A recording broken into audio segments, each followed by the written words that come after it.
Xiyan has traversed time and found herself in the role of the malevolent supporting character within a novel. Her husband, in a desperate attempt to save her, has been rendered disabled. However, she harbors contempt for the crippled Xiao Mohan. In her quest for divorce, she resorts to every possible means, from tears to tantrums, even to the extreme of threatening self-harm. One day, overwhelmed by disappointment, Xiao Mohan, unable to endure her antics any longer, thrusts the divorce papers into her hands, exclaiming, "Leave. Go as far away as you wish. I never want to see you again." Having crossed over, Xiyan finds herself bound to a mission system that compels her to redeem the fates of all the supporting characters within the story, heal Xiao Mohan's legs, and cleanse her tarnished identity to survive. Thus begins her daily lamentations. "Oh dear, my husband has contracted a terminal illness, and the nurse has treated him poorly. He is in dire straits, but no matter. My medical skills are quite commendable. I can heal him. A friend has wrongfully claimed military honors, leaving him gravely injured and thrown into a beast enclosure, left for dead. How tragic. If only I can save his life to complete my mission." Upon encountering her mother-in-law, she internally scoffs, "Goodness, that quack doctor is treating my mother-in-law's ailments. Can her frail body withstand tonics? I shall secretly administer acupuncture tonight." Her son overhears her internal musings. Dad, Mom is very good to me. Please don't divorce her." The thought of her terrifying inner voice frightens him. Surely, she wouldn't curse him, right? My son is truly obedient. What a pity that he is the youngest collateral damage in the Xiao family. Alas, for the sake of my mission, I shall slay the beasts for you. Chapter 1. Leave. I shall grant your wish this time, divorce. With the man's furious voice echoing, several sheets of paper are hurled onto the woman on the floor. In the opulently furnished living room, a man dressed in a suit sits in a wheelchair, gripping the armrests tightly, his disheveled hair and prominent veins on his forehead, betraying his struggle against excruciating pain. His handsome, resolute face glistens with sweat, and his hawk-like eyes blaze with fury, while his thin lips are pressed firmly together. A true man can endure and bend. He watches the woman on the floor, puzzled if she is merely feigning her distress once more. "What's the matter? Are you still pretending to be dead?" After merely slapping her in a fit of anger, does she now wish to feign unconsciousness? He seizes a cup from the table and splashes water onto her head. "Leave, go as far as you can and never return. Do not ever let me see you again, otherwise, ugh." Before he can finish his threat, the woman on the ground lets out a pained groan. Xiyan awakens amidst a wave of agony. Slowly, she opens her eyes, blinking in confusion. Then she shakes her head. "Ouch, my face hurts." Holding her head, she sits up, momentarily disoriented. She touches her pained face and finds it damp. "What the? Water? Who the hell splashed water on me?" Had she not already perished? Suddenly, a dizzying wave of unfamiliar memories floods her mind like a tidal wave. Holy moly, she has transcended into the melodramatic narrative of a novel she once read, the complete annihilation of supporting characters. She has become Xiyan, the wicked and manipulative wife of the male supporting character, Xiao Mohan. In this tale, Xiyan is a supporting character born into privilege and wealth, spoiled since childhood, with a fiery temperament and an arrogant demeanor. Her upbringing, characterized by a seemingly gentle and understanding stepmother, has shaped her into this entitled individual. Her stepmother constantly whispers in her ear, "Xiyan, my little princess. You are the apple of the He family's eye. We possess great wealth. Ask for anything you desire, and I shall fulfill it. Even if you wish for the stars and moon, I will find a way to make it happen. You are destined to enjoy life without regard for others' opinions." At this moment in the plot, she has been unfaithful and intends to cast aside her husband of over 2 years.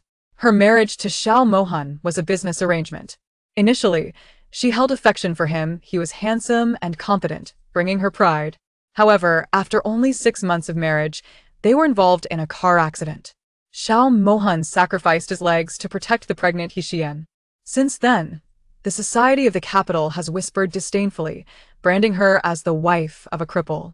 The original character deemed Xiao Mohan unworthy of her, frequently demanding a divorce. Seeing her pregnant, Xiao Mohan tolerated her unreasonable behavior, hoping that she would change after giving birth. However, This only emboldened her, leading to increasingly outrageous demands. Even after the child was born, she neglected her son and expressed disdain towards him, persistently seeking a divorce, causing chaos in the Xiao family's business dealings. Though Xiao Mohan was angry, he endured for the sake of their child. Alas, the original character was oblivious to her own folly, continuing her self-destructive path, gifting the luxury car and villa Xiao Mohan had provided to her new lover. When Xiao Mohan remained steadfast, she plotted to drug him, intending to create a scandalous scene to blackmail him into divorce under the threat of accusing him of domestic violence. Thus, Xiao Mohan, fearing the decline of his company's stock, would compromise, allowing her to pursue a transparent divorce. The reason she transmigrated into this character with the same name is that her drugging attempt was discovered by Xiao Mohan. Refusing to engage with her, he called for a family doctor to administer the antidote. In a fit of rage, Xiyan knocked out the family doctor, insisting on forcing Xiao Mohan into divorce or threatening to bring about his demise. In their struggle, Xiao Mohan, driven to desperation, slapped Xiyan, causing her to fall and lose consciousness after colliding with a coffee table.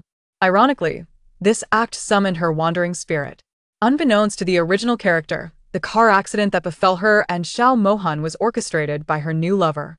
Meanwhile, her so-called friend harbored ulterior motives, longing to usurp her position. This friend feigned loyalty while secretly plotting against her, enlisting the help of Xiyan's half-sister, Xiyan, to tarnish Xiyan's reputation in public. Xiyan was merely a pawn in her friend's game, who had genuine feelings for Xiao Mohan. The new lover is the male protagonist of the story, Fu Shouting, while Xiyan is the female protagonist. In stark contrast to Xiyan, who is brash and mindless, Xiyan is a paragon of talent and grace, excelling in various arts. Xiyan, coddled and spoiled by her stepmother, regarded Xiyan as a dear sister, unaware that she was a venomous serpent. Furthermore, Fu Shouting's mother once served as Xiao Mohan's father's secretary, harboring feelings for him. When Xiao Mohan's father showed no interest, she bore a grudge and later married Fu Qihong, resentful of her unfulfilled desire, planning to destroy Xiao Mohan and instilling in her son the ambition to seize the Xiao family's empire. In the narrative, the original character ultimately achieves her wish for divorce after tonight. Yet, after their separation, her friend seizes the opportunity to ingratiate herself with Xiao Mohan, providing him with meticulous care. 2 years hence, Xiao Mohan rises again. Her friend successfully marries him. Meanwhile, their son suffers from the effects of her friend's actions, leading to his withdrawal.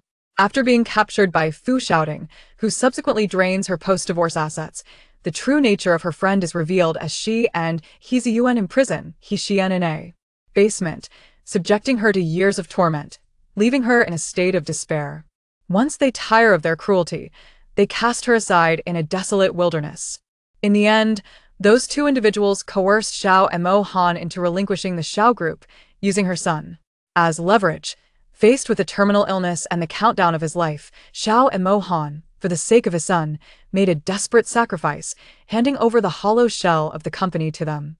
They believed they had struck gold, but unbeknownst to them, Xiao Mohan had dug a deep pit for them. The empty shell of the company was laden with enormous debts, and by the time they realized the truth, they were left with nothing but their undergarments. With the loss of the company, Bai Luo Chun, his close friend, departed from him. Subsequently, he discovered her lifeless remains. He buried her with his own hands, murmuring, "I thought you would find happiness, which is why I let you go." Not long after, the terminally ill Xiao Mohan passed away, leaving his son an orphan. In a tragic accident, his son also met his demise.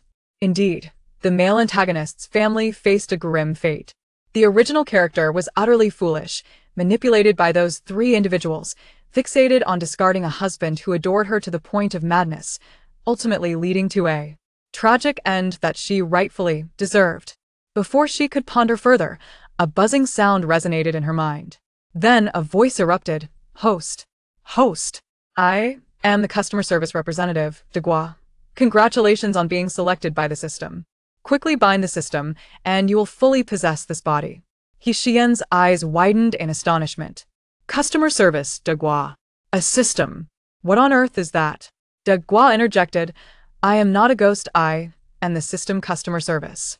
You are already dead, but by fortunate chance, you were chosen by the time-space system, granting you the opportunity for rebirth. As long as you complete the tasks assigned by the system, you will survive.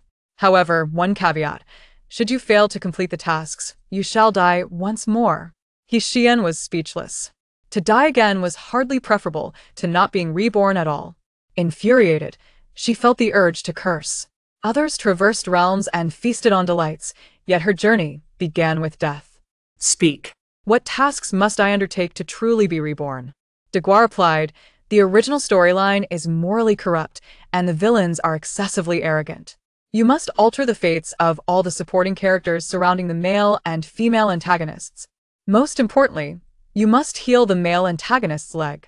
Once you transform the destinies of all supporting characters and help Xiao Mohan rise again, you'll have completed your task.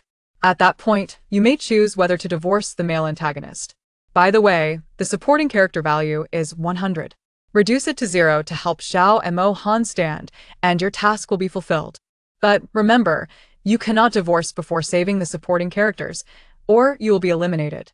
The original character was arrogant, notorious, and domineering. You must also clear her name. Xiyan rolled her eyes. Wow.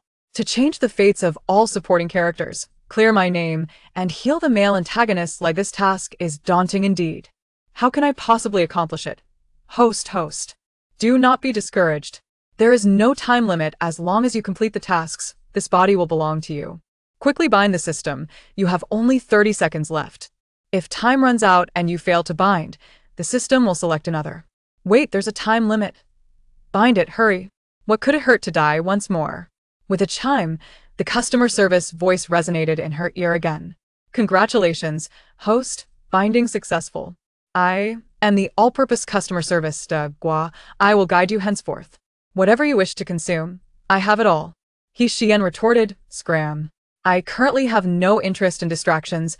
I just want to resolve my immediate predicament and prevent my husband from divorcing me. Deguar responded, host, you are quite fierce. If you keep talking nonsense, I'll simply lie down and await my demise. Host must not. If you lie down, your soul will be obliterated. Fuming, Xiyan pounded her chest. Damn it. Even my freedom of spirit is to be stripped away? Just wait. Isn't it merely about saving the supporting characters? I am like an indestructible cockroach. Chapter 2. Husband, let us not divorce. Xiyan lifted her gaze to meet Xiao Mohan's crimson eyes, her heart quivering. Husband, I was wrong. Let us not divorce, shall we? Deguar had indicated that until the supporting characters were saved, divorce was out of the question.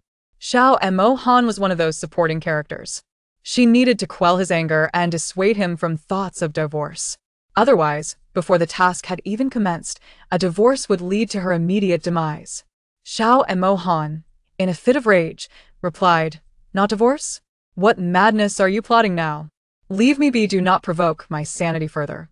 He was genuinely disappointed in this wife. She had gone to great lengths to pursue divorce. Were it not for the child, he would have torn her heart from her chest to ascertain whether it was indeed dark. Now that he had relented, she suddenly wished to stay. What did she take him for? Trash? Or perhaps a mere toy, something to amuse when she felt like it and discard when displeased. Xiyan rose, adopting the original character's haughty demeanor, declaring, I have decided not to divorce. I now realize you are the best for me. Xiao Mohan scoffed. Excellent. In your eyes, I am but a cripple. What is there to praise? Over this past year, how many revolting acts have you committed in pursuit of divorce? Would you like me to remind you of each one? You have thrown tantrums at the company, disregarding your image, resulting in countless lost clients, all to please your little white face. With my money, you bought lavish residences and sports cars for your male lover, rubbing my face in the dirt. You have offended everyone in the Xiao family, causing chaos and unrest. You even scorned the son you bore after 10 months, wishing him dead. And now you claim you do not wish to divorce and that you find me the best? Xiao Mohan laughed maniacally, as though he had heard the most ludicrous joke. He trembled with laughter, tears streaming down his face, his red eyes fixed on Xiyan, speaking coldly. Xiyan, to hear such words from your mouth is akin to expecting ivory from a dog's maw. Do you think I am foolish enough to believe your lies? Spare me the nonsense about being the best. It only makes me feel like a full-on imbecile who repeatedly granted you chances for the sake of the child, only to be met with disappointment and, oh more. I will not allow you to trample on my meager dignity any longer. Just because I am physically incapacitated does not mean I am blind or heartless. You have the audacity to drug me. What else would you not dare to do? The divorce agreement is already signed. In light of our past as a couple, I will offer you 10 billion, along with a villa in Yujing. Provided you do not squander it, it will suffice for your lifetime. I have shown you more than enough mercy. Wow, De Gua, this task is extraordinarily challenging. The female antagonist is so self-destructive. When will I ever complete my task? Yet, recalling Xiao Mohan's offer of 10 billion upon divorce, Xiyan's eyes lit up. Wow, the male antagonist is quite wealthy. Just to divorce that malicious wife, he is prepared to part with 10 billion. De Gua, how about I just facilitate the divorce for the female antagonist? With that money, I could live without worry and enjoy a life of leisure. De Gua, may I take the 10 billion and leave? Host, that is not permissible. If you divorce now, you will meet your end before you even see a dime. Xiao Mohan suddenly heard a familiar voice in his ears, causing his gaze to darken in shock. What had he just heard? He had eavesdropped on Xiyan's innermost thoughts. She was eagerly anticipating divorce to seize the assets and live a carefree life. Oh my God! Host, quickly calm your husband, he's furious. Xiyan was taken aback and could not spare a moment to retort. Upon seeing Xiao Mohan's crimson eyes fixed intently upon her, she felt a surge of trepidation. Oh, dear. Hubby is enraged. As she leaned in closer, she exclaimed, wow. That foolish woman, how could she possibly cheat on such a handsome man as Xiao Mohan? Has she lost her mind? Why would she forsake such an attractive husband for that scoundrel? Fu shouting? Xiao Mohan's body trembled. What did she just say? The supporting character. Could it be? No, it was too ludicrous to fathom that two souls could inhabit Xiyan's body. Xiyan's mind raced, recalling that Xiao Mohan had been drugged by the original host. It seemed the effects were beginning to take their toll. Should I just pounce on him and alleviate his fury? Host, you might want to give it a try. Xiyan gazed at Xiao Mohan's flushed face and swallowed hard. Hubby, I'm sorry, I truly realize my mistake. You must be feeling terrible right now, let me help you. Xiao Mohan felt as if he were ablaze, beads of sweat adorning his forehead as he glared at Xiyan with an intensity that could pierce through bone. If looks could kill, Xiyan would have been reduced to a mere skeleton. Listening to her insincere words, he roared, "Get lost.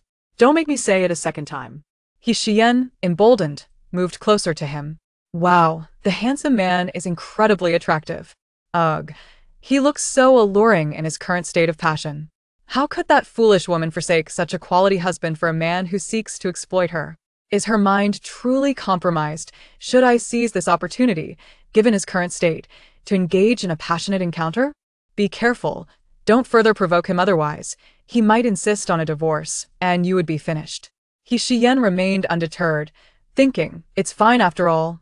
My life is already a gamble. If I can assist him before my demise, it might as well be a pity for his tragic fate. Besides, if fortune smiles upon me and I can alleviate the effects of the drug, he might reconsider the divorce. Thus I would have gained something. Moreover, the original host has already borne his child, and they have shared intimacy. I need not be overly sensitive. Well then, I wish you luck. With her resolve solidified, Xiyan seized Xiao Mohan's collar, lifting him from his wheelchair and dragging him toward the bedroom with a roughness that left little room for objection. Husband, I can see that you're suffering greatly. My heart aches for you. I can no longer bear it. We can discuss divorce tomorrow. What matters tonight is to alleviate your condition. Xiao Mohan, caught by the collar, struggled for breath as he bellowed, Xiyan, you're courting death. Xiyan unceremoniously pulled him onto the bed. What do you mean by courting death? That's rather ominous. I'm your wife, it's not illegal for us to share a bed. Would you prefer I find you another woman to relieve you? Come on, husband, I know you're about to explode.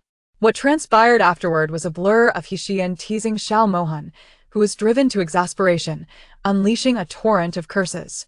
Xiyan, you're forcing my hand. If you regret this tomorrow, Xiyan, with an unwavering will to survive, interrupted, no regrets, no regrets. Even if I wished to, it would be futile. My life is presently in your hands. Xiao Mohan, hearing her innermost thoughts, assumed she feared his retaliation. Oh, this audacious woman. Does she know fear? Ah, you insufferable woman, where are you touching? In the dim light, Xiyan's face flushed crimson, feeling awkward enough to wish for a hole to hide in. Apologies, it's just my first time taking the initiative, and I'm inexperienced. Perhaps you should take the lead. Xiao Mohan was incensed. This wretched woman. Her every move ignited his fury. He severely doubted her intentions. Yet, under the influence of the drug, he could no longer discern whether he was in pain or merely reacting to Xiyan's touch. Then, the sound of buttons popping off echoed, drowned by the sounds of their fervent embrace. Outside, leaves danced with the whispering wind, and the moon shyly concealed itself behind clouds. Before long, the bedroom became a stage for a passionate symphony, filled with fervor and warmth. The bodyguards outside, hearing the commotion within, were left speechless. The lady remains ever so audacious, as always. Chapter 3. Last night was wild, almost falling to the floor. The next day, golden sunlight streamed through the window, casting a warm glow that danced across the floor. On the bed, Xiyan groaned, stirring awake with a furrowed brow. Ouch. She rubbed her sore back, feeling as if she had been run over by a truck, achy all over. Glancing down at her body, she gasped, "Oh my. Xiao Mohan, you beast." Her exposed skin bore an array of bruises, a sight that was almost unbearable. I cursed your ancestors for this. You pretended to be a saint at first, but then turned into a ravenous wolf. Now my body feels like it's falling apart. Xiao Mohan, next time I won't let you out of bed. She swung her legs over the side of the bed, only to feel her legs buckle beneath her, nearly sending her crashing to the floor. Fortunately, she reacted quickly, grabbing the bedside table to steady herself. Otherwise, she might have ended up with a concussion. Regaining her balance, she swayed towards the bathroom. Upon entering, she was met with her reflection.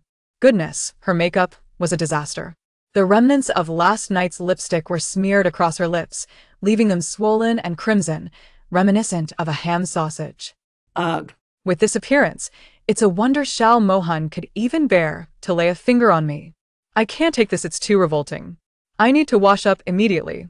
Xiyan hurriedly took a shower, scrubbing her face 3 times with cleanser before it felt clean.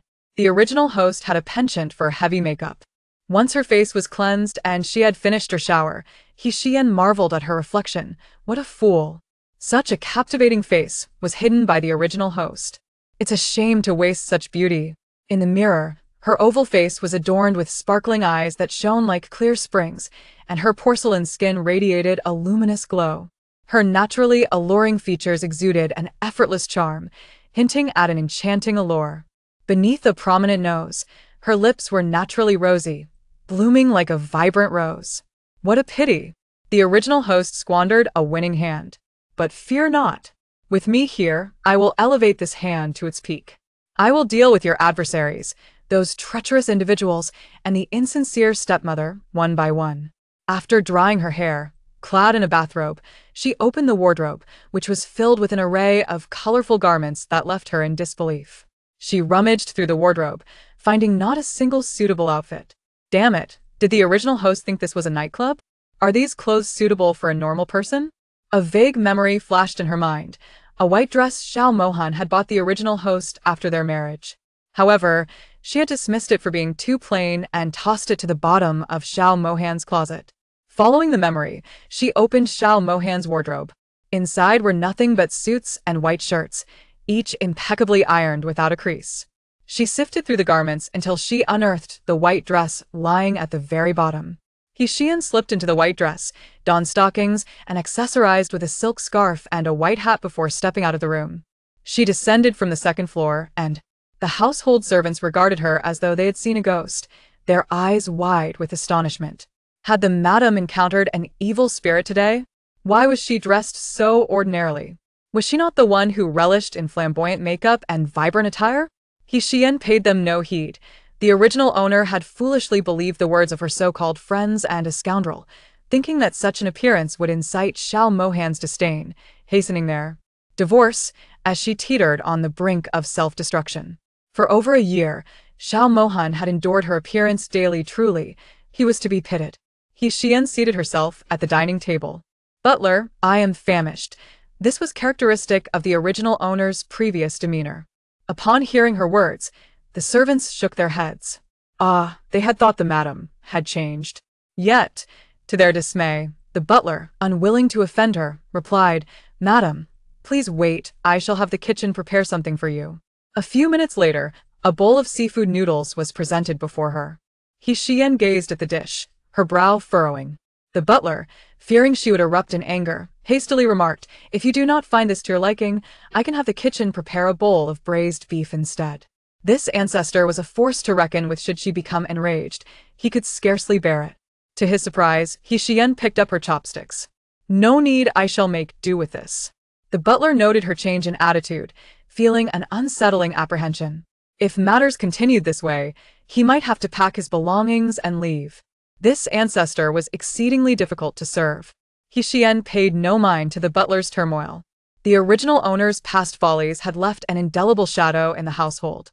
If she wished to turn the tide, she could only do so gradually. Half an hour later, Xiyan selected the least expensive car from the garage and embarked on a shopping spree at the mall, acquiring a substantial collection of respectable attire. Xiao Corporation. President's office. The office was adorned in a minimalist yet opulent style, dominated by deep hues that exuded the president's poise and nobility. The walls were embellished with several exquisite calligraphies and paintings, each a treasure in its own right, infusing the space with an artistic ambience. At the center stood a grand black desk, behind which Xiao Mohan, clad in a tailored suit, sat in contemplation, his dark eyes fixated on the divorce agreement before him. His chiseled features were taut, and a distinct scratch marred his neck. Behind him, a row of bookshelves overflowed with an eclectic assortment of literature. The right side floor-to-ceiling windows gleamed as if newly polished, with curtains drawn aside to the floor, allowing sunlight to filter through and cast dappled reflections. Across the floor, Xiao Mohan stared at the divorce agreement for a moment, then abruptly seized the document, tearing it into shreds in a fit of anger before discarding it into the trash bin. That woman must have awakened by now. What was she doing? Was she at home, throwing things in a fit of hysteria, or had she gone off to find her new love? Did she regret her frenzied actions from last night? As thoughts of the previous night's chaos crossed his mind, Xiao Mohan's fists clenched tightly, his gaze dark and frigid. Damn it! On one hand, she was making a spectacle over the divorce, and on the other, she was entangled with him. Did she truly believe he would hesitate to enter? Knock, knock. A knock resounded at the door. Come in. Xiao Mohan's voice was harsh and hoarse. The secretary entered cautiously, asking, President, the madam has arrived at the company. Shall I let her come up? Xiao Mohan narrowed his eyes. What business does she have at the company? The madam mentioned she came to pick you up after work. Even the secretary found this hard to believe. Who in the company did not know that the madam despised the president's incapacitated leg and had been clamoring for a divorce? Xiao Mohan pondered the nature of that troublesome woman if he denied her entry, who knew what kind of scene she would create. He closed his eyes, pinching the bridge of his nose in irritation. Let her come up. He was curious to see what she intended to do. Was it to confront him about last night? But the medicine was of her own concoction, and she had instigated the encounter. Was she now regretting her choices? Minutes later, Xiyan entered Xiao Mohan's office with an animated gait, resembling a jubilant bird, and she did not even knock. Darling, I've come to fetch you after work. Her voice was bright and melodious, like a song that lingered in the air. Xiao Mohan, who had been with his eyes closed, opened them abruptly and was momentarily taken aback at the sight of Xiyan. She beamed at him, waving her hand in front of his eyes. What do you think? Surprised? I didn't wear heavy makeup today. Xiao Mohan gazed at the woman before him, momentarily dazed. The dress she wore had been a gift from him. Yet, she had previously deemed it too plain and had never worn it. Today, however, she adored herself in it. What could this signify? Why does my husband look at me with such a peculiar expression? Does he disapprove of my light makeup? Or does he dislike that I am wearing the dress he gifted me? TSK, I toiled through the night, leaving me weak-legged and nearly toppling over this morning. Indeed, this woman had been acting strangely since awakening last night. It seemed as though her mind was clouded as she spoke in riddles, leaving one to wonder which words were true and which were false. Chapter 4. The sister-in-law stormed out in anger. Xiyan blinked her captivating, watery eyes, leaning forward with her hands propped on the desk, and coyly asked, "Darling, why are you silent? Aren't you happy that I came to pick you up from work?" Wow, up close, this man is incredibly handsome, even more so than last night. His eyes are mesmerizing, and that deep gaze nearly pulls my soul in. Those long eyelashes resemble delicate fans. What a perfectly sculpted nose. I long to touch it and see if it's firm. Oh my. His lips are the epitome of sensuality, thin and perfectly suited for a kiss. I can't help but yearn for a taste. Goodness, I'm practically drooling. This man has completely captured my heart. As she spoke, her body leaned slightly, revealing a view that completely captivated Xiao Mohan's attention. He glanced sideways, the bruise on her curves reminding him of the wildness of the previous night. Xiyan kept her gaze fixed on him, noticing a sudden change in demeanor, and she internally shouted, "Oh dear, he noticed my mountains. Look quickly. Are you not aware of last night's aftermath? You were quite vigorous, weren't you? Look at the bruises." I never expected such a cold exterior to hide an insatiable beast underneath, like a starving predator, seeing its prey. If it weren't for my stamina, I might have been left lifeless in bed. I almost became the first warrior to gloriously perish in the throes of passion. My legs still feel as though they are floating. Next time we engage, should I take some potent tonics to replenish my strength and showcase my feminine prowess? Coughing, Xiao Mohan was taken aback by the vividness of her thoughts. This woman's inner musings were astounding. Xiyan, concerned, inquired, "Darling, what's wrong? Are you unwell? Why do you look so pale?" Oh no. What if Xiao Mohan has suddenly contracted a terminal illness? The story mentioned he would succumb to one in a few years, leaving our son an orphan, and in the end, he would tragically die in an accident. Xiao Mohan, enraged by her venomous thoughts about him and their son, darkened his expression and shouted, "Stand still." This wicked woman, he knew, harbored ill intentions, wishing for his demise to be with her new love. It was infuriating that she would even curse their child, the one she carried for 10 months. How could she be so heartless? Did she think that changing her appearance today would make him view her differently? Truly, a leopard cannot change its spots. Xiyan was startled by his outburst and pouted. "Why are you being so fierce with me? Is it wrong for me to show concern for you?" Then, recalling Xiao Mohan's leg, she walked behind the desk, turning his chair to face her and crouching down to lift his pant leg. Seeing her actions, a storm brewed in Xiao Mohan's eyes, and unable to contain himself, he roughly pushed her to the ground, his chest heaving with agitation. "Ah!" Xiyan bumped her head on the edge of the desk, instantly developing a bump. "Who gave you permission to touch my leg? Is it not enough for you to enjoy my embarrassment? How dare he use such force? I merely wanted to check the extent of his injury to help him recover faster. But he is so ungrateful. Humph, what a short-lived man. If you don't want me to see, do you intend to hide it from Bai Luo-chun? If it weren't for my obligation, do you think I would care to see your scarred leg?" Despite her disdainful thoughts, she feigned a pitiful expression, saying, "Darling, why are you being so rough? You made my head bump." Xiao Mohan observed her conflicting demeanor, a smirk tugging at the corners of his mouth. "You should feel fortunate that I didn't use my full strength. Otherwise, you'd be in a far worse situation." "Ah." Did this man swallow poison? His words are infuriating. No wonder the original character despised him after his accident. With a mouth that incites anger, I would leave too, if it weren't for the task at hand. I wouldn't care if he lived or died. Task? Xiao Mohan narrowed his eyes. This was not the first time she had mentioned a task. Did she harbor a hidden agenda since the moment she married him?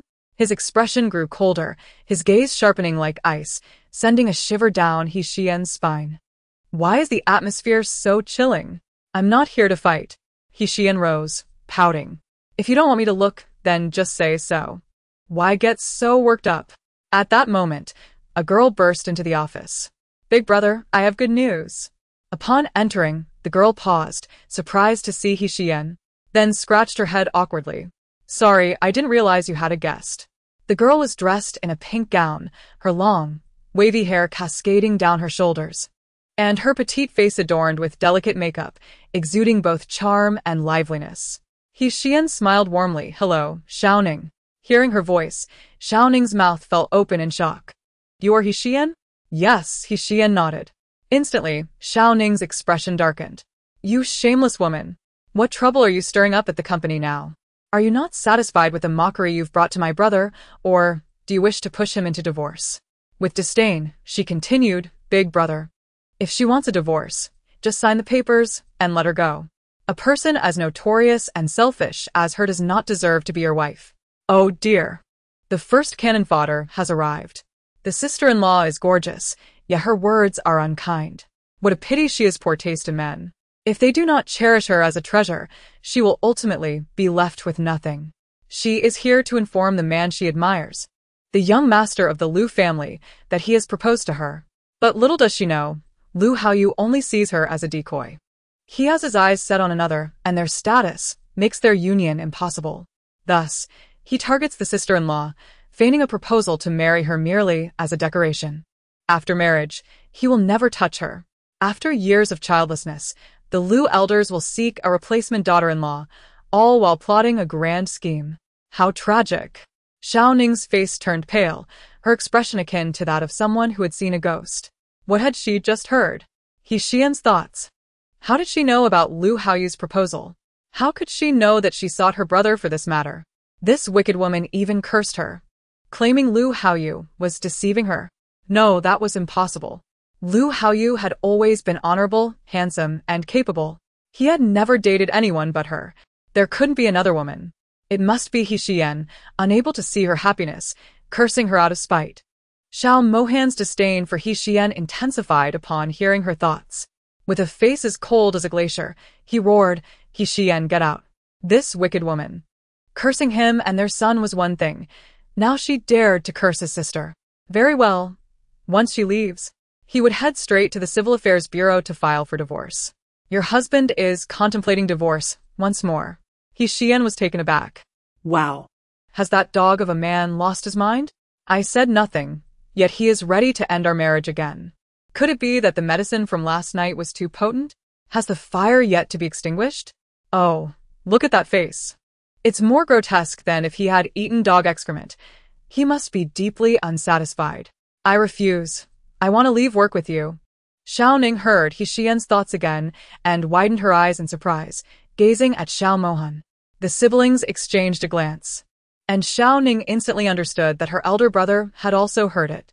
However, she would not believe the curses uttered by Xiyan. Brother, Liu Haoyu has proposed to me. Upon recalling Xiyan's thoughts, Xiao Mohan furrowed his brow. Did you accept? Yes, you know I like him. Xiaoning beamed with joy upon hearing this, exclaiming, Really? Thank you, brother. She shot a disdainful glance at Xiyan. I will ensure that you, this venomous woman, witness just how blissful my life with Haoyu will be after we wed. Xiyan smiled knowingly. Go for it. I have faith in you. Oh my sister-in-law dreams of her tragic end, with the young master of the Feng family weeping over her corpse. Alas, such a devoted man ultimately perished for this foolish romantic. Chapter 5. Damn. A heart attack nearly took me out. Wu Xiyan, I despise you. Xiaoning was brought to tears by Xiyan's thoughts. This wicked woman had cursed her time and again. If it weren't for the fact that she couldn't overpower her, she would have lunged at Xiyan and torn her face apart. With a stunningly beautiful visage, how could she possess such a black heart? What a waste of beauty. Xiaoning glared fiercely at Xiyan before dashing away, wiping her tears. Xiyan felt bewildered. I haven't said anything wrong. Xiao Mohan cast a cold glance in her direction. If you don't leave, shall I have security escort you out? Xiyan was furious. What the hell? Why is that dog of a man so difficult to deal with? I have been humble and accommodating, yet he shows me no respect. Humph. If you refuse to leave, just wait and miss the chance to save Smith. In 10 minutes, Smith will suffer a heart attack near the Xiao Corporation, only to be rescued by that scoundrel. With a feigned look of disappointment, Xiyan added, Well, since my husband doesn't want to leave work with me, I shall take my leave. Husband, I'm leaving. Alas, Xiao Mohan remained indifferent. Once her figure had exited the office, his gaze turned inscrutable. After a brief contemplation, he shifted from his office chair to his wheelchair. Smith, ISNT, he the magnate of national chip technology? A few months ago, he extended an olive branch to China, aiming to introduce chip technology. Recently, the Xiao Corporation has been competing for a partnership with Smith's Group regarding a chip project. China has always struggled with chip technology, lacking its own production capabilities. He has been eager to overcome the challenge of mobile chip production, aspiring for China to be self-sufficient. In preparation for collaborating with Smith's Group, he has been devising plans for several months. But when did Smith arrive in China? Why haven't I heard any news? Could it be that what Xiyan just thought was true? But those were her innermost thoughts. Surely she wouldn't lie. Upon exiting the Xiao Corporation, Xiyan strolled leisurely to the location where Smith would soon suffer a heart attack. She glanced at her phone. 3 minutes remaining, it was close. Their eyes met. And Xiao Mohan's expression remained stern, concealing his discomfort. What does it mean for a man with the surname Xiao to act like this? Just a moment ago, he refused to leave with her, and now he is following her? Oh, I see. He must regret being so harsh just now. I knew this man was cold on the outside but warm on the inside. Indeed, the original owner had her reasons for treating him that way. A devoted dog, only to end up with nothing. The assistant pushing Xiao Mohan tightened his grip, feeling a chill run down his spine as he glanced at the person in the wheelchair. What the hell? Did he hear that? The assistant was horrified to realize the madam had insulted the boss as a devoted dog. Xiao Mohan's hands, resting on his knees, clenched tightly, veins bulging. His expression was as dark as the bottom of a pot, and the cold aura emanating from him made the assistant want to discard the wheelchair. Xiao Mohan's gaze was piercing as he fixed a stare on Xiyan, who never ceased to curse him, sending shivers down her spine. The corners of his mouth twitched slightly. Humph, a devoted dog. For the sake of the child, I have repeatedly tolerated you, yet you have mistaken my kindness for weakness. Xiyan, you truly are something else. You wish for a divorce? I shall grant it to you. However, this time, I will ensure you leave with nothing. Host. It's terrible. Your husband is considering divorce again. The voice of the big news thundered in Xiyan's ears. What? Again? I haven't done anything. Why is he thinking of it again? As Assistant Chen Yuan pushed Xiao Mohan several meters away from her, Xiyan immediately donned a surprised smile and rushed towards them. Husband, how did you know I was at this intersection? Are you here to pick me up? Xiyan approached Xiao Mohan from behind and abruptly shoved Assistant Chen aside. Assistant Chen, let me push my husband. Oh no, I cannot let that unfortunate Assistant Chen push Xiao Mohan. He has such bad luck, anyone near him is doomed. Although Xiao Mohan managed to transfer company funds in time, the losses were still staggering, 100 billion. If he hadn't been deceived, how could that scoundrel Fu Xiaoding have profited? He ended up with a hollow shell. Alas, no matter how capable Xiao is, he was ultimately taken by a terminal illness, leaving behind a young son without care, who tragically died in a car accident. With a thud, Assistant Chen was not knocked over by Xiyan but stumbled and fell to the ground, startled by her thoughts. He looked at Xiyan with terror in his eyes, as if he had encountered a demon. Poison. So toxic. She even cursed the young master. Her own flesh and blood. President, Assistant Chen stammered, pointing at himself and then at Xiyan. The president's gaze made him realize that he had indeed heard her thoughts. Xiyan was secretly mocking him, leaving him speechless. 100 billion. He caused the company to lose 100 billion. How is that possible? Though misfortune has plagued me throughout my life, I have never committed any heinous acts. I am always cautious in my endeavors. How could I lead the company to such catastrophic losses? Nonsense. Utter nonsense. This madwoman must be cursing my standing in the president's eyes. Before Assistant Chen could react, Xiyan's excited voice rang out again. Oh yes, he is coming. He is coming. Smith is here. Oh wow, ISNT that man over there Smith? Oh no, look, he is bending over, clutching his chest. Feigning surprise. Xiyan pointed at the foreign man leaning against the wall. Husband, what is wrong with that person? He seems to be in great pain. Shouldn't we go take a look? Assistant Chen hurriedly pushed Xiao Mohan toward the foreign man.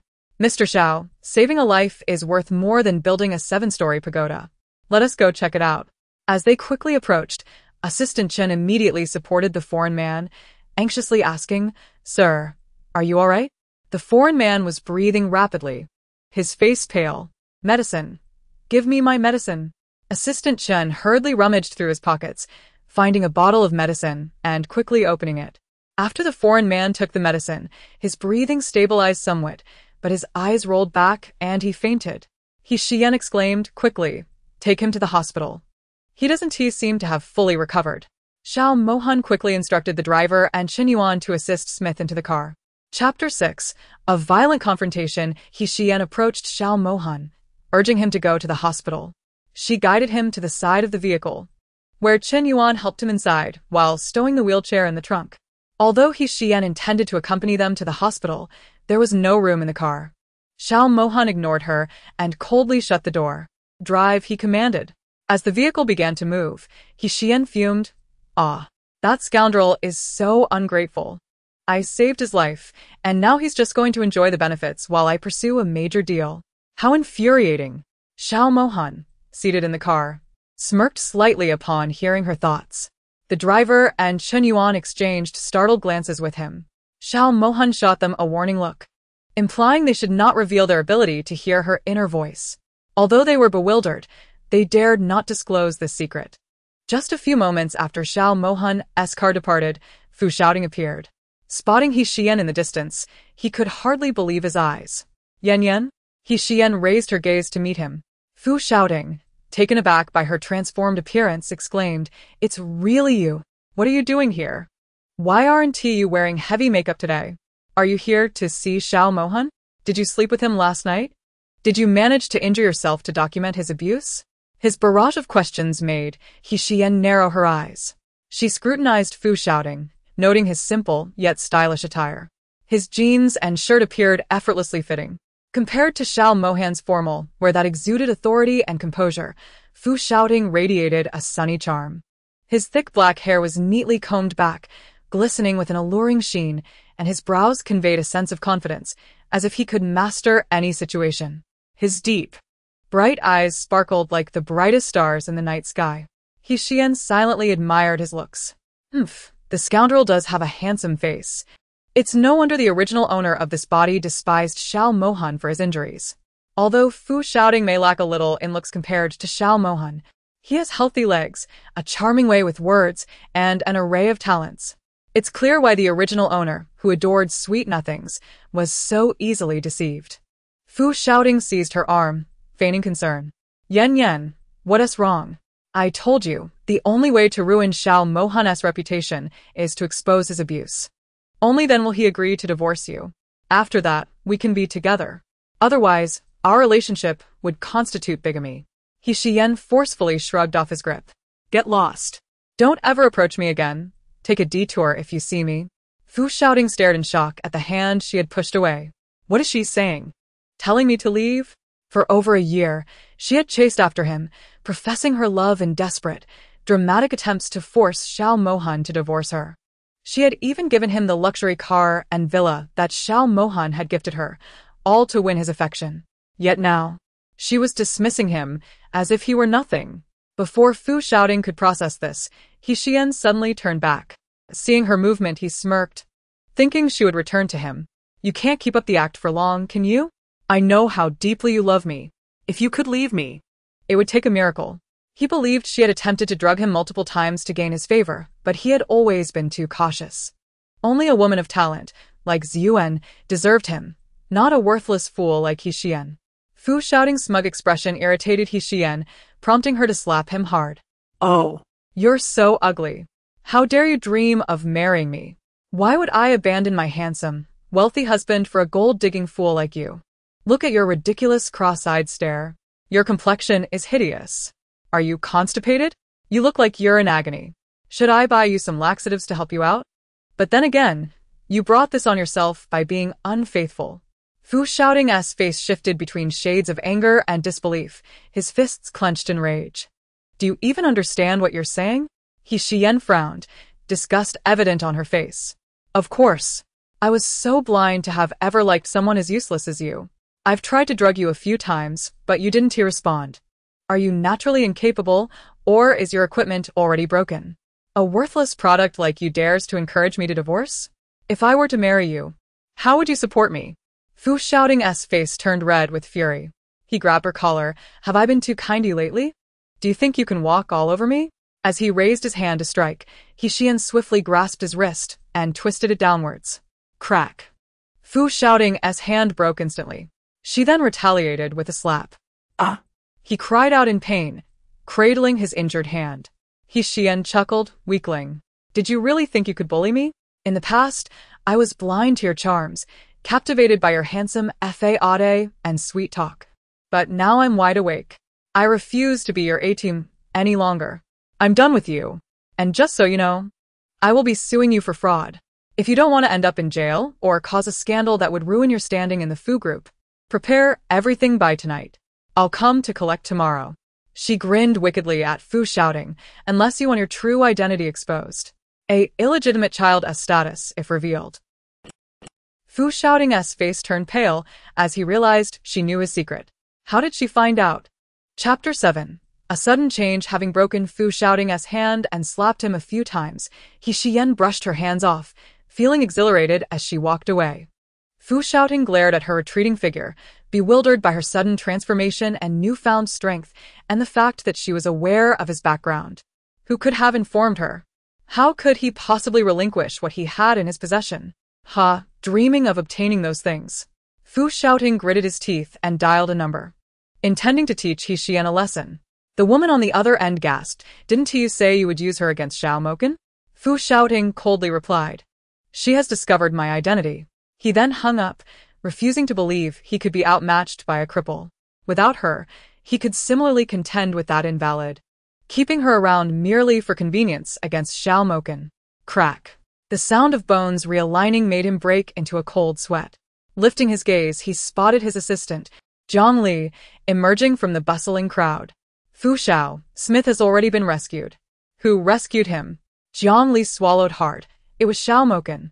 At the mention of that name, Fu Xiaoting's fury ignited. What? That cripple? How did he know Smith would be nearby? Zhang Li weakly replied. I'm not sure. I was waiting nearby.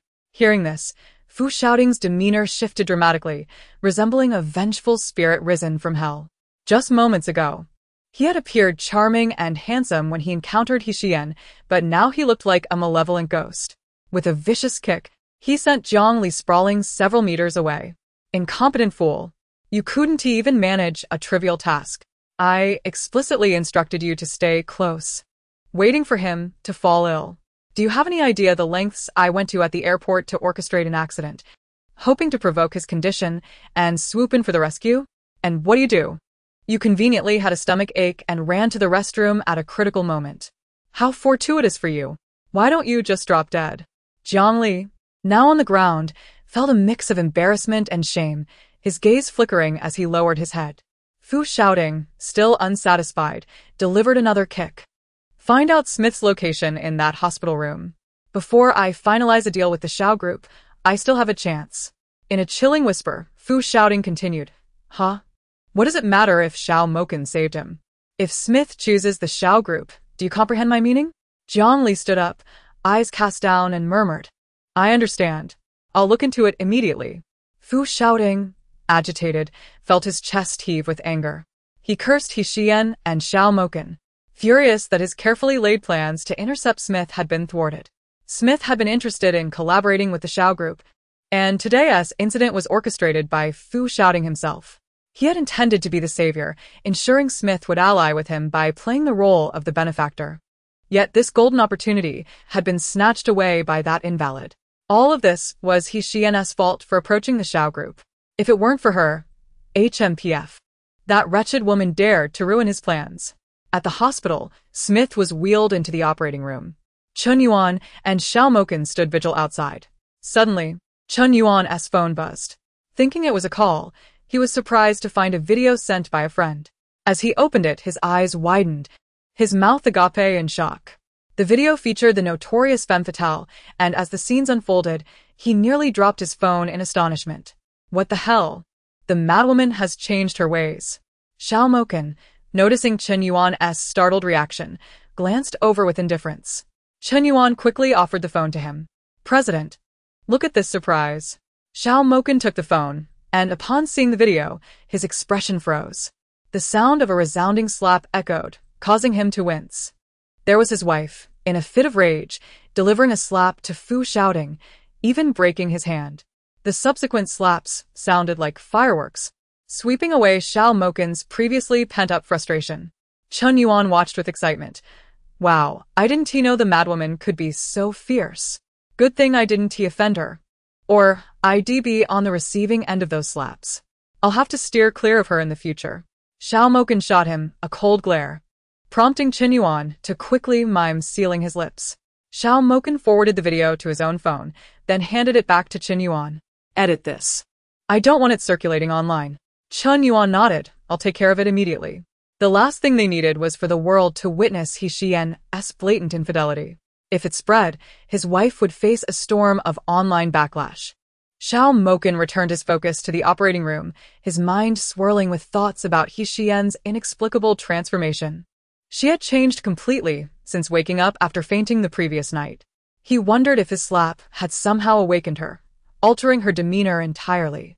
She had spent the past year entangled with Fu, shouting, embroiled in a tumultuous divorce over that scoundrel. Yet today, she had struck him. It was utterly contrary to everything he believed about her. For that worthless man, she had been willing to forsake her son and husband. He had even prepared the divorce papers. What could have prompted her to act this way now? While he didn't know what had transpired between the two in the video, Fu's shouting-esque grim expression and Xiyan's domineering attitude indicated a grave confrontation. 2 hours passed before the operating room door swung open, and Smith was wheeled out. Xiao Mohan smoothly maneuvered his wheelchair to approach the doctor. Doctor, how is my friend's condition? The doctor removed his mask, relieved. Fortunately, you brought him in on time.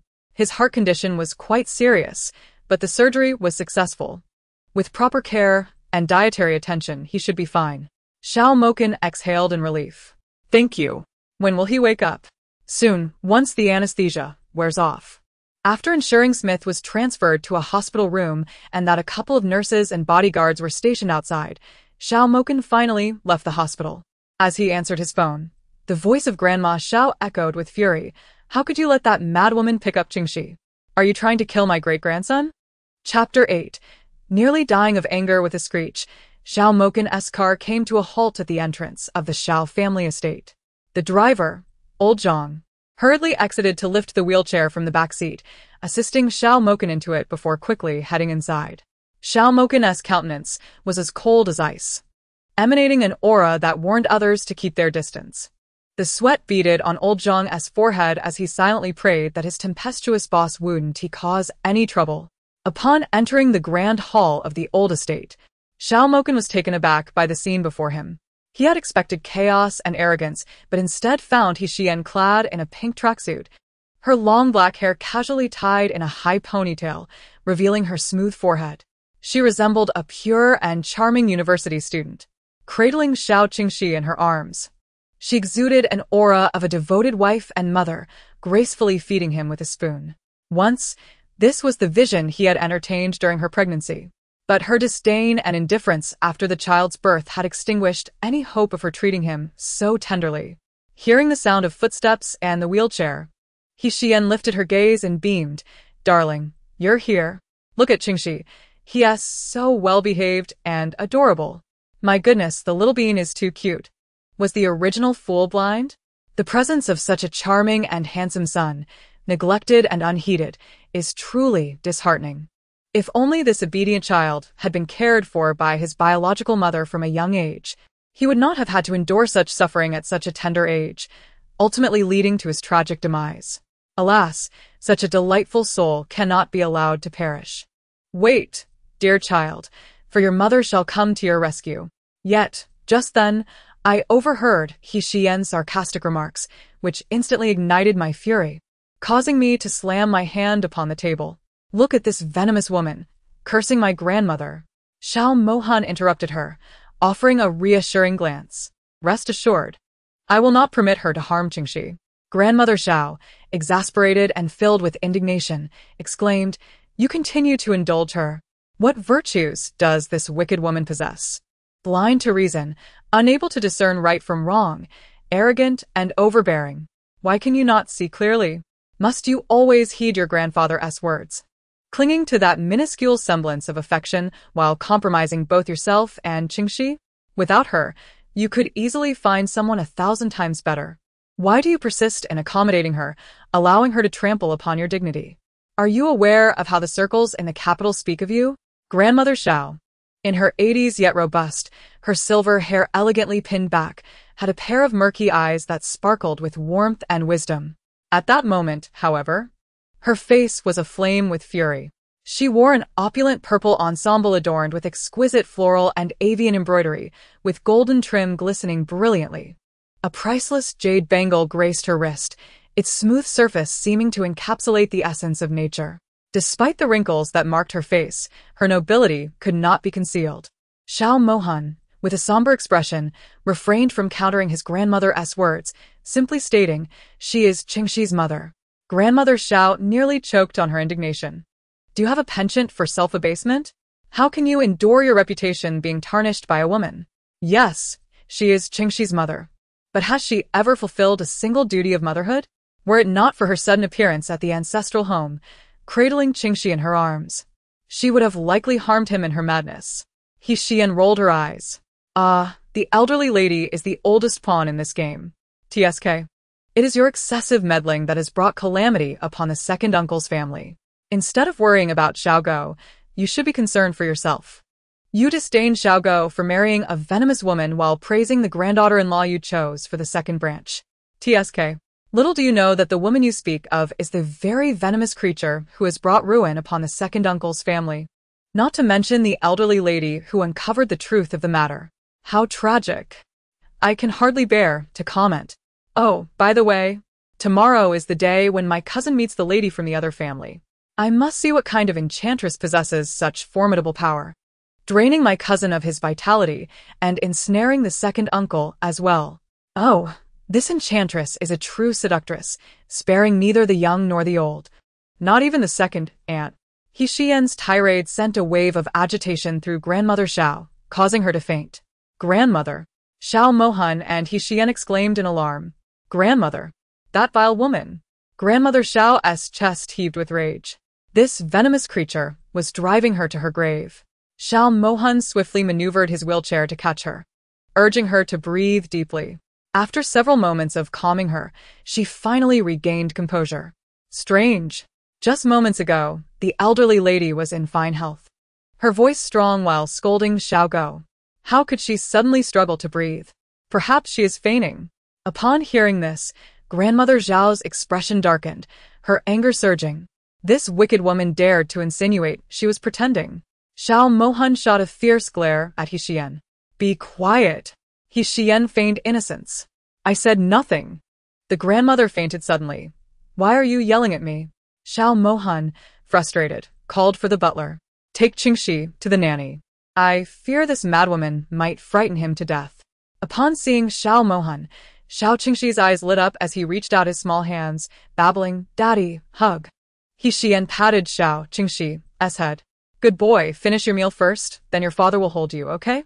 Great-grandmother is unwell, and Daddy needs to take care of her.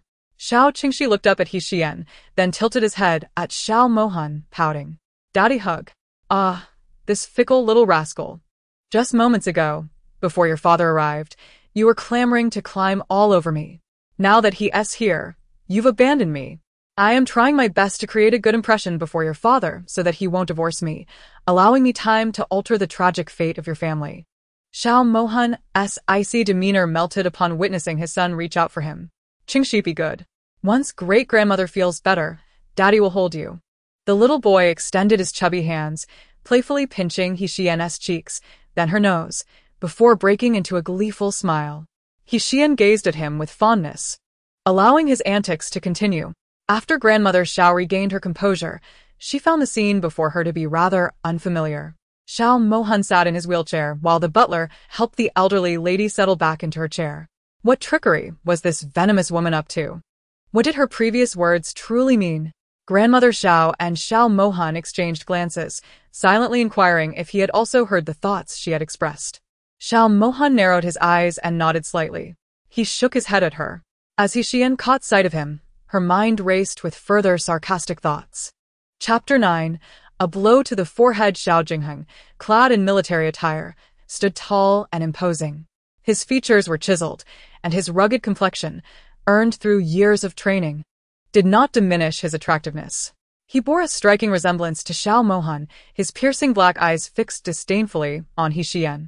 It seemed he had just overheard this venomous woman cursing him, yet he had not seen her speak and questioned his own ears. Truly lacking in manners. Unable even to address her sister-in-law properly. I had intended to warn him about an imminent mishap involving a chair striking his forehead, but given his rudeness, I shall let him be. After all, he is tough enough to withstand a little pain, and such minor injuries are inconsequential compared to the ultimate tragedy that awaits. Upon hearing Xiyan's inner thoughts once more, Xiao Jingheng stumbled slightly, his gaze turning icy as it pierced through Xiyan. He had not misheard. This madwoman was indeed cursing him. He glanced at his elder brother, who, with a weary sigh, pinched the bridge of his nose, clearly having heard as well. A look at their grandmother revealed her turn away, dismayed. How could she have thought that at her age, being cursed by her granddaughter-in-law was the worst of it? Little did she know, the venomous woman showed no mercy even to the entire Xiao family. How cruel. Noticing the peculiar looks from the three of them, Xiyan chose to ignore it. After all, no one liked her at present, so why should she force herself into discomfort? Instead, she would entertain the little bundle in her arms. How delightful! The little one had never been exposed to the original owner's foolishness and showed no signs of shyness. Rising with Xiao Qingxi in her arms, she announced, "Grandmother, husband, little uncle, you all take your time chatting. I shall take Qingxi upstairs to play." Grandmother Xiao, concerned, attempted to intervene but was halted by Xiao Mohan. Xiao Jingheng looked astonished at his brother. Once Xiyan had ascended the stairs, he quickly settled next to Xiao Mohan. "You heard her thoughts, didn't you? Brother, she is so venomous. How can you trust her to hold Qingxi?" In the event that Xiao Mohan glanced at the second floor, she dared not harm Qingxi under my watchful eyes. Furthermore, today she mentioned in her thoughts that Smith would suffer a heart attack near the company, and, astonishingly, it came to pass. Who exactly is Smith? Xiao Jingheng was aware, yet he remained skeptical. Could it merely be a coincidence? Xiao Mohan narrowed her eyes, pondering whether tomorrow you would find yourself struck, which would reveal the truth. Additionally, you should discreetly investigate Lu Haoyu to ascertain if he has a hidden romantic liaison. Xiao Jingheng, perplexed, asked why he should investigate him. After all, he had proposed to Xiaoning. Furrowing his brow, Xiao Jingheng noted that Xiaoning was supposed to be engaged to the Feng family. How did Lu Haoyu become involved? Xiao Mohan cast him a detached glance, advising him to take more interest in her during idle moments. Xiao Jingheng awkwardly scratched his nose, claiming that with her around, he need not worry. He was a rough man, unperturbed by engaging in discussions with a group of soldiers in the military, fiercely protecting the citizens of Huaxia. However, he was not adept at charming young ladies. Xiao Mohan regarded her simple-minded, physically robust brother with a sense of helplessness. Had he possessed a talent for business, he would not have to shoulder the considerable weight of the Xiao family alone. Xiyan had spent an hour playing with her son upstairs, unaware of what Xiao Mohan and the elderly lady had discussed below, nor was she particularly interested. As they played, both fell asleep on the bed. After a while, Xiao Mohan took the elevator to the upper floor, only to find the bedroom engulfed in silence. Spotting his son motionless on the bed, his heart sank. Qingxi. Could this woman truly be so deranged as to harm their son? He hurriedly maneuvered his wheelchair closer, only to breathe a sigh of relief upon seeing his son's small chest rising and falling. His gaze then fell upon the sleeping Xiyan. The bright light illuminated her exquisite features, causing Xiao Mohan's cold demeanor to shift momentarily. Before their marriage, though she could be domineering, her heart and eyes were filled with him. However, since his injury, the light in her eyes had gradually faded, replaced by disdain. In her quest for divorce, she had transformed her face beyond recognition, persistently pushing him to his limits. She succeeded in depleting the last remnants of his patience. Yet, when he acquiesced to her desires, she had a change of heart. Even more astonishing was the fact that it seemed those around him could hear her innermost thoughts. What could be the reason for this? The following day, Xiao Jingheng departed from the old residence early. He drove to the military district, then retrieved some gifts from his car, intending to visit an injured comrade. Upon reaching his friend's residence, he knocked on the door. The voice from inside beckoned. "The door is unlocked. Come in." As he pushed open the door and stepped inside, a stool suddenly fell from above, striking him on the head with a loud thud. Ah! Caught off guard, he collapsed, blood streaming from his wound. Enraged, he shouted, "Who would do such a vile thing as throw objects from above?" It then dawned on him that the madwoman, Xiyan, had predicted he would be struck by a stool today. "Jingheng, what happened?" The injured Huijia, hearing Xiao Jingheng's cry of pain, hastily rose from his bed. Leaning on a cane, Xiao Jingheng entered with the gifts, one hand pressed against his head. "No, you shouldn't be getting up. I don't know which scoundrel threw something from above and split my head open. I'll leave the gifts here and head to the hospital to get this bandaged. I'll come by to see you again when I have time."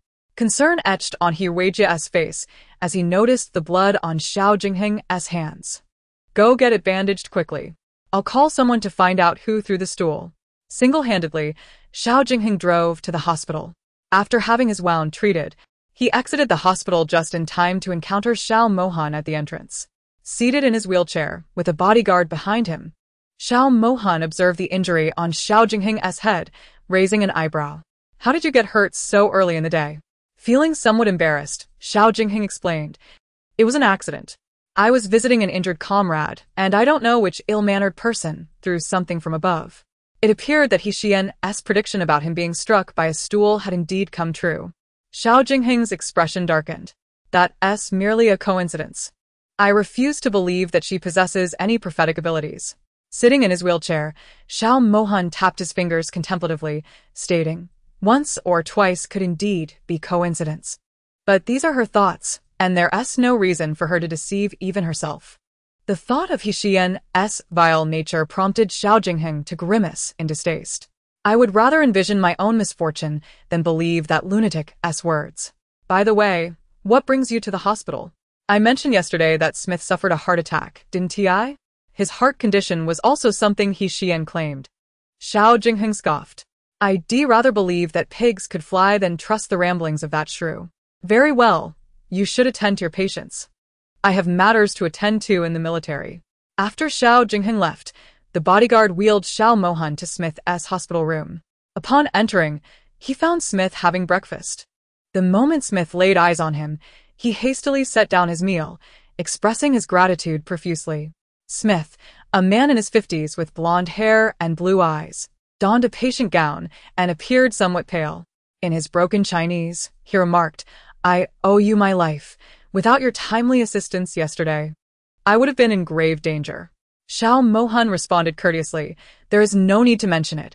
It was merely a fortunate encounter." Smith regarded Xiao Mohan in his wheelchair.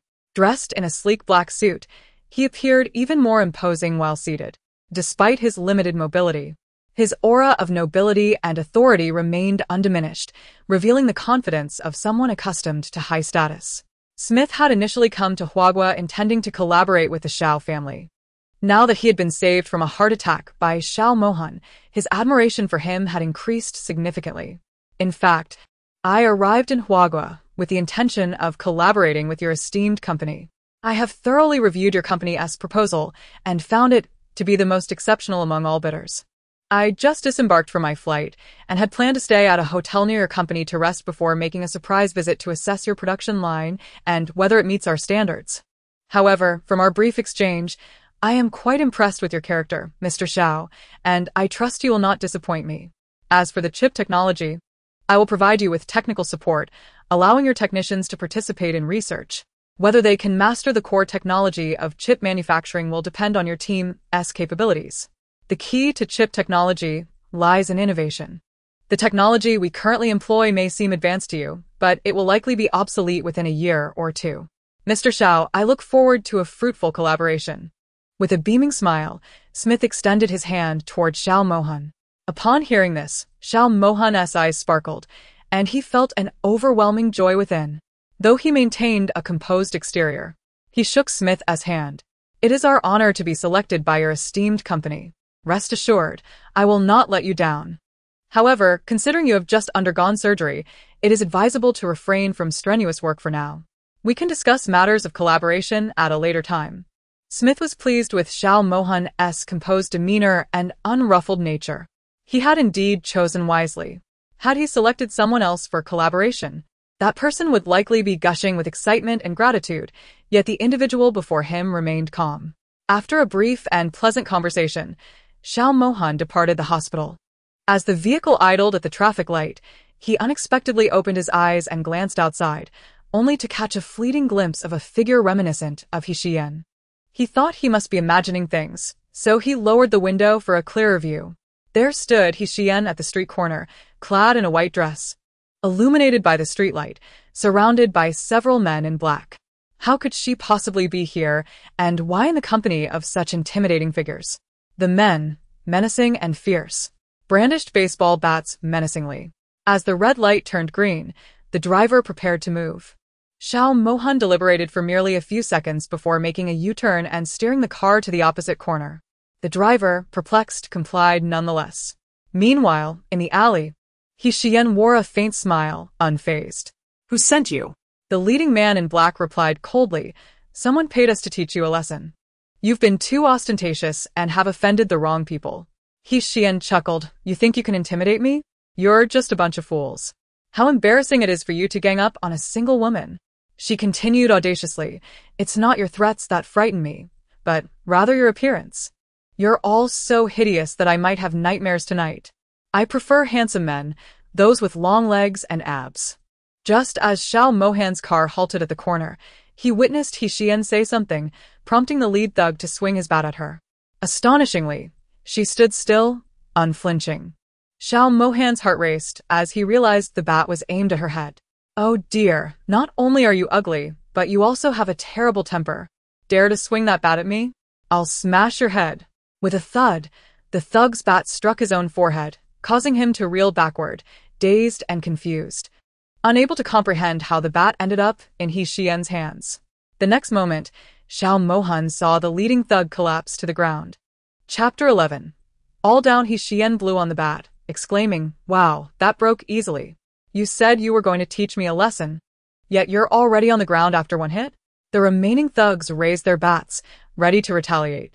Xiao Mohan's eyes glinted with coldness. What trouble had this woman stirred up now?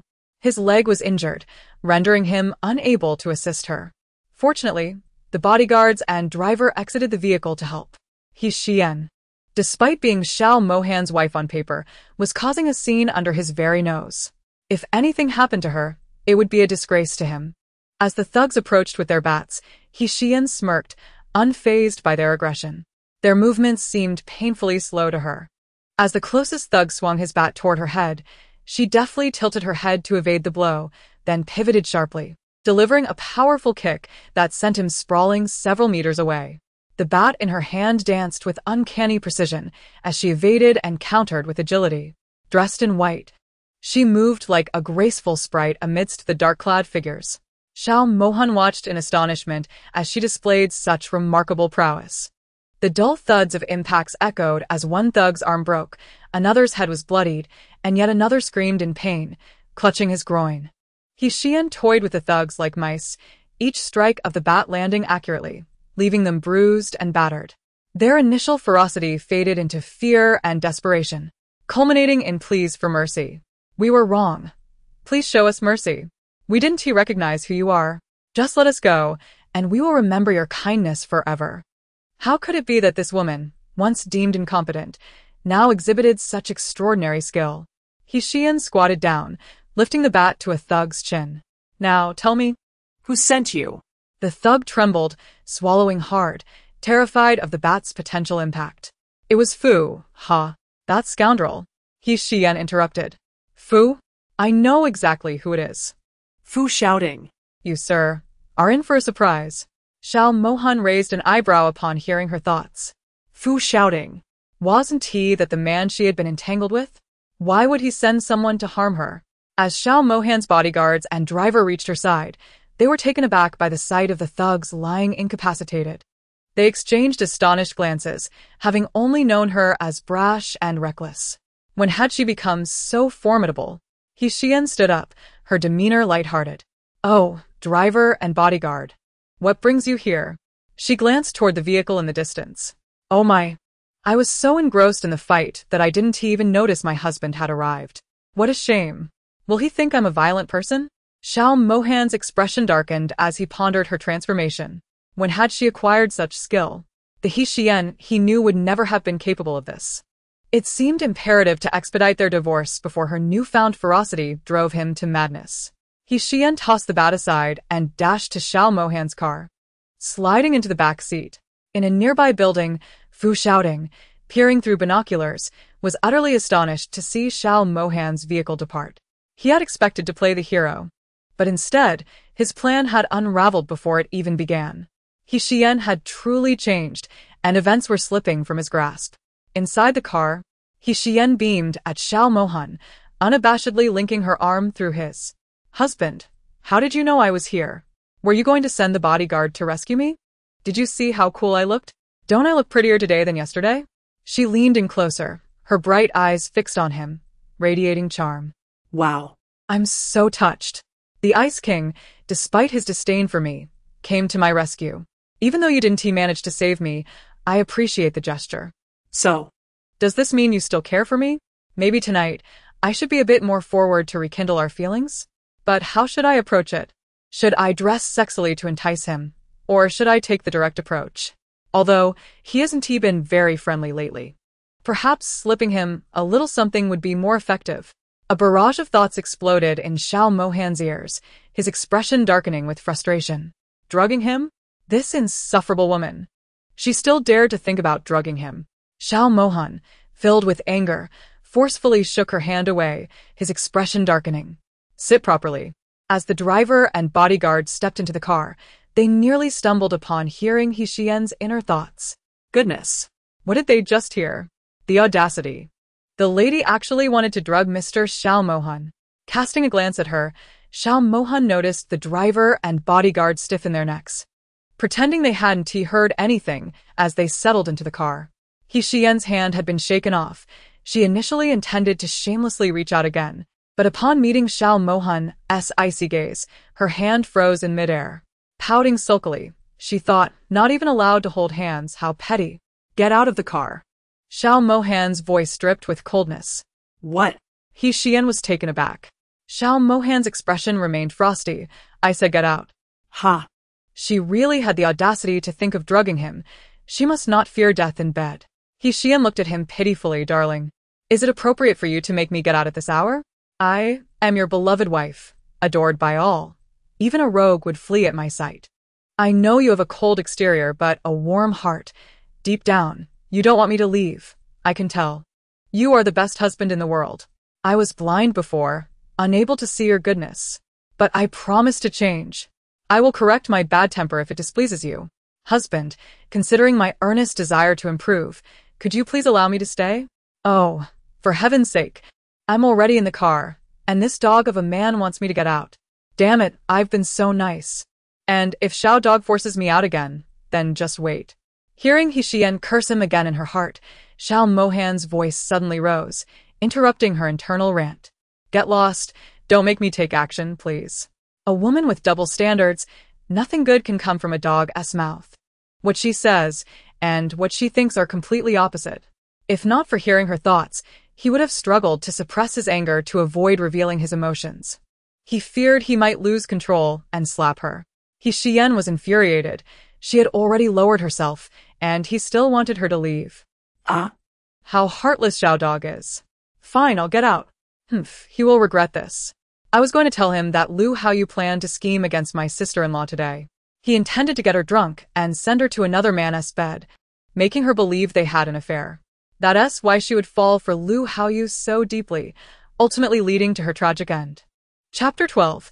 The scheming man targets the sister-in-law. Xiao Mohan's fingers tightened suddenly. Would Xiao Ning encounter trouble tonight? After Xiyan vented her inner thoughts, she reluctantly pushed open the door, preparing to exit the car. Wait. Xiao Mohan abruptly pulled her back. What now? Xiyan was perplexed. He had just told her to get out, and now he was pulling her back. Xiao Mohan's face grew awkward. He couldn't just say he had heard her thoughts. Clearing his throat, he said, for Qingxi's sake, I'll give you a chance. However, keep your distance. Don't touch me or lean in. Otherwise, I'll file for divorce immediately.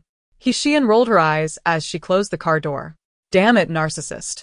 Does he think he's a prized possession, adored by all? If it weren't for the task at hand, I wouldn't bother with this ice-cold fool. Concealing her disdain, she instead said, I knew you couldn't bear to let your delicate beauty wander alone at night. Darling, I find myself loving you more and more. She gazed at him with affection, her eyes glimmering like a captivating enchantress, intentionally throwing flirtatious glances at Xiao Mohan. Xiao Mohan struggled to suppress his urge to throw her out of the car. He silently cursed her for being a cold-hearted fool. She professed love while intentionally flaunting her allure to tempt him. Excellent. Noticing that Xiao Mohan remained silent, his gaze icy and piercing, Xiyan felt a chill run down her spine. She shifted closer to the car window. Why is Xiao Dog looking at me like that? Doesn't he see the flirtatious glances I'm casting? Taking a deep breath, Xiao Mohan pulled out his phone and dialed Xiao Ning. He needed to verify whether what Xiyan had just thought was true. However, after several attempts, Xiao Ning did not answer. His expression darkened. No response. She never avoids his calls unless. He wanted to know where Xiao Ning was but couldn't directly ask Xiyan. So, he pretended to call the old residence. I need to speak with her. I've called her several times, but she hasn't picked up. Unaware of his pretense, Xiyan thought frantically. Oh, come on, looking for Xiao Ning? Don't waste your effort.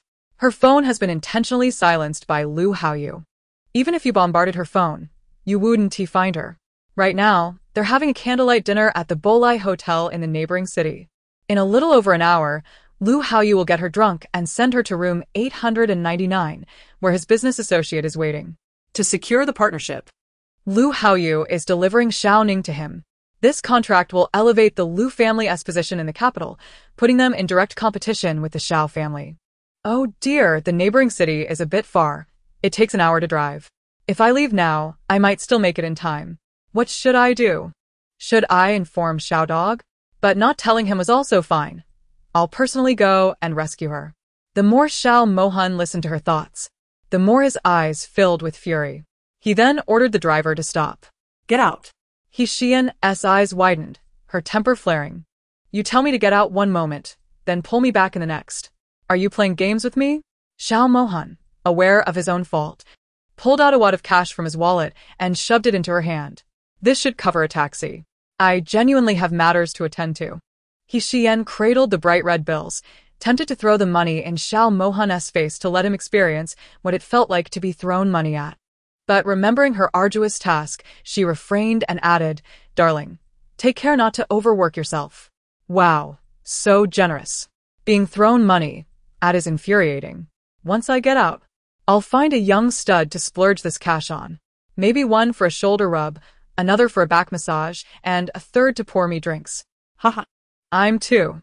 Just as the driver halted the car, upon hearing Xiyan's inner thoughts, he inadvertently pressed the accelerator, causing the vehicle to lurch forward like a sword. Ah.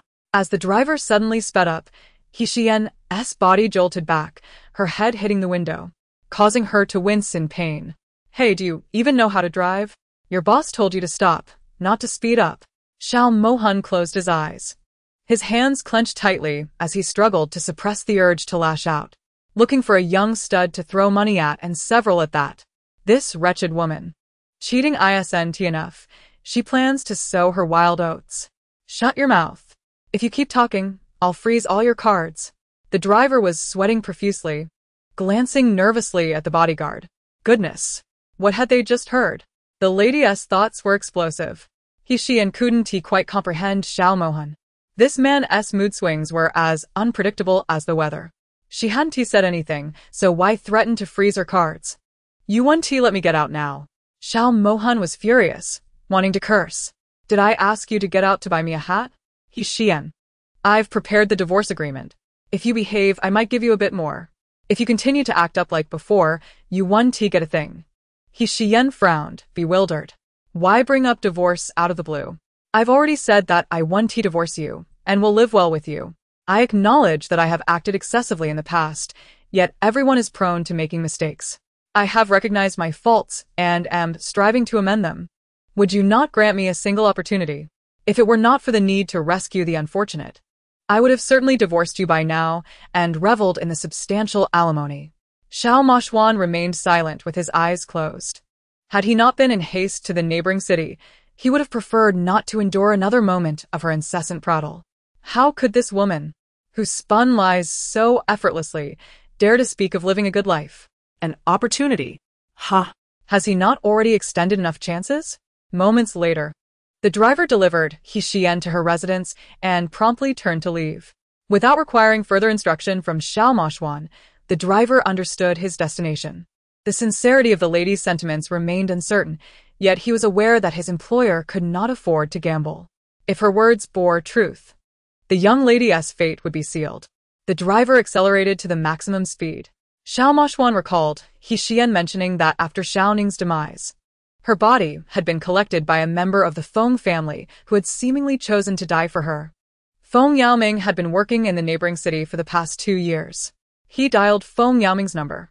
Surprised to receive a call, Feng Yaoming answered, "Hello, Hanga? Is there something you need?" Where are you right now? Feng Yaoming, clad in a black suit, stood tall at 6 feet, handsome, with one hand clutching his car keys and the other holding his phone. "I need your assistance. Xiao Ning may be in danger on your end. I have received word that someone intends to harm her. You must find a way to access the presidential suite 899 at the Bolai Hotel. Someone will intoxicate her and deliver her to that room. Her phone is on silent and I cannot reach her. I am en route and will arrive in approximately an hour, but I fear it may be too late." Feng Yaoming's rage ignited upon hearing this news. Who dares to harm her? Xiao Mohan hesitated to disclose that it was Xiao Ning's boyfriend, considering that his sister was still publicly engaged to Feng Yaoming. "I will tell you when I arrive." Chapter 13. The tragic fate of my sister-in-law's fiancé. Xiao Mohan had just delivered Xiyan home when she hastily chose another vehicle to leave the villa. She was determined to rescue her sister-in-law. The thought of her innocent sister-in-law meeting such a tragic end was unbearable. However, before departing, she intended to deliver a grand gift to Fu Xiaoding.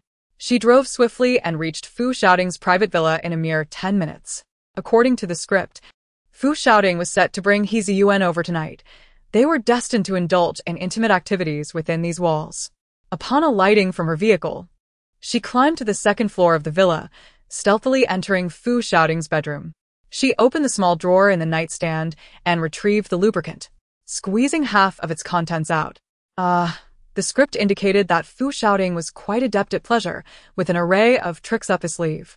She intended to provide that scoundrel with an unforgettable evening.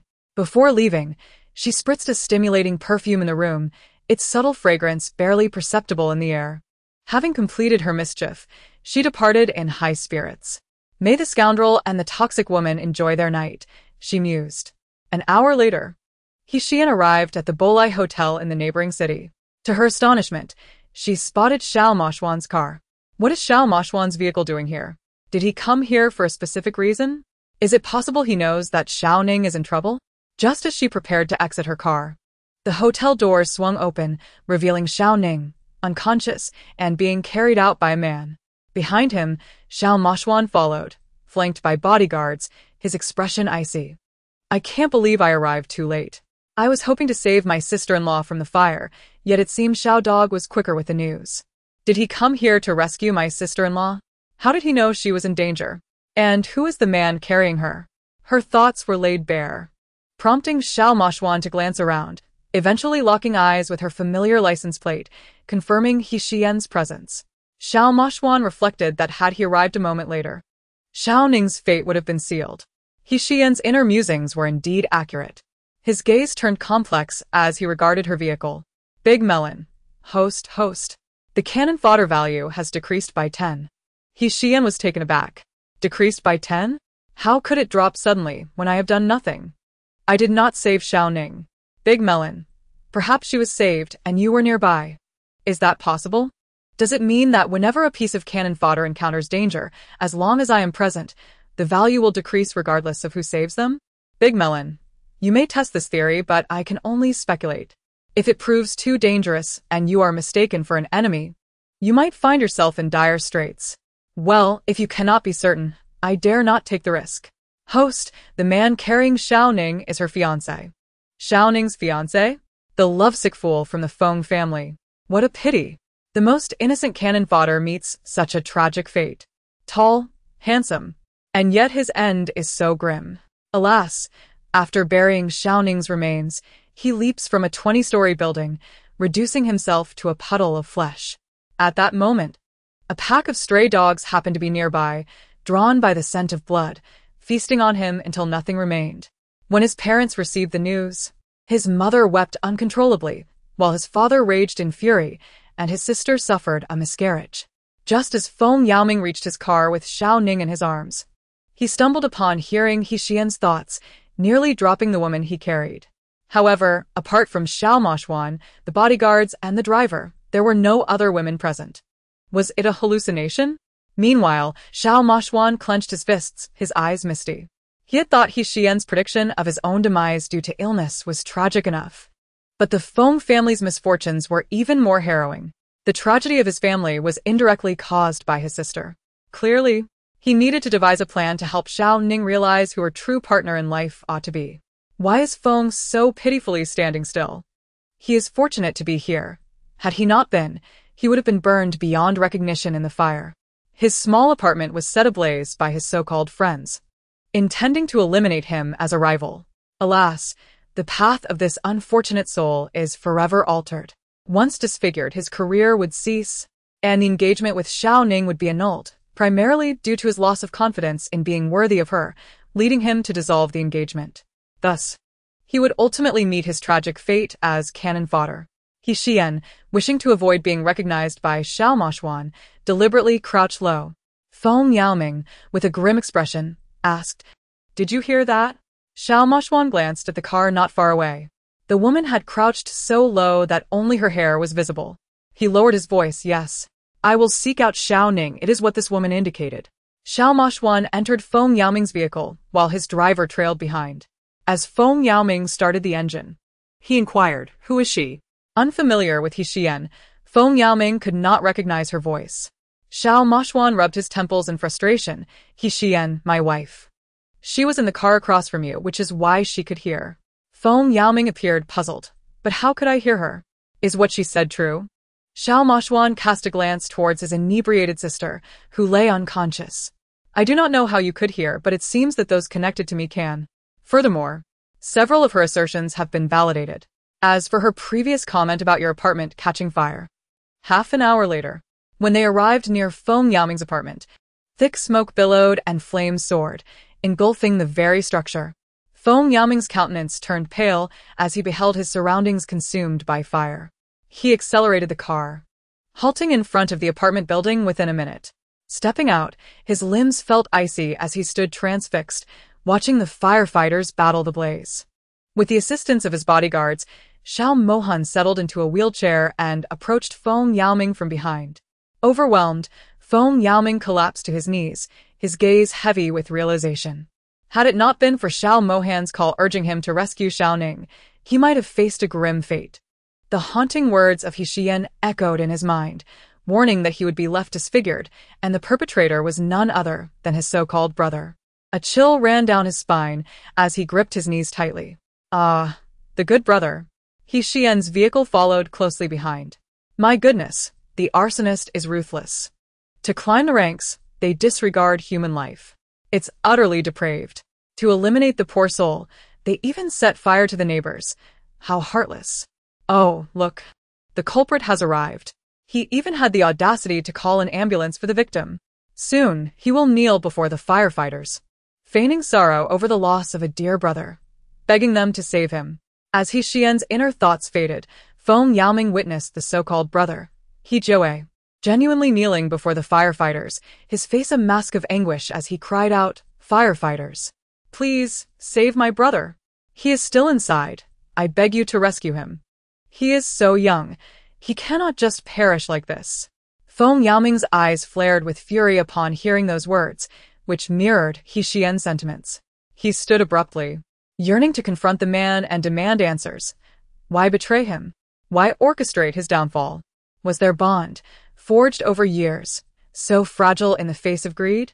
Xiao Mohan, grasping his arm from behind, urged him not to act impulsively. You have no evidence to confront him. He will never admit to it. Now that you understand he poses a threat, exercise caution in the future. This fire has spared you, but I suspect he will seek another opportunity to strike. Feng Yaoming clenched his fists, inhaling deeply to suppress the raging anger. I understand. I will act as if I know nothing. Seeing him regain composure, Xiao Mohan released his grip. Thanks to you, we found Xiaoning tonight. Your residence is uninhabitable due to the fire. I have an apartment nearby. I will send you the address and access code shortly, so you can stay there for now. Feng Yaoming smiled bitterly. I should be thanking you. Were it not for your call, I might have faced dire consequences tonight. Xiao Mohan patted his hand. Take care of yourself. As he watched Xiao Mohan assist Xiaoning away, Feng Yaoming approached his brother He Jiawei, donning a facade of camaraderie. Jiawei, what are you doing? He Jiawei, feigning deep sorrow, jerked at the familiar voice and looked up in shock. Upon seeing Feng Yaoming unscathed before him, he collapsed to the ground in fright. Yaoming, what are you doing here? Are you unharmed? How did you escape such a massive fire? Feng Yaoming chuckled. I wasn't home, so naturally I am fine. But you? Crying so profusely, anyone might think I perished in the flames. He Jiawei's eyes flickered, and he quickly stood, embracing his brother tightly. Thank goodness you are safe. You have no idea how anxious I was when I heard about the fire. I assumed you would be at home. When you didn't answer my calls, I nearly lost my mind. Feng Yaoming patted his shoulder. I apologize for worrying you. I had a friend visiting from the capital and met with him. My phone may have accidentally been on silent, causing me to miss your call. A cruel glint passed through He Jiawei's eyes. Damn it. You weren't home during such a blaze? I have been preparing for this day for a long time. He released Feng Yaoming, feigning nonchalance. As long as you are safe. That's good. Meanwhile, in the capital, Fu Xiaoting drove the luxury car gifted by He Xiyan, escorting He Ziyuan to his private villa. As they entered, they wasted no time in entangling with each other. Dressed in a black suit, Fu Xiaoting pressed He Ziyuan against the wall, passionately kissing her. In her flowing white dress, with long black hair cascading down her back, He Ziyuan's exquisite face flushed with color. She wrapped her arms around Fu Xiaoting's neck, tilting her head back to expose her elegant neck. Fu Xiaoting's heated lips trailed down to her neck, drawing a deep breath. He Ziyuan moaned softly. Shouting, let us go upstairs. Fu Xiaoting glanced at the lustful expression on her face, a smirk gracing his lips. Little enchantress, can you not wait? I have yet to begin. He Ziyuan blushed, playfully punching his chest. You're insufferable. Always teasing me. Huh. A bad boy is irresistible to women. You know you enjoy this side of me. He teased, deliberately licking her ear before hoisting her into his arms. As you wish, let us head to the bedroom. I intend to make up for lost time. He Ziyuan buried her head in his embrace, feigning jealousy. Don't you have a sister? A beauty like her surely satisfies you? At the mention of He Xiyan, Fu Xiaoting's expression darkened, recalling the stinging slaps she had delivered.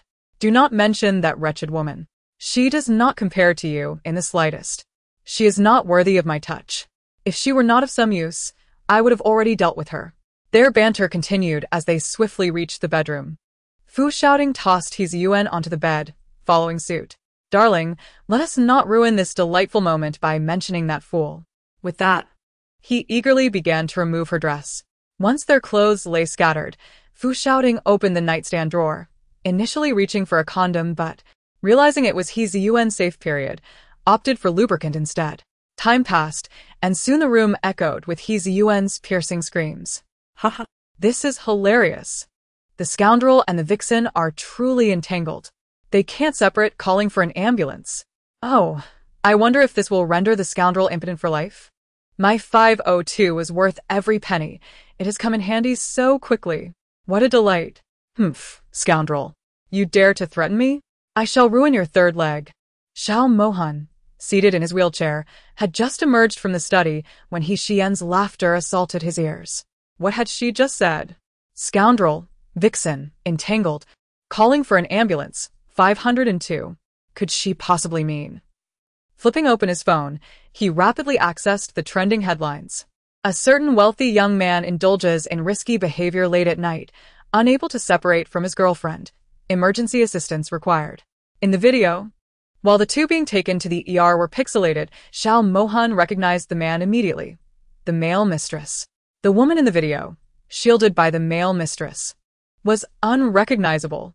This was the scoundrel Xiyan had just mentioned. Previously, she had been infatuated with him, even forsaking her family. But now, Xiyan's laughter resonated with a hint of schadenfreude. Upon recalling her earlier mention of 502, a chilling sensation washed over him.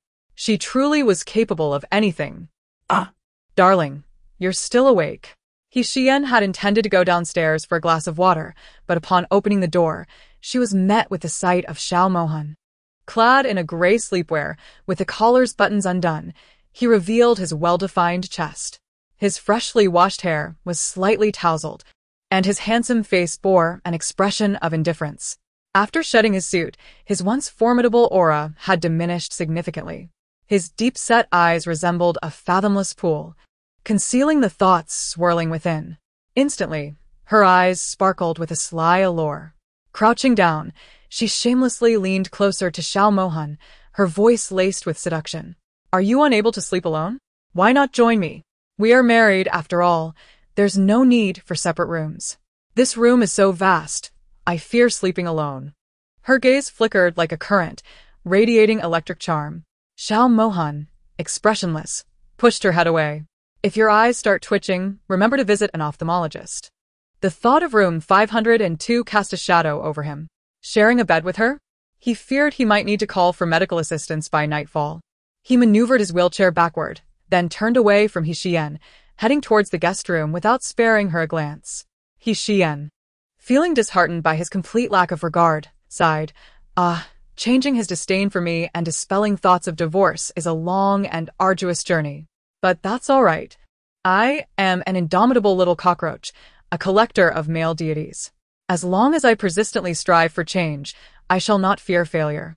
Perhaps one day, he might even fall in love with me and be reluctant to part ways.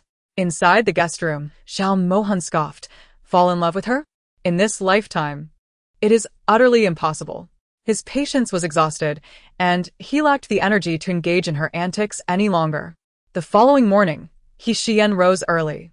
Yawning, she opened the window, allowing the sunlight to filter through the thin mist, bathing the tranquil villa in a warm golden hue. A gentle breeze rustled the branches, and the cool morning air, infused with a hint of floral fragrance, invigorated her spirit. Outside the villa, a sea of blossoms adorned the right side of her bedroom. The exquisite array of flowers was the sole redeeming quality of the original owner. Though domineering and spoiled, she had a penchant for gardening, filling 2/3 of the villa's grounds with a vibrant display of blooms. Wow, the air is truly refreshing, she mused, unable to recall the last time she had inhaled such pristine air. In my past life, I departed too soon, never having the chance to fully appreciate life. Now that I've been granted a second chance, I shall treasure it dearly. After changing her attire and freshening up, she descended the stairs, only to be surprised to find Xiao Mohan still at home, not having left for work. Dressed in casual home attire, he furrowed his brow, engrossed in the newspaper. His long fingers glided over the pages, and the chiseled lines of his face exuded a blend of handsome maturity and steadiness. Sunlight streamed through the window, casting a golden glow on his broad shoulders, rendering him irresistibly captivating. Xiyan was momentarily entranced, her eyes fixated on Xiao Mohan. Wow. I didn't expect him to look so appealing in casual wear. He's as alluring as a movie star. The original owner had foolishly neglected such a dashing, affluent husband in favor of pursuing infatuations elsewhere. Xiao Mohan sensed her intense gaze and abruptly met her eyes, observing the drool at the corner of her mouth. A look of desire that seemed to want to pounce on him, he turned away in disdain. Please spare me that revolting gaze. Goodness. Such a beautiful face wasted on someone so unpleasant. Tiaske, you've been touched by me from head to toe. What is the harm in a glance? Humph. If you want to let me look, I'll sneak into your bed tonight while you sleep and feast my eyes on you. Coughing, Xiao Mohan nearly choked on his saliva. This woman, he reminded himself to remain calm.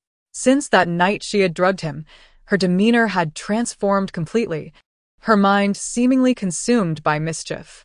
It appeared that he would have to lock the door at night to avoid being caught off guard by her antics.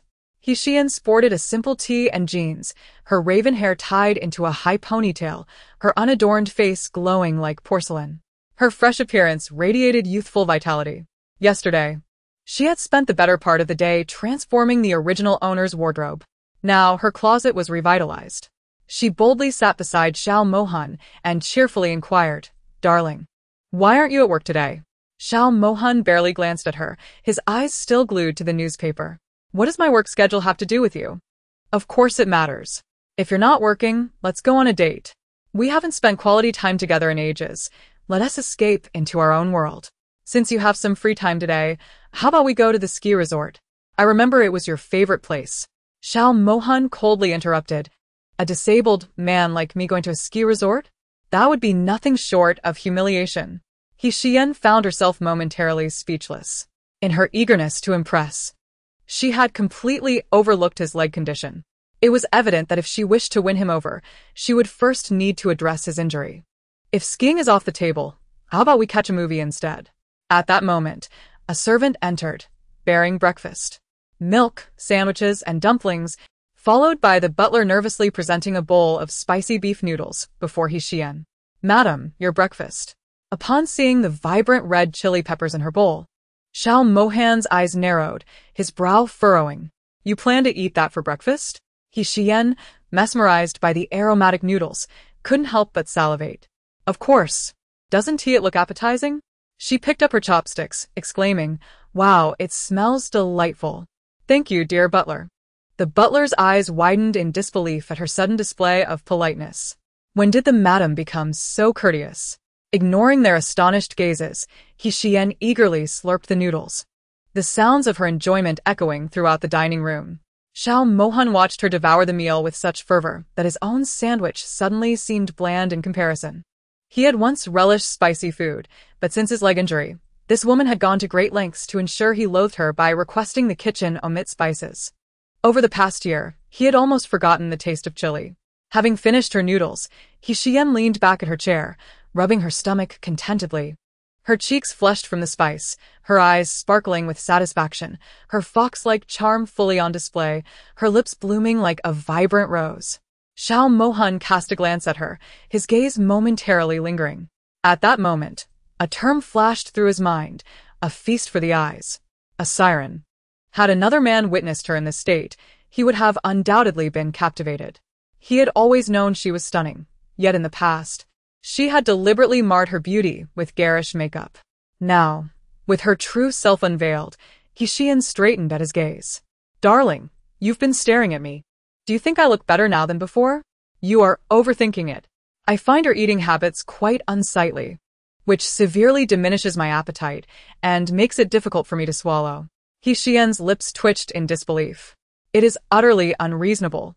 How can you lose your appetite in front of such a stunning beauty like me?" Xiao Mohan chose to ignore her, wiped his mouth, turned his wheelchair, and swiftly ascended to the second floor via the elevator. Moments later, he emerged in a tailored suit and entered the hall. Upon seeing this, Xiyan immediately rushed to his side, knelt down, and grasped his hand. "Darling, where are you going? May I accompany you?" Her eyes sparkled with hope, shining brilliantly. Xiao Mohan brushed her hand aside and continued on his way. Hearing that he had not outright rejected her, Xiyan felt an immediate surge of joy and leaped several feet in the air.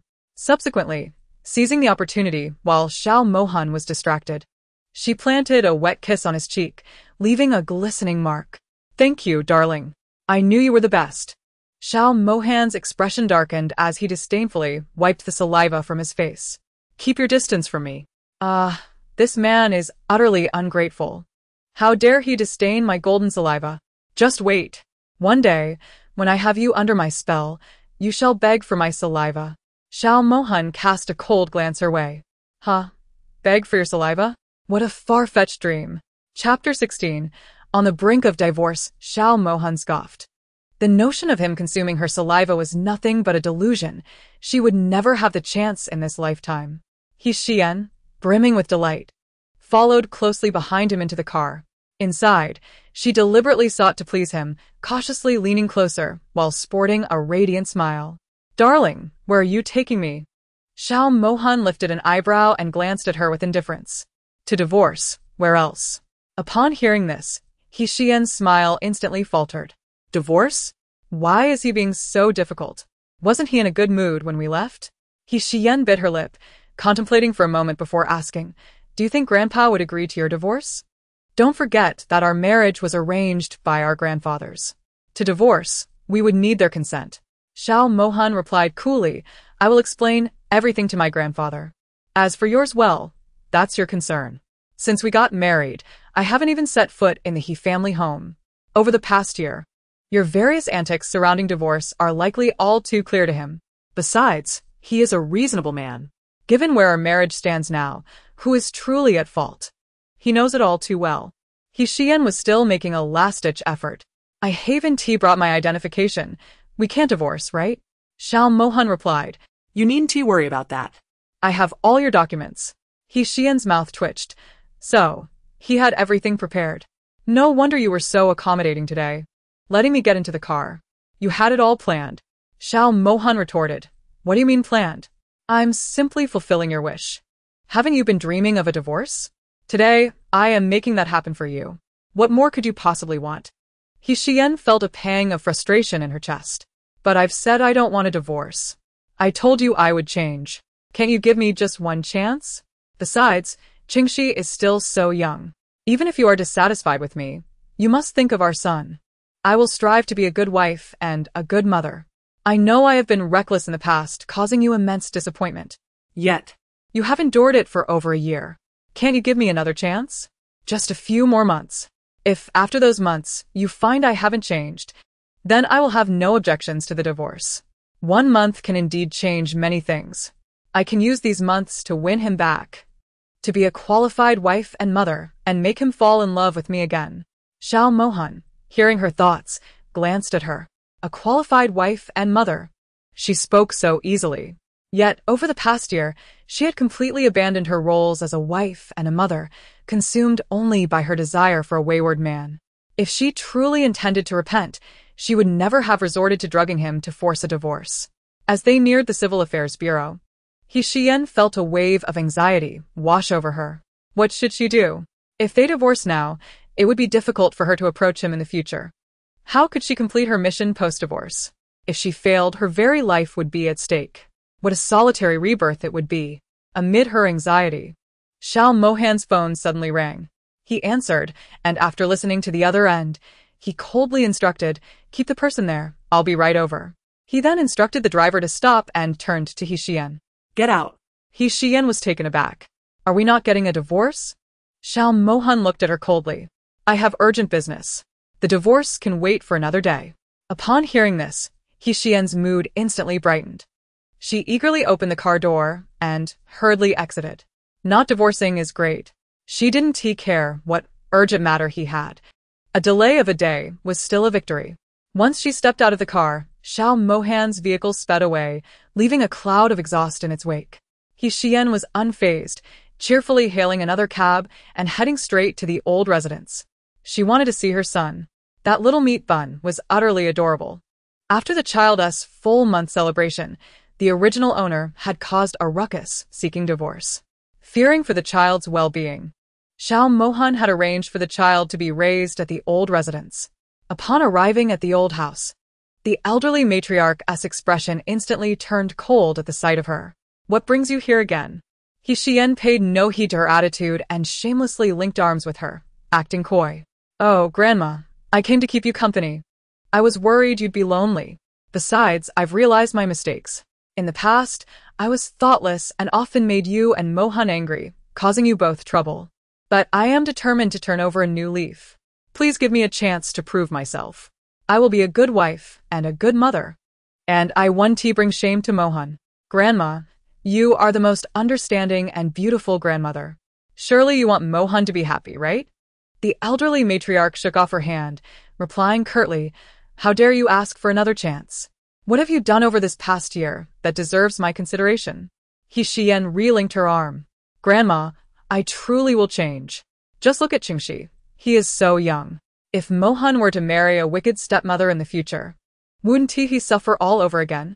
I am his biological mother. Even though I haven't been there for him, I have never harmed him. Oh. The elderly lady is quite pitiful. The matriarch, hearing her own tragic fate recounted, had lost the anger she once felt. She squinted her murky eyes. You wish for me to give you a chance? Xiyan hadn't expected this sudden concession, and she eagerly nodded her head like a chick pecking at rice. The elderly matriarch scrutinized her inscrutably. Very well, if you can help Mohan regain his strength, I will believe that you are sincere in your desire to amend your ways. Oh, that is no challenge at all. Mohan's legs can still be saved. His inability to stand is merely due to nerve damage. Once his nerves are treated, he shall stand once more. How fortunate that I can heal his legs. However, if I claim to be able to do so, no one will believe me. It seems I must secretly restore his legs and astonish everyone. Chapter 17. Easing relations with the matriarch grandma. Please grant me this chance. I will find the best doctor for Mohan and ensure he stands again. I promise I will never cause trouble again and will not bring shame to the Xiao family. Upon hearing Xiyan's heartfelt declaration that her grandson's legs still held promise of recovery, the elderly lady nearly cried out in excitement. Yet, in an effort to conceal her ability to perceive Xiyan's thoughts, she maintained a composed demeanor as she engaged in conversation. Your current credit limit stands at 0. Only a naive child like Chongxi would be swayed by you. However, given your fervent assurances, I will reluctantly extend my trust to you this once. When Xiyan heard the old lady express her willingness to grant her an opportunity, she joyfully embraced the lady's arm and shook it enthusiastically. Oh yes, grandmother is simply wonderful. I always knew that grandmother is the best in the world. Alas, I must alter her tragic fate and ensure she lives a little longer. Perhaps even long enough to break world records. Yet, upon hearing her true inner thoughts, the elderly woman suppressed the corners of her mouth that threatened to rise in a smile. Stop shaking me. If you continue, my old bones might just fall apart. Xiyan released her grip and moved behind her, dutifully massaging her shoulders and back. They won't fall apart. Grandmother is in fine health. She could live for decades more without issue. Her unique massage technique was so comforting that the old lady nearly let out a hum of pleasure. This girl, if she truly repents, may not be as irredeemable as she seems. Noticing the old lady comfortably squinting her eyes, Xiyan seized the moment to negotiate. I wish to cultivate a bond with him. Rest assured, I will take exceptional care of him. If it concerns you, the nanny who looks after him can accompany me. After all, Mohan is already exhausted from his work at the company, and the old residence is quite far. He must take a long detour to visit Chongxi. The elderly lady, who had nearly dozed off, instantly opened her eyes. Do not even think about taking Chongxi away. Once you have rectified your many shortcomings, then we can discuss him. I will not prevent you from visiting Chongxi, but taking him away is out of the question. At that moment, Xiao Ning trudged down the stairs, one hand rubbing her temples and the other grasping the railing for support. Upon seeing Xiyan, her spirit instantly revived. What brings you? You harbinger of misfortune. Back to the old residence? Xiyan glanced at her. How rude! If it weren't for your brother and the young master of the Feng family intervening last night, you would have already been defiled by that old man. Foolish girl. Nearly sold out by Lu Haoyu, and yet she still daydreams. Last night that cunning man must have whispered sweet nothings to her. Ning Ning. You are the love of my life. I dared not confess before due to your engagement with the Feng family, but now that I know you hold feelings for me, I can boldly propose to you. Rest assured, once we marry, I will make you the most beautiful and happiest bride in the world. Ahaha. Only for the younger sister to marry into the Lu family. Only to be cast aside while he secretly dallies with his mistress, and even has a pair of twins with her. Xiao Ning was startled by Xiyan's thoughts and stumbled, losing her balance. In a flurry, she grasped for the handrail, but the more she panicked, the more chaotic her movements became, and she found herself on the brink of colliding with the floor. Xiyan swiftly darted forward, her speed so remarkable that even the elderly lady couldn't catch a glimpse of her actions, and she caught Xiao Ning around the waist, turning her body, miraculously, to stand upright. Still shaken, Xiao realized it was Xiyan who saved her and quickly pushed her away with force. Xiyan stumbled back a few steps, her lower back colliding with the staircase railing, causing her to wince in pain. Rubbing her waist, she looked at her dazed sister-in-law with disdain. How ungrateful. I saved you from disaster, and you can't even muster a thank you before shoving me away.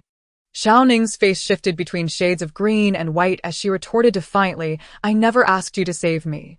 The elderly lady, with her head bowed, clenched her fists tightly in anger, her teeth grinding audibly. Her granddaughter, the precious gem she had cherished since childhood, had been so ruthlessly schemed against by that heartless Lu family.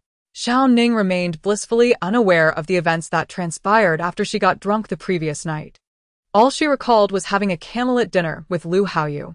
When had she become intoxicated? As for the thoughts she had just heard from Xiyan, Lu Haoyu had previously claimed he would gain the family's approval for their union. Now that the elderly lady had learned the truth of last night's events, she naturally believed Xiyan's words to be genuine. With a serious tone, she fixed her gaze on Xiao Ning and commanded, You are forbidden from associating with that man from the Lu family. Remember, you are engaged. Xiao Ning's eyes widened in disbelief. Grandma, you previously said you wouldn't pressure me. You know full well who I favor, the elderly lady asserted sternly. That Lu Haoyu is not as noble as he appears. He is vile and malicious behind the scenes, merely using you as a pawn. There will be no positive outcome for you too. From now on, you are not to see him without my permission. Otherwise, you will no longer be my granddaughter. Grandma. Xiao Ning was left dumbfounded. Had she merely slept for a moment, and her grandmother had already transformed? Pleading proved futile. Go to your room and tidy yourself up. Just look at your current appearance. It hardly resembles that of a refined young lady. Wow, the elderly lady is formidable. A beacon of clarity. How does she know of young Master Lu's poor character? It seems the Xiao family may still be saved. Oh dear, elderly lady. You must resolutely prevent my love-struck sister-in-law from marrying into the Lu family. Upon hearing Xiyan's praise, the elderly lady proudly lifted her chin. Humph. With you as my oracle, what is it that I do not know? Once Xiao Ning retreated upstairs, the elderly lady's gaze toward Xiyan softened. Chongxi should be awake now. You may go see him, but you cannot take him away. Although she could not take the little bun home, Xiyan was still delighted that the elderly lady's perception of her had shifted. Thank you, grandmother. I will go see Chongxi now. With that, she dashed up the stairs. Before she even entered the room, she called out joyfully, Little bun, Mommy has come to see you. Xiao Chongxi, who had gone to bed late and risen late, was just being dressed and washed by the nanny who was about to carry him downstairs. As soon as Xiyan entered, she could not resist taking her son from the nanny's arms. She planted a kiss on his cheek. Little bun, have you missed Mommy? Xiao Chongxi, with his wide, sparkling eyes, looked at her curiously for a moment before recognition dawned. He excitedly waved his little hands, wriggling in her embrace, clearly delighted to see her. Oh, dear. Stop squirming. You're wiggling too much. Be careful that Mommy can't hold you. Xiao Chongxi seemed to understand, obediently nestling in her arms, one tiny hand in his mouth. Blinking at Xiyan with a smile, his dimples making her want to pinch his cheeks. Unable to resist, she kissed her son's little face again, exclaiming, Chongxi is so well-behaved and adorable. On the way back, she couldn't help but discuss with Xiao Mohan. Darling, let us bring Chongxi over. He is so cute. And I want to watch him grow every day.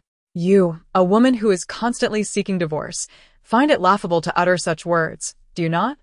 Xiao Mohan replied, incredulous. Xiyan grasped the hem of his shirt. Darling, I have acknowledged my mistakes and will change. She pressed on, just trust me this once. Chongxi is so lovely. Surely you don't want him to remain at the old residence. Over time, you will lose touch with him. Xiao Mohan wished he could raise their son by his side, but he dared not provoke Xiyan, the venomous woman. Previously, in her pursuit of divorce, she had nearly suffocated their son. Had he not intervened in time, they might not have their son anymore. It seemed this woman had forgotten that matter. Without you, Chongxi will thrive and grow happily. I care not for a distant relationship. As long as he grows up healthy, that is all that matters. How troublesome it is to deal with such a man. That enchanting creature is no mere mortal. She is a seductive fox spirit. She took great pleasure in draining the vital essence of young boys. My son fell victim to that demonic creature's insatiable hunger, which left him frail and sickly, requiring multiple hospitalizations each year. The old woman refused to release her grip, while that spineless man wouldn't step forward to intervene. What recourse do I have? How should I proceed? The sudden screech of brakes interrupted Xiyan's heartfelt complaints. Chapter 18. Initiative. As the driver slammed on the brakes, a chill of anxiety washed over him. He hesitantly spoke, "Boss." Xiyan rubbed her forehead, letting out a pained cry. Then, with a tone of lament, she addressed the driver. "Sir, were you doing that intentionally? I've already been hit twice."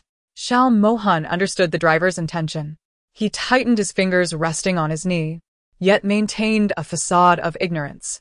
"Drive more steadily," he instructed. The driver immediately comprehended, responding with a simple, "All right." He then started the vehicle once more, his palms sweating as they left an imprint on the steering wheel. Oh my.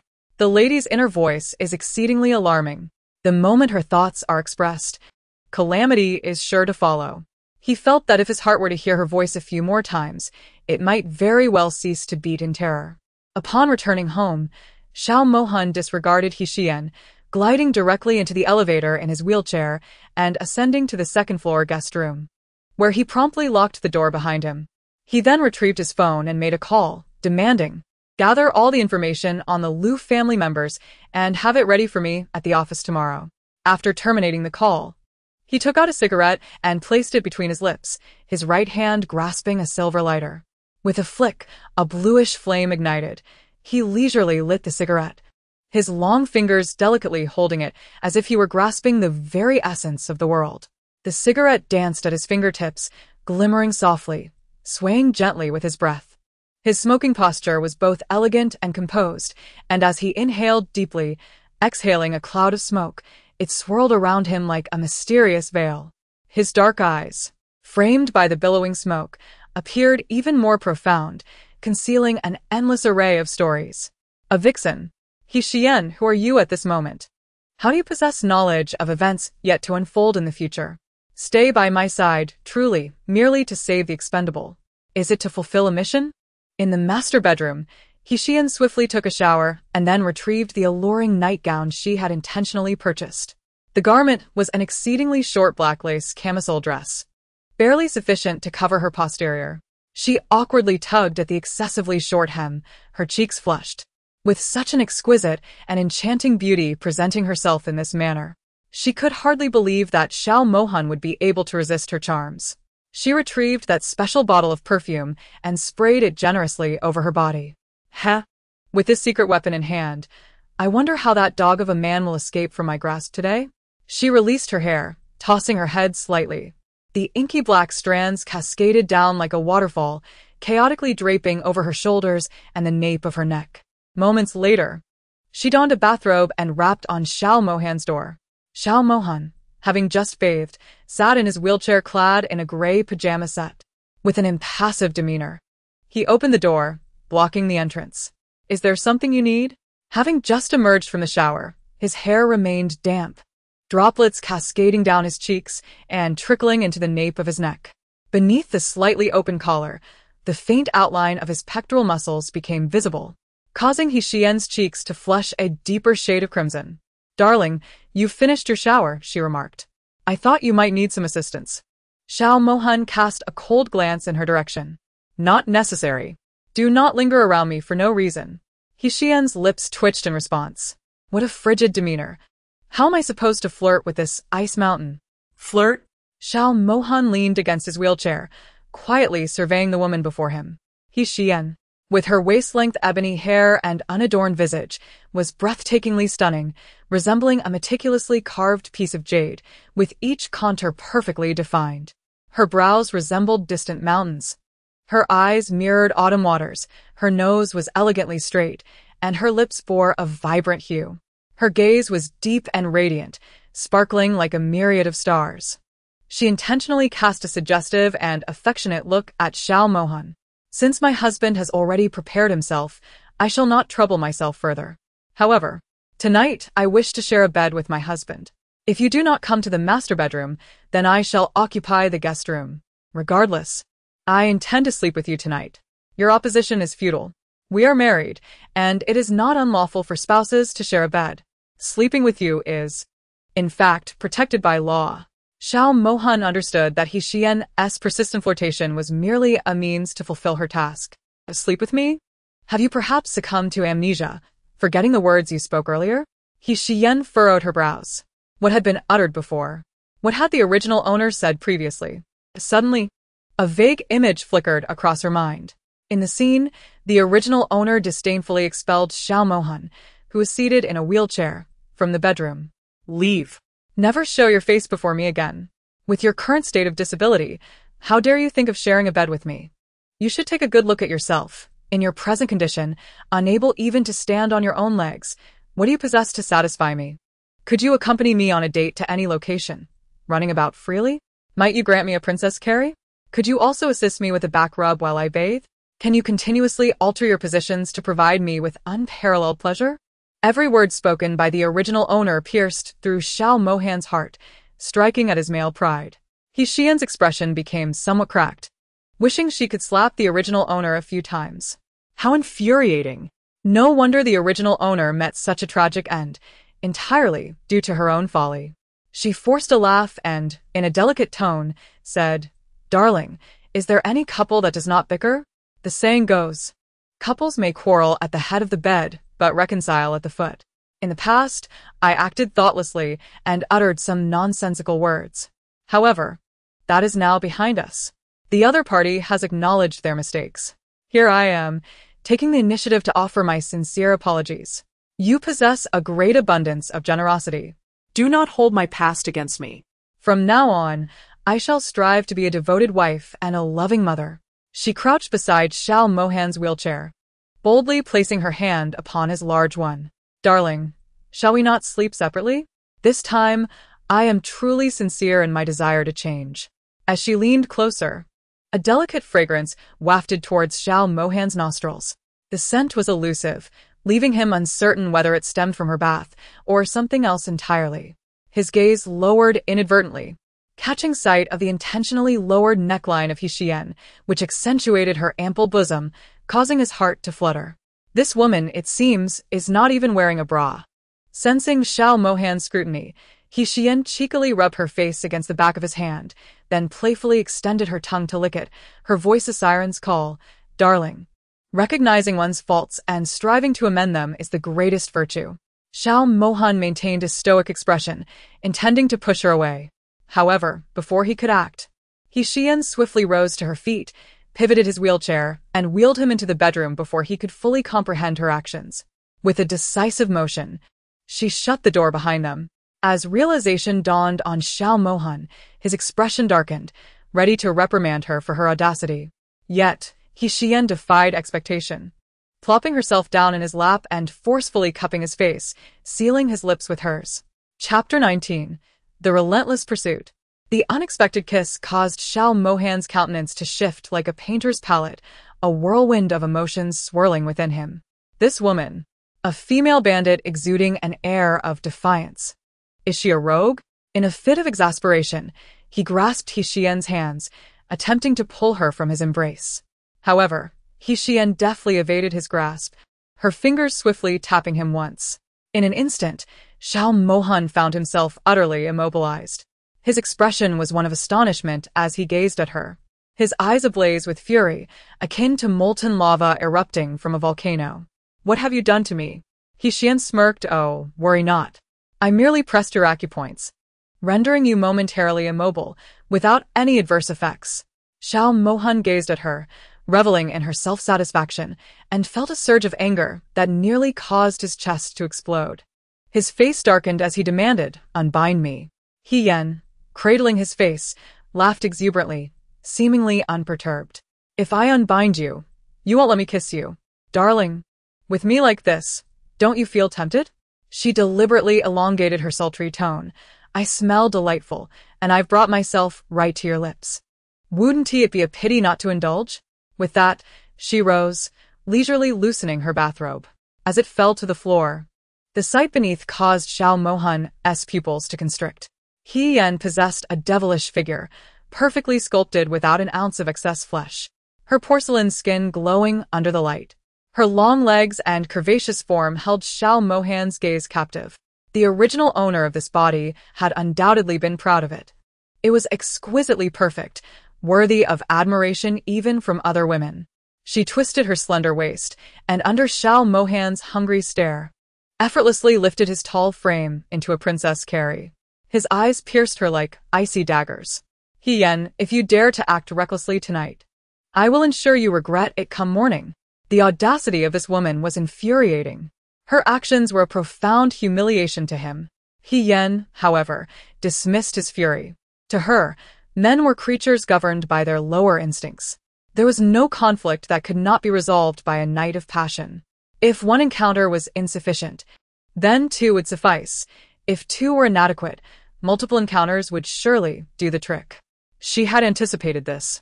Knowing Xiao Mohan's disdain for her was so intense that he often threatened divorce. She needed to alter his perception, to first ensure he did not recoil from her. Thus, she chose an unorthodox approach, taking the offensive. This was her current advantage. The original owner had been willful and unreasonable. Why not exploit this trait? She intended to tread the path of men, leaving them with no escape. If her culinary skills were lacking, then she would excel in the bedroom. After all, this man was currently incapacitated, allowing her to act as she pleased. Once he found himself unable to resist, he would no longer mention divorce. He laid Xiao Mohan on the bed and nestled beside him, placing his large hand on her ample bosom. Darling, don't be angry. This is called flirtation. I may have neglected my duties as a wife before, but from now on, I will pamper you every day. Xiao Mohan clenched his teeth, the sound grating. You should consider how you plan to meet your demise tomorrow. He playfully placed her pinky on his lips. Hush, it's bad luck to talk of death. If I were to die, where would you find such an entertaining wife as I? Xiao Mohan's fury was stoked further. You truly wish to provoke me. He had never imagined he would find himself at the mercy of a woman. He closed his eyes, offering her one last chance. Unbind me, and I shall pretend nothing has occurred tonight. Otherwise, tomorrow you will find yourself cast out from the Xiao family. Xiyan, unperturbed, thought little of his threat. We shall deal with tomorrow, when it comes. I trust that after tonight, you would never want to throw me out of our home. With a mischievous demeanor, she peppered his face with hasty kisses. Xiao Mohan was both furious and helpless against her advances. Dagwar, your husband wants the assistant to bring over the divorce papers right now. What earth-shattering event have you set in motion? You've truly incited his wrath. Silence. Do not interrupt my endeavors, she retorted, determined to relieve his tension. How I relish your frustration, knowing you despise me yet remain powerless to act against me. Look, this amusing? You've worn that glum expression all day, as though everyone owes you a fortune. If only you could smile, it would be even better. My husband's handsome visage would overshadow flowers if he smiled. Truly, no man in the capital can compare to him in beauty. As Xiao Mohan listened to her thoughts, the anger he had been harboring dissipated inexplicably upon hearing her final remarks. Xiyan, undeterred by the voice in her head, continued to tantalize Xiao Mohan, igniting a fervor within him. With her soft curves within reach, she playfully teased without crossing the final threshold. Xiao Mohan was drenched in sweat, his body burning with desire, feeling as if he had been administered an aphrodisiac. Dead woman, if you're going to tease, at least finish the job. Do you wish to suffocate me? Xiyan paused, innocently blinking her doe-like eyes, her cheeks flushed. Don't you men enjoy foreplay? Xiao Mohan's breathing intensified. That's for women. Are you not aware that I am a man? Surely you can see my reaction? His frustration mounted. Damn it, I'm not a paragon of virtue. And yet here you are, igniting a fire upon me. Xiyan, noticing his arousal, suddenly felt a pang of trepidation. While she had been bold in her teasing, the prospect of actual intimacy left her at a loss. Perhaps I won't tease you any further. Xiao Mohan nearly choked on his breath. Xiyan, are you courting death? She shivered at his tone, realizing she may have ventured too far. All right, I'll unbind you. But you must promise not to be angry or strike me. Xiao Mohan's smile sent chills down her spine as he replied, "Very well, unbind me. And I shall not be angry or harm you. Do you promise?" "I promise." He inhaled deeply, determined to ensure that tonight she would remember this day vividly, as he would not be known as Xiao if he did not teach her a lesson. Xiyan, contemplating her escape after unbinding him, felt a surge of anxiety. Surely, with his legs incapacitated, he would not pursue her. With trepidation, she began to release his restraints, but before she could flee, Xiao Mohan seized her ankle and pulled her back toward him. True, his legs were weak, but his knees were not. He would have no trouble subduing Xiyan, even from a sitting position. The disparity in their strength was palpable at that moment. Xiyan, overwhelmed by his fierce gaze, found herself pleading, "Darling, I was wrong. I want to do it again. Please spare me this time." Xiao Mohan chuckled coldly. Too late. With a swift motion, he tore her scanty lace dress, and a torrential wave of kisses descended upon her. This woman was his legal wife. There was nothing unlawful about taking her to bed. Compared to the repugnant nonconformist she had once been, she now resembled a seductress. She dared repeatedly to challenge his limits, and he would ensure she remembered this dark day forever. Just as he was about to take the final step, Xiyan felt a sudden warmth between her legs. Her expression froze, followed by a burst of laughter. "Ah, how timely. I'm going to die laughing. Oh my period, I've never loved you more." Xiao Mohan, feeling the dampness beneath his palm, nearly suffered a heart attack as he roared in exasperation. Xiyan. Chapter 20. Going all out, ahaha. Xiyan laughed unabashedly. "Darling, I'm so sorry. I truly did not mean it. You should rinse off with some cold water while I go fetch a sanitary pad and change the sheets for you." Xiao Mohan, consumed by fury, barked, "Get lost." He clenched his fists tightly, exerting immense effort to restrain himself from being rough with her. This wretched woman must have done it on purpose. Knowing full well that her period was approaching, yet she continued to tease him relentlessly. Xiyan stifled her laughter, striving to maintain her composure. However, her trembling shoulders betrayed her, and under Xiao Mohan's piercing gaze, she hastily slipped out of bed, donned a bathrobe, and made her escape. 2 minutes later, having changed her sanitary pad, she returned to the guest bedroom. Xiao Mohan was still in the bathroom. With nimble hands and feet, she quickly replaced the sheets. Feeling a twinge of guilt, she knocked on the bathroom door. "Darling, are you done? Would you like me to run a bath for you? Get ready to leave tomorrow." Xiyan realized she had indeed gone too far tonight. If she didn't manage to win him over, he might very well insist on her departure the following day. She turned the doorknob, only to find it locked from the inside. Raising an eyebrow, she thought, "A mere lock cannot deter me." In the next moment, she heard the lock click open. "How did you unlock the door?" Xiao Mohan was taken aback by her unexpected capabilities. "It's just a simple lock. There's nothing difficult about it. As long as it isn't a high-tech fingerprint lock, I can open it with a wire in no time," she replied nonchalantly.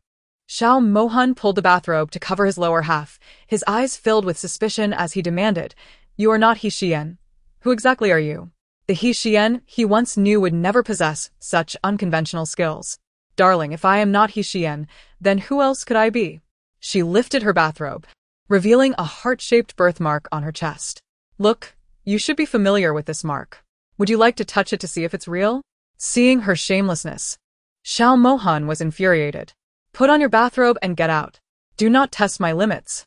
Otherwise, you will find that you gain nothing tomorrow. Meet me at the Civil Affairs Bureau at 9 o'clock. Xiyan rolled her eyes. "What else can you do apart from threatening me?" Instead of leaving, she took a few steps closer to Xiao Mohan. Xiao Mohan, who had been enraged, was rendered speechless by her audacity.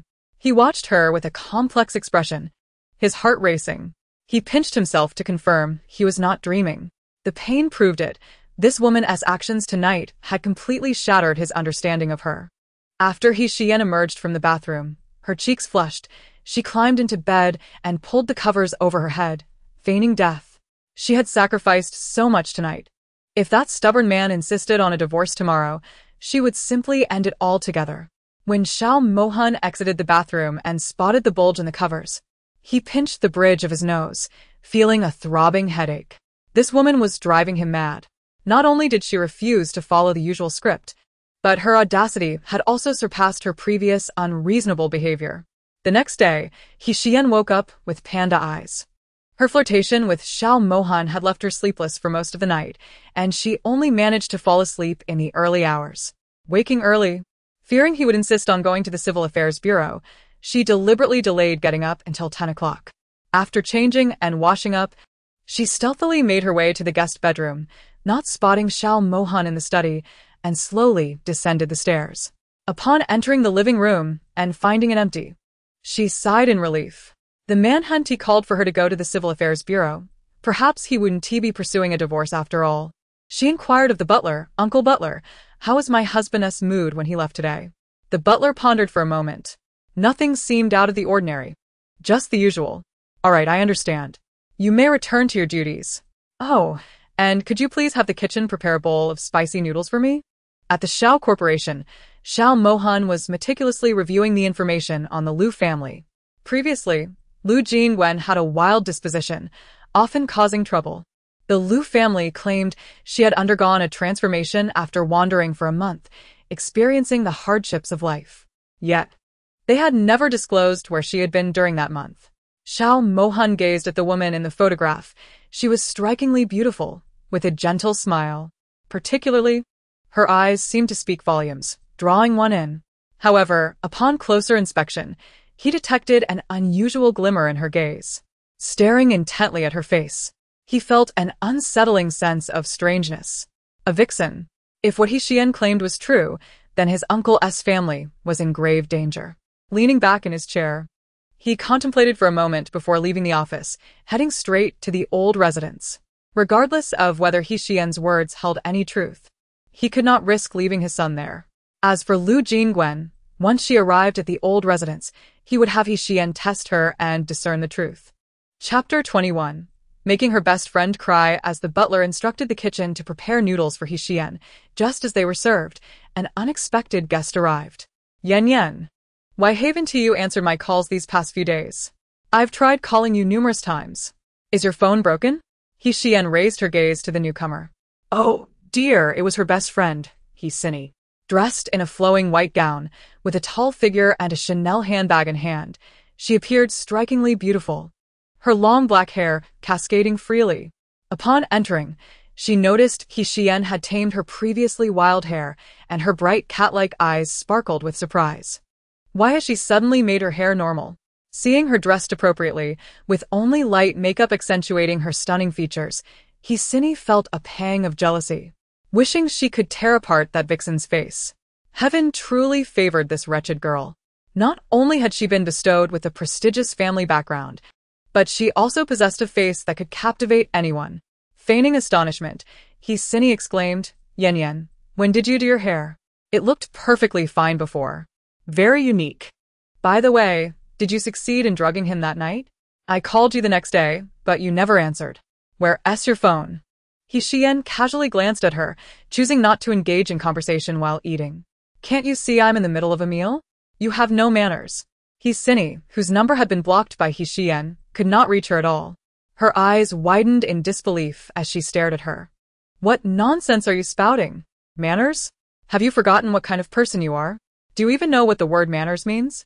A notorious troublemaker, perpetually causing chaos. Dares to lecture me on manners. She looked at the bright red chilies in Xiyan's bowl, her expression turning incredulous. Yen, didn't you quit eating spicy food? Why are you eating it again? Is something bothering you? Is your husband still refusing to agree to the divorce? Even if you didn't succeed in getting him to relent, you shouldn't harm your stomach this way. We can think of other solutions. There must be a way to make him despise you and leave you willingly. Xiyan slammed her chopsticks onto the table. Are you done? Whether I divorce or not is none of your business. Or, do you wish for me to divorce? Xiyan was taken aback. Subsequently, feigning concern, Yen asked, What is wrong with you? You are my dearest friend.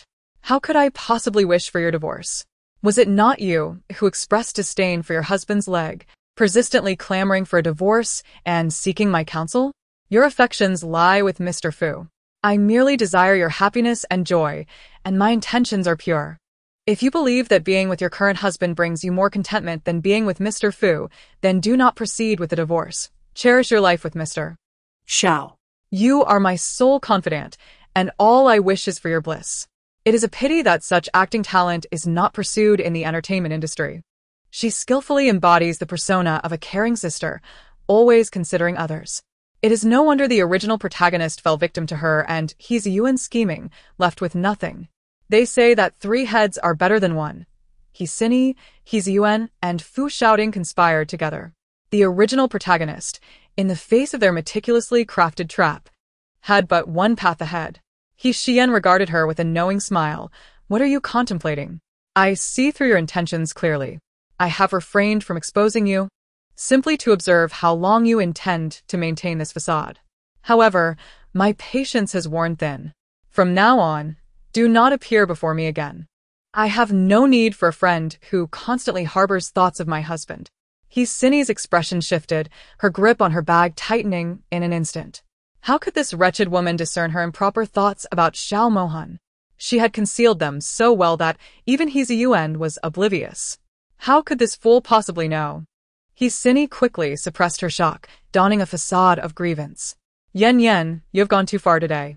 In the past, when we quarreled, you never spoke to me in such a manner. How could you say that today? Rising to her feet, she continued, I do not know whose malicious whispers you have listened to regarding my feelings for Mr. Xiao, but I swear to the heavens that I harbor no such intentions. I have always regarded you as my dear sister. I never imagined you would think of me this way. She pinched her thigh forcefully, squeezing out a few tears. Your mood is off today. I shall not disturb you further. I will visit you another day. As she turned to leave, Xiyan called out, wait. Xini assumed Xiyan was about to acknowledge her previous harshness and prepare to apologize, her lips involuntarily curling into a smile. In the past, it was always this fool who would lower her head first. She knew this simpleton would never abandon her as a close friend, for in their social circle, no one else would dare to associate with her tarnished reputation. She turned back with a look of disappointment and sadness. Yen, our sisterhood spans many years. I never anticipated you would doubt me. Do you realize how deeply your words have hurt me? I have always considered you my sister. How could you suspect me? Xiyan chuckled. Put away your fade of innocence. I am not swayed by your act. I called you back solely to inform you to leave behind the bag you are holding. If I recall correctly, that was borrowed from me last month. Furthermore, the jewelry and luxury bags you have taken from me over the years amount to billions, yet you have never returned any. Oh, and by the way, the apartment you currently reside in also belongs to me. Everything must be returned. I still have the shopping receipts. I wonder what Ying would say if she knew. Yen, how could you have changed so drastically? Are you truly going to be this ruthless? Do you no longer want me as your good sister? Xini's expression shifted dramatically, appearing utterly devastated as she took a few steps back, on the verge of collapsing. Do not faint, Xiyan mocked, casting a derisive glance at her. Feigning unconsciousness might just summon Afu to wake you up. Afu was a Tibetan mastiff raised by Xiao Mohan. Initially intending to feign unconsciousness to escape, Xini straightened up at the mention of Afu. If Afu were to call her, she would be in a world of trouble. Lowering her gaze, she bit her lip until the taste of blood forced her to lift her head. Since Yen no longer wishes to be my friend, I have no words left. Embarrassed, she opened her bag, retrieving her phone and lip balm, preparing to leave. Xiyan interjected. The lip balm you are holding seems to belong to me as well. I recall it costing over 10,000. Xini's fingers gripping the lip balm stiffened, her complexion shifting dramatically. This wretched woman dared to humiliate her in such a manner. In a fit of shame and anger, she dropped the lip balm, tears streaming down her face. I will return it. Tomorrow, I will give everything back to you. Covering her mouth, she dashed out. The butler and servants stood in stunned silence, utterly astonished by the turn of events. In the past, this White Lotus would have been warmly welcomed, yet today, she had expelled the White Lotus from her presence. Xiyan requested a hammer from the butler, driving off in her car. She intended to confront the scoundrel. This despicable man treats my words as mere whispers in the wind. I shall pay him a visit today and demand he returns everything he owes with interest. The butler, witnessing her departure, broke into a cold sweat as he called Xiao Mohan. Sir, the lady has left with a hammer. Chapter 22. Confronting the scoundrel for repayment. Before Xiao Mohan even arrived at the old residence, he received the butler's call. She left with a hammer. What is she planning this time? Did the lady mention her destination? I do not know. She did not say. The butler then recounted the events that transpired upon Xiyin's visit. After hanging up, Xiao Mohan furrowed his brow. They had fallen out. And now Xiyin was expected to return her borrowed items? He had a vague impression of Xiyin. She always played the part of the delicate flower. And her greedy gaze, when she visited his home, was nauseating. How could the former Xiyan not see through her facade of friendship? He dialed a number. Find out where Xiyan is and what she is doing. Meanwhile, Xiyan parked her car in front of Fu Xiaoting's private villa. After alighting, she brandished the hammer and pressed the doorbell. The scoundrel, having called for an ambulance that night, should still be recuperating at home. The door opened swiftly, revealing a startled face, followed by nervousness. Madam Xiao. Xiyan glanced at her. Is he upstairs? The one who opened the door was Fu Xiaoting's housekeeper. Madame Xiao. The young master is not at home today. Is there something you need from him? Perhaps you could call him to ask where he is? Xiyan pushed past her, striding inside. I have already called. He said he is at home. The housekeeper rushed to stop her. Madam Xiao, without the young master's permission, no one is allowed to go upstairs. Please do not make this difficult for me. Xiyan, growing impatient, lightly tapped the housekeeper. Be quiet. Can we have some peace now?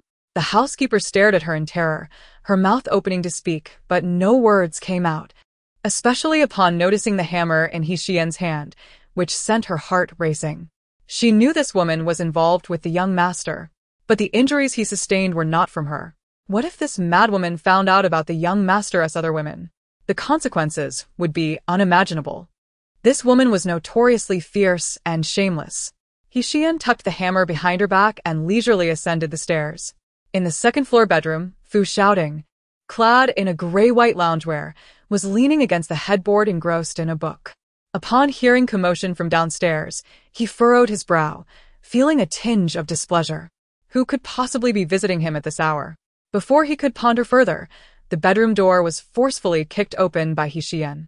Striding in with a hammer in hand, dressed in a black hoodie, her lips curled into a wicked smile, exuding an air of audacity, she announced, Well, look who's here. The maid just deceived me, claiming you weren't home. Fu Xiaoting hastily pulled the blanket over himself, his expression darkening. Why did you barge in without a word? What does that hammer signify? She raised the hammer to her lips, blowing lightly on it. To collect a debt. I recall mentioning a few days ago that you should return my belongings. Today, I decided to pay you a personal visit. Taken aback by her determination, Fu Xiaoting's slender phoenix eyes flickered, and he resorted to his usual tactic of sweet-talking Xiyan. Xiyan, do you truly intend to leave me for that cripple? What does he possess that I do not? Aside from money, how does he compare to me? Just wait 2 more years. Once I secure the position of head of the Fu family, we shall marry. By then, my worth will rival that of the cripple. I can provide you with anything you desire. But, Xiyan, it's not that I don't want to be with you, I just have my reasons. Feigning difficulty in expressing himself, he gathered his resolve to continue. I sustained an injury. You know my relationship with my elder brother is fraught with competition for control over the Fu group. A servant took advantage of my unconscious state and poured glue into my underwear. By the time I awoke, the glue had dried, binding my underwear to you, understand. Don't you? To separate them, I had to go to the hospital, resulting in tearing. You must know that skin in that area is the most delicate. Recovery isn't quick. I've refrained from mentioning this, fearing you would look down on me. Throughout our numerous dates, my feelings for you are genuine. However, regarding my dignity as a man, I could not voice it. Xiyan, sharing this with you today is to convey my love for you. I cannot bear to be without you. Please don't leave me, all right? I do not mind your past marriage, nor do I care if you have a child. Once you divorce that cripple, move in with me, will you?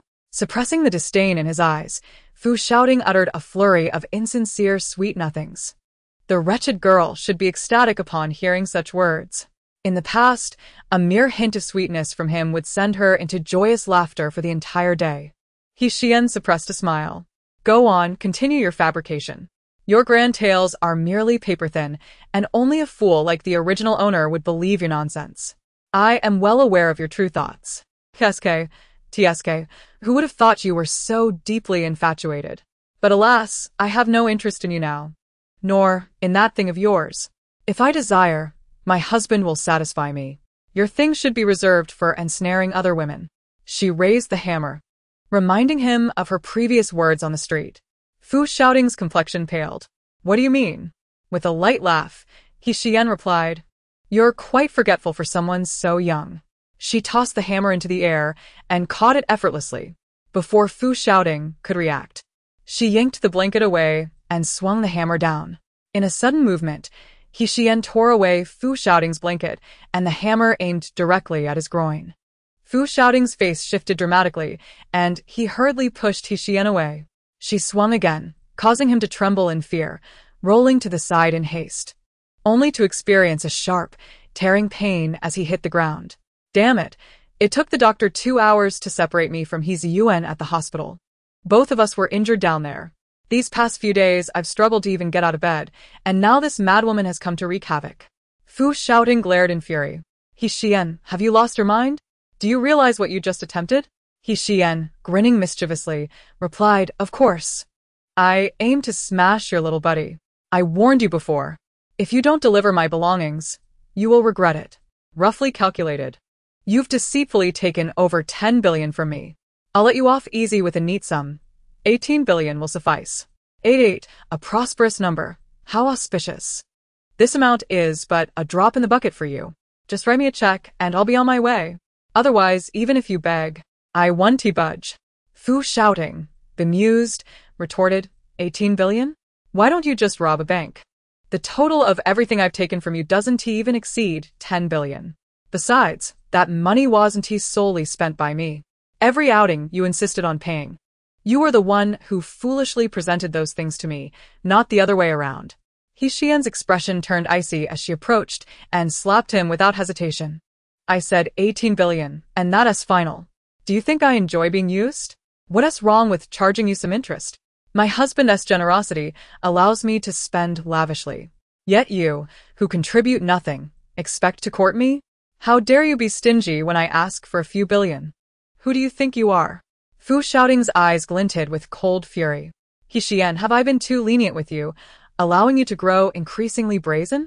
Seizing his wrist, Xiyan swiftly immobilized him with her other hand. Fu Xiaoting stared at her in terror. You, this wretched girl, could perform pressure point techniques. Wasn't that a skill only practiced by martial artists in ancient times? With a playful lift of the hammer, Xiyan teased, Don't be surprised.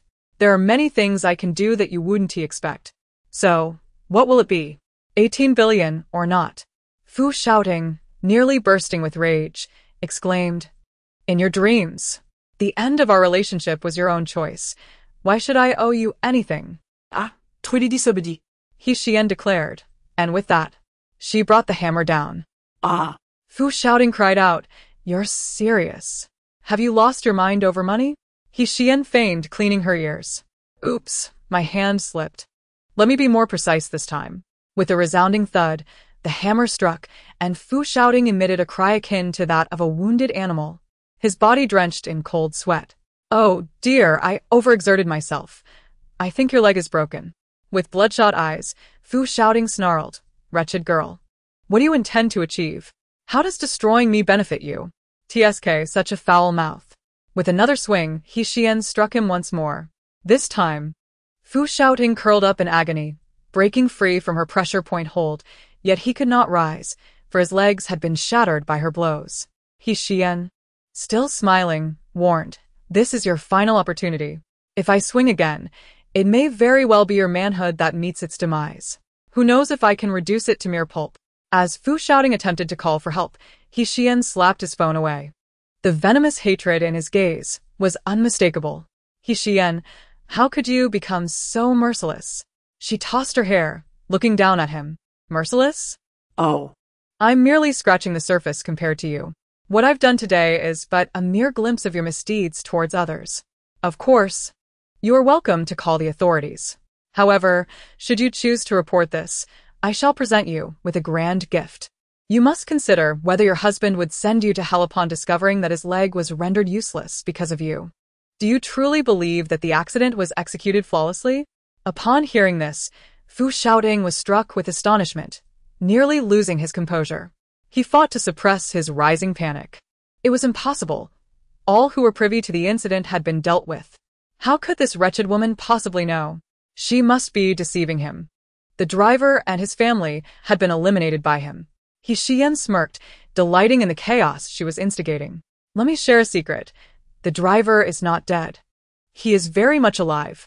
Imagine if he were to discover that he aided you, only for you to have murdered his family. Ha ha ha. Wouldn't he seek vengeance upon you? Boom.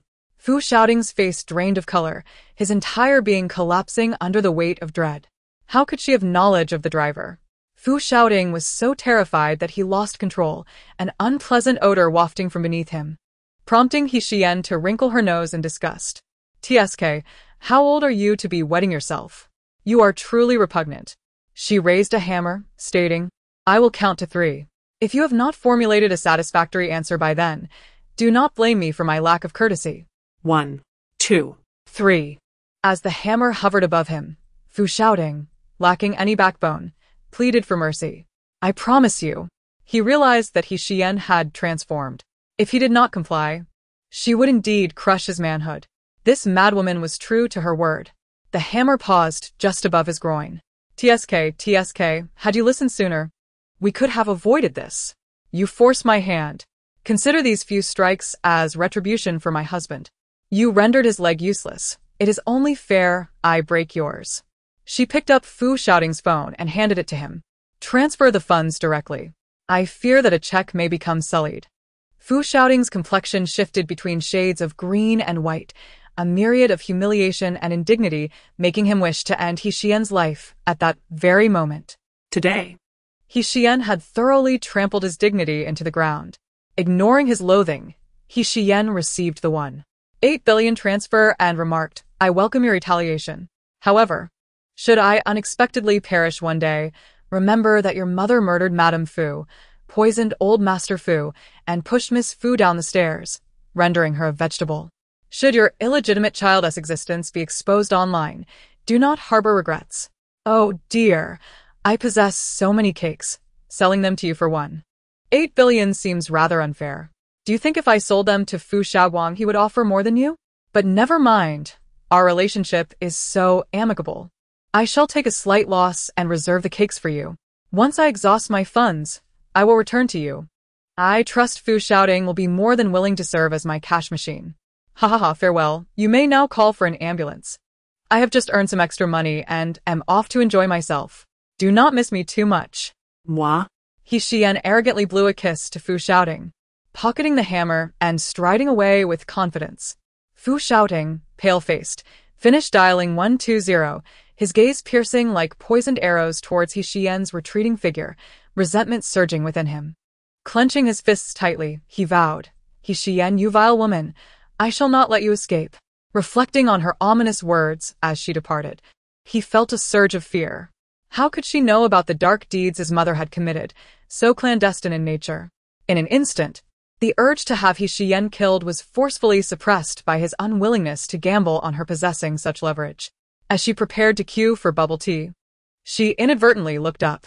Oh, isn't that Xiao Jingheng? If memory serves, this fool is about to face a life-threatening predicament. Although in the script he escapes this time, he sustains a bullet wound to the chest, leaving him with lingering complications. Chapter 24.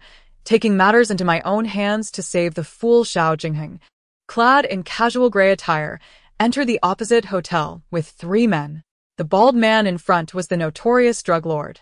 Tall and imposing, the man was in his 50s, dressed in black, one hand securely in his pocket while the other remained exposed, scanning the surroundings with vigilance as he entered the hotel.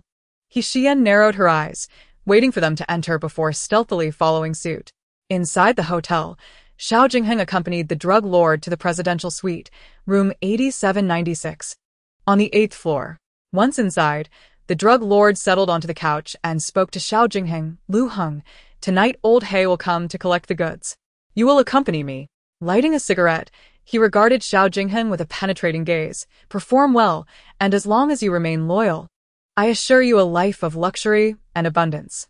As long as I have food, you shall not go without.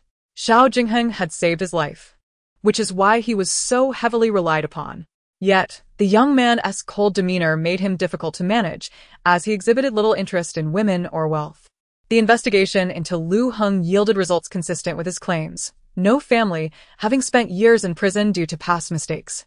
The day he was released, he fortuitously crossed paths with the drug lord while being pursued, saving his life. Nevertheless, doubts about Xiao Jinghen lingered. Xiao Jinghen was acutely aware that the drug lord did not fully trust him. At this moment, he pondered whether old Hay was the true puppet master behind the drug lord. The men inside discussed the time old Hay would arrive and the quantity of goods required. Xiyan opened the adjacent suite and skillfully traversed to the balcony of room 8796, crouching low and cautiously pressing against the glass door. Fortunately, the curtains were drawn. Had they not been, she would have been discovered. Oh dear, what should I do? How can I warn Xiao Jinghen that his identity is about to be exposed?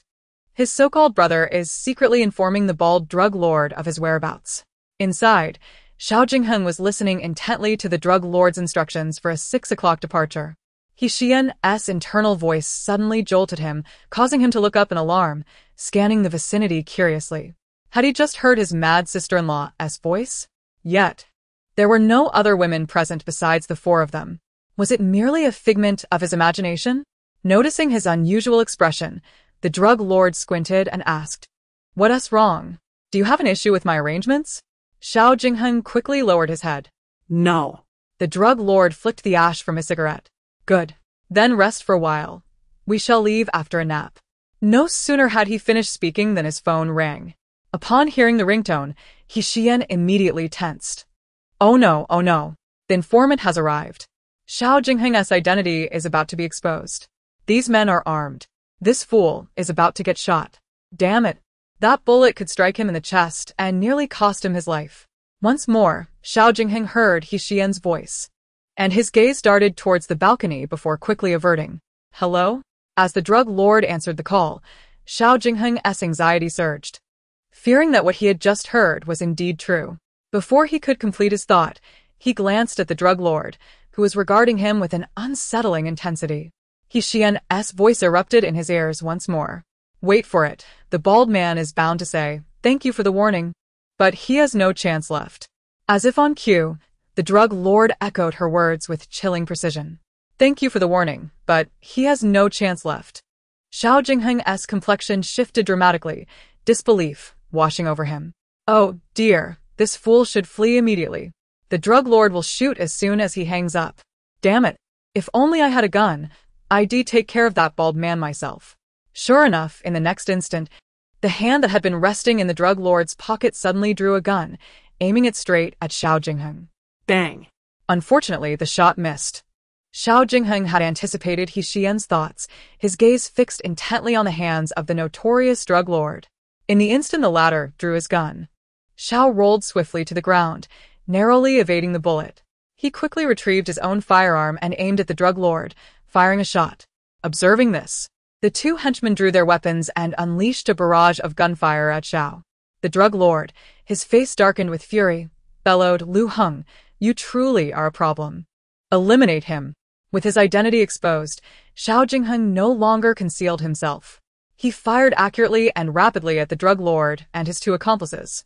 The gunfire echoed, bang, bang, bang, resulting in one bullet striking the drug lord while the other two fell lifeless. However, Xiao suffered a bullet wound to his arm. Taking cover behind a cabinet, he remained vigilant, watching the drug lord, who was now seething with rage. "Lu Heng, who sent you? I have treated you well, yet you seek my life." Gasping for breath, Xiao retorted, "Our paths diverge. I suggest you surrender." The drug lord sneered fiercely. "You think you can capture me? That depends on whether you possess the capability." Bang, bang, bang. The drug lord wielded two guns while Xiao had but one. Soon, his ammunition was depleted. Hearing the click of an empty chamber, the drug lord erupted in laughter. Ha! Out of bullets? Let us see how you escape now. You dare betray me. Your fate is sealed. The drug lord rose arrogantly from behind the sofa, gun aimed at Xiao's head.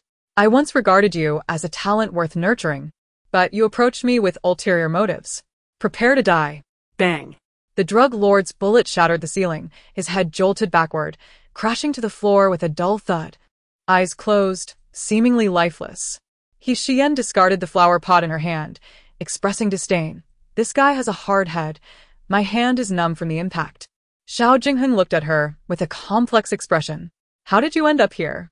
He was still somewhat skeptical about her earlier thoughts. Yet her presence before him confirmed her unspoken words were indeed true. But how did she know? When had she infiltrated? Noticing his peculiar expression, Xiyan asked, Why are you standing there in a daze? Have you been frightened into silence? Aren't you injured? Hurry to the hospital for treatment. By the way, check if he is truly dead. I'll be on my way now. With that, she ignored Xiao and left the suite, humming a cheerful tune. After all, didn't have any fondness for her.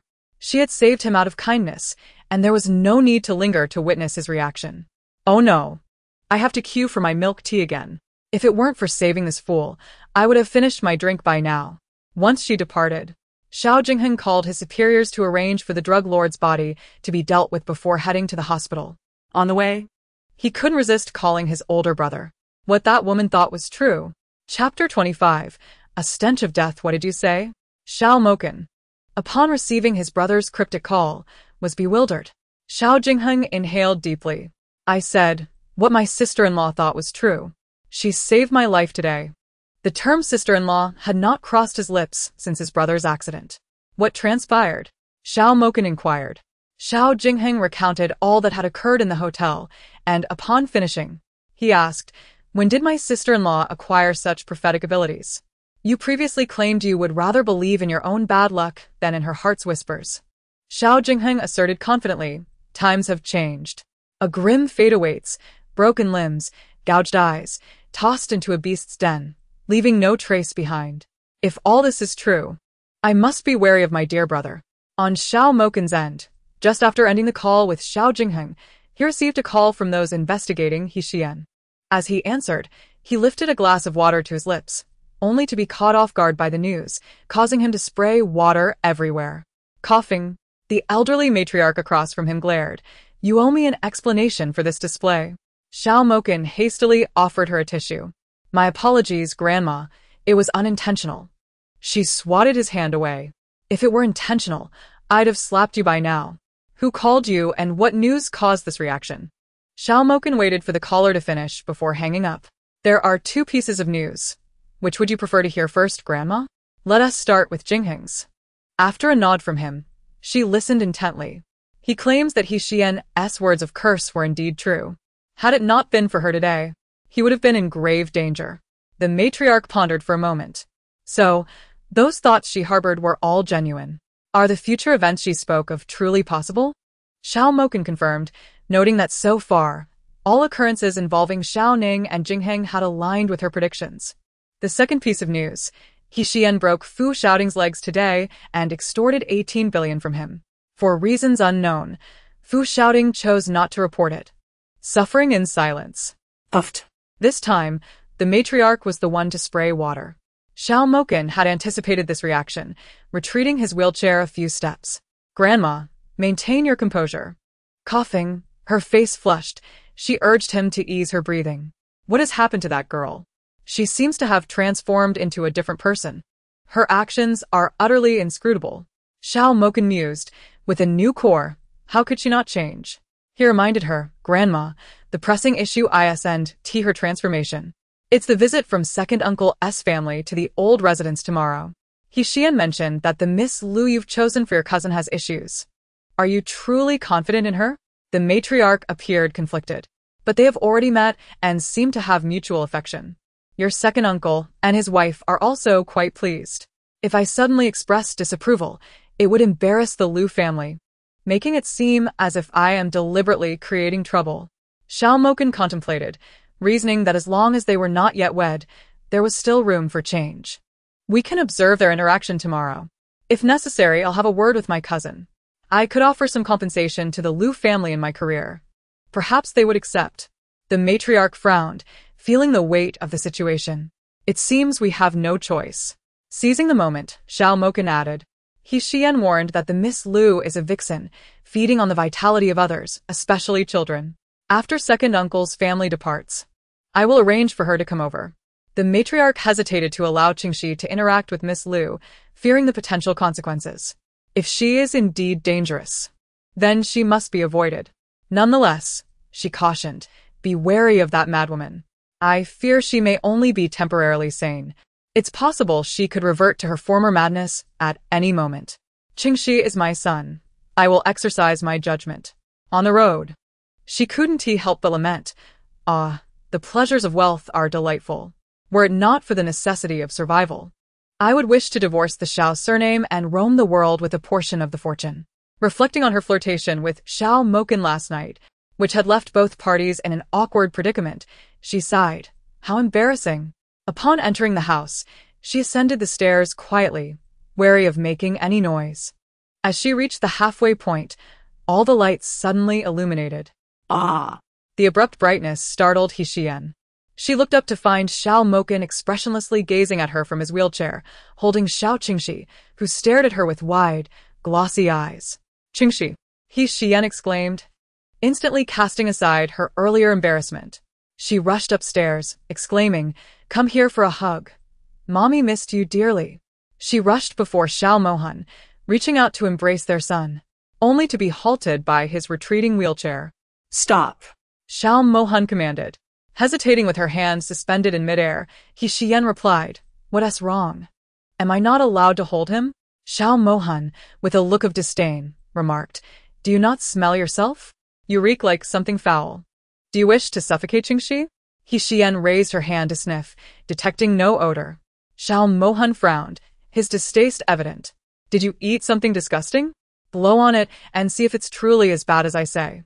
Xiyan exhaled, feeling a bit embarrassed. Well, I did have some snail noodles. It might have a slight odor, but the noodles smell worse than they taste, I assure you. Go wash up, or else I'll do it right away. Xiyan interrupted, fearing he might dismiss her. Qingxi, wait for mommy, okay? Mommy will clean up and come back to hug you.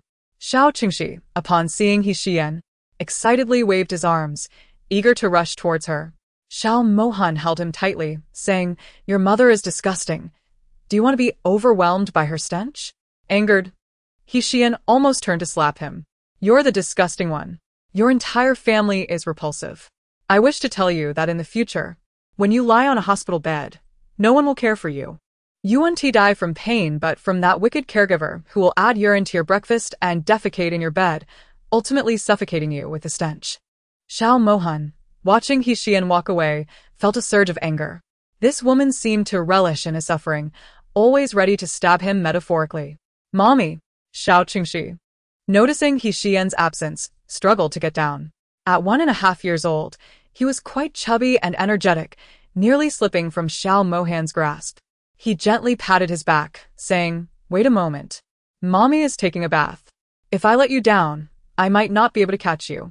With one arm cradling the child, he maneuvered the wheelchair to the second bedroom, placing the child on the bed and handing him some toys from the old home. The little one, who usually slept late, was still full of energy.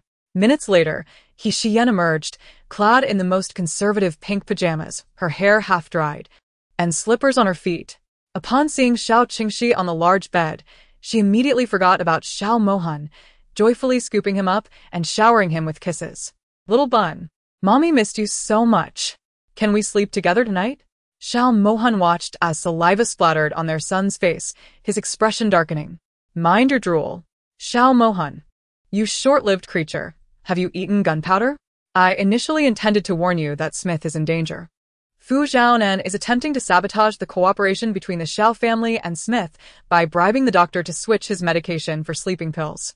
When everyone is asleep, the doctor will disguise himself as a nurse, administering an unknown substance that could lead to a tragedy. That dog of a man dares to threaten me. I will ignore him. Let his technological dream shatter. Oh, but my little bun is so adorable. I must protect him. Keep him away from illness. From that heartless stepmother Hisini, and away from the clutches of vile men. so he can grow up happily. Darling, tonight our son will sleep with me. Rest assured. I swear on my life that I will take good care of him. With that, without waiting for Xiao Mohan's consent, she dashed away with their son, fearing he might try to take the child back. In the past, Xiao Mohan would have been hesitant to let their son stay with her, but upon hearing her sentiments, he chose not to intervene. Once Xiyan left, he changed his clothes and headed out, making his way to the hospital. In the car, Xiao Mohan contemplated Xiyan's words, realizing the vile man she referred to as likely Fu shouting. Targeting Smith, that mistress who had her leg broken by Xiyan, was now seeking revenge. How foolish of her. 20 minutes later, Xiao Mohan arrived at the hospital, where the bodyguards he had stationed outside Smith's room were sound asleep. Unresponsive to calls, the driver wheeled him to Smith's bedside. Xiao Mohan reached out, shaking Smith gently. Mr. Smith. No response. Mr. Smith. He shook him a few more times. But Smith remained unresponsive. He was indeed drugged. The driver, sweating profusely, asked, "Should we call the police?" Xiao Mohan, maintaining his composure, replied, "Let us wait a bit longer before doing so. If they wish to harm others, we shall turn the tables." Later that night, a woman dressed in a nurse's uniform approached Smith's room, her head bowed, a pen tucked in her pocket, and a notebook in hand. She glanced at the sleeping bodyguards and quickened her pace into the room. She placed her notebook in her pocket and discreetly pulled out a syringe filled with a transparent, unknown liquid. As she approached the two beds, she did not even look at the patients, thrusting the syringe down without hesitation. However, the outcome was not as she anticipated. As the syringe neared Smith, he suddenly rolled over, swiftly grasping the nurse's hand and twisting it painfully. Crack. Ah! My hand! With a swift kick, He sent the nurse flying. the other patient, hearing her scream, also immediately got out of bed. The nurse, in shock and agony, clutched her injured hand, her eyes wide with disbelief. Who are you? Xiao Mohan's driver and bodyguard removed their wigs, revealing their true identities. Suddenly, the door burst open, and a crowd of people flooded in. The hospital director, Xiao Mohan, and the police. Seated in his wheelchair, Xiao Mohan cast a cold glare at the nurse. The nurse, overwhelmed by the sudden influx of people, turned pale. After a moment of realization, she stammered, "You set me up." Xiao Mohan, his voice icy, inquired, "Who sent you?" The nurse trembled, feeling as if she had stepped into an ice chamber. "I don't know what you're talking about. I just disliked this foreigner and wanted to teach him a lesson." Xiao Mohan, uninterested in her excuses, turned to the director. "You know what needs to be done." The director, sweating profusely, responded, "Mr. Xiao, rest assured, the hospital cannot evade responsibility for our staff's actions. I will cooperate fully with the police investigation and sincerely apologize for the threat to Mr. Smith's safety. We will offer him compensation for his distress." "Compensation is unnecessary. He has no need for money," Xiao Mohan replied. "Just ensure that those scheming individuals within your hospital are removed. Otherwise, my friend may have escaped this time. But the next patient may not be so fortunate." The director bowed his head, relieved. "Thank you for your understanding, Mr. Xiao."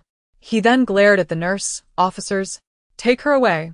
Before the police could reach her, the nurse, enduring intense pain, attempted to rise, clutching the syringe and charging at the director. "You old fool. You dare conspire against me?" She thought that since her identity was already exposed, dragging the director down with her would be a fitting revenge. Snap. The police acted swiftly, apprehending the deranged nurse before she could reach the director. "Let go of me." The director looked at the crazed nurse with disappointment. "You are beyond redemption. Let me go. Let me go." The police, ignoring her struggles, forcibly took her away. The director serves as the head of the hospital and is present to take notes as well. After the nurse is escorted away, the driver, pretending to be Smith's chauffeur, inquires with a hint of confusion, "Sir, why not directly inform the police who is behind the harm done to Smith and his associates?" Xiao Mohan replies coolly, "Without evidence, it is futile. The task remains unaccomplished." Do you truly believe the mastermind would leave any incriminating evidence with that nurse? Even if she were to reveal the identity of her instigator, she would merely serve as a scapegoat. The driver, perplexed, questions, "Then why exert so much effort?" Xiao Mohan turns his wheelchair to exit, offering an implicit reminder. The bodyguard pushes Xiao Mohan to another ward where Smith continues to slumber. It has just been detected that he has an abundance of sleeping pills in his system. It is likely he will remain unconscious until tomorrow morning. Xiao Mohan instructs the bodyguard to ensure Smith's safety, emphasizing that the events of the night should remain unknown to him. The few individuals on the ground have exchanged places, exhibiting no vigilance whatsoever. Had it not been for Xiyan voicing her true feelings, Smith would have been in serious peril, and Xiao Mohan would have been unable to evade responsibility. Unbeknownst to him, that woman has aided him once again. At this moment, his feelings towards Xiyan are complex. A spirit has taken possession. The events that unfolded following Xiyan's heartfelt revelation, which he had previously been reluctant to believe, have compelled him to accept the truth. There exists another soul within Xiyan. Yet, what has become of the original Xiyan? Is she dead or... Chapter 27. A salary increase the next day. Xiyan is awakened by the incessant chatter of Xiao Qingxi. The little one, unusually early to rise, is perched on her, playfully pinching her nose with his chubby fingers. "Mama, wake up. Wake up." At just a year and a half old, his speech is limited to simple phrases. Xiyan, still groggy, queries Bun. "Why are you up so early? It's barely dawn. Children need more sleep to grow tall." The little one, oblivious to the significance of growing tall, squeezes her cheeks and, captivated by her beauty, bursts into laughter, his two dimples seemingly filled with sweet nectar. His cherubic face, flushed with a rosy hue, resembles the blossoms of spring. When he smiles, his eyes curve into crescent moons, sparkling with a brilliance that seems to illuminate the world around him. As Xiyan sits up, her maternal affection swells. Is Bun truly so joyous in the presence of his mother? In her previous life, her untimely death deprived her of the opportunity to embrace motherhood, a profound regret that now finds solace in the presence of this adorable child. Initially, she believed forging a bond with him would require time, yet the little one is remarkably unreserved, displaying an unexpected enthusiasm. Xiao Qingxi, grasping her hand, babbles indistinctly. Mama and Papa together. Xiyan is taken aback by his expression. Upon regaining her composure, a pang of sorrow strikes her heart. The original owner of this body was foolish indeed. With such a perceptive son, it is absurd that she would choose to become a sycophant. She embraces the little one and plants a fervent kiss on him. "All right, we will be together. I will tell Papa not to send you to the old residence anymore. Qingxi will stay with Mama and Papa." Moments later, "Ha ha ha, Bun, you can tickle." "Ha ha ha, Bun, who taught you to tickle?" "Ha ha ha, now it's my turn to tickle you." Xiyan lightly tickles the little one's armpit, and he bursts into peals of laughter, rolling around on the bed. His innocent laughter sweeps away all his fatigue. Yet, after his legs were rendered useless, such moments became mere dreams. After Xiao Mohan ascends the stairs, he does not proceed to Xiyan's room but instead heads to the guest room to wash up and change. Upon his emergence, he sees Xiyan dressed in a cream-colored loungewear, carrying their son. Their eyes meet, and Xiyan cheerfully remarks, "Darling, you're up so early too. Are you heading to work?" Xiao Qingxi reaches out, leaping towards him. "Papa, Papa." Waking this morning to see Mama, and now Papa has brought immense joy to the little one. Xiao Mohan catches him, ruffling his hair with a large hand. "Was Qingxi good last night?" The little one nods eagerly, his head bobbing like a chick pecking at grain, dancing with delight. Host. The cannon fodder value has decreased by 3. Xiyan feels a surge of joy. It decreased by 3. Why? I didn't do anything. Perhaps it is because you took good care of the child last night, demonstrating admirable behavior. Wow. Taking good care of the child can lower the cannon fodder value. If I do this every day, can I reduce it further? That would bring me closer to completing my task. That's a splendid idea. I believe it will work. Xiao Mohan pauses, his demeanor growing noticeably colder. Completing the task? She merely treats being kind to the child as a task. Initially, he thought she would genuinely care for the child, yet. To fulfill her mission, she even exploits her own child. Wait, the previously reduced cannon fodder value has rebounded. What? It can rebound after decreasing? Why is that? I haven't done anything. This cannon fodder value is indeed capricious. Xiao Mohan, unwilling to hear Xiyan curse him, suppresses his anger and calls for the nanny, Fang Jie, come take Xingxi. Fang Yuan promptly emerges from the guest room. Yes, sir. Little young master. Come here for a hug. Just as Fang Yuan approaches, Xiyan swiftly takes their son from Xiao Mohan's arms. I'll hold him. Fang Jie has helped out for over a year. Let her have a break. From now on, I'll carry Xingxi. Fang Jie, surprised, waves her hands. I'm not tired. The little young master is very well behaved and easy to care for. Fang Jie, 36 years of age, possesses a delicate and gentle appearance, standing at about 5 feet 6 inches, with a pleasing demeanor. Xiyan smiles. Fang Jie, no need to be formal. Just treat this place as your own home. Darling, I'll take Xingxi downstairs for breakfast. Fang Jie is truly a kind-hearted person. The script mentions that Xingxi ultimately dies in a car accident, and it is Fang Jie who retrieves his body and purchases a burial plot for him, ensuring he is buried well. She continues to honor him yearly until her own death, treating him as her own son. In this life, I must repay her kindness. Xiao Mohan's gaze shifts slightly. Indeed, Fang Jie has been a tremendous help over the past year. Compared to the mother, who only knows how to cause trouble, she has treated Xingxi far better. Xiyan nods in agreement. I understand, which is why I'm striving to make amends for my son and allow Fang Jie to rest. Darling, let us increase Fang Jie's salary threefold. Fang Yuan gasps. Threefold. Madam, do you know how much my salary is each month? Without a moment's hesitation, Xiao Mohan states, it should indeed be tripled. Let it take effect from today. The year-end bonus will also be tripled. After announcing this, he glides his wheelchair towards the elevator. Fang Jie, do a good job. Xiyan, joyfully cradling her son, descends the stairs, leaving Fang Yuan in a state of shock as she processes Xiao Mohan's words. Tripling her salary means she would earn 150,000 a month. Tripling the year-end bonus equates to 300,000 by the end of the year. Oh my! She could purchase a house in the city center. This sudden fortune leaves her utterly dazed. Downstairs, as Xiao Mohan steps out of the elevator, Xiyan's inner voice erupts sharply in her ears. Oh my gosh! I completely forgot something very important. This involves 3 cannon fodders. I must find a way to save them. Otherwise, even if I rescue other cannon fodders later, the task will not be deemed complete. That would be a significant loss. Chapter 28.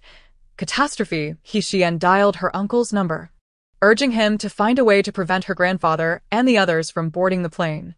Upon returning to the second floor, Xiao Mohan swiftly entered the secondary bedroom and locked the door behind him. He then hurriedly called his mother, recalling their flight was scheduled for 7:30. With only a few minutes left before takeoff, he hoped they hadn't turned off their phones. His first call went to voicemail, so he quickly tried his father's number, only to find it was also off. Finally, he attempted to reach his grandfather. His hand trembled as he dialed, and the brief seconds felt like an eternity. Fortunately, the call connected at last, and a frail yet commanding voice came through. Mohan, what is it? Our plane is about to take off. Speak quickly. Without any preamble, Xiao Mohan plunged straight into the matter. Grandfather, disembark immediately and reschedule your flight. You cannot take today's flight. Inform the crew that there are severe turbulence conditions. On the plane, his grandfather furrowed his brow. Who told you there would be severe turbulence? That's not your concern. Just get off the plane and rebook for another flight. I will explain everything later.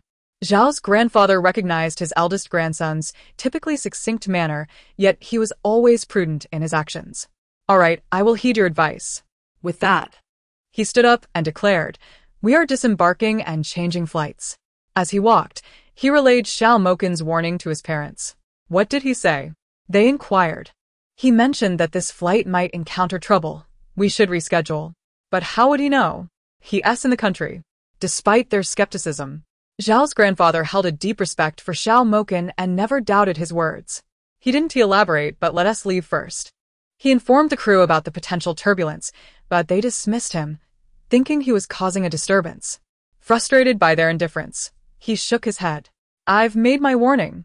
If you choose to ignore it, that is your decision.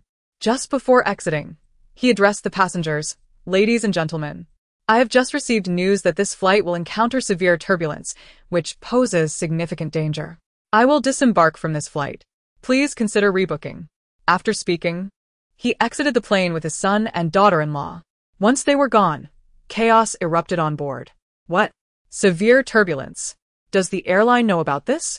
Let us ask the captain if it's true. If there is turbulence, lives are at stake. However, the captain reassured them, there is no severe turbulence. Those three are spreading rumors. Please do not believe them. Ultimately, the flight took off as planned. Once outside the airport, Xiao's grandfather called Xiao Mohan. We've exited the airport. We're rescheduled for tomorrow. We'll have dinner with your in-laws. I didn't anticipate such a change of plans. No worries. My uncle will understand. After hanging up, Xiao Mohan descended the stairs to find Xiyan had already fed Xiao Qingxi. Seizing the moment, she proposed, Darling, let us have Qingxi live with us from now on instead of sending him to the old house. Look how happy he is with us, and he is quite well behaved. This morning, he even told me he wants to live with his mom and dad. Qingxi, tell Daddy. Xiao Qingxi wobbled over to his father, grasping his hand. Daddy and Mommy, she together. She is obedient. Xiao Mohan's heart swelled with emotion. His son was so understanding at such a tender age. He lifted his son into his arms, resting his forehead against the boy's small head, speaking softly, All right, Qingxi will stay with Daddy. I will make time for you. He refrained from including Xiyan in the conversation. That woman wasn't seeking a divorce at the moment. She merely had her own agenda.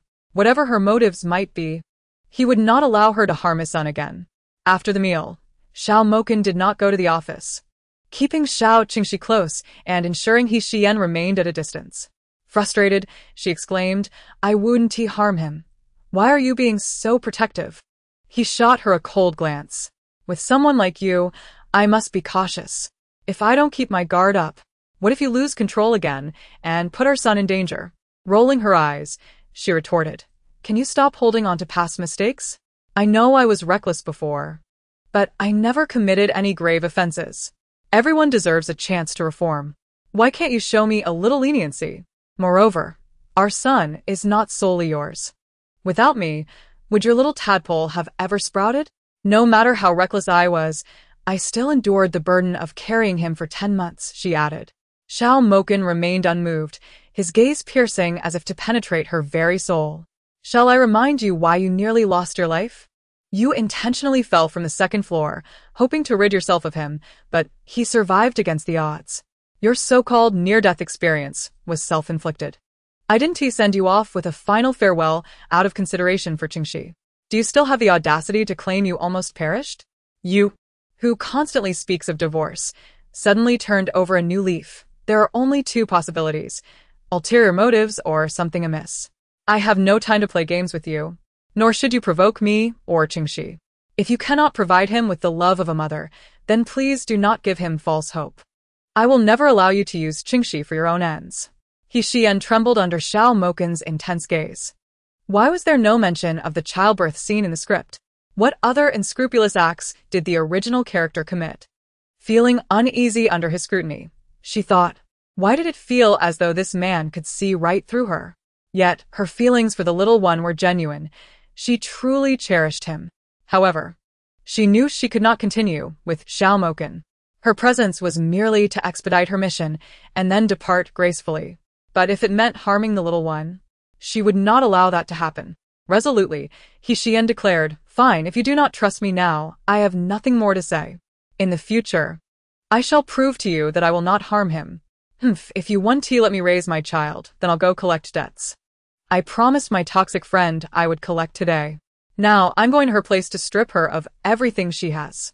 After Xiao Mohan watched her leave, he sent a text, follow Xiyan. In the afternoon, Zhao's grandfather called Xiao Mohan, his voice filled with excitement and relief. Mohan, something has happened. Xiao Mohan was momentarily taken aback. What happened? Just wait, don't rush. You told us to change flights, right? Before we disembarked. I warned the crew about the severe turbulence, but they dismissed me as a madman. Now, that flight has indeed encountered a disaster. The plane experienced extreme turbulence and exploded, resulting in devastation. Xiyan donned a casual black outfit, her feet clad in sneakers. Her raven hair was swept into a high bun, revealing a smooth forehead, and her face bore no trace of makeup. In her hand, she wielded a hammer, standing awkwardly at the entrance of Hisini's residence, chewing gum with a defiant expression as she audaciously knocked on the villa's door. I count to 3. If you don't open, I shall simply smash a window and come in. You will bear the cost of the glass damage. Upstairs, Hisini stood behind the curtain, a tempest of emotions swirling within her. She turned to Hiziyuan. What should we do? Your sister has truly come to collect the debt. Just yesterday, I thought she was merely speaking whimsically, yet here she is, intent on her purpose. What has caused this sudden change? She broke Fu Xiao's leg yesterday and extorted 1.8 billion. Her visit today is undoubtedly serious. Hiziyuan recalled the night when both she and Fu Xiaoting were admitted to the hospital. Leaning against the headboard, her long black hair cascading over her shoulders, her exquisite features were marred by a sickly pallor. Return her money, but tell her to delay the villa for a few days. Inform her that you have yet to find a suitable house. Hisini hesitated, dismayed at the thought of losing a substantial sum. Rest assured, Hiziyuan interrupted. Once I divorce Xiao Mohan, you will marry him, and then you shall not have to worry about finances. Xiyan, that foolish girl, relies on her status as the eldest daughter of the He family and the wife of the Xiao family to bully others. Once she loses those identities, it will be an effortless endeavor to deal with her and exact revenge. Do not let fleeting gains cloud your judgment. Think long term. Look at my mother. Although she despises Xiyan, she still treats her like a daughter, even better than she treats me. My father married her for this very reason. You should learn from this. When you marry into the Xiao family, cherish Xiao Qingxi, and naturally, you will win Xiao Mohan's favor. The thought of Xiyan being spoiled by Hiziyuan's mother stirred something within Hisini. Ziyuan, thank you. I now know what to do. Hiziyuan penned a check. I will contribute a bit. Go downstairs, send her away, and ensure she does not discover I am here. Outside, she feigned a close sisterly bond with Xiyan, unaware that Hisini and she were not on good terms. It was not yet the time for her to learn the truth. Downstairs, Hisini donned a white loungewear set, deliberately tousling her hair, one hand covering her mouth as she pretended to cough, opening the door with a sickly demeanor. Yen. I apologize. I just dozed off and did not hear your knocking. I suddenly developed a fever last night and hardly slept. I only managed to sleep after dawn. Xiyan pushed her aside, exclaiming, cut the act. I am not a man who would be swayed by pity. I have come to collect a debt. Are you prepared? I recall being exceedingly clear yesterday. Hisini clenched her fingers hidden within her sleeves, trembling with rage. That wretched girl showed no regard for her dignity. Yen. I can provide the money now, but could you allow a few days for the villa? I have been unwell and have not searched for a new place. Once I recover, I will find a house and I will return the villa keys, all right? While I do not understand your sudden change and our severed ties, I want you to know I do not blame you. You have helped me immensely over the years, and I am very grateful. You may not see me as a friend anymore, but I will always regard you as my closest sister. Whenever you wish to reconcile, you are welcome to find me. She presented herself as understanding and accommodating, making Xiyan seem petty in comparison. Xiyan chuckled derisively. How utterly sentimental. I am getting goosebumps. Unfortunately, I have run out of sympathy and am uninterested in your heartfelt words. This is not a refuge. You are moving out rather swiftly. Of the belongings in this villa, aside from personal toiletries, 90 of your clothing and cosmetics were purchased by me. Since you have already worn and used them, I shall gift them to you. Now. As a gesture of goodwill, I will even assist you with the moving. I have arranged for the movers. You see, given your sickly state, I could not let you handle this alone. Thankfully, I thoughtfully arranged for the moving crew to assist you. Xiyan called out, Mover, come in and help my dear friend with her belongings. A burly man in work attire entered, greeting her, Hello, Mississippi. Have you packed all your things? Which items need to be moved? Just point them out, and I will help you load them onto the truck.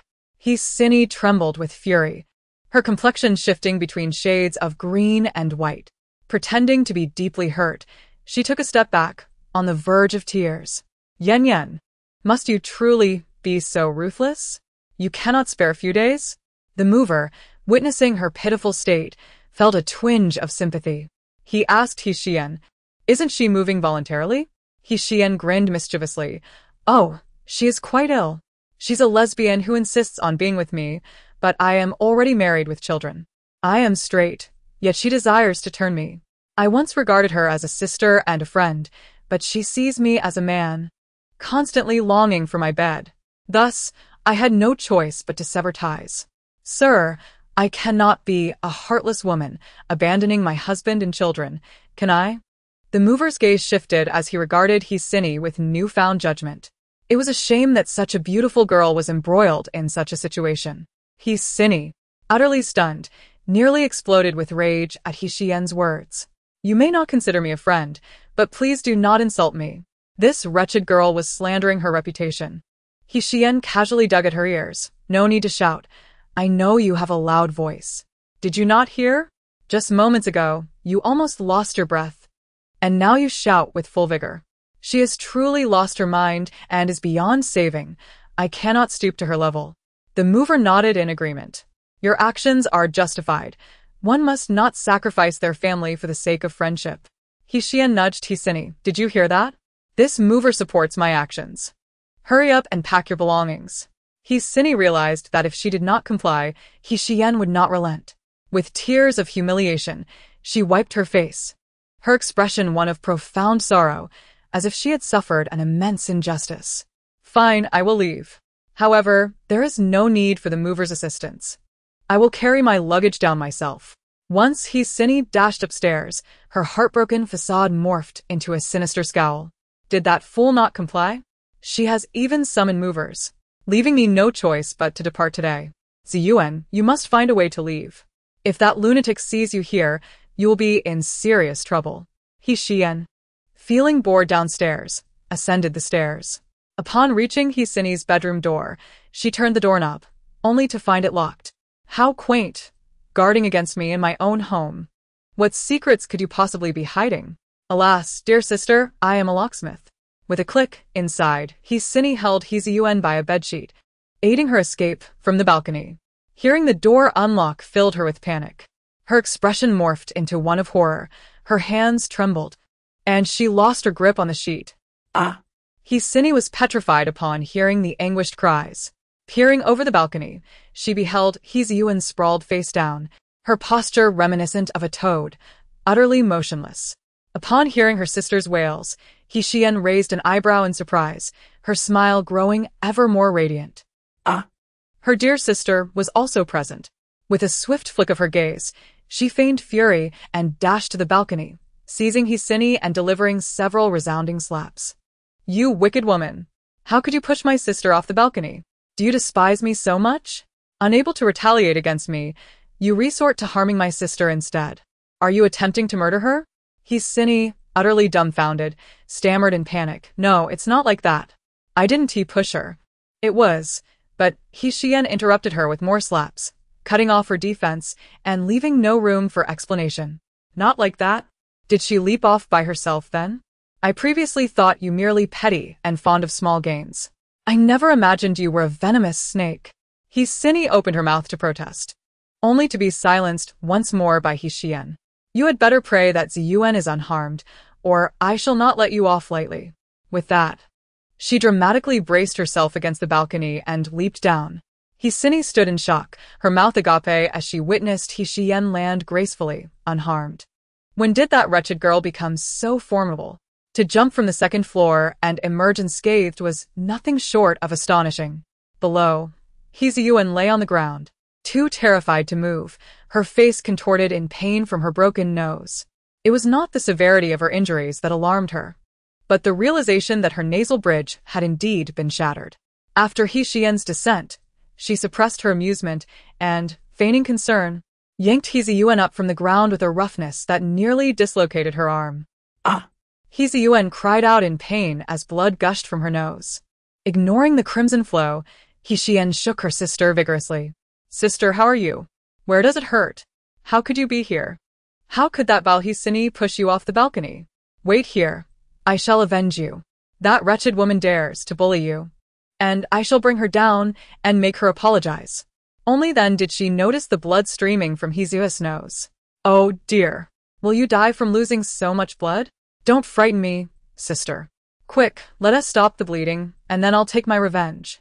She hastily pressed Hisu's clothing against her nose with such force that it felt as though her nose had been struck once more. Hisu, unable to endure it any longer, pushed Xiyan away. Let me go. You fool. Can't you see my nose is already deformed? She suspected Xiyan was acting out of malice. Yet, Xiyan's expression of genuine concern was so convincing that it left her questioning whether it was authentic or merely a fade. After all, Xiyan usually treated her with great care. Xiyan remained steadfast. Sister, bear with it. Once the bleeding stops, it won't hurt anymore. As she spoke, she continued to apply pressure with a cruel persistence. Hisuan was on the verge of exploding with rage. Sister, it hurts. Take me to the hospital. My nose is broken. Xiyan exaggeratedly exclaimed. What? A broken nose? Oh, dear. What shall we do? Will you be disfigured? Hisini, having rushed downstairs, heard Hisuan's lament and nearly stumbled in shock, almost losing her footing. Xiyan. Hisuan shot a glare at Hisini, conveying her intent with a fierce look. Hisini, I shall settle this score with you later. This morning, you called me to say my sister intended to sever ties with you. You were unwilling but dared not confront her, instead cursing me over the phone. I merely sought to reason with you about returning my sister's belongings. Yet, when my sister arrived, fearing she would discover your mistreatment of me, you locked me in the bathroom and later pushed me off the balcony. Hisini, you have a heart as cold as ice. No wonder my sister refuses to associate with you. Someone as malicious as you does not deserve friends. Receiving Hisuan's glare, Hisini feigned a look of shame, as if caught red-handed. I'm sorry, I was wrong. I just didn't want to lose Yen as a friend. I didn't mean to push you. I merely wanted to frighten you. Xiyan remained oblivious to their camaraderie, and if she were to discover their bond, she would undoubtedly become wary of Ziyuan. Ziyuan's plans to eliminate Xiyan and monopolize the He family fortune would be thwarted. Losing even Hiziyuan as a friend would complicate her entry into high society. Her status as a love child had already alienated many socialites. Xiyan, incited by Hiziyuan's fury, kicked Hisini away. You have truly disappointed me. I once treated you well, yet you harmed my sister. Fear not, sister. I will ensure you do not suffer in vain. I shall make her pay for her misdeeds. Xiyan called for a ride, instructing the driver, please take my sister to the hospital first. I will compensate you well. I intend to deliver this perpetrator to the police. Hiziyuan's face turned an ashen green. Sister, are you sending me to the hospital in a rideshare vehicle? Xiyan patted her shoulder, feigning indignation. Sister, bear with it for a moment. I fear if I take you, Hisini might seize the opportunity to escape, making your injuries in vain. The driver will take you to the hospital, and I will deal with the culprit before coming to see you. If it were not for maintaining the image of a good sister, Hiziyuan would have slapped Xiyan. She intended to have Xiyan take her to the hospital. But instead, that fool arranged for a rideshare. When had she, the illustrious second daughter of the He family, ever been so devalued? Yet, Xiyan ignored her furious glare, distorting her intentions. Do not worry, sister. I will not let Hisini off lightly. Even if she was once my friend, she has harmed you. And I will not let friendship stand in my way. In my heart, you are more important than anyone else. Under Xiyan's assertive demeanor, Hiziyuan was taken to the hospital by the driver. As for Hisini, after being kicked by Xiyan and crashing to the ground, she did not lose consciousness, but fainted upon hearing the threat of police involvement. Subsequently, she scribbled a note and affixed it to her back before being deposited at the police station's entrance. The officers, upon discovering her, tore the note from her back, which bore the bold proclamation, I am the perpetrator. I pushed the second daughter of the He family from the second-floor balcony. I confess. Chapter 31. The transformation finally. All of Hisini's belongings were discarded at the entrance. If all went according to plan, when the little girl awakened, Hiziyuan would soon retrieve her. Meanwhile, as her son napped, Xiyan inquired with the butler and learned that Xiao Mohan had gone to the old residence. Oh, dear. How could I forget such an important matter? Today, my second uncle's family is visiting the old residence, and my cousin S' infamous partner is also coming. Such a lively occasion cannot transpire without me. The butler, bombarded by Xiyan's thoughts, hurriedly sent a discreet message to Xiao Mohan at the Xiao family's old residence. Upon receiving the news from his subordinate, Xiao Mohan's perception of Xiyan was once again reshaped. This woman was truly remarkable. To his astonishment, she had discarded all of Hsini's belongings as if they were refuse, carelessly strewn at the villa's entrance. This is precisely what she mentioned this morning about collecting debts. Indeed, with both principal and interest. Shortly after, he received a message from the steward stating that Xiyan had arrived at the old mansion, prompting him to put away his phone. In the grand hall, Xiao Mohan's uncle and his family were engaged in lively conversation with the matriarch. Xiao Mohan sat to the left of the elderly lady, his gaze casually sweeping over the woman seated beside his cousin, Xiao Jingrui. Lu Jingwen, adorned in a delicate cream-colored pleated gown complemented by a khaki-knitted cardigan, her flowing waves cascading down her back, wore a subtle smile on her radiant face. The matriarch inquired tentatively, Jingrui, how have you been getting along with Miss Lu? Xiao Jingrui cast a gentle glance at Lu Jingwen, expressing his satisfaction. Not bad. Jingwen is quite exceptional, the ideal partner in my eyes. The matriarch then turned to Lu Jingwen, asking, and you, Jingwen? What do you think of Jingrui? She continued, this child has been spoiled by his parents since childhood, and he can be a bit headstrong. Do not be deceived by his seemingly gentle demeanor. He merely puts on an act in front of you. He has always been a troublemaker, a master of brawls. While I hope for your union to flourish, I also wish for you both to be thoroughly acquainted and to marry after careful consideration, recognizing each other as truly suitable partners. Life is long, and marriage brings constraints, stripping away the freedom one enjoys as an individual. Lu Jingwen's cheeks flushed slightly as she lowered her head with a bashful smile. Grandma, I am quite content with Jingrui. He is the most witty and humorous man I have ever met, and I have no complaints. My parents are also very pleased with him. The matriarch's eyes flickered with concern. With both children expressing such sentiments, she hesitated to inquire further. However, if this Miss Lu were truly a seductress with designs on Jingrui, it would spell trouble. Xiao Mohan's uncle, Xiao Qingyang, laughed heartily. Mother, we owe you for introducing Jingrui to her. He has become more sensible and proactive in his work. The matriarch's smile faltered slightly. She had inadvertently shot herself in the foot. She feigned enthusiasm, asserting that Jingrui had matured and become more stable. One must establish a family before pursuing a career. With attachments and motivation, he will strive for success. She then asked her eldest grandson Mohan, you came alone today. Where's that girl, Xiyan? Upon hearing the mention of Xiyan, Xiao Jingrui's family all frowned. Xiao Qingyang scoffed, Mother, why bring up that lunatic? She only knows how to cause trouble. Her presence would only bring disgrace. Xiao Jingrui added disapprovingly, Grandma, please do not let her come. I fear she might lead Jingwen astray. His mother, Su Jin, concurred, indeed. We were having a pleasant conversation. Why mention that girl? She then adopted a tone of a concerned elder, addressing Xiao Mohan. Mohan, do not blame your second aunt for speaking out. Your capricious wife is always stirring up trouble, threatening divorce at every turn. You might as well oblige her. Why keep a woman who does not love you or the children by your side, causing distress? You already work tirelessly managing such a large company. Returning home to endure her sharp tongue and antics must be exhausting. With a hint of empathy, she continued, I only wish for your well-being. You have sacrificed so much for her, yet she shows no gratitude and only adds salt to your wounds. Tears welled in her eyes as she spoke. Xiao Mohan understood that his second aunt was genuinely concerned for him. Do not worry, she has been more restrained lately. Su Jin sighed. Ah, my child, you are too sentimental. All for her sake. Xiao Mohan interrupted, let's not dwell on that. Su Jin relented, fine. I won't say anything more. Xiao Jingrui, puzzled, asked, Mom, what did you mean by that?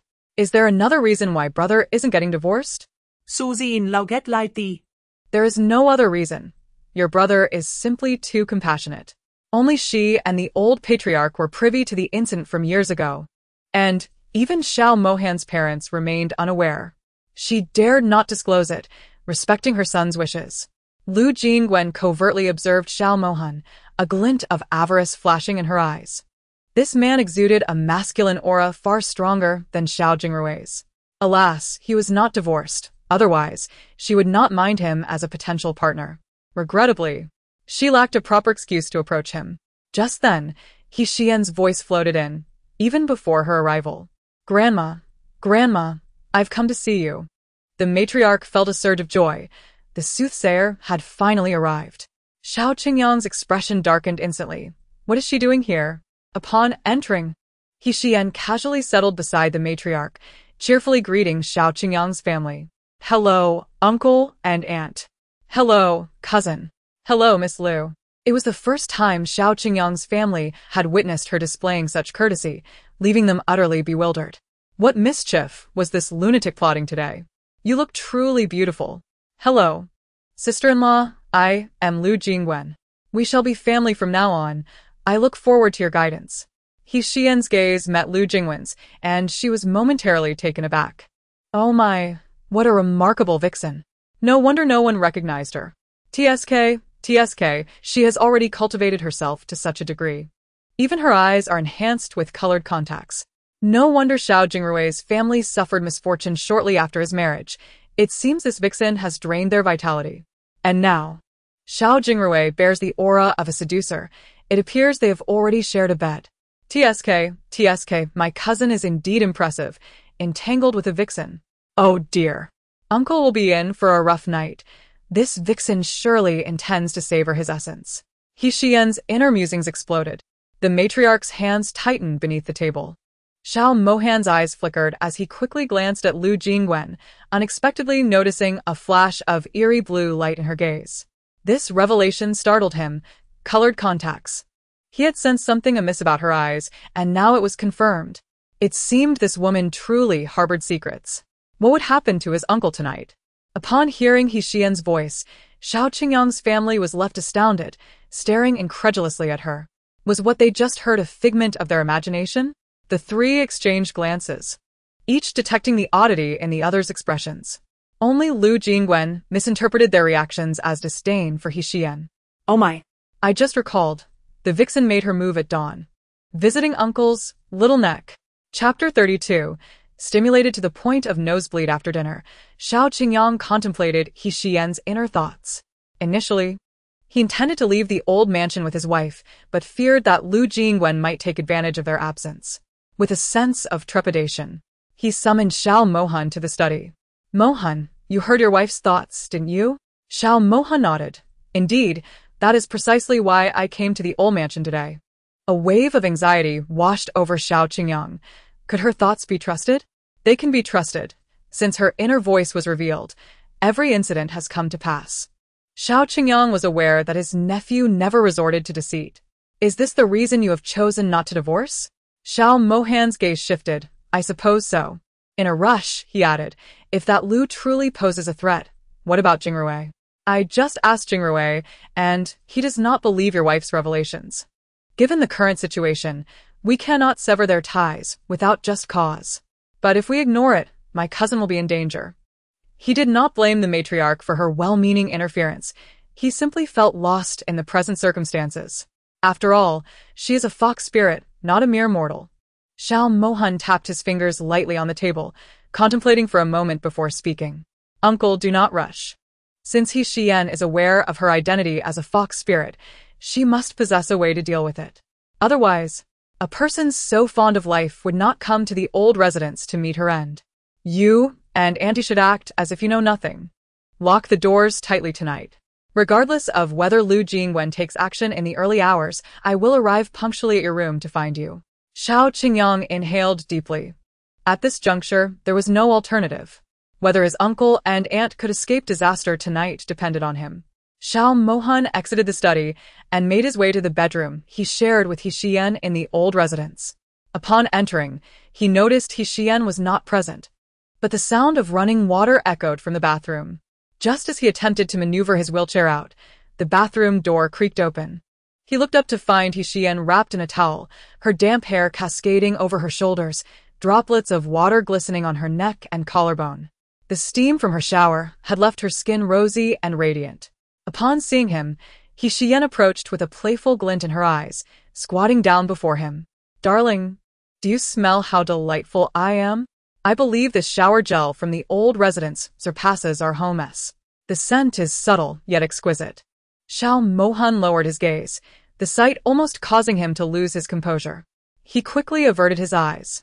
"Once you're done, put on your clothes. This is not home. Temper your exuberance." Xiyan grasped his hand, her eyes crescent-shaped with laughter. So, "What you're implying is that as long as we are not in the old residence, I can be reckless and do as I please." Xiao Mohan shot her a cold glance. "If your hearing has deteriorated, seek a doctor. Do not misconstrue my words." Xiyan stood, feigning innocence. "Oh, dear. What are you thinking? Even if you desire, my aunt is still here and cannot satisfy you. But rest assured, whenever she is away, I shall indulge you daily." Taking advantage of Xiao Mohan's momentary distraction, she suddenly leaned in, cupping his face and kissing him. "Wow, your aloof demeanor is so dashing. It makes me want to invade your space. Oh, your lips are so soft, akin to jelly." Xiao Mohan's expression darkened as he pushed her away, but Xiyan quickly countered, immobilizing him again. "Xiyan, you are courting death." Feeling the surge of anger within him as he gazed at the self-satisfied woman, he wished to crush her. Undeterred, Xiyan continued to kiss him. "I am not courting death. I seek affection. The more we kiss, the stronger our bond will grow." As she spoke, she held his face, kissing from his forehead down to the corners of his mouth, playfully teasing. The sensation of her damp skin felt akin to a dog licking him. "You insolent woman, release me, or else." Xiao Mohan, furious enough to bite her, found Xiyan suddenly pulling away, resting her forehead against his. "Darling, have my kissing skills improved?" Xiao Mohan glared at her. "You will regret this. If you can, never let go, or else." sure. Xiyan pressed her finger to his lips, giggling mischievously. "Don't play coy. You are the first man I have kissed so boldly. My sweet kisses are not given lightly." Xiao Mohan clearly did not believe her, scoffing. "You say this after being entangled with someone else for over a year? Are you not afraid of your own tongue slipping?" Xiyan explained on behalf of the original owner. In the past, her mind was clouded with thoughts of infidelity. "But I never crossed any lines. I have only dined with that scoundrel and held hands. We never kissed, nor did we share a bed. I am entirely untouched, devoted solely to you. I have even severed ties with that cad, vowing to love only you henceforth. Truly I swear." If I speak a falsehood, may I be struck by lightning, hit by a car, choke on water, suffocate while eating, drown while swimming, or be crushed while walking. Darling, after all I have said, you must believe me." She took one of Xiao Mohan's hands and placed it on her heart. "Do you feel it? My heart beats only for you." Xiao Mohan's expression was dark as he felt Xiyan's audacity ignite a flame within him, intensifying his desire to retaliate. Yet, he found himself unable to act, his chest nearly bursting with frustration. Meanwhile, that bold and shameless woman continued to tease him, laughing carefreely. Gritting his teeth, Xiao Mohan exclaimed, "Xiyan, you must let go." Hearing her insist that she had never betrayed him, a sense of relief washed over him. Yet, the thought of her being even more uncontrollable than before filled him with rage. Just as he opened his mouth to speak, he suddenly felt warmth trickling from his nose. Before he knew it, warm liquid began sliding down his neck. His complexion darkened further. Xiyan, startled by the sight, exclaimed, "Oh no, darling. Why are you bleeding from your nose? Is it due to too much anger or heat?" Frantically, she grabbed a tissue to stem the flow, but as she plugged one side, the other began to bleed. Seeing the situation escalate, she panicked. "Oh, dear, this is worse than my monthly visitor." Chapter 33. Oh my. The blood flows freely. Xiyan quickly wrapped herself in a towel, rushing to alleviate Xiao Mohan's distress. "Oh no. Today I have indeed gone too far. Darling, your temper is too intense. The blood flows as if more fervent than my monthly cycle." Thankfully, he's incapacitated. Otherwise, that fox spirit would surely target him. His masculine energy is overwhelming. His essence alone could sustain two. Xiao Mohan paused at the bathroom door, glancing at his feeble legs. So, it seemed that his injury had inadvertently saved his life. After Xiyan dressed in her sleepwear and dried her hair, Xiao Mohan was still in the bathroom. The sound of running water filled the air, causing her to feel a pang of guilt. She realized she had indeed been too reckless today. Although Xiao Mohan, the stoic man, often wore a scowl, he possessed a kind nature. At least, he only became irate when provoked by her actions. Alas, for the sake of her own life, she had to resort to such measures. She teased him to dispel any thoughts of divorce. She knocked on the bathroom door, calling, "Darling, I've placed your sleepwear and underwear on the doorknob." Inside, Xiao Mohan remained silent. Undeterred, she turned and flung herself onto the bed, setting her alarm before closing her eyes to sleep. She needed to rest for a while, otherwise, she feared she would lack the energy to confront the fox spirit later on. After several minutes of cold water, Xiao Mohan finally emerged from the bathroom. The warmth of his body washed away.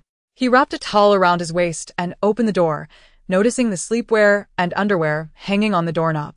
He pressed his lips together, reaching for them. This was the first time since their marriage that Xiyan had brought him clothing.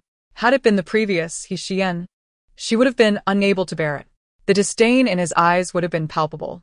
However, now, as a vessel of a different soul, she undertook a series of actions that utterly shattered his worldview in pursuit of her mission. As he laboriously donned his attire and emerged from the bathroom, Xiyan had already succumbed to slumber, lost in the depths of her dreams. Observing the woman sleeping soundly, without a care, Xiao Mohan felt a mixture of admiration and frustration. Her tranquil state only served to intensify the fire within him. Suppressing the urge to rouse her, he maneuvered his wheelchair beside the bed, propping himself up on the edge while maintaining a respectful distance from her. Since his legs had been rendered useless, aside from the time Xiyan had drugged him, they had not shared a room for slumber. Lying in the same bed now felt surreal. He cast a sidelong glance at the woman who appeared to be in a deep, blissful sleep, yet he found himself wide awake. His mind preoccupied with thoughts of the fox spirit's impending actions against his uncle. The night was enveloped in a darkness, as profound as ink, silence reigning as if the entire world had succumbed to slumber. Only the cold moon hung high in the sky, casting its ethereal glow through the window and illuminating Xiao Mohan's bedroom. Suddenly, a gust of cool wind swept through, causing the curtains to flutter softly. As Xiyan's alarm clock vibrated, she jolted awake, glancing at the man still lost in his dreams. With utmost caution, she rose from the bed, swiftly changing into a set of black attire before quietly slipping out the door. No sooner had the door closed than Xiao Mohan opened his eyes, sending a message to the bodyguards stationed at the old residence. "Madam is on the move. Ensure her safety." Since her mission involved rescuing his uncle's family, he would naturally safeguard her well-being. In the corridor, Xiyan, guided by the memories of her predecessor, arrived at the door of Xiao Qingyang's bedroom. Using a wire to unlock it and stealthily entering, she noted the time. Only 3 minutes remained. The couple inside held their breath, tightly coiled with anxiety. Believing the fox spirit had entered, they dared not open their eyes. Xiyan discreetly touched them, and the couple, still awake, immediately fell into a deep slumber. She hastily concealed Su Jiyin beneath the bed and donned a conservative nightgown belonging to her. Then, she pushed Xiao Qingyang further into the room and lay down at the edge of the bed, facing away from the door, her hair draping over her face. As midnight struck, she sensed the door creaking open and subsequently closing. A chilling aura began to envelop her. The cold presence grew denser, coalescing above her before slowly encroaching upon her. Just as she felt the icy essence nearing her body, Xiyan suddenly opened her eyes, her left hand flicking upward, releasing several silver needles that shot forth. A gasp escaped Lu Jingwen as the needles struck her, startling her into disbelief. Upon recognizing Xiyan's appearance, her surprise deepened. What was this woman doing in this room? Xiyan reveled in her astonishment. In her past life, she possessed the ability to see the unseen, the malevolent forces lurking in the shadows.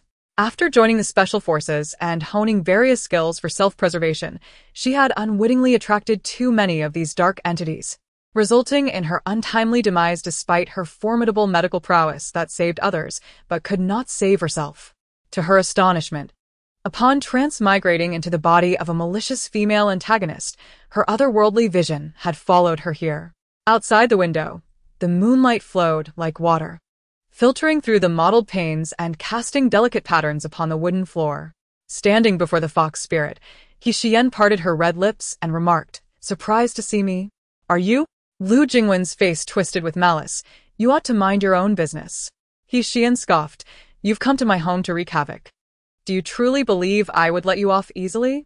Lu Jingwen retorted, "Dare to thwart my plans? Then I shall eliminate you first." Unfazed, Xiyan regarded her with disdain. "You may attempt to find out if you possess the capability." Suddenly, a chilling breeze swept through the window, causing the curtains to flutter.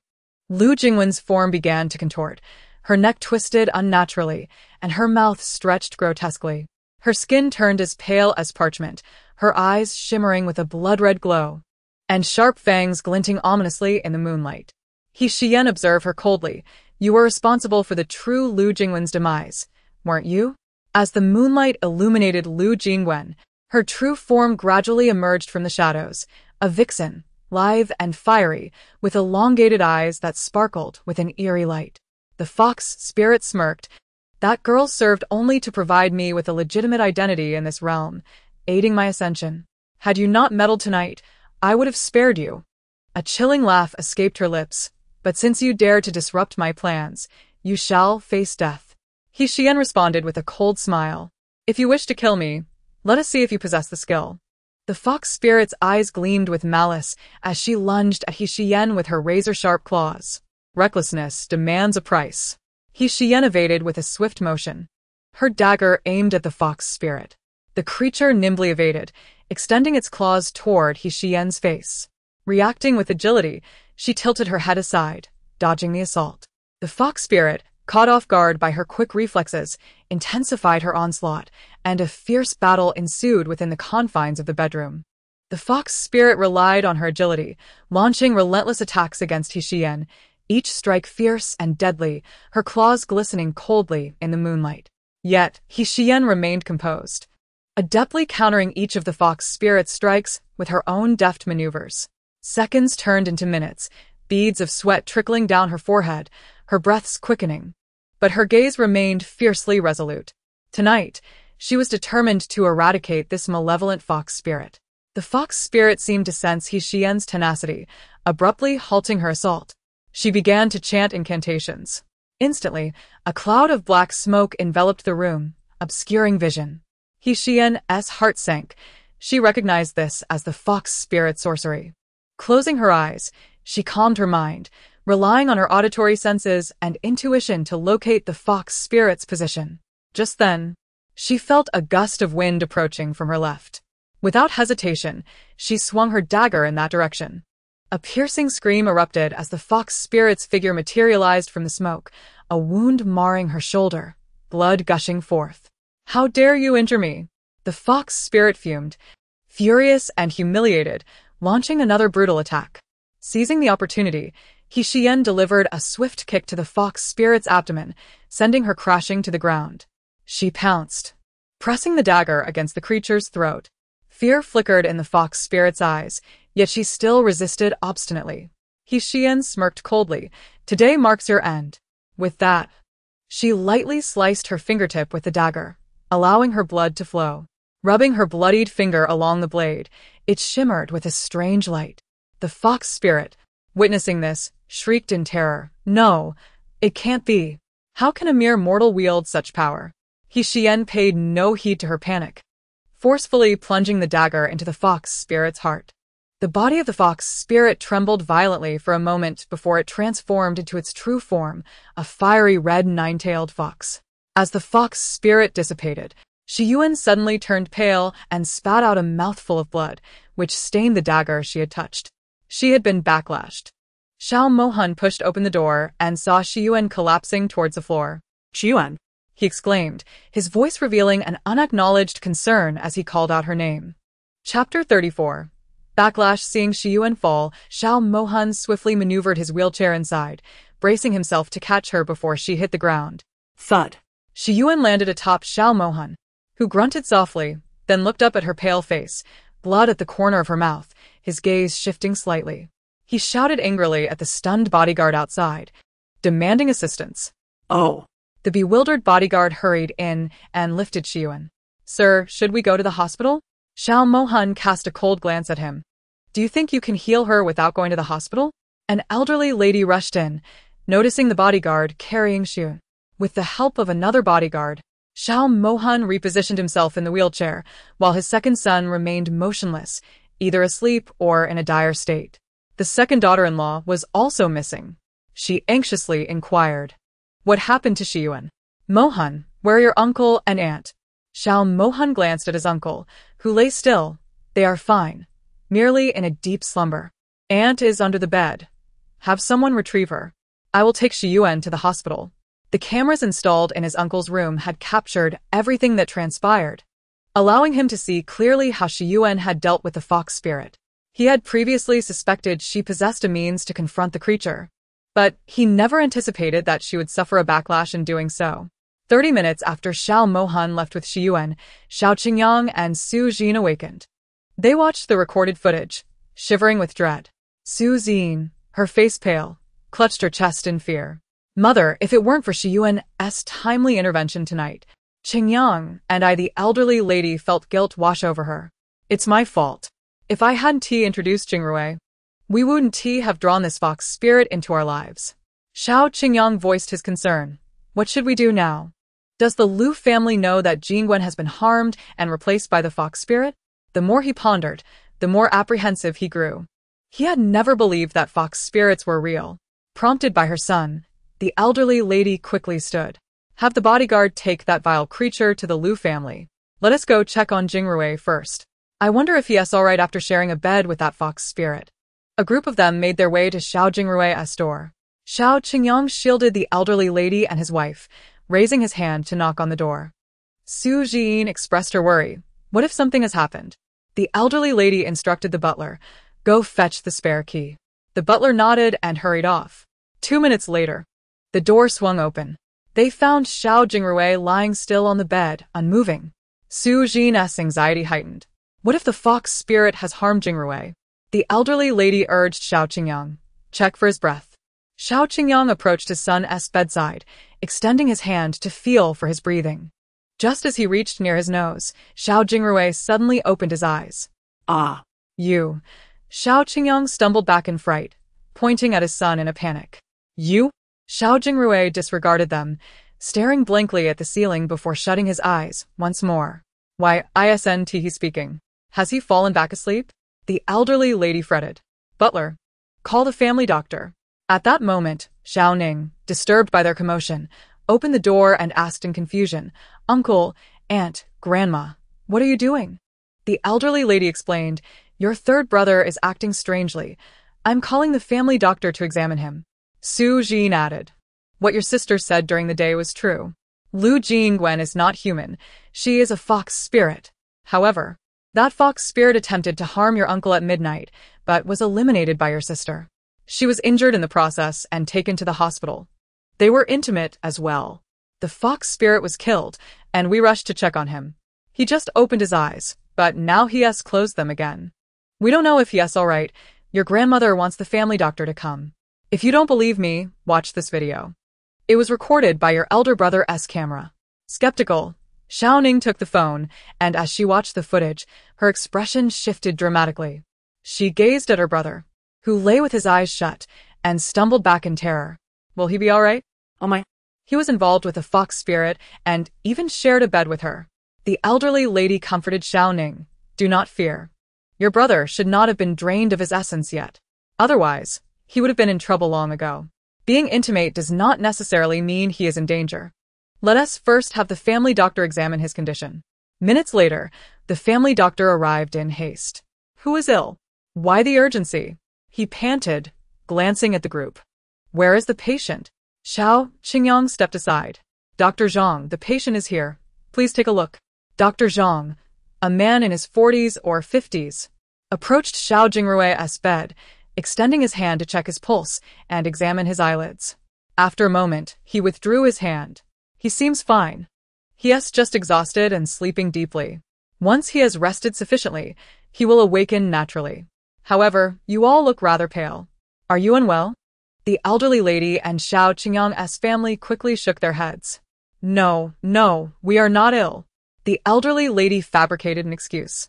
It's just that this young man sleepwalked in the middle of the night and frightened us all. He fell asleep, and we didn't dare disturb him. Which is why we called you. Dr. Zhang stood up, bemused. I thought it was something serious. You really had me worried. Rest assured, there is nothing wrong. A good sleep will suffice. If a sleepwalker hasn't done anything extreme, it's best not to wake them, or it could lead to disturbances. Honestly, those from affluent families really make a fuss over trivial matters, calling me for a sleepwalker in the dead of night. After the butler escorted Dr. Zhang out, Xiao Qingyang collapsed onto the floor, exhausted. Oh my, I was terrified tonight. I've caused you worry these past few days. The elderly lady shook her head. Fortunately, the fox spirit was eliminated. Otherwise, I would have been the guilty one. When I first heard Xiyuan's thoughts, I believed she was cursing the entire Xiao family and held a grudge against her. It wasn't until Xiao Ning nearly faced a crisis and Jingheng almost encountered danger that I began to trust her. I heard her say your family would meet a tragic end at the hands of the fox spirit. I've been so anxious these days that I could hardly eat or sleep. Thankfully, it was not too late. Xiyuan dealt with the fox spirit, and none of this transpired. I am not a sinner after all. I just wonder how that girl is faring now. Since everything at home is settled, you and Qingyang should visit the hospital. I fear she may not mind death, but if someone on the verge of passing brings shame to the family, that would be a sin. Regardless of her past, she indeed saved our family, and for that, we should be grateful. I can see that clearly. Xiao Qingyang, with a complex expression, glanced at his son. I wonder what he will think when he regains consciousness. Chapter 35. The backlash costs 3 years of life at the hospital. Xiyuan lay on the hospital bed, her complexion drained of color. Xiao Mohan sat in his wheelchair, his gaze filled with complex emotions as he observed her. The doctor found no apparent issues, merely stating that she was sleeping. The wound on her fingertip was small, and the doctor had covered it with a band-aid. Though no physical ailments could be discerned, Xiao Mohan harbored a suspicion that the matter was not as simple as the doctor suggested. If it were merely slumber, how could she have coughed up blood?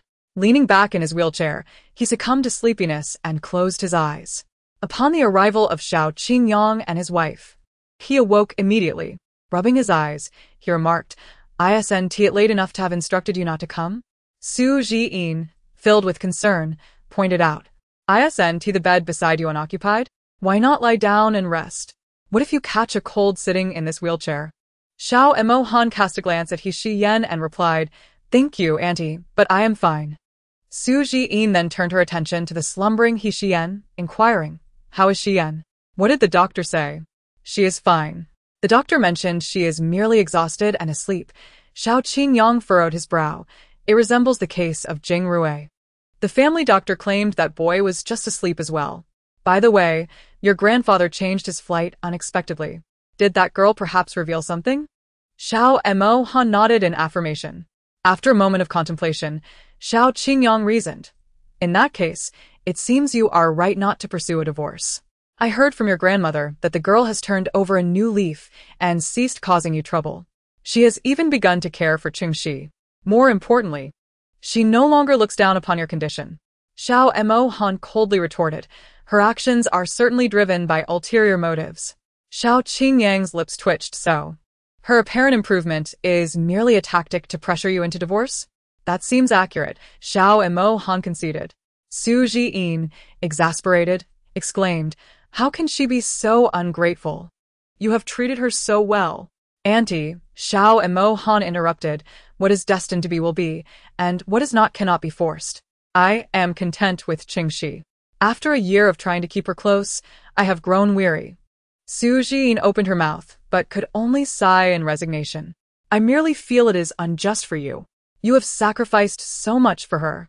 And in the end, the following day, when Xiyan woke up, she felt a moment of disorientation in an unfamiliar environment. Tilting her head to survey her surroundings, She realized she was in a hospital room and sat up in confusion. How did I end up here? Just then, Xiao Mohan emerged from the restroom in his wheelchair. Their eyes met, and his gaze remained as cold as ever. After a brief pause, Xiyan recalled that she had coughed up blood after confronting the vixen and subsequently lost consciousness. You're awake. Do you feel any discomfort? Xiao Mohan incred. The hint of concern in his voice caught her off guard. Em fine. About last night, how should she explain such an extraordinary incident? Would they be terrified if she spoke the truth? Lu Jingwen is dead, Xiao Mohan stated. Xiyan, feeling anxious, asked, and then? Shouldn't I be the one asking you? She adamantly denied.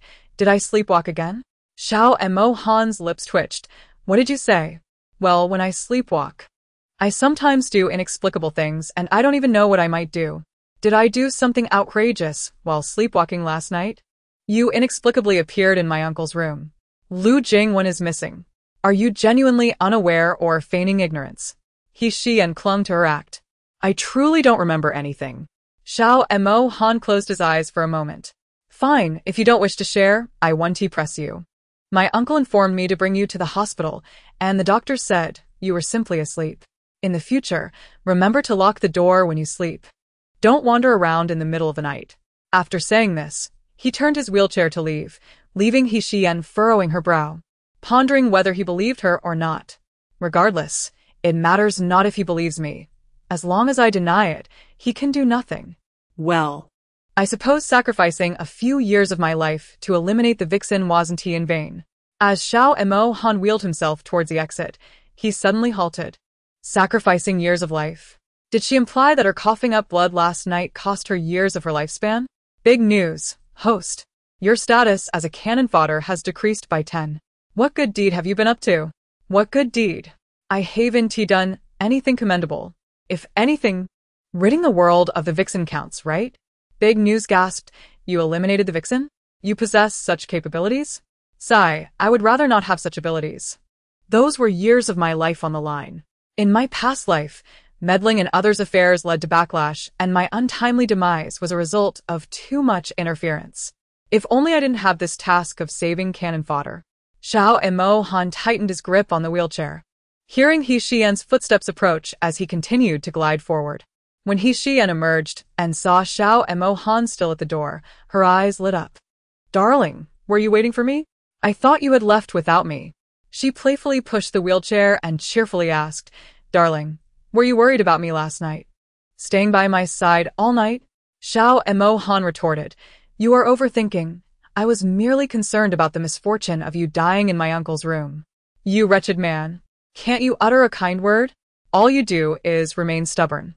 Hearing her inner thoughts, Xiao Mohan had long since lost his previous irritation, as if he had grown accustomed to it.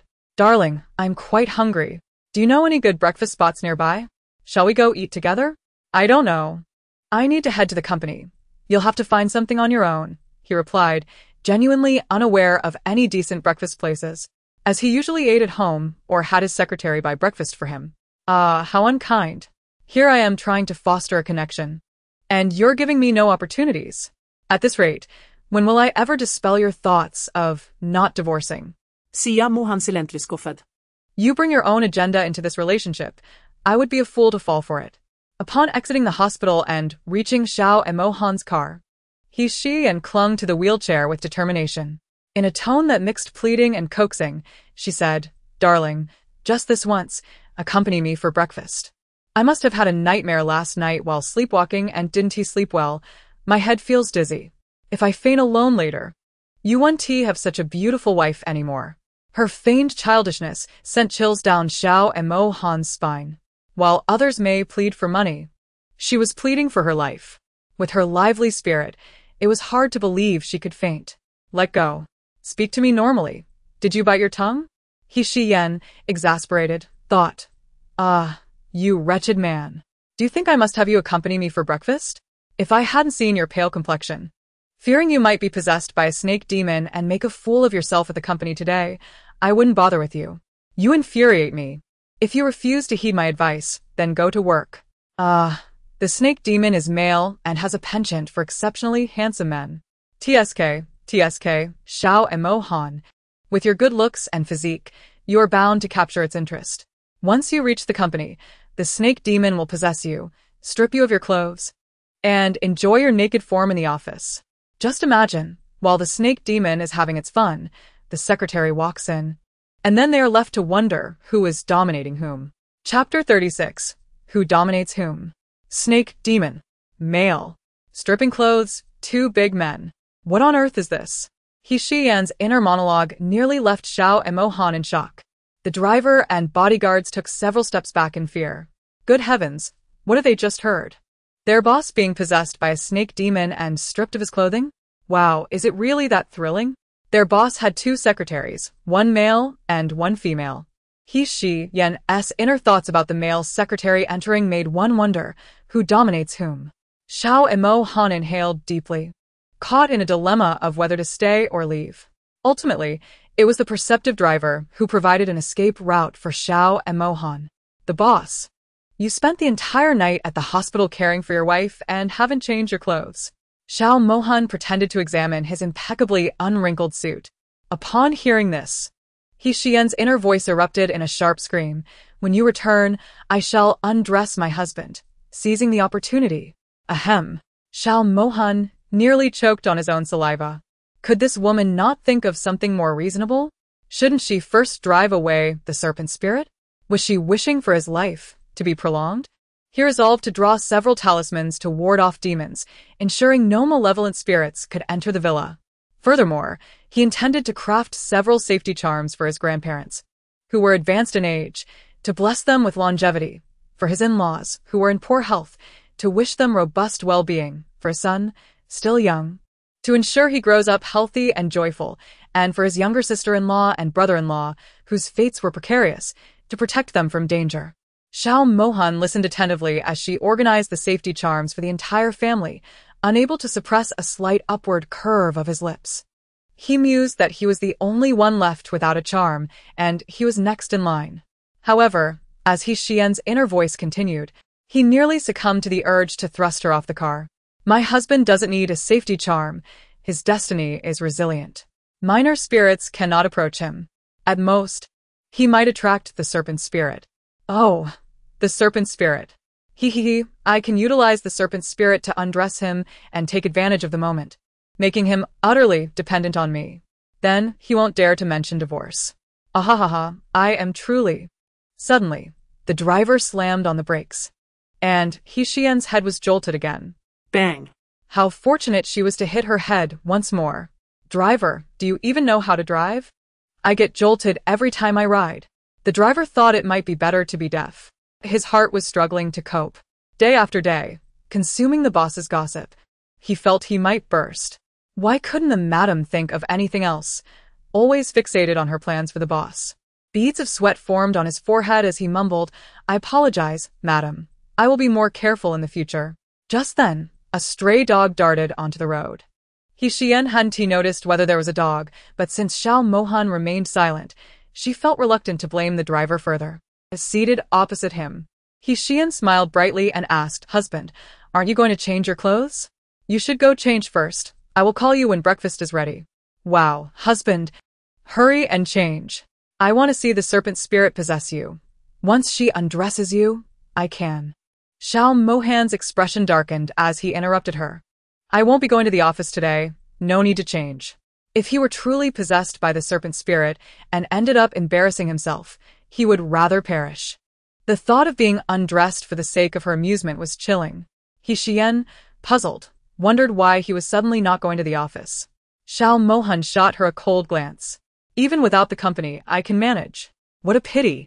My benefits are gone. This flirtatious woman.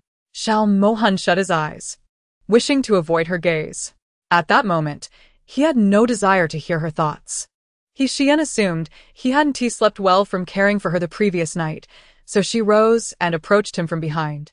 She gently placed her hand on Xiao Mohan's temples. Husband, let me massage you. You worked hard caring for me last night.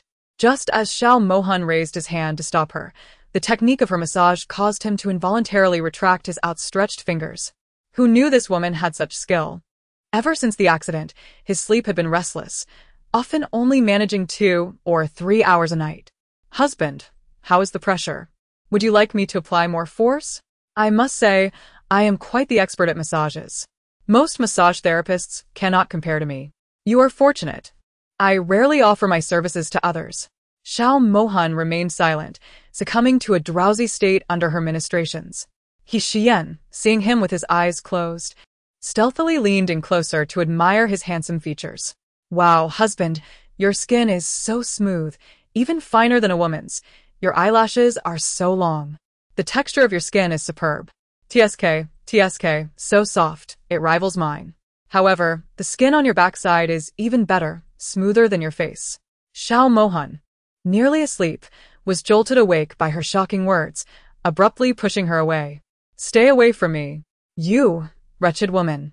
Never cease your chatter. Xiyan nearly stumbled, catching herself on the seat to avoid falling. Angrily, she stood up. What is the meaning of this? I offer you a massage and you push me away? What have I done to offend you? Xiao Mohan wore a cold expression and ordered the butler, from now on, prepare a separate table for her. Let her eat alone. The butler nodded silently. Alas, while the madam seemed to have improved, it appeared she had not changed at all. Day after day, she was consumed by thoughts of how to bring down the master. Poor master. Once chased away, now relentlessly pursued. Xiyan's expression also grew cold. Does my eating disturb your vision? Why should I eat alone? You dog of a man, your moods are so unpredictable. Are you on edge, or are your desires unfulfilled? Damn it, that day you angered me.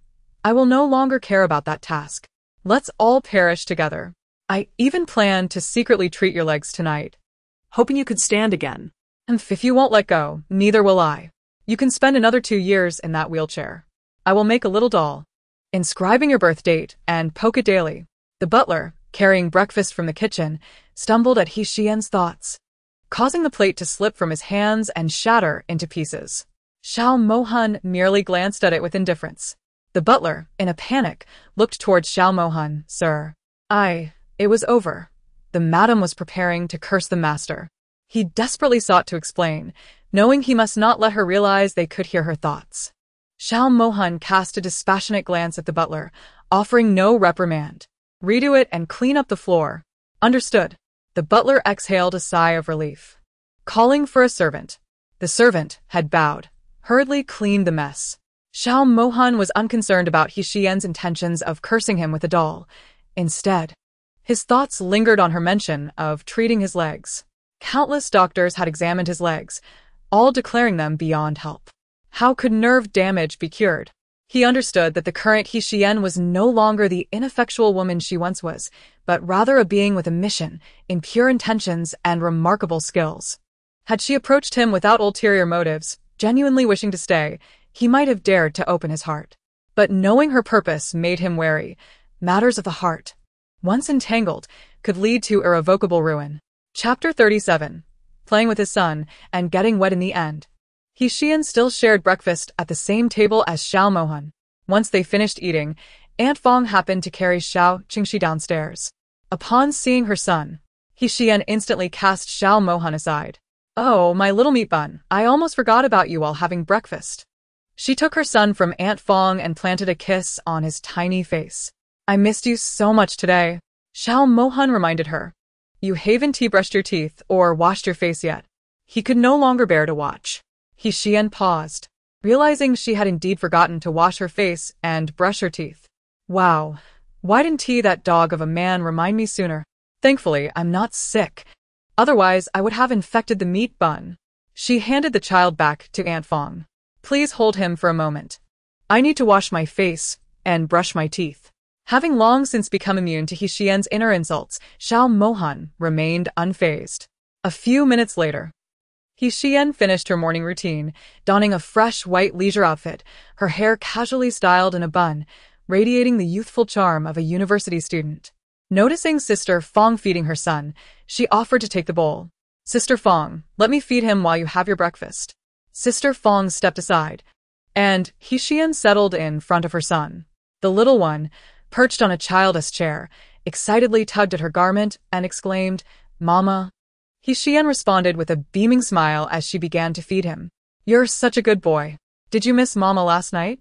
Xiao Qingxi, with food in his mouth, nodded vigorously, then shook his head, his feet joyfully kicking on the chair. Xiyan understood his desire to be held. Don't worry. Once you finish eating, Mama will take you out to play. Shall we go see the flowers? There are many blooming in the yard. After he finished his meal, she wiped his mouth and lifted him into her arms, heading toward the garden. The villa's garden resembled a stunning painting. Morning sunlight bathed the flowers in a golden glow, casting dappled shadows on the ground as rays filtered through the leaves. The air was filled with a delicate floral fragrance, and the various blossoms burst forth in vibrant colors, fiery reds, soft pinks, and pure whites, enhanced by the lush green foliage surrounding them. Xiyan strolled along the garden path, placing the little one on the ground while holding his hand. Can you walk by yourself, sweetie? Mama will hold your hand. Xiao Qingxi, chubby and wobbly, walked like a little penguin. Upon reaching the center of the garden, he suddenly stopped, released her hand, and reached for a flower, tugging at Xiyan's clothing. She knelt down and gently explained, Darling, we can only admire the flowers, not pick them, or they will wither. The little boy giggled, playfully placing a flower in her hair, clapping his hands. Pretty. Mama looks beautiful. Xiyan's heart melted at his innocent expression. This little one thought adorning her with flowers was beautiful? Such a young child, yet so understanding and warm. She scooped him up and tossed him playfully into the air, catching him with laughter. You're such a good boy. Truly, my little charmer. You already know what beauty is. It seems you will grow up to be a romantic gentleman. Xiao Qingxi, unafraid and filled with joy, squealed with laughter. Wahahaha! His innocent laughter echoed throughout the garden. After a while, feeling a bit fatigued from tossing him, she placed him on her shoulders. Hold on tight, my little horse. Are you ready? Mama is going to run. With that, she galloped around the garden, her laughter mingling with his joyous squeals. Ride on, my little horse. Xiao Qingxi had never been this happy, waving his tiny hands in excitement. Nearby, Xiao Mohan, concerned about Xiyan managing their son, cast a sorrowful glance at his own useless legs. If only he had not been incapacitated, he should be the one carrying their son. He felt a deep sense of debt towards his child. From the moment he was born, he had been unable to participate in any of his milestones, learning to flip, crawl, walk, or speak. Now, even the simple act of running alongside his son felt like an unattainable luxury. Watching his son laugh so joyously, he wished time could stand still. Unfortunately, this picture of happiness was soon disrupted. Xiyan felt a warm sensation cascading down her neck, prompting her to halt abruptly with a shriek. Oh my. Xiao Qingxi, how old are you to be urinating on my neck? Child's urine should not be directed at me like this, she exclaimed humorously. Xiao Qingxi, now walking, would typically announce his need to relieve himself, but in his excitement today, he had forgotten. Hearing her shout, Xiao Mohan rushed over in his wheelchair, fearing she might throw their son in her annoyance. To his surprise, Xiyan was not angry. Instead, she gently placed Xiao Qingxi down and embraced him. She continued, The serpent demon fears child's urine. His eyes flickered at her words. So if there's child's urine nearby, does that mean I have no reason to fear that serpent demon? He maneuvered his wheelchair closer to Xiyan. Give me Qingxi, he instructed. Xiao Qingxi, with his big, round eyes and slightly flushed cheeks, replied, Mama, I forgot. Xiyan glanced at his pants, bemused. So you managed to urinate all over Mama while keeping yourself clean? That's all right. I'll just change into something fresh. That sudden warmth caught me off guard. I didn't scare you, did I? The little one shook his head, then nodded, his expression adorably confused. Xiyan chuckled at his innocent face, pinching his chubby cheeks. So cute. This little one is so soft. She passed him into Xiao Mohan's arms. You hold him for a bit while I change. It's uncomfortable being all wet. Qingxi, you play with Daddy for a while. Mama will come back soon. As Xiyan walked away, Xiao Mohan asked their son, Do you still need to go? The little one shook his head. Remember to tell Daddy if you need to, he instructed, discreetly concealing an empty bottle in his clothing, checking on Xiao Qingxi every few minutes. Do you need to go? So? Chapter 38. Drinking child's urine as a beverage, Xiyan was about to descend the stairs when her father unexpectedly called. You need to come to the hospital. Your sister has broken her nose. As her elder sister, you don't even want to check on her? Ignoring her existence, he had allowed her stepmother, Hifeng, to raise her. For the obedient, clever, and well-behaved Xiyan, he doted on her deeply. Yet, the stepmother who loathed her dared not act against her. Instead, she treated her like a revered ancestor, seeking every opportunity to render her useless. The goal was to wait until she inherited her biological mother's substantial fortune before taking action. Luxury cars, opulent mansions, thriving shops, jewelry, and cash, an endless trove awaited. The original mother was a powerful businesswoman, astute and clear-headed, who had secured a property agreement before marriage. Upon the birth of her child, she stealthily established a will. The will stipulated that if she ever faced an accident or illness, all assets would be bequeathed to her children, who could only inherit at the age of 26. Importantly, the will remained in the hands of her brother, who vigilantly safeguarded the original mother's assets. The stepmother, unable to enact any underhanded schemes, was compelled to feign the guise of a virtuous wife, raising Xiyan to be a useless individual. The original character, raised by her stepmother in a fog of confusion. After inheriting the estate, disregarded her uncle's advice, blindly following her stepmother's investment schemes, unaware of the traps being laid for her until it was too late. Xiyan descended the stairs, shaking her head in disbelief. What a pity for the original character. To become a sycophant, she chose to divorce. After inheriting the estate, she found herself swindled out of her 10 billion divorce settlement and immense wealth by a scoundrel and her stepmother, ultimately leading to a tragic end. Alas, such a promising hand was played so poorly. Now, off to the hospital to confront that sheep in wolf's clothing.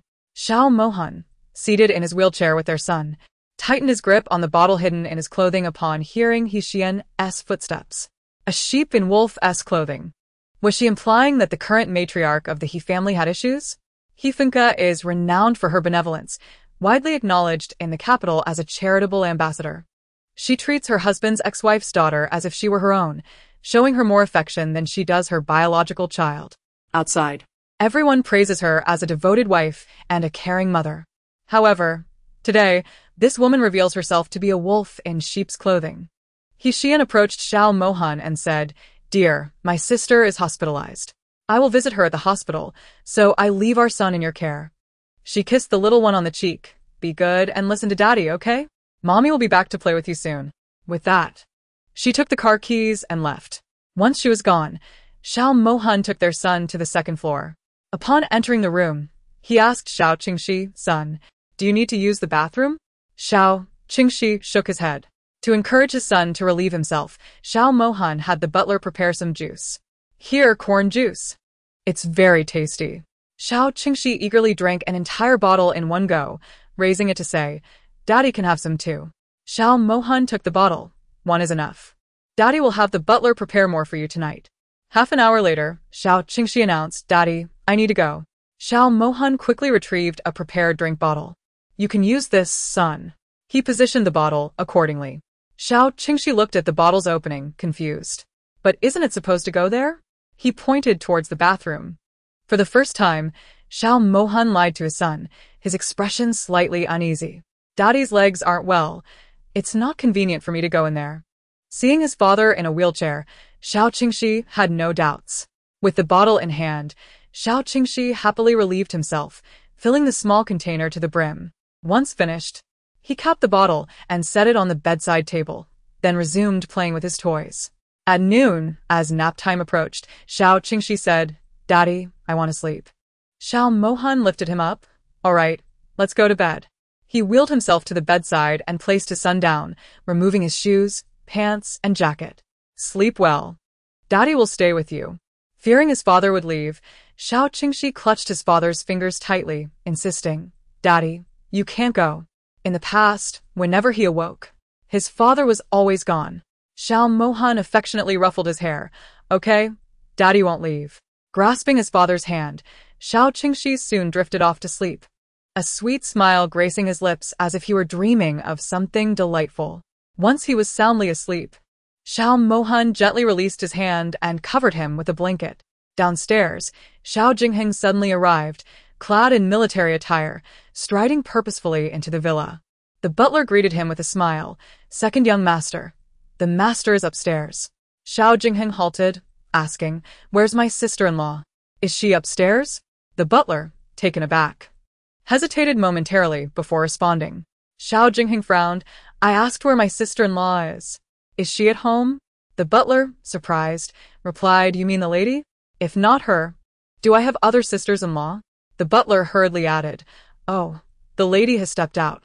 He found it curious that ever since the eldest young master's accident, the second young master had always addressed her by her name, yet today he referred to her as sister-in-law. "Do you know where she went?" The butler shook his head. "I don't know, but the master should have an idea." Disappointed that Xiyan was not home, Xiao Jingheng ascended the stairs. His purpose for visiting was to glean insight into his sister-in-law's thoughts and ascertain when his good brother might betray him. Upon reaching the upper floor, he noticed Xiao Mohan's door ajar and entered, only to find his cherubic nephew peacefully sleeping on the bed. Assuming his brother was in the study, he turned to leave when his gaze fell upon the drink bottle on the bedside table. He reached for it, exclaiming, "Red Bull. Does my brother drink this at home too?" Feeling parched, he took a swig. As he twisted off the cap, an unusual odor wafted up. Why does it smell different from before? He dismissed it and drank deeply. "What are you doing?" Xiao Jingheng, startled, nearly choked as Xiao Mohan's furious voice rang out, causing him to spit out the liquid. "Why are you shouting, brother? You almost made me choke." Xiao Mohan closed his eyes, wishing to avoid crushing his brother's spirit. "Do you know what you just drank?" Xiao Jingheng rolled his eyes. "Do you think I'm an idiot? It clearly says Red Bull on the bottle." Xiao Mohan wheeled himself closer, snatching the bottle and capping it. "True, it is Red Bull, but what else inside is not." "Wait, what is that?" Xiao Jingheng's face turned pale. "You mean it's Qingxi's urine?" Xiao Mohan reiterated, "Indeed." Xiao Jingheng instantly felt nauseous. "Oh my heavens! I just drank urine." He dashed to the bathroom, gagging as he attempted to expel the contents from his stomach. After retching for what felt like an eternity, he emerged with red-rimmed eyes, his face contorted in disgust. Who would do such a dastardly thing as to put Qingxi's urine in there, especially in such a conspicuous place? Xiao Mohan cleared his throat. "That would be me."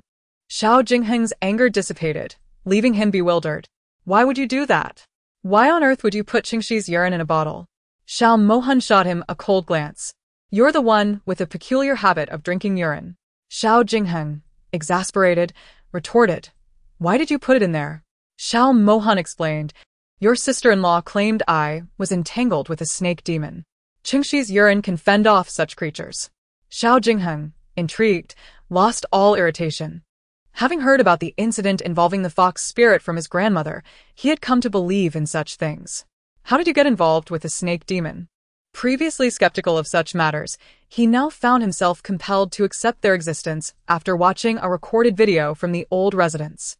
Xiao Mohan, his expression darkening, replied, "If you ask me, who should I inquire of?"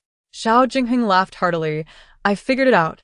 It's surely because your face attracts too much attention. Who would have thought being handsome could be a curse, even attracting demons?" Xiao Mohan tossed a shoe at him. "You must be itching for trouble. Stay away from me." Unperturbed, Xiao Jingheng picked up the shoe and asked, "Where's my sister-in-law? Do you know where she went? I need to find her." Xiao Mohan put on his shoe. "Whenever you meet her, it's always a quarrel. What could you possibly need her for?" Well, She mentioned that I might be robbed of military achievements by a good brother, leading to my demise. I want to eavesdrop and find out when I might be set up so I can prepare and change my fate. Your family's fate has already changed. If I can avoid being plotted against, I should be safe."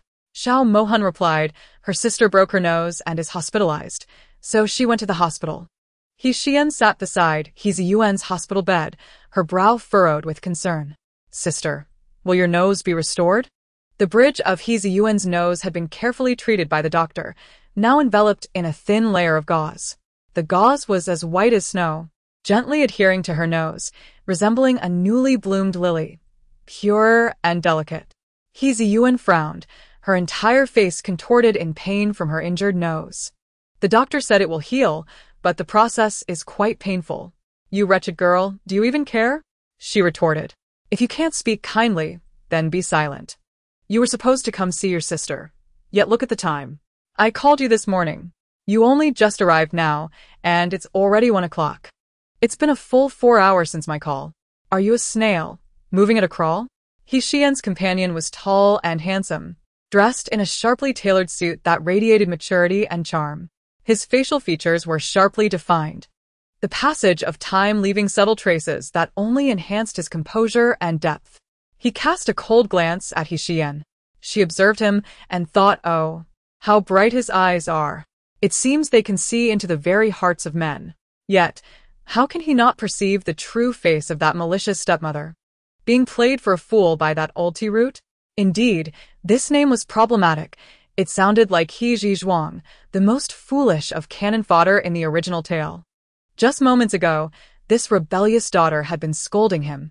Yet he noticed that Xiyan had said nothing. You ought to treat Yan better and show her more concern. Look at you, it's been ages since you last saw her. The moment you meet, you only know how to blame her. Yan is now a married woman with a family to care for. There are in-laws, a husband, and a child. The grandson is still so young and needs attention. Can she neglect her son just because you called her? It is already commendable that she came to see Ziyuan in the hospital. What more do you expect? Feng, dressed in an elegant qipao, was also in her 40s. The qipao's deep, elegant color resembled the early autumn night sky, shimmering with a mysterious and enchanting glow. Its tailoring accentuated her graceful figure, embodying both the delicate beauty of an Eastern woman and the independence and confidence of a modern one. Her face was beautiful and dignified, her well-maintained skin as pale as jade, and her deep, bright eyes sparkled like 2 twinkling stars, exuding wisdom and warmth. When she spoke, the corners of her mouth lifted slightly, always accompanied by a hint of a smile, creating an atmosphere of comfort and warmth. However, Xiyan knew this was merely a facade she had carefully constructed. Just indulge her. Do you think that by considering her in everything, she will appreciate your good intentions? She is a worthless being, unrepentant and unambitious. No matter how well you treat her, she remains ungrateful. If it weren't for you cleaning up her messes all these years, she would have been expelled from the Xiao family long ago for her reckless actions. Feng smiled with a motherly affection. Oh, how can you say that? Yan may be a bit playful, but she is not inherently bad. Our Yan is beautiful and comes from a good family. Her husband is currently incapacitated. Without our Yan, where could he find such a wonderful wife? In fact, I feel that Yan is a bit wronged in this relationship. Given her qualities, she could easily find a place in the aristocracy of the capital. Why should she settle? Realizing her slip of tongue, Feng quickly covered her mouth, apologizing. Oh dear, look at me, speaking out of turn. Yan, forgive me. I don't mean to belittle your husband. I just feel you deserve better. In the past, the mere mention of Xiao Mohan's disability would have sent Xiyan into a tantrum, clamoring for a divorce. But today, she tilted her head and smiled. I knew mother cared for me the most, unlike father, who just scolds me upon seeing me. Feng grasped her hand. Silly girl. You are my daughter. Who else should I care for? Ziyuan watched the scene, suppressing the jealousy that simmered within her. Mother had never spoken to her so gently. All she had ever received were strict reprimands. From a young age, she was not allowed to do this or that. Always expected to be the best and the most outstanding. Yet for Xiyan, even if it were mere pretense, her mother had gone to great lengths. Feigning sorrow, she lowered her head, her eyes reddening. You came to see your sister, and yet you arrived empty-handed. Can't you even bring some fruit? Xiyan rolled her eyes in disbelief. For heaven's sake, old man, can't you accumulate some virtue? The kindness you show to this mother-daughter pair now will only lead to your own downfall later. Once Feng gains complete control of the He family, prepare to face your doom. Oh dear, the old T-root will put a green hat on you, while the young T-root will administer slow poison. In the end, if your death is deemed too slow, they'll even pull out your oxygen tube. Chapter 40. A failed scheme. Slow poison. Pulling the oxygen tube. Yet, when he looked at Xiyan, he found her silent. Ah, what a pity. The foolish father has been deceived by the old tea root for decades, only to meet a tragic end. How unfortunate, how unfortunate. The most pitiful and foolish cannon fodder. He confirmed that these thoughts were indeed hers. Thoughts that only he could hear. He narrowed his eyes subtly. Would he also meet a tragic end? Humph. Surely this rebellious daughter was cursing him in her heart.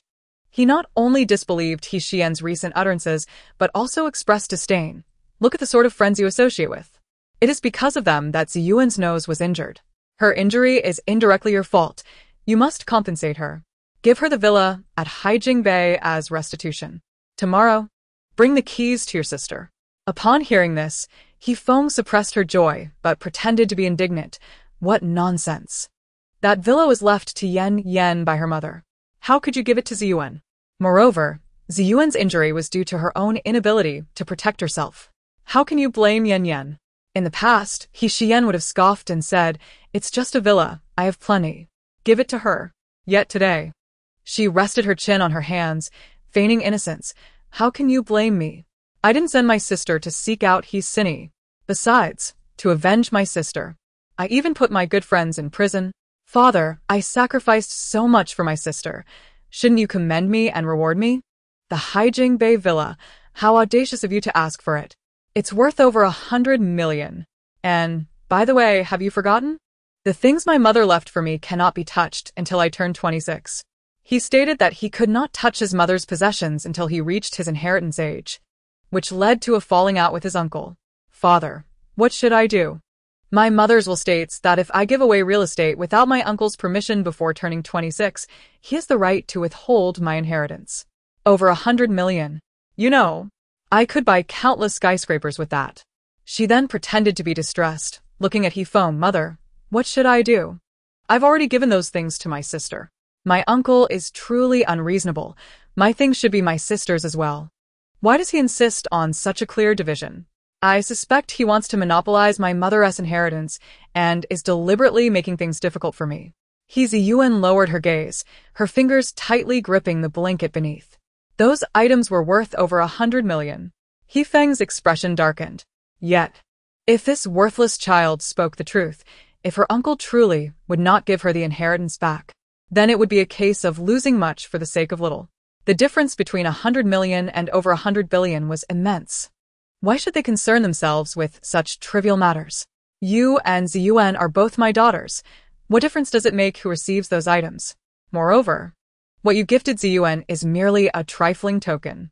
By marrying into the Xiao family, you are destined for a lifetime of unparalleled wealth and luxury. Do you truly lack a few coins? Xiyan shrugged, retorting, you should convey that to your uncle. I was infuriated at the time and had a fierce argument with him, resulting in a rather unpleasant situation. I could easily relinquish my mother's inheritance. As you mentioned, Father, I have wed into the Xiao family and will enjoy endless riches. The items left by Mother are of little consequence to me. Nonsense. Those are heirlooms from your mother. Why would you refuse them? What you gave your sister amounts to so little. To forsake something substantial for a mere pittance, how foolish can you be? Xiyan pouted. Then what do you expect me to do? I've already given everything to my sister. Feng gritted her teeth and grasped Xiyan's hand, smiling. You fail to comprehend your uncle's good intentions. He is concerned for you, fearing you might squander your mother's belongings. Those items belong to your mother and should not be given to your sister. I advised you back then, but you chose not to listen. Now, look at the trouble it has caused. You must not let a few villas and businesses sour your relationship with your uncle. Having an elder who cares for you is a blessing. You and Ziyuan are sisters. If you truly wish to gift her something, once you are free to distribute the inheritance, you can do as you please, and your uncle will have no say in it. Upon hearing this, Ziyuan felt a chill in her heart and cast an unhappy glance at Feng. Feng shot her a look, causing Ziyuan's eyes to redden with frustration. Yet, to maintain her obedient demeanor, she could only grit her teeth in reluctance. Sister, mother's right. Those things do not belong to me. I cannot take advantage of your affection and create discord between you and uncle. Xiyan feigned ignorance of their interaction, blinking innocently. That seems rather unfair. I have already given them to you. I can always forego the inheritance. After all, the Xiao family is affluent, and I will never lack for money in my lifetime. My mother's legacy is of little importance to me. Xiyan was so enraged that she almost struck her. Did she even understand the gravity of her words? An inheritance worth billions, and she was willing to forfeit it for the sake of a gift. Was her mind clouded with nonsense? He Feng's expression tightened, urgently advising. That is unacceptable. If you relinquish what your mother left you for your sister, then your sister would be the sinner. Xiyan forced a smile. No. Sister is so kind. How could I feel wronged? I am grateful to sister. Xiyan feigned being moved. All right, since both you and mother have said so, I shall heed your words. Rest assured, when I inherit the wealth, I will certainly gift you a tall building, making you the greatest landlady in the capital. Xiyan clenched her fists, wishing she could eliminate Xiyan at that moment. A landlady? Who desires to be a landlady? What I want is my mother's inheritance and all the assets of the He family. Minutes later, Xiyan left the hospital in high spirits, leaving only Xiyan and her mother behind. He Feng, in a fit of rage, kicked over the trash can. I am furious. I had intended to use your injury as an opportunity to acquire something from her. Who would have thought my plan would backfire? Xiyan retorted.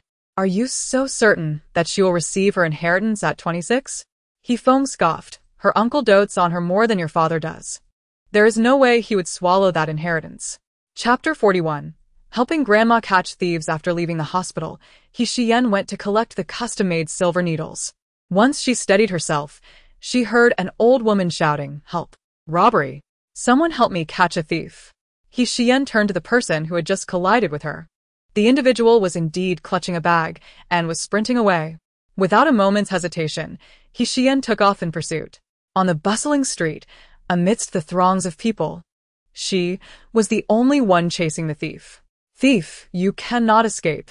Stop right there. Xiyan dashed forward, her speed leaving only a blur in her wake. The thief fled, and she followed. What is your problem?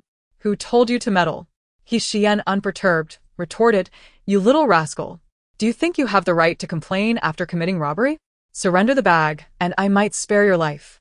The thief dashed into an alley, exasperated. In your dreams. Xiyan quickly closed the gap, determined to show him who was delusional. With a swift kick, she sent the thief sprawling. Ah!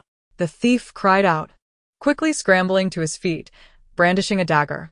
Get lost. Stop sticking your nose where it doesn't belong, or else. Ha! Xiyan scoffed. No one has yet been born who can threaten me. With all limbs intact, you could have sought a decent job instead of resorting to nefarious deeds. Today, I will teach you a lesson to deter you from robbing in the streets again. The thief, eyes filled with malice, lunged at Xiyan with the dagger. If you wish to teach me a lesson, then prepare to die. Xiyan remained rooted to the spot, undeterred. Just as the dagger was about to make contact, she swiftly seized the thief's wrist, twisting it sharply before applying force to break it. Crack. Ah! The thief emitted a pig-like scream as his hand was broken, the dagger clattering to the ground. Xiyan snatched the weapon from him, kicking him to the ground, then standing over him. She asked, Still want to steal? The thief, sweating profusely from pain, trembled and nodded. No, no more stealing. Please spare me. Curse it. He was unfortunate to encounter a master on his very first robbery. Xiyan bent down to retrieve the stolen bag, dusting it off before releasing her foot. Begone. Today I am in a good mood, so I will let you off. If you dare to engage in thievery again, I will end you then. The thief, grateful, bowed his head. I won't do it again. I promise. Xiyan returned the bag to the elderly woman. Here you go, madam. Please take care not to let it be stolen again. The old woman, slightly stooped, exuded an air of elegance despite her frail appearance. Her silver hair was somewhat disheveled from her recent haste, yet it did not diminish her grace. Though her face bore the marks of time, her somewhat clouded eyes sparkled with wisdom. She was clad in a resplendent deep red ensemble adorned with exquisite peony embroidery, the petals layered as though they might spring to life at any moment. Her feet were adorned with embroidered shoes, featuring vibrant, lifelike birds and flowers. Rather than accepting the bag from Xiyan, she focused intently on her face, exclaiming, Yan Yan. You are Yan Yan. Xiyan was taken aback. Who was this old woman? Did she know the original owner? The old woman grasped Xiyan's hands excitedly. Oh, it really is you, Xiyan. I knew you were pretending to be ugly, deliberately making that beautiful face look a mess. Look at you now, back to your lovely self. You are? Xiyan inquired, puzzled. The old woman's expression shifted to displeasure as she slapped Xiyan's head lightly. You little brat, still as rude as ever. I am your grandmother. Have you forgotten me after 2 years? How long has it been since you visited? Your grandfather and I have been nagging about you daily. Yet you have the heart to ignore us. To see you, we have to rely on the television. Every time I see your chaotic news, I feel like slapping you awake. You, a fine young lady, why do you make yourself appear as a delinquent? Can't you heed your uncle's advice and change those bad habits? How can you face your mother like this? The original protagonist's grandmother. Xiyan gazed at the lively, spirited old woman before her, rummaging through the memories of the original owner. The original owner's grandmother, Xiao, was once the most esteemed socialite in the capital.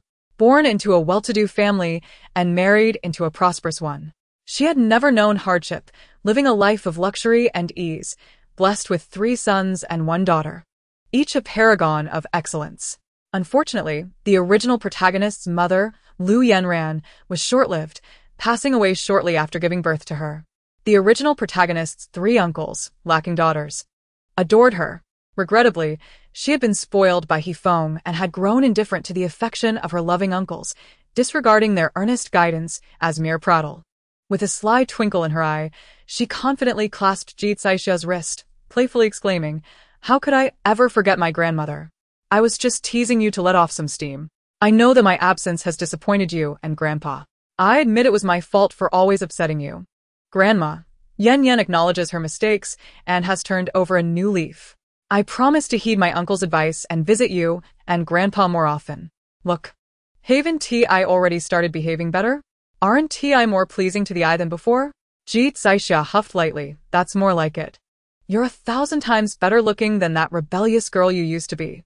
Your grandfather would be even happier than I am to see you shed those bad habits." Xiyan felt unprepared to meet the Lu family today. Everyone there was astute, and if she slipped up, her identity might be questioned. She tentatively suggested, "Grandma, I think I'll skip the visit today." Upon hearing this, Xiao's expression soured instantly. "You just promised to visit us more often, and now you refuse? Were you just playing with my feelings?" Xiyan hurriedly waved her hands. "No, I didn't deceive you, Grandma.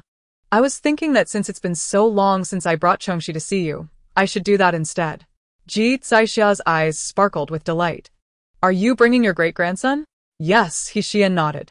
Xiao was far more eager to see her great-grandson than Xiyan herself. On the way, she pondered how to persuade Xiao Mohan to take their son to the Lu family. Upon arriving home, she discovered 2 unexpected guests. Xiao Mohan's father raised an eyebrow at Xiyan, who was dressed quite appropriately. This daughter-in-law is finally looking like a proper person. Xiyan glanced at her father-in-law and mother-in-law, feeling a sharp pang in her heart. Goodness, why does my mother-in-law look so frail and unwell? Which incompetent doctor has diagnosed her? Chapter 42, almost causing her mother-in-law to explode with anger. Frail and unable to recover. Incompetent doctor. Xiao Mohan's parents exchanged glances, silently observing Xiyan as she entered the room. Before their arrival, their son had already briefed them about her thoughts. They were aware of what she was thinking. Xiyan boldly entered the living room and sat across from the elderly couple. Lanyan looked at Xiyan, her brows slightly furrowed, expressing her disdain. "Has your mind finally returned to normal? You were causing chaos and demanding a divorce before, making life unbearable at home. Yet my son stubbornly refused to part ways." She held no favorable impression of Xiyan, loathing her to the point of wishing to dismantle her piece by piece. She had brought shame upon the Xiao family. Her once good son had suffered because of her, not to mention the infidelities that marred his reputation. The only merit of this woman was giving birth to Chongxi. Lan Yan, stunning in appearance, yet dressed modestly and elegantly, resembled a rose blooming alone, untouched in the wild. The faint lines around her eyes did nothing to diminish her beauty. Instead, they added an air of poise and tranquility. Her hair, casually swept back, exuded a natural allure. Ah, Now I understand why my husband is so handsome. It turns out he resembles his mother. Just look at how beautiful her eyes are, deep and enchanting, shining brighter than the stars in the night sky. Her nose is so perfectly sculpted, like a finely crafted work of art, with fluid lines and an elegant stature. And her lips, like blossoming petals, are plump and radiant, exuding an alluring sheen that makes one yearn to kiss them. No wonder my father-in-law is utterly bewitched by her, neglecting his work. Truly, beauty can be both a blessing and a curse. What a pity her life was cut short, dying too young. Misdiagnosed by an incompetent doctor. Such wasted potential. Lan Yan initially felt flattered by the praise, but her smile vanished upon hearing the remarks about beauty being a curse and her untimely demise. This venomous woman dared to speak of beauty as a misfortune. If it weren't for her stunning visage, her son would have kicked her to the curb long ago. To her, her son's refusal to divorce was merely a testament to his infatuation with Xiyan's foolish looks. Now you dress yourself decently, but you remain the same insufferable person, constantly causing trouble. What use are you as a wife? Other than squandering money and creating chaos, you are worthless. I truly cannot fathom what is wrong with Mohan for choosing you. Xiyan grinned, playfully touching her face. Oh my, haven't you noticed? I have a secret weapon. just like you. Moreover, my husband is quite fond of me just the way I am. My previous antics were merely a form of playful interaction between us. A challenge to our dynamic. Every marriage needs a bit of spice. Otherwise, life would be unbearably dull. Lan Yan's face turned an alarming shade of green with rage. You wreak havoc in this house, and you dare call it playfulness? I think you might be out of your mind. How unfortunate that such a beautiful mother-in-law possesses such an unpleasant tongue. If it weren't for Xiao Dog, I would have secretly given you a few needles tonight to prolong your life. But if you keep nagging me, I will let that incompetent doctor continue to harm you. Let fate take its course. If you perish, your husband might follow suit. Oh dear, he would be the most valueless casualty. As Xiao Mohan stepped out of the elevator, he overheard Xiyan's thoughts erupting in his ears. His mother had been unwell since giving birth to Xiaoning, always appearing sickly. And the cause of her ailments remained a mystery. Was it truly the result of consulting an incompetent doctor? After all, that person was a specialist in the hospital. How could they be inept? Lan Yan's face reddened with fury. She slammed her palm on the table and opened her mouth to scold Xiyan, but found herself at a loss for words. Her refined upbringing prevented her from resorting to vulgarity. This venomous woman seemed to wish for her demise, so she could continue to harm her son. I need to take a nap and adjust my internal clock, she thought, glaring at Xiao Mohan. Is this how you intend to spoil her? Are you determined to drive me to my grave? Xiao Mohan turned to his father. Dad, please take Mom to rest. Xiao Qinghua rose and tugged at Lan Yan. Come on, you've been wanting to sleep, haven't you? Lan Yan shot a resentful glare at Xiyan before reluctantly standing up. She uttered a cryptic remark that left Xiyan puzzled. I want to see how long you can keep up this fade. To her, This daughter-in-law was nothing more than a braggart. A person so lacking in education and manners could never truly understand medicine. If she possessed any foresight, with her brash and arrogant demeanor, she would have already turned the capital upside down. Xiao Qinghua had not inquired about family matters for many years, and he never interfered with his son's decisions. If Lan Yan had indeed been misdiagnosed by an incompetent doctor, then tomorrow he would take her to consult another expert, to ascertain whether the daughter-in-law's claims held any merit. He cast a complex glance at Xiyan and then escorted Lan Yan to the third floor of the villa. Once they departed, Xiyan nestled closer to Xiao Mohan, attempting to curry favor. Darling, thank you for standing up for me just now. Otherwise, I would have surely faced another scolding from my mother. Xiao Mohan gently pushed her head away. Sit properly and speak. What scheme are you concocting now? The moment she displayed such an expression, he knew it was nothing good, either flirting or making suggestive remarks. Xiyan, undeterred, leaned in closer. I need to discuss something with you. I ran into my grandmother today, and I promised her I would take Qingxi to visit her and Grandpa tomorrow. Will you accompany me? We haven't seen them since we got married. Xiao Mohan regarded her exquisite face with a detached expression before turning his head away. I am very busy and have no time. With that, he maneuvered his wheelchair to leave. Xiyan seized the wheelchair, playfully pouting. Come on, dear, just go with me. I promised Grandma. If you don't come tomorrow, she will be so disappointed. Just accompany me, and from now on, I will listen to whatever you say. You tell me to go east, I won't go west, unless it's about divorce. Xiao Mohan brushed her hand aside. Your credit with me is at 0. What makes you think I would believe you? Xiyan quickly pecked his lips. With this, I will give you a sweet kiss every morning and a goodnight kiss every evening, plus full service. Get lost. Xiao Mohan shoved her away. This insufferable woman, he thought, never had anything good to say. Xiyan clung to his neck from behind. Please, dear, just agree to accompany me. I cannot break my promise to Grandma. If you refuse, I will come to your room tonight. You know that your door can't keep me out, just when my aunt is away. Xiao Mohan grasped her hand. Shut up.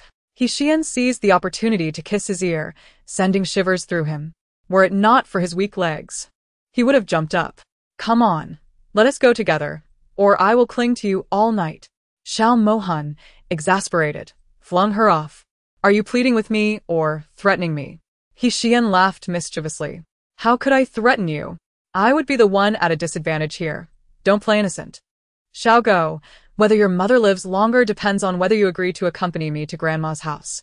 Her health, even with a new expert, cannot be saved without my fabled 13 needles. If you go, I will secretly ensure your mother recovers. Chapter 43. The 13 life-ending needles, the fabled 13 needles. Could she truly possess medical skills? Xiao Mohan narrowed his eyes, contemplating whether she would dare to attempt the legendary technique. Fine, for the sake of the two elderly people. I will reluctantly accompany you this once. But let me make myself clear. When we reach the Liu household, you must behave and not embarrass me. Upon hearing his agreement, Xiyan leaped with joy. Oh, yeah, I knew my husband was the best. Ahaha, I didn't expect him to agree so easily. It seems my strategy of charm worked. When I need his assistance, I simply need to act cute. As the saying goes, a man chases a woman across mountains, while a woman pursues a man through vales. People have their pride, trees have their bark, and a woman without shame is invincible. Let us go. I will keep teasing him, and his disdain for me will diminish. With less disdain and more affection, he won't think about divorce. Ahaha, once I save the cannon fodder, I will write a book on how to seduce a husband. With Xiao Mohan's stature, it is bound to be a bestseller and earn me a tidy sum. I love money, money loves me, and it flows from all directions. That night, the moon hung high, casting a silvery glow as if draping the earth in a delicate veil. Outside the villa, branches swayed gently with the breeze, carrying a faint floral fragrance. Occasionally, the chirping of insects broke the night's silence, adding a touch of vitality.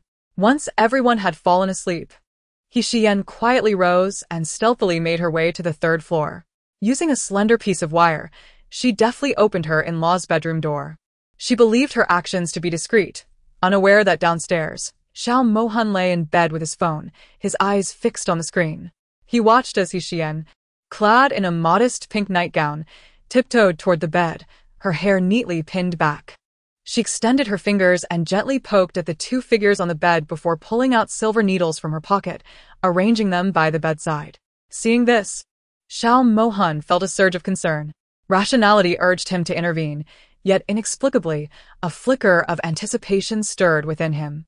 If she could discern his mother's condition at a glance, she must possess some confidence to act. Xiyan adjusted Lan Yan's position slightly and sat at the edge of the bed, skillfully picking up the silver needles.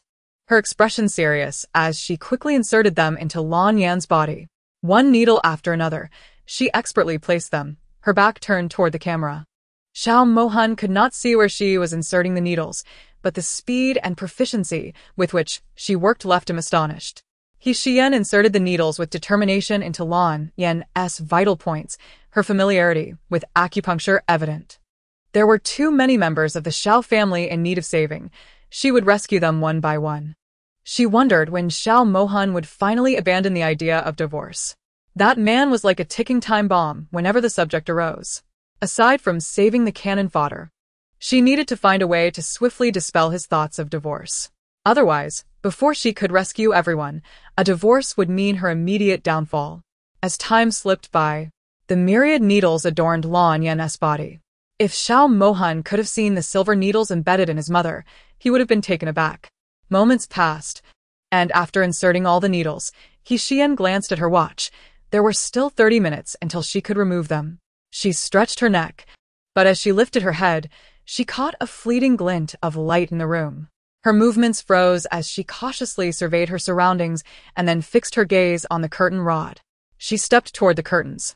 Downstairs, Xiao Mohan's expression shifted as he noticed her actions. Oh no, she had discovered his surveillance. He hurriedly disconnected the upstairs network, realizing that this woman was surprisingly cautious. Xiyan pulled back the curtains and frowned upon spotting a miniature camera perched above. What was a camera doing in her in-law's room? Who had installed it? Regardless of who was responsible, it had to be removed.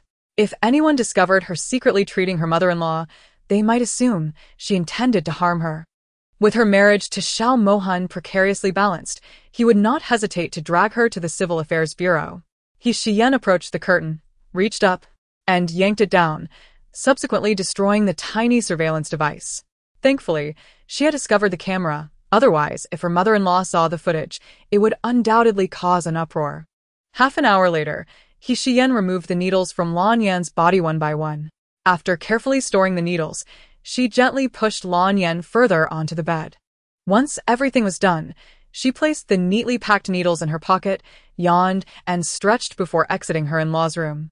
Downstairs, Xiao Mohan waited for over half an hour, anxious to know whether Xiyan's treatment had concluded. The surveillance was dismantled by Xiyan, leaving him in a state of anxious anticipation, unable to witness her actions.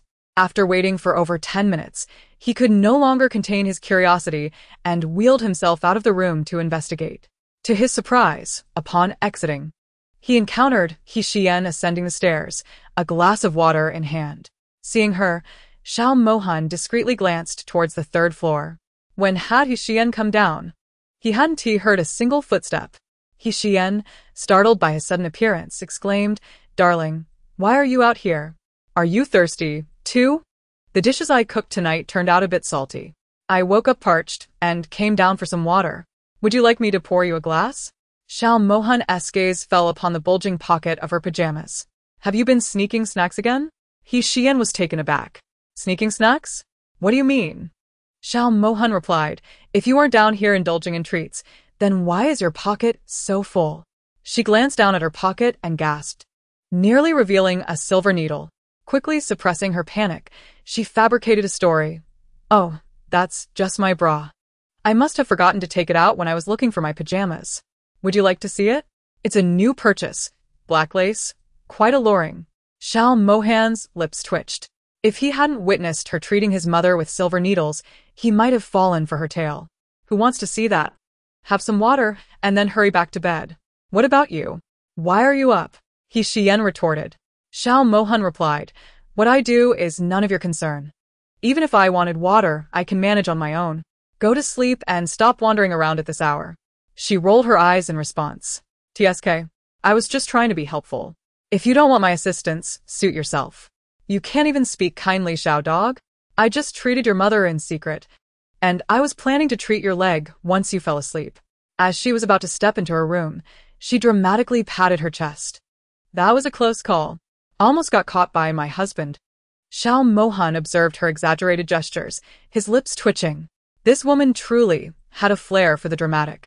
Were it not for her inner thoughts being audible to him, he might have been deceived. Chapter 44. Secretly treating the leg. Xiao Mohan was skeptical of Xiyan's ability to heal his leg and dismissed her claims. His calf's nerve damage had been assessed by countless top specialists, all of whom had shaken their heads in despair. If a few silver needles could remedy his condition, he wouldn't have been confined to a wheelchair for over a year. Nevertheless, he felt a sense of gratitude for her treatment of his mother. Even if she had ulterior motives for remaining by his side, she had altered the fate of his family. Host. The value of the supporting role has decreased by 10. Xiyan responded, "I'm not just saving my mother-in-law, there's also my father-in-law. If my mother-in-law doesn't die, my father-in-law won't take his own life. A mere 10-point reduction seems too little. Don't be upset, host. Keep up the good work. The male lead has many supporting roles around him. With continued effort, you will eventually complete your task. Alas. If only I could pry open my head and extract the system, I would directly reduce the supporting role value. The system trembled in fear. Calm down. You must not act impulsively. If you pry open your head, it will only lead to your demise. Xiyan sighed in resignation. Oh, the hardships of my life. Relying on saving others to survive. Xiao Mohan, feigning activity, rolled his wheelchair downstairs to fetch a glass of water. He could slide over to her side. What was the purpose of this charade? Xiyan smiled brightly at him. I was waiting for you. I want to sleep with you. Dream on. Let go. I can go in by myself. With shameless boldness, Xiyan added, Darling, it's late. Let us sleep together. I'm scared alone. Xiao Mohan replied, Don't you want me to accompany you to the Liu family tomorrow? He paused, contemplating. How could he not want that? But what did that have to do with wanting to sleep beside him? If you disturb me again, you will go to the Liu family alone. Seeing his lack of romantic understanding, Xiyan felt disheartened. How frustrating. I, a stunning beauty, have made my advances to this extent, yet he remains unyielding. I shall make him regret it. Fine. If my husband wishes to keep his bed empty, I shall oblige. Xiyan quickly pecked his lips. Good night, darling. Remember to dream of me, preferably of us engaging in a passionate struggle. Her speed was so swift that Xiao Mohan barely had time to react before she was already prancing away. Wow, I just got a sweet kiss. Xiao Mohan touched his lips, his expression inscrutable. Was this woman like a dog, constantly teasing him? She treated their marriage lightly, yet still hoped for another chance from him. A heartless vixen, he would not allow her to succeed. 2 hours later, at 4 in the morning, Xiyan quietly opened Xiao Mohan's door, tiptoeing toward his large bed. She extended her finger to press on his sleeping acupoint. Turning on the bedside lamp, she pulled back the covers and marveled at the sight of Xiao Mohan sleeping in nothing but a pair of boxers. What a magnificent physique! She wondered how a man with such a debilitating leg could maintain such form. His 8-pack abs resembled finely crafted art, with distinct lines and clear contours.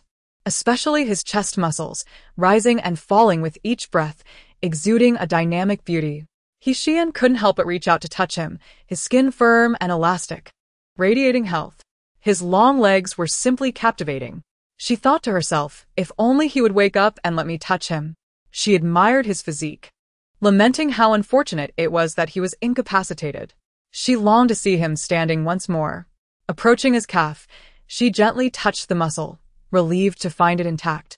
Thank goodness you've taken care of yourself. Otherwise, even if I could heal you, it would take considerable time. After a thorough examination, she laid out her silver needles, sitting on the bed with composure, picking up a needle and carefully locating the acupoints to begin her treatment. Her technique was adept, each insertion seemingly casual, yet meticulously calculated. A slight deviation could result in dire consequences. 1 needle, 2 needles, 3 needles. An hour later, Xiao Mohan's calf was adorned with silver needles. Xiyan wiped the light sweat from her forehead, stretching her neck. This is exhausting. I haven't concentrated on acupuncture like this in a long time. After another half hour, she lightly tapped one of the needles. The others quivered in response, producing a faint humming sound. Xiyan methodically removed each needle, and by the time she finished tidying up, dawn was approaching. As the time for Xiao Mohan's acupoints arrived, they released automatically. Startled, Xiao Mohan awoke to find Xiyan's bright, captivating eyes meeting his. Instantly furious, he barked, "Get off." Xiyan, clinging to his waist, replied cheerfully, "No. I want to sleep with you. I just had a nightmare about ghosts and evil spirits surrounding me, tearing me apart." It was terrifying. Xiao Mohan was incredulous. A person who could slay demons would be intimidated by such filthy beings? He grasped her hand, pushing her away. "Get out before I lose my temper and make you regret it." Xiyan wrapped her legs around his waist, clinging to him like an octopus. Ah. The little dog Xiao is indeed most adorable when he is asleep. I sacrificed 2 hours of my precious sleep to treat your leg, and you want to even let me give you a hug. Xiao Mohan paused, gripping her wrist. What did this woman just say? Sacrificed 2 hours of sleep to treat his leg. Yet, he felt nothing at all. Realizing she was skilled in acupressure, he fixed his gaze upon Xiyan. What benevolent act have you performed behind my back? Xiyan was taken aback, a flicker of astonishment flashing in her eyes. Wow, Xiao is rather perceptive. Could he have discovered that I treated his leg? No, that's impossible. I pressed his sleep point. He cannot possibly realize it. Even if he were to notice. It wouldn't be until 2 months later. In 2 months, he shall stand up and astonish everyone. I wonder what kind of quacks he saw before? It's merely nerve damage, not necrosis. How could no one have cured it? Confirming her thoughts once more, Xiao Mohan took a deep breath. 2 months. Is this woman dreaming? Xiyan yawned, shamelessly acting coy. Darling, I had a series of nightmares for several hours. I didn't sleep well at all. Let me rest a bit on you. Seizing the moment while Xiao Mohan was momentarily dazed, she wriggled free from his grasp and clung tightly to his waist. Her entire body pressed against him. Her restless feet kicked out, landing squarely on Xiao Mohan's sensitive area. The warm, firm sensation made Xiyan's face change color. Wow, darling, is your morning response that vigorous? Xiao Mohan seized her flailing foot, his face a mask of fury. Xiyan, dare you be so reckless? Before he could finish his sentence, Xiyan flipped over and silenced him with her lips. Like a bold bandit, she entwined herself around him, holding his head and kissing him fiercely. Xiao, your mouth is only suited for kissing, not for talking. Your words could infuriate me to death. Kissing can save my life. I choose to preserve my life. I'd rather die sweetly than be angered to death. Xiao Mohan turned his head aside. Xiyan, you're courting death. What kind of creature was this woman in her past life? How could she possess such strength? Though his legs were incapacitated, his hands were still powerful. Yet, despite this, he was unable to budge her an inch. Xiyan was taking advantage of his inability to move his legs, pinning his hands down, whispering in his ear, Darling, don't be angry. I'm here to extinguish the flames. Look, your little friend is quite eagerly welcoming me. Why do you look like I'm forcing myself upon you? We are married. Isn't it normal to engage in some exercise? After saying this, she mischievously nibbled on his earlobe, even deliberately licking it with her tongue. Xiao Mohan's entire body tensed. Have you forgotten what you said yesterday? You didn't want to go to the Liu family after dawn, right? Xiyan buried her head in his neck, biting at his Adam's apple. Go? Why wouldn't I go? But before going, I must first feed my husband well. Only when he is well fed will he stop thinking about divorce. Xiyan ignited the fire on his upper body, disregarding the lower half. Xiao Mohan was nearly driven mad by her antics. Chapter 45. In terms of shamelessness. I have never lost an hour later. Xiyan buried her head under the blanket, playing dead. Xiao Mohan leaned against the headboard, smoking, his face still flushed. He glanced at the mound of blankets, scoffing. Wasn't he someone quite bold an hour ago? What with the shyness now? This woman is simply asking for a beating. Taking advantage of his leg's inconvenience, she flirts recklessly, yet cannot bear the consequences. Xiyan threw the blanket aside, stubborn as a dead duck. Who's shy? I'm just tired and want to sleep. If you want to go again, I'm also open to it. Xiao Mohan's tone turned cold. Shut your mouth. This woman spews fire the moment she opens her mouth. I truly wonder what her face is made of. She immediately follows up with flirtatious words. Xiyan, bare and close to him, wrapped her arms around one of his hands. With a flirtatious smile, she teased, Were you not very comfortable just now? After saying that, she deliberately rubbed her voluptuous curves against him. Little one, in terms of shamelessness, I have never lost. Xiao Mohan could no longer tolerate her audacity. He could not endure her shameless provocations, pushing her head away as he rose to sit in his wheelchair and glide toward the bathroom. He had already witnessed her shamelessness. He could not provoke her further, so he chose to avoid her. Aha! Xiao actually turned red. Oh my, this is hilarious. He is already a father, yet still so innocent. Ahaha, and he dares to say I'm shy. My face is thicker than city walls. How could I be shy? Inside the bathroom, Xiao Mohan clenched his fists, glancing at his useless legs. If it weren't for his legs being incapacitated, he would have truly wanted to deal with that woman on the bed. Her mouth was insufferably arrogant. Xiyan's infectious laughter had numbed his ears. Not wanting to hear her laugh, he directly stuffed tissues into his ears. An hour later, at the dining table, Xiyan observed the rosy complexion of Lan Yan. Oh, Just last night, I gave Grandma a needle, and today her complexion has improved significantly. Lan Yan halted, glancing at Xiao Qinghua. This morning, their son had informed them about the events of the night, fearing they wouldn't believe him. He even showed them the video of Xiyan entering their bedroom. Although the subsequent events were not recorded, they knew their son would never lie. Xiao Qingxi, nestled in Xiyan's arms, lifted his head, his large eyes turning curiously. Getting acupuncture. Does it hurt? Lan Yan, in an uncharacteristically good mood, said, I heard from Mohan that you're going to visit your grandfather today. Xiyan replied, yes. I haven't seen them in a long time.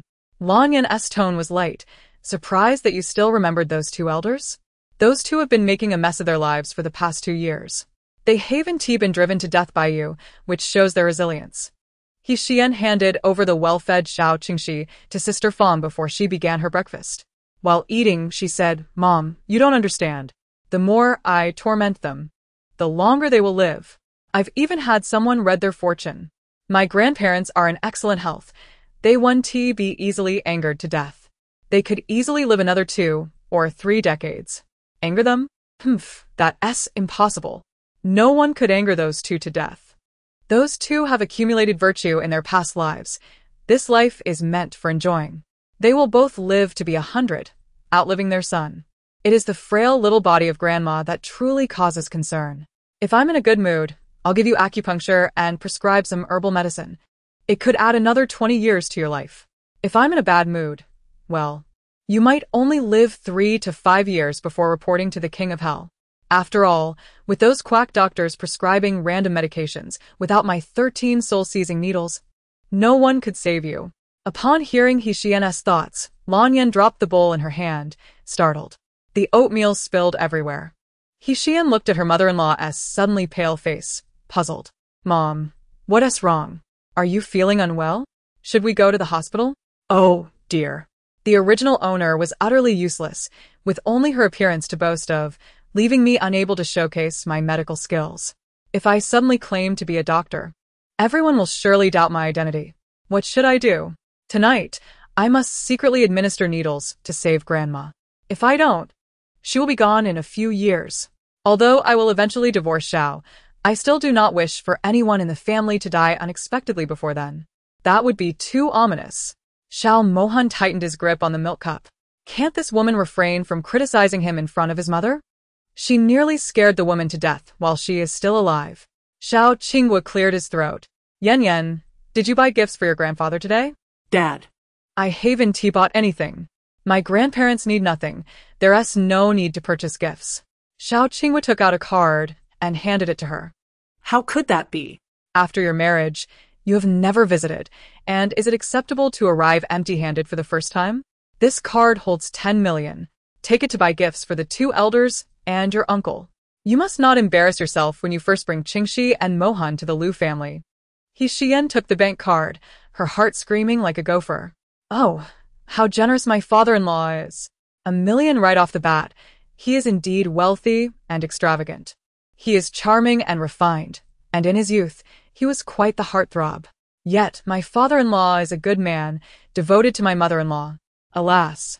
If only I could find a man who shares such loyalty after a future divorce, one who is as generous as my father-in-law. A domineering figure who hands out 10 million without a second thought. Xiao Mohan's expression darkened. Are we going or not? Hurry up and finish eating.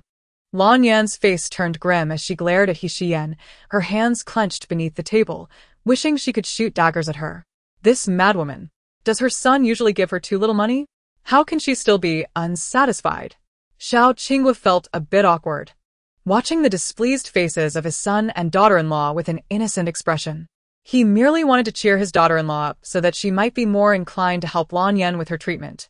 Who knew he would be caught in the crossfire? Xiao Mohan reached out, taking the bank card from Xiyan's hand and handing it to his mother. You don't need Dada's money. I will give you later. Xiyan felt a pang of regret, asking, How much will you give me? Dad just gave 10 million. Xiao Mohan replied in a low voice, I'll give you 50 million. Is that enough? Xiyan's mood brightened. Ignoring the presence of her in-laws, she cupped Xiao Mohan's face and planted a kiss on him. My husband is so generous. I love you to bits. Xiao Mohan, though somewhat of an iceberg and a bit cold in nature, remains faithful and does not attract flattery from others, unlike my father-in-law, who, in his youth, had debts of passion and was oblivious to his own entanglements. Chapter 46. My uncle's grassland can circle around the capital. Illegitimate child. The Xiao Qingwa family stared wide-eyed at Xiyan. Seeing their varied expressions, Xiyan was somewhat puzzled. Why are you all looking at me like that? Do I have something on my face? Xiao Mohan's gaze darkened, eager to know who Xiyan was referring to as the illegitimate child. His parents were even more curious. The three leaned in to hear her thoughts, but Xiyan merely buried herself in her breakfast. Wow, these crystal dumplings are delicious. Oh, this sandwich is quite good. The preserved egg and lean meat porridge is decent too. Oh, if only I had a plate of refreshing pickled radishes, it would be perfect.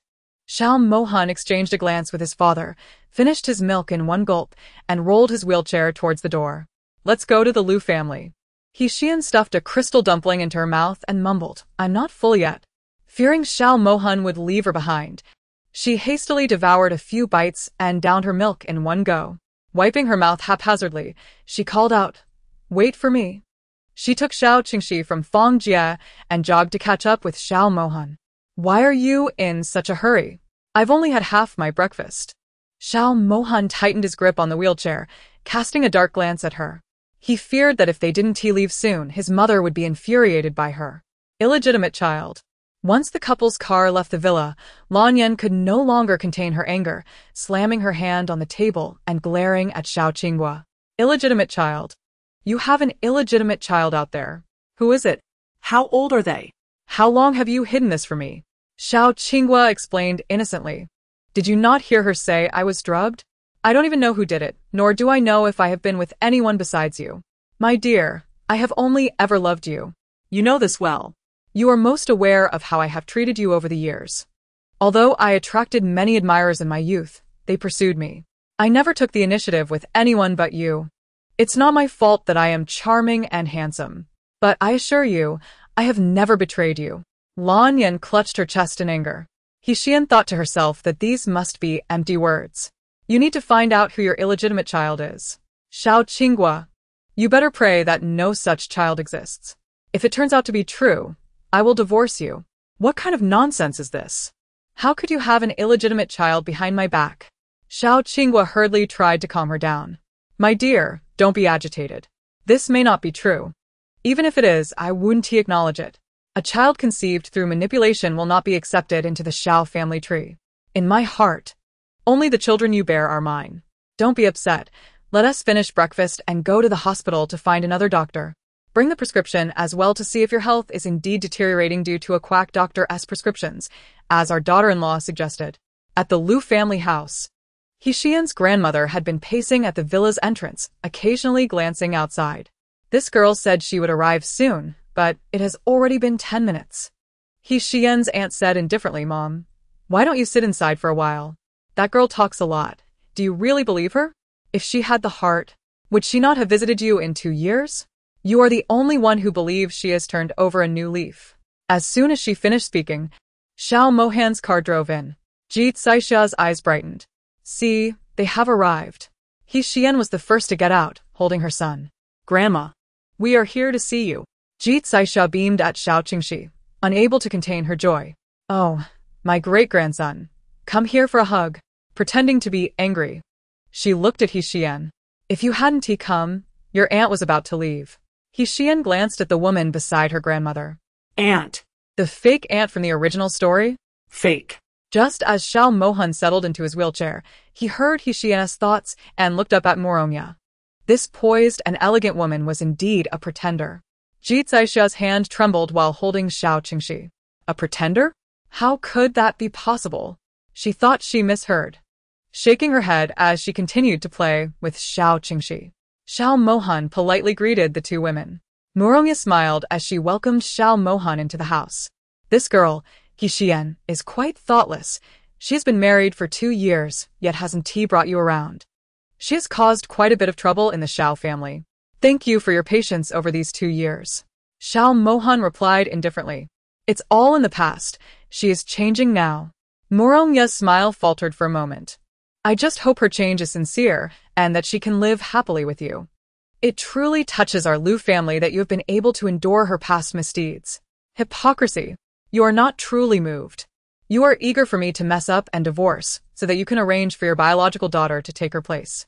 Unfortunately, in my previous life, Xiyan intercepted that goal, and this time with me here, it's even less likely. You have worked so hard for her marriage. It is pitiful that my uncle has always believed that the illegitimate daughter is his sister's child, raising her as his own. Meanwhile, the son you gave my uncle was merely a ruse of fake pregnancy, secretly arranged through surrogacy. Just as she stepped into the house, she heard Xiyan's thoughts and nearly stumbled. Fake pregnancy. Surrogacy. What does this mean? Xiao looked at Xiyan in shock, realizing this voice indeed came from her thoughts. How could he hear Xiyan's thoughts? Xiyan spotted Lu Ziyong and was the first to greet him. Lu Ziyong suppressed the doubts within and feigned anger. Oh, you still remember how to come here? I thought you had forgotten where the Lu family's gate is. Xiyan shamelessly linked arms with him and cooed. Yan would never forget. It's just that after drinking too much water these past 2 years, my mind has been a bit muddled, which led to some mistakes. But now that the water has been poured out, I've returned to normal. With my mind back to its usual state, I came to see you, uncle. Lu Ziyong playfully patted her head. I can see that indeed your brain has been muddled. You've turned your once good life into a complete mess. You must have stepped in dog poop to have married such a wonderful husband as Mohan. It's only because Mohan is so magnanimous that he tolerates you. If it were anyone else, you would have been beaten daily. He laughed while sitting across from Xiao Mohan, engaging him in warm conversation. Humph, and you dare speak of me. Uncle, if it weren't for your overly good temper, how could you have been greened? And by a Yin-Yang person no less. Ha ha ha, Andy has planted grass for you that could circle around the capital. Coughing, Xiao Mohan nearly choked on his tea at this. He glanced at Lu Ziyong with a hint of sympathy and nodded slightly. Lu Ziyong clenched his fist tightly, instantly understanding the implication. He glanced at Moronya, suppressing the discomfort in his stomach. This was his niece's true feeling, and there was no doubt about it. Moreover, judging by Moronya's expression, she seemed oblivious to Yan's heartfelt sentiments. Xiyan looked around. Grandma, where's my grandpa? Why haven't I seen him? Xiao, having digested the emotions she had just revealed, glanced at her eldest daughter-in-law without showing any signs of displeasure and replied curtly, he is in the hospital. He got overly excited and stood up, straining his back. Yes, lying in the hospital now. Ha. Xiyan touched her nose, feeling somewhat guilty. Is it serious? I'll go see him later. She noticed that after her arrival, some plot lines in the story had changed. Xiao shook her head. Don't worry. It's nothing serious. By the way, you all should stay for dinner tonight. You haven't been here for 2 years, and it feels a bit distant with everyone. Let's take this opportunity to gather and let your second uncle and the others know that you have reformed. Chapter 47. A meal. 2 rivals in the hospital. Xiyan sat beside Yuan's hospital bed. Thinking of Xiyan filled her with resentment. That wretched girl, when I was in a coma, she really sent me to the police station. A few villas and over $1 billion, just thinking about it makes my heart ache. My dad loves me, but compared to what that wretched girl's mother left behind, what he gives is hardly worth mentioning. Yuan wore a gloomy expression. Humph. She only gave me those things to keep me stable. Once she inherits her mother's fortune, I will make her pay back every bit with interest. She threatened using her uncle's name, knowing her parents wouldn't dare gamble. If she aroused suspicion, that maniac could do anything. By the way, how did she discover your feelings for Xiaohan? If you hadn't been discovered, she wouldn't have suddenly changed her temperament. Yuan, sitting on the hospital bed, tapped her fingers on the blanket. You've been hiding it quite deeply. Even I was deceived about your feelings for Xiao Mohan. You should hire a private investigator to look into her recent movements and see who she has been in contact with. Xiyan asked, are you suspecting someone alerted her? Giving her advice? Yuan confirmed, exactly. Otherwise, with her intellect, she wouldn't have discovered anything. Xiyan nodded. All right, I'll go do that right away. After visiting Xiyan, Xiyan went to Fu Xiaoting's hospital room. Fu Xiaoting lay in bed with his legs in plaster, suspended. Upon seeing Xiyan, he lifted his eyelids slightly. How is Ziyuan's injury? Xiyan peeled an apple and sat in front of his bed, replying, her nasal bone is fractured, and it will take at least 2 months to heal. Fu Xiaoting, upon hearing this, angrily struck the bed. I want to let that poisonous woman go. Xiyan handed him the peeled apple. Now that she has even given up on you, to deal with her, we need to change our plans. Fu Xiaoting snorted coldly. There are many ways to deal with her. Everything will wait until she inherits the fortune. Those things belong to Ziyuan. They shouldn't be cheapened for that poisonous woman. In the evening, the entire Lu family gathered. Xiyan's second uncle Lu Jipeng, second aunt Lu Yan, third uncle Lu Jiwei, third aunt Zhaowen, cousin Lu Yuxiang, second cousin Lu Junjia, and third cousin Lu Bowen were all present, along with Morong Ya's illegitimate daughter, Morong Fong. At the grand dining table, the entire Lu family, including Xiyan and her parents, were seated together. Her 3 cousins were still unmarried. The eldest cousin was 30 and had yet to find a partner, constantly being urged to marry. The second cousin had a girlfriend, but unfortunately, the second aunt disapproved due to differing family backgrounds. As for the third cousin, he was gay. The family was unaware of this. Old Master Lu Yahui sat at the head of the table, leaning back in his chair with an imposing demeanor and striking silver hair. In his 70s, his face bore the marks of time, etched with various lines. His deep black eyes shone brightly, resembling gems radiating light in the night. A kind smile played on his lips. Yen, eat more. Today's feast was specially prepared by your grandmother for you and Mohan. Jit Saixia sat to his left, while Xiyan and Xiao Mohan were seated next to her. To his right, the 3 Lu brothers were arranged in order. Jit Saixia served some dishes to Lu Yahui, saying, you should eat too. I heard the driver say you didn't eat lunch at the hospital. Lu Yahui chuckled. Don't listen to the driver's nonsense. I just ate a little, it's not that I didn't eat at all. Jit Saixia picked up her chopsticks, prompting the other members of the Lu family to follow suit. Xiyan saw others starting to eat and unceremoniously grabbed a piece of braised pork. Delicious. Soft and tender. She didn't forget to serve Xiao Mohan a piece. Darling, try this. Isn't it delicious? She disregarded whether Xiao Mohan liked it or not and served him everything she found tasty. Halfway through the meal, Morong Fong, seated opposite Xiao Mohan, frequently glanced his way. Big melon. Host, something's up. Major discovery. Xiyan impatiently replied, spit it out quickly. Can't you see I'm eating? Big melon. Morong Fong, your aunt's illegitimate daughter has also undergone a transformation. Xiyan was taken aback.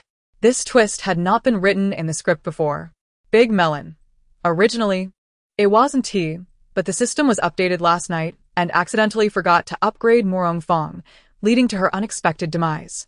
To allow the script to continue, the system randomly selected a soul for Morong Fong's resurrection. What the hell? Does the system have a problem? Morong Fong isn't an important character. If she dies, she dies. Why revive her? Is it tired of my life and looking to summon enemies? Big melon. The system encountered an accident. Just endure it, and together we'll deal with this transformed Morong Fong. Her new identity is not that of a good person. Xiyan, infuriated, retorted. Why should I solve this due to the system's accident? What do you know about the soul now inhabiting Morong Fong's body? What was her past life? Knowing oneself and one's enemy ensures victory in 100 battles. She had yet to deal with green tea bitches and scheming sisters. And now another rival had been summoned. The great revelation. I don't know. I lack the authority to investigate her past life. Xiyan was filled with rage. Get lost. Can a person enjoy a meal in peace? The informant felt somewhat wronged. I didn't wish to disturb you, but the system is beyond my control. I'm merely customer service. Xiyan lifted her gaze towards Morong Fong. The latter, upon noticing her stare, boldly met her gaze without flinching, even provocatively glancing at her. A triumphant smile gracing her face as she looked at Xiao Mohan. What astonished Xiyan even more was her third cousin. Lu Bowen regarded Xiao Mohan with admiration and infatuation. Wow. This meal is causing my heart to explode with frustration. I unexpectedly find myself facing two rivals in love at one table. What on earth? I can somewhat accept that the illegitimate daughter Morong Fong is interested in Xiao Dog. But what does my cousin mean? It's utterly disgusting. He actually has eyes for my husband. Look at that flirtatious gaze. It's practically oozing attraction. Goodness. A rabbit does not eat grass near its burrow, yet he dares to covet what belongs to me. Is he planning to pursue or be pursued? Xiyan's inner thoughts exploded, causing everyone at the Lu table, except for Morongya and Morong Fong, to spray their food across the table. Chapter 48. The family secrets grow more scandalous. Xiyan found herself splattered with food from Xiao Mohan, utterly shocked. Her husband, always composed and unflappable, was losing his poise. Glancing around, she noticed that everyone, apart from the illegitimate daughter and the faux aunt, had lost their appetites. She was bewildered as she asked, "What's wrong with you all? Why did everyone suddenly vomit? Is the food not to your liking?" Xiao Mohan suppressed his nausea, casting a cold glare at Lu Bowen.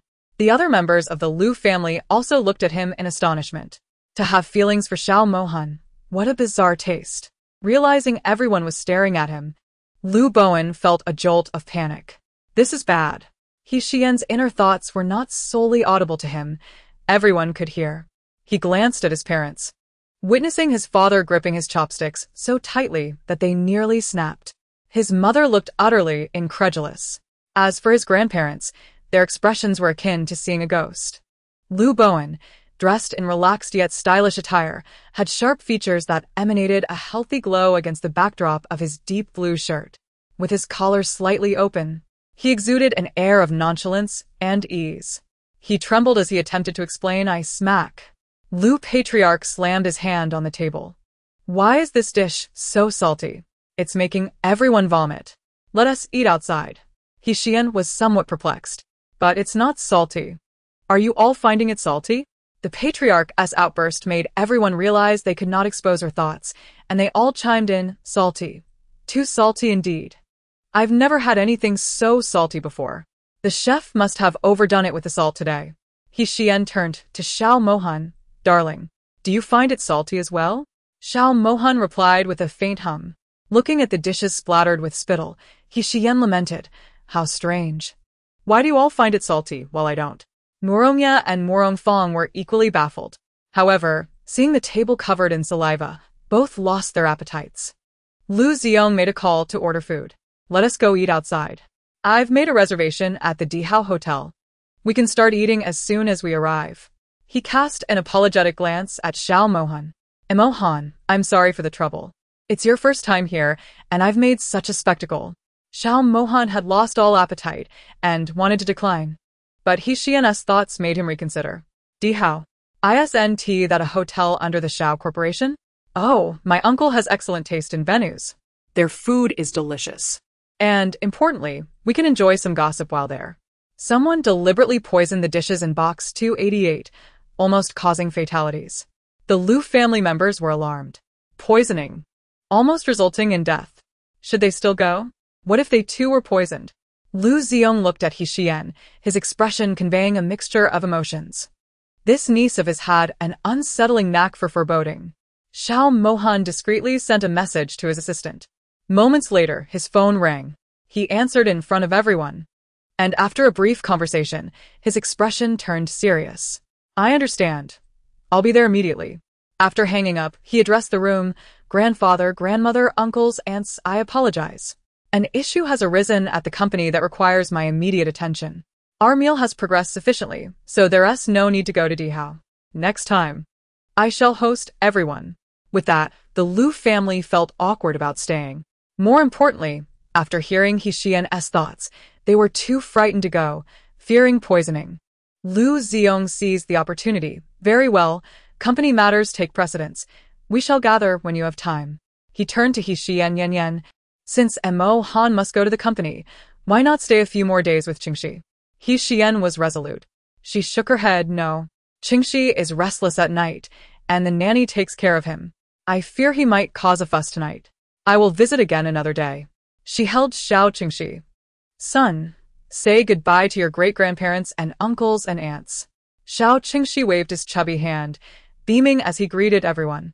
Lu Ziyong led Xiyan and her family to the door. The Lu family villa had several steps leading down.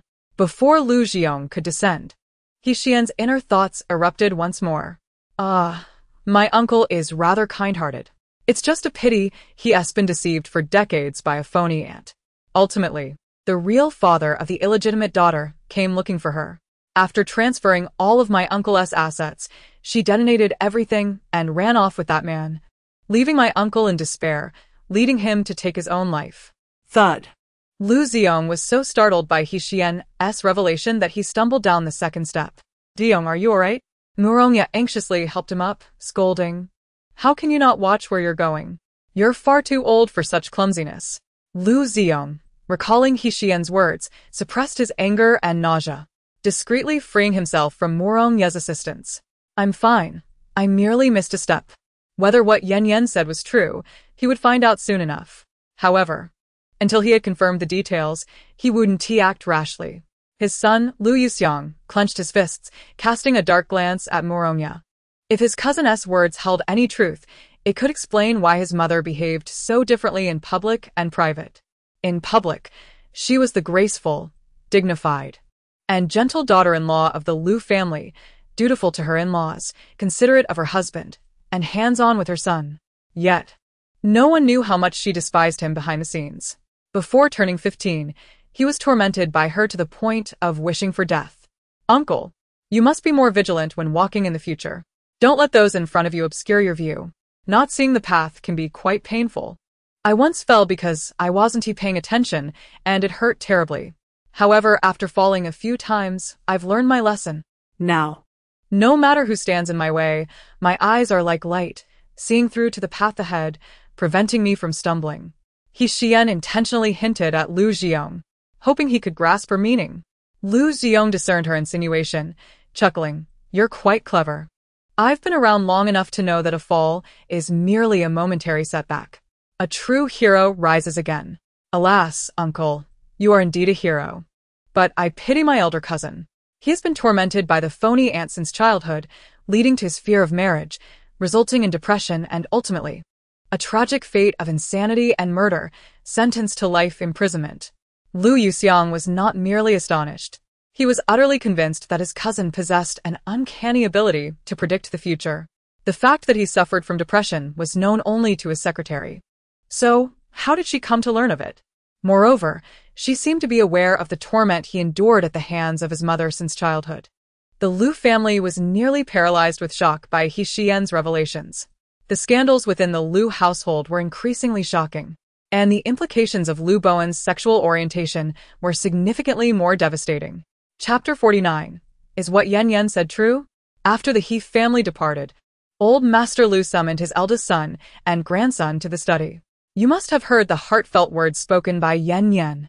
Lu Ziyong exchanged a glance with his son. We did hear. Lu Yahui inquired of his grandson. Did your mother truly mistreat you in secret as Yan claimed? Are you genuinely suffering from depression?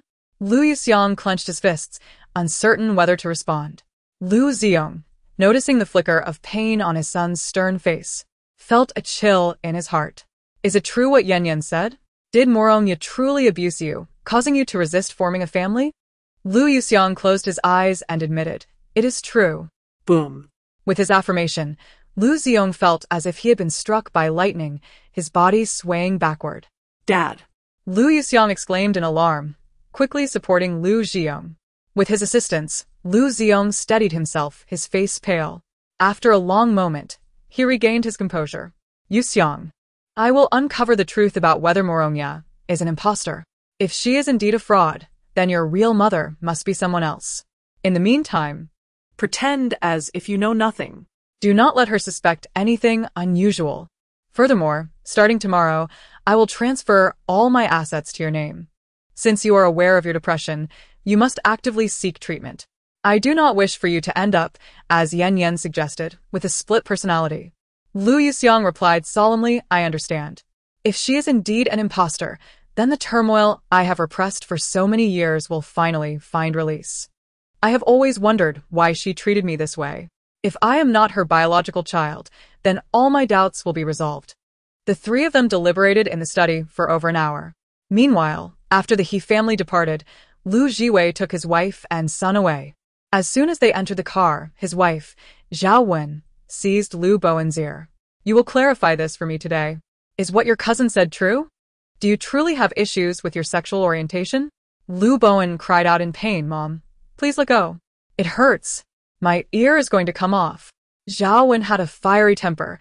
Instead of loosening her grip, she tightened it further. "If you don't clarify this today, I will tear your ear off." Xiao Wen came from a military family and had grown up alongside her father and brothers in the army. She was straightforward and preferred action over words. Lu Bowen dared not confess. If he did, his mother would undoubtedly beat him so severely that he would be bedridden for days. "Mom, don't listen to my cousin's nonsense. She is just ruining her own reputation with her reckless behavior. She must be cursing me in her heart." Lu Jiwei, driving the car, spoke in a low voice.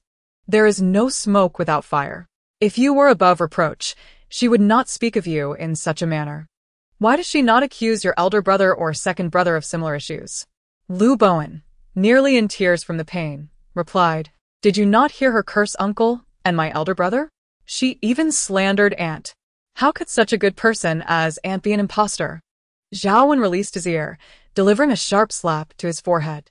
"Whether Aunt's identity is genuine or not, your uncle will investigate. But I warn you, do not let any hint of doubt slip in front of your aunt.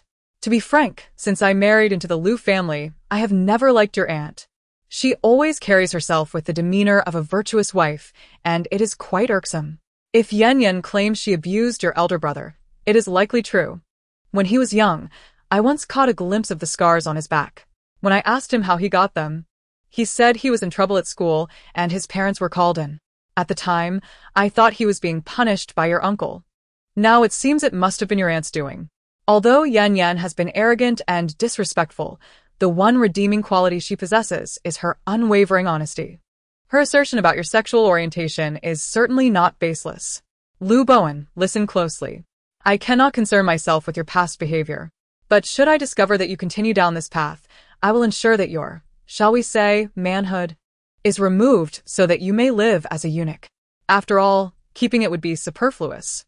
Lu Yuxiang felt a chill as he tightened his legs together, certain that his mother would act on her threats. He inwardly cursed Xiyan. That girl must be idle and looking for trouble. Why else would she expose my secrets?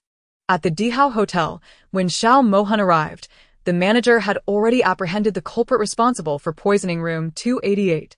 After investigation, it was revealed that the perpetrator was a male waiter at the hotel. The guests in room 288 were his father and his mistress. His father had abandoned his mother for the mistress and absconded with their wealth. Upon seeing his father reveling with his new partner, he bought poison in a fit of rage, intending to send them both to their demise. After hearing Xiyan's heartfelt expressions, Xiao Mohan sent a message to the hotel manager. Upon receiving the news, the manager swiftly relocated the guests in room 288, though the food continued to be served. As predicted by Xiyan, the waiter, believing the guests had not yet arrived, poisoned the food during the service. The manager asked Xiao Mohan, "Boss, how should we handle this situation?" The waiter was bound and thrown to the ground. He had not anticipated that his actions would be uncovered so swiftly, and while he felt regret, he knew he had acted impulsively.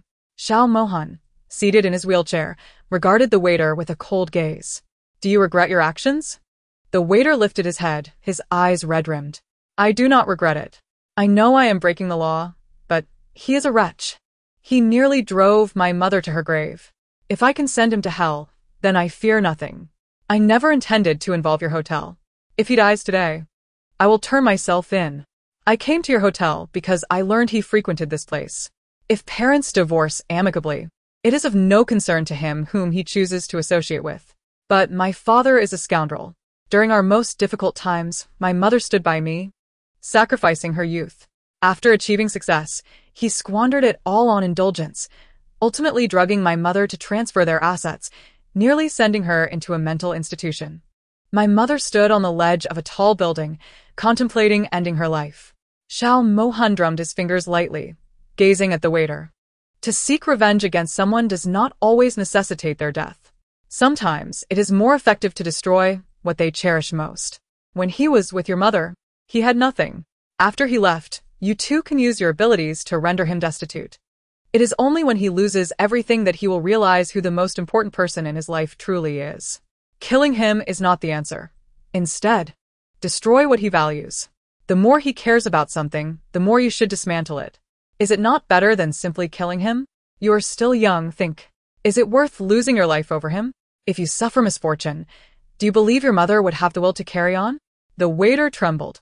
But I am just a newly graduated college student. How can I possibly ruin his career?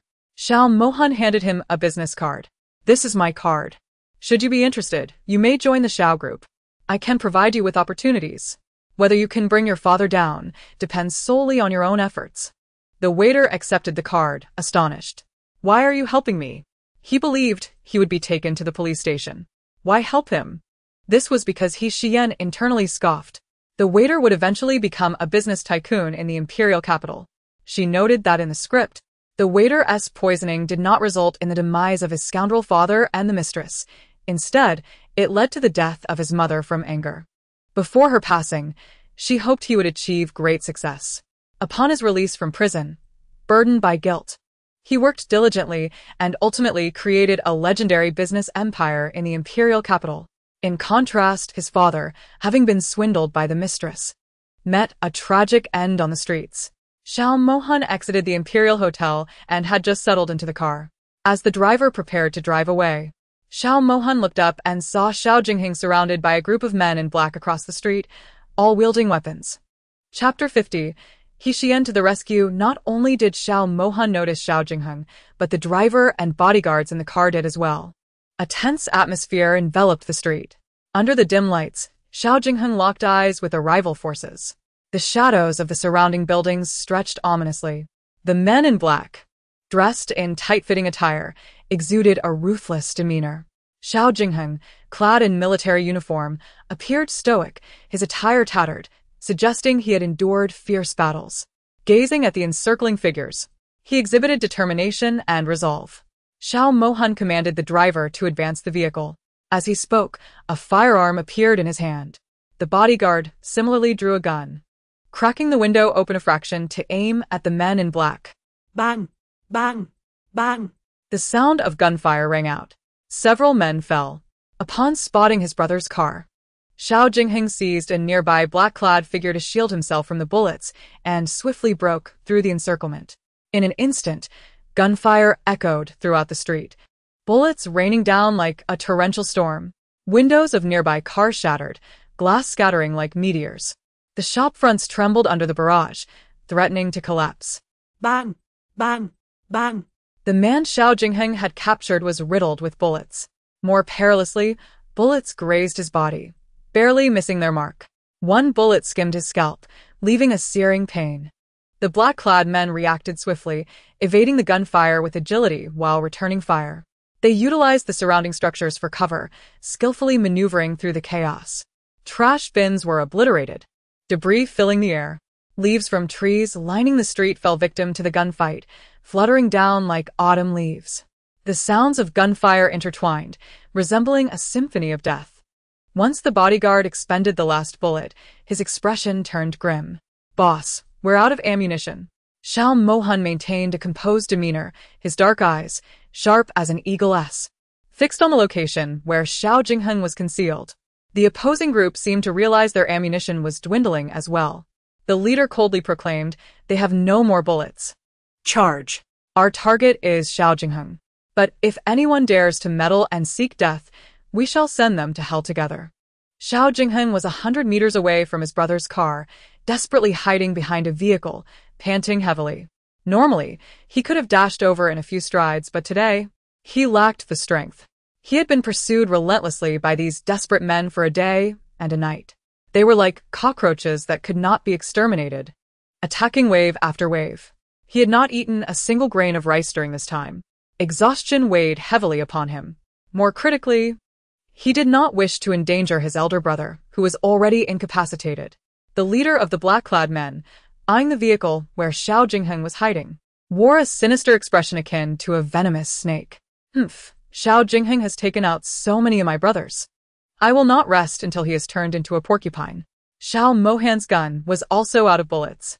The bodyguard anxiously suggested, "Boss, their firepower is too overwhelming. This is not sustainable.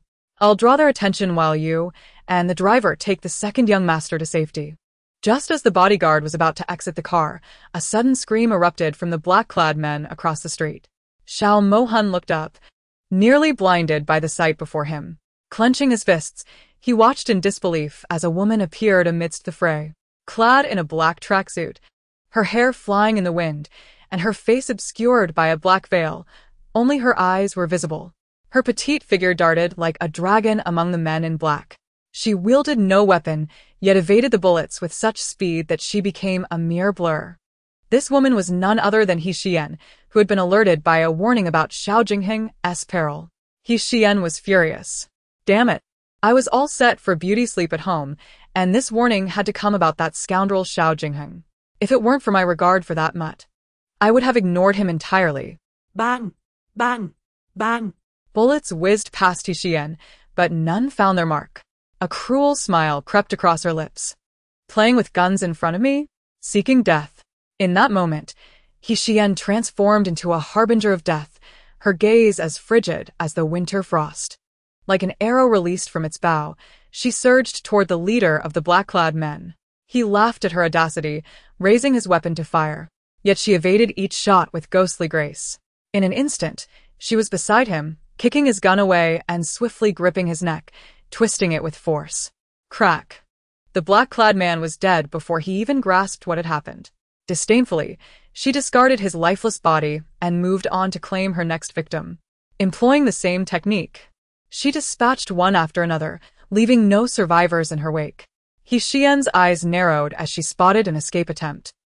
No chance. She kicked up the gun that had fallen from one of the black-clad men, catching it deftly and firing at the fleeing trio. Bang, bang, bang.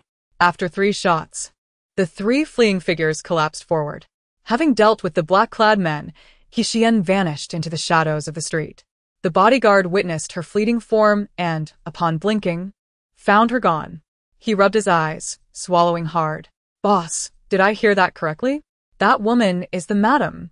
Had he not heard her thoughts, he would never have believed the madam possessed such formidable skills. Previously, he had thought her impressive for handling a few thugs in an alley. But today's display resembled a cinematic spectacle, shattering all his preconceptions. He now realized that offending anyone was no longer an option, particularly not the madam. After the shock, Xiao Mohan regained his composure and sent a message to his assistant, instructing him to disable all surveillance around the Imperial Hotel. He then spoke gravely. Do not let tonight's events leak. Thankfully, that woman covered her face. Otherwise, her prowess would attract a multitude of troubles. Xiao Jingheng was utterly astonished. The individuals pursuing him were merciless mercenaries, skilled and decisive in their killings. Yet his sister-in-law had single-handedly taken down over a dozen of them. The driver pulled the car up in front of Xiao Jingheng. Aren't you leaving? After Xiao Jingheng climbed in, he asked, What brings you here today? Xiao Mohan surveyed his brother's disheveled state, having never seen him in such disarray. Xiao Jingheng slumped in the back seat, breathless. Just take me to the hospital. The wounds are close to becoming infected. Chapter 51. Under surveillance at the hospital. 2 bullets were extracted from Xiao Jingheng, one from his shoulder and the other from his abdomen. Fortunately, it was not a fatal injury, otherwise, he would have long since reported to the King of Hell. Xiao Mohan inquired, How did you provoke those desperate criminals? Xiao Jingheng, seated on the bed, devoured his food ravenously. He had previously concealed his identity to investigate the drug lord behind him, but before he could uncover anything, his true identity was exposed.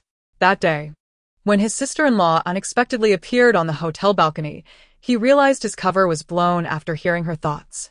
Otherwise, he would have either died or suffered greatly that day. In a moment of crisis, the drug lord was killed by his sister-in-law, saving his life. Since then, those behind the scenes have targeted him for revenge against the drug lord. However, they had only traveled halfway when they were already on his trail. Damn it! For the sake of the drug lord, those behind him truly spared no expense. There were 3 groups of people, taking turns to hunt him down. Tonight, he had prepared for mutual destruction, yet He had not anticipated your presence nearby. Even more unexpectedly, his sister-in-law would appear at such a crucial moment. TSK. She is truly my benefactor, rescuing me from peril at a critical juncture. Xiao Mohan, infuriated, slapped him on the forehead, unable to suppress his anger. Are you an idiot? You were chased yesterday until tonight, and you didn't think to contact me? He was disabled in his legs, not in his mind. Xiao Jingheng rubbed his forehead, grinning foolishly. But I'm fine. Contacting my brother would have turned the house upside down. Xiao Mohan scoffed. If neither I nor your sister-in-law had appeared tonight, would I be collecting your corpse right now? Xiao Jingheng felt a twinge of guilt and deliberately changed the subject. So, how skilled is my sister-in-law? Do you know? Xiao Mohan looked at him coldly. What are you up to? What are you planning? Xiao Jingheng's face lit up with admiration. Sister-in-law is unbelievably skilled. Quick, ruthless, and precise. Her shooting posture is incredibly cool, even more so than a man's brother in your prime, who would be stronger in a duel with her. Should I ask her for a few moves? Xiao Mohan, seated in his wheelchair, glanced at his powerless legs. If you wish to seek punishment, go ahead. Xiao Jingheng continued to eat. Once I am discharged, I will definitely find an opportunity to consult her. Xiao Mohan warned, don't let her discover you can hear her thoughts. Xiao Jingheng nodded. I understand. If she finds out, she won't vent her frustrations in her mind anymore, and we won't be able to foresee the future.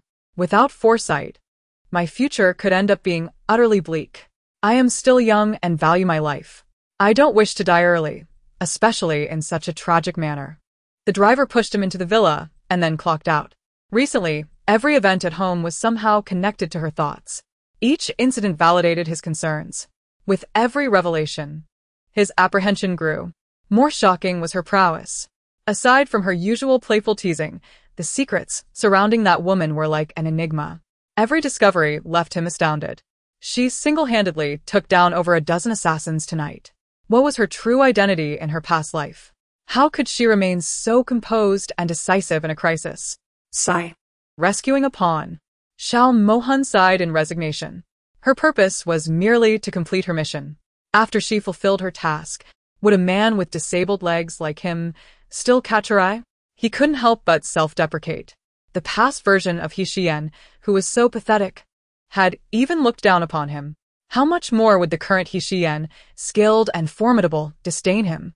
He would never allow himself to become so humble and destitute. The once arrogant and insufferable Xiyan had avoided him at all costs. After completing her mission, she would surely not deign to remain by his side. Lost in thought, Xiao Mohan drifted off to sleep. At around 3 a.m, Xiyan pried open Xiao Mohan's bedroom door once more. As before, she first pressed the acupoint on his sleeping forehead. Then, she lifted the blanket and skillfully laid out her silver needles, administering treatment to his calves. Time slipped by as she inserted and withdrew needles, and 2 hours passed in a flash. Once she finished her work, she was nearly exhausted. Damn. The original body was far too weak and needed to build stamina. Damn it! Sacrificing 2 hours of sleep was too costly. When Xiao Mohan awoke, he felt as if a heavy stone was pressing down on his chest. As he lowered his gaze, he saw Xiyan slightly parting her lips, drool flowing from the corner of her mouth. Xiao Mohan's expression darkened. This woman had again broken into his room at night. The drool on his chest repulsed him. He nudged Xiyan, wake up. Remembering how she had saved Xiao Jingheng last night, he surprisingly refrained from losing his temper as he usually would. Xiyan, with her eyes still closed, hugged him tighter, mumbling, "No, I don't feel safe sleeping alone. I want to sleep with my husband." Xiao Mohan was speechless. Did she forget that she could take down a dozen assassins with her bare hands? He pushed her again. Go sleep in your own room. Don't test my limits. Xiyan opened her bleary eyes, still with a bit of sleep crust in the corners. You've stripped me of my underwear. What limits are left? Xiao Mohan looked at the yellowish sleep crust and, being somewhat of a germaphobe, felt a wave of disgust. Go look in the mirror and see how you look now. It's truly revolting. Xiyan touched her face. Wow, do you have a problem with your aesthetics? How could you call such a beauty disgusting? What exactly is disgusting about my face? Xiao Mohan pushed her toward the edge of the bed. You have sleep crust. It's utterly disgusting. Xiyan laughed mischievously. Really disgusting? You, who drank your own urine in your past life, dare to criticize me for having sleep crust? Look at what this is. She grinned at him. Husband, you have sleep crust too. Isn't that disgusting? Xiao Mohan's expression stiffened, and the atmosphere suddenly became awkward. Xiyan pulled out a tissue from the bedside and wiped her hands, then shamelessly wrapped her arms around Xiao Mohan's waist. Everyone wakes up with sleep crust. What's so strange about it? Did you sleep well last night? Having grown accustomed to her shamelessness, Xiao Mohan simply closed his eyes and ignored her. The more he ignored her, the bolder Xiyan became. Her hands began to wander restlessly. Husband, do you want to exercise a bit? Xiao Mohan grasped her mischievous hand tightly. Xiyan, there's a limit to how thick your skin can be. Don't force me to take away your dignity. That dead woman only wants to tease and doesn't want to take responsibility. Does she think I am like her, unfeeling and unrelenting? After her failed advances, Xiyan lay back, staring at the ceiling in frustration. The task seems endlessly distant. The road ahead is long. I've made such an effort. Yet Xiao Dog can still hold his ground. It's truly disheartening. In my past life, I never even held a man's hand, and now in this life, I must humble myself to seduce men for my life. It's truly degrading. Xiao Mohan, dressed and groomed, heard her complaints as he rolled out of the room in his wheelchair. Upon descending the stairs after a lengthy delay in her room, Xiyan unexpectedly found her sister-in-law visiting early in the morning. Her in-laws and Xiao Mohan were already seated at the dining table. Oh, the love-struck sister-in-law has arrived. She must be here to discuss canceling the engagement with the Feng family. To pressure her in-laws into agreeing, she even lied about being pregnant. Her parents believed her naively and agreed, without knowing that their soft-heartedness would ruin their daughter's life. Xiao Ning stared at Xiyan in shock. How could this madwoman know her purpose for being here? She hadn't even said anything yet. She glanced at her parents and elder brother. Her parents looked at her with disappointment in their eyes. Blue Smoke stood up abruptly, speaking before she had a chance to respond. I'm feeling a bit unwell. You all enjoy your meal. As she left, Xiao Qinghua followed suit. I'll go check on your mother. Xiao Ning turned to her elder brother, her eyes pleading. Brother. Xiao Mohan interrupted directly. I have matters to attend to at the company. I must leave now. Xiyan, seated beside him, looked perplexed. What urgent business could there be that you would skip breakfast? Oh dear, my sister-in-law is so oblivious. TSK, those two are still tangled in bed, secretly creating a family. If we were to catch them in the act, it would be a certainty. Chapter 52. The Pinnacle of Scoundrelism, TSK. When it comes to the pinnacle of scoundrelism, Lu Haoyu undoubtedly ranks among the top. He concocts a tale of injury, claiming he is unable to fulfill marital duties. My naive sister-in-law, foolishly believing him, keeps his secret, leading their in-laws to think she is the one with issues. Meanwhile, Lu the scoundrel has fathered the pair of twins outside. The sister-in-law, unable to bear children, ultimately gets sold off to a dark corner for profit, becoming a cash cow, only to contract AIDS and meet a tragic end. How dreadful. A once esteemed heiress reduced to such a fate. Rolling in bed, secretly creating a family, used as a shield, ultimately destroyed. Xiao Ning could not fathom that Lu Haoyu would betray her. His aunt merely resided in Lu Haoyu's villa, having lost her husband unexpectedly. His grandparents harbored suspicions, believing her to be the cause of their son's demise, thus treating her coldly. After her husband's death, she attempted suicide out of despair. And had it not been for Lu Haoyu's mother discovering her in time, she would have perished. Their affection was renowned in the capital. Her stay in the villa was solely due to its proximity to the hospital, as she had been unwell and frequently required medical attention. Lu Haoyu had even consulted her before allowing his aunt to stay. Furthermore, he was 8 years her junior.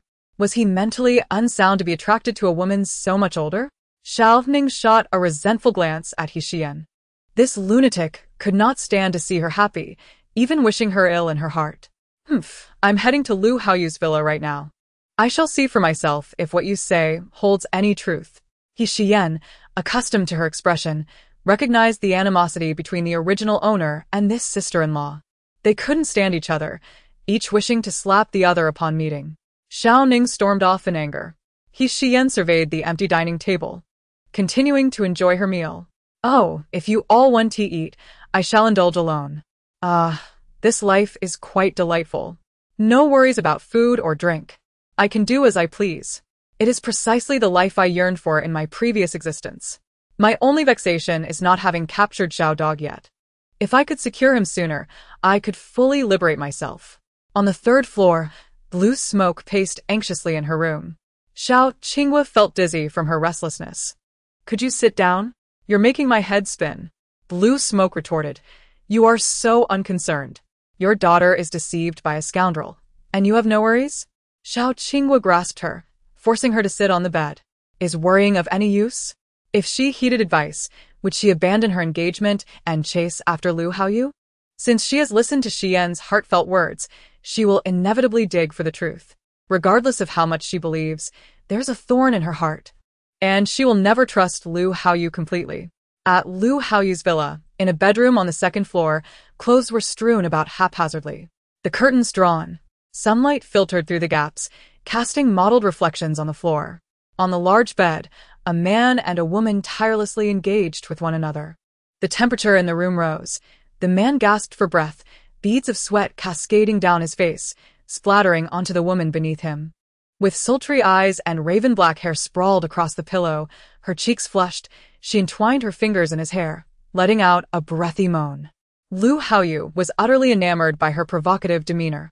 He lowered his head to kiss her crimson lips, consuming her every sigh. Moment latte. Accompanied by a low growl from the man, he collapsed atop her. Little temptress, are you satisfied?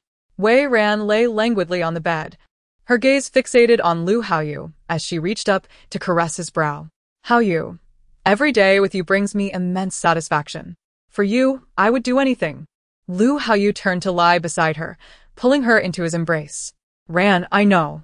It must be difficult for you to follow me without a name or status. I apologize for the burden. Wei Ran nestled against him, tracing circles on his chest with her fingers. No, I am very happy. As long as I am with you, I am willing to pay any price. You know, for you I even... Lu Haoyu raised a finger to her lips.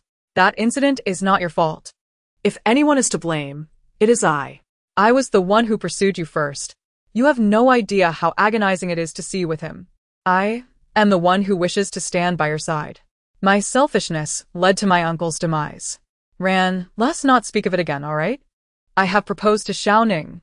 Once she becomes a part of the Lu family as a shield, my family will cease to pressure me into blind dates. Wei Ran feigned disappointment. Do you truly not harbor any feelings for Xiao Ning? Her family background is impressive. She is beautiful, has her own fashion brand, and is younger than I am. In the face of such excellence and vibrance, you are not even slightly moved? I am much older than you. Sure. Lu Haoyu pressed his finger against her lips. I love you. No matter how good Xiao Ning is, she pales in comparison to you. She is merely a spoiled heiress. Compared to you, she is not even worthy of carrying your shoes. If not for my family's approval of her background, she wouldn't even qualify to be your shield. In my heart, you are my only goddess. Ran, let us have a child. With a child, you will never doubt my love for you. You will no longer have wild thoughts. I will not touch Xiao Ning after we marry. In a few years. Wei Ran was ecstatic. Haoyu, you are so good to me. To receive your love in this lifetime is my greatest happiness. Lu Haoyu chuckled lightly. What is this? My mother has always believed you loved my uncle and would never suspect our relationship. Darling, I have made promises to ease your worries. Now, shouldn't you satisfy me? Wei Ran pretended to be shy. Did you not just release? Are you not satisfied yet? Lu Haoyu flipped her over, pinning her down. That was merely an appetizer. It is far from sufficient. I have been starved for days. Today, you must compensate me doubly. Moments later, the bedroom was filled with sounds that would make anyone blush. Outside, Xiao Ning stood pale-faced, unable to believe the noises emanating from within. She fixed her gaze on the door, wishing fervently to burst in and confront the despicable couple. Every word from Lu Haoyu pierced her heart like a dagger, leaving her breathless with pain. Ha! How true those words from Xiyan are. Lu Haoyu harbors no feelings for me whatsoever. From the very beginning, he has been plotting against me. In his eyes, I am not even worthy of carrying Wei Rant's shoes. His proposal was merely a ruse to use me as a shield while he secretly cavorts with that widow. Ha! Very well. How splendid. I shall make you regret this, Lu Haoyu. Xiao Ning quietly arrived and, suppressing her anger, left in silence. Lu Haoyu dared to treat her this way. She would surely present him with a grand gift, one that would bring about his ruin and disgrace. Chapter 53. Consumed by rage after her departure from Lu Haoyu's villa, Xiao Ning wandered aimlessly down the street, lost in a haze. She had devoted 5 years to Lu Haoyu. From the moment she first laid eyes on him speaking at the university podium, her heart began to stir. Although she was aware of her betrothal to the Feng family from a young age, she found the man dull and uninteresting due to his taciturn nature. In stark contrast, Lu Haoyu was lively and humorous, always finding ways to amuse her. Naturally, she gravitated towards the one who brought her joy. Yet she never imagined that his intentions were deceitful from the very beginning. Tears streamed down her face uncontrollably. The man she had loved for 5 years had toyed with her like a fool. The sun shone brightly in the sky, yet her heart and soul felt as cold as the frost of winter. She had intended to visit her elder brother for breakfast and casually mention her desire to annul her engagement with the Feng family. Instead, she left without having eaten, and before she could even broach the topic, she was subjected to a torrent of emotional outpour from the lunatic Xiyan. After discovering the truth, she was unsure whether to thank or resent Xiyan. Had she remained unaware, she might still be blissfully lost in her delusions of happiness. But now, her entire life had been salvaged by the revelation. After a year of being at odds with that madwoman, she found it impossible to accept any semblance of goodwill from her.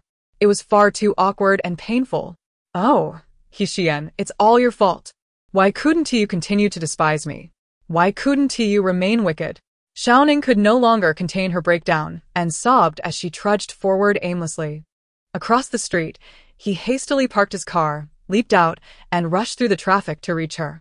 With concern, he studied her faltering form, asking, Xiao Ning, "What's wrong? Why are you crying alone in the street? who has hurt you?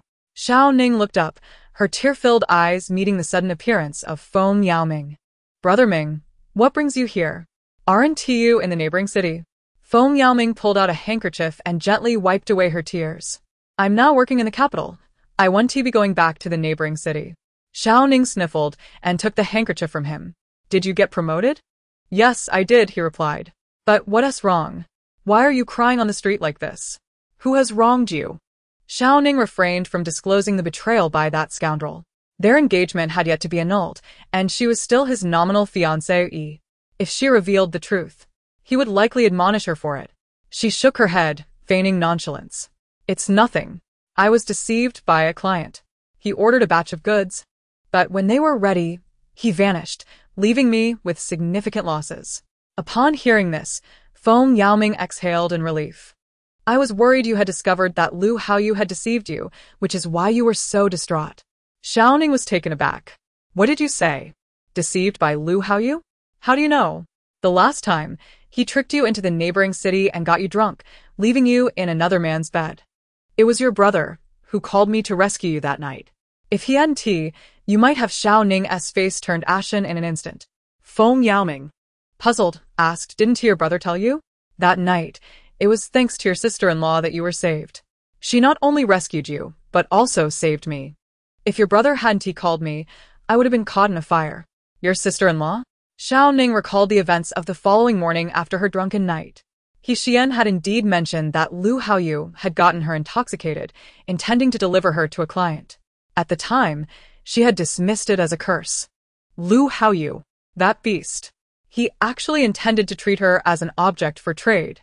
At that moment, all the anger and resentment she had suppressed surged forth. Furious, she pushed Feng Yaoming away and stormed off toward Lu Haoyu's villa, exclaiming, I will kill him. Feng Yaoming intercepted her, urging, Xiao Ning, calm down. But how could she?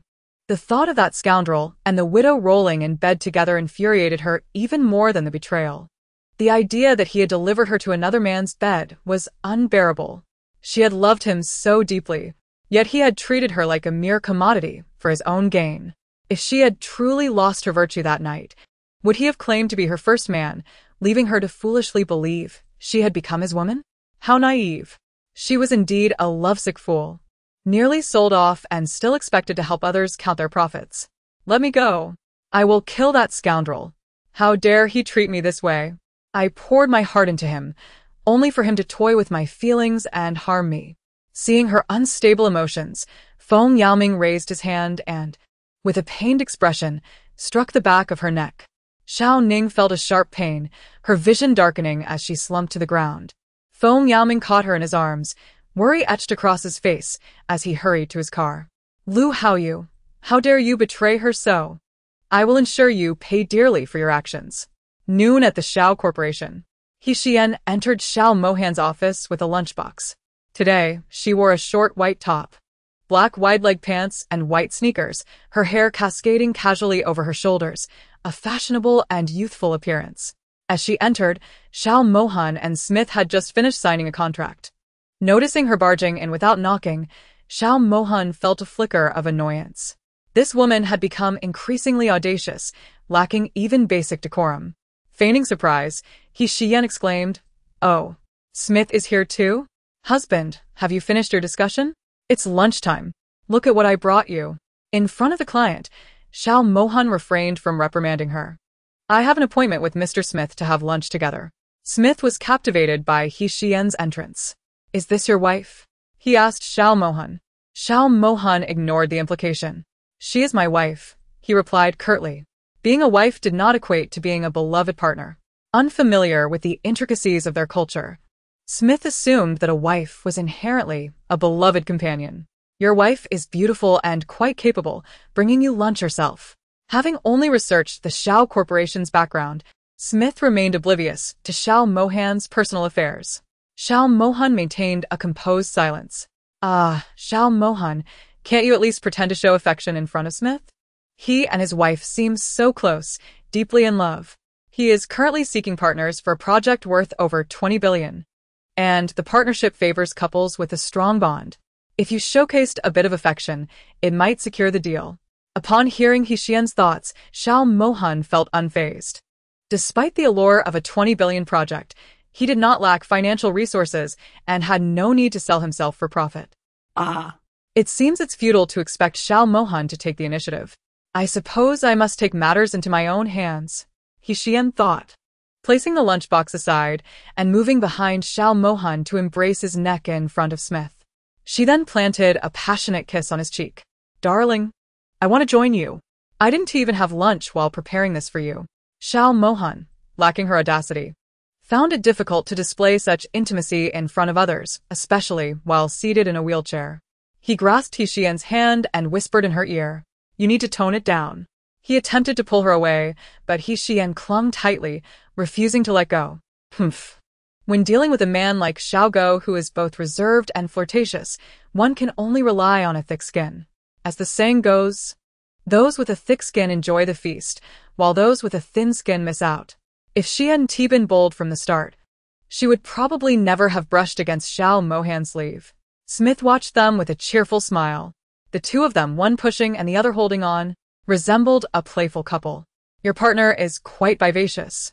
My partner was also like her in her youth. Wherever I went, she liked to follow." Youth is indeed a wonderful time, full of vitality. Xiyan grinned and asked, "What about your partner? Why isn't she here?"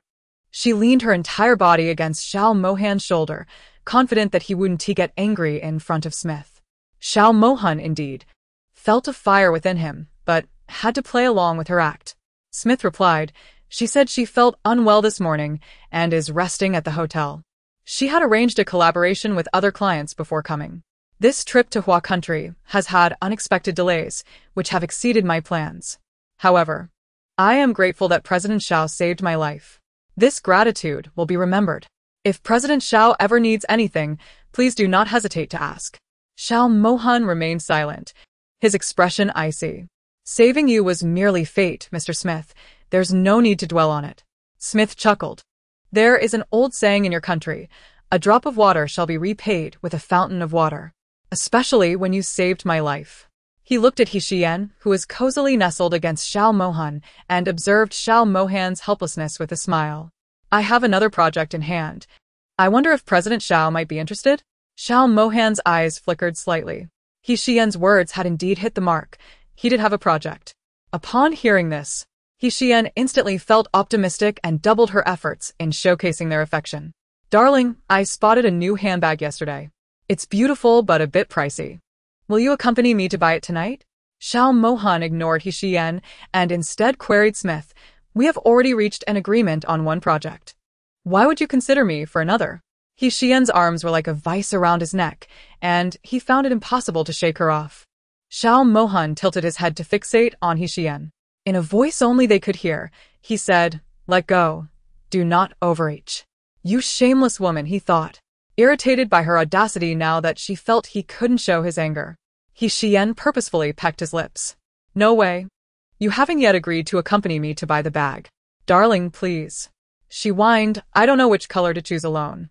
You have the best taste. Your choices are always better than mine. Xiao Mohan was on the verge of exploding. This woman was like a stubborn gum, impossible to shake off. He pressed his tongue against the roof of his mouth, and to hasten her departure, he forced a vague smile and replied, Fine, I'll buy it for you. Xiyan triumphantly beamed, Oh yeah, I knew you loved me the most. She quickly pecked his face again, and then stood up. Darling, let us go eat. We can discuss the collaboration while dining. Mr. Smith, would you mind if I joined? Smith smiled. It would be my honor to dine with Mrs. Xiao. To him. Xiyan's lack of concern for Xiao Mohan's disability indicated that she was a decent person.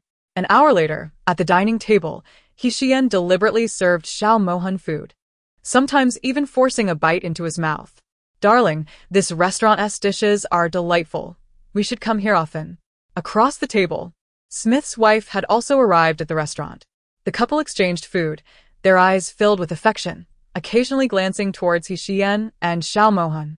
As Xiao Mohan was still chewing, Xiyan continued to shove food into his bowl, filling it to the brim.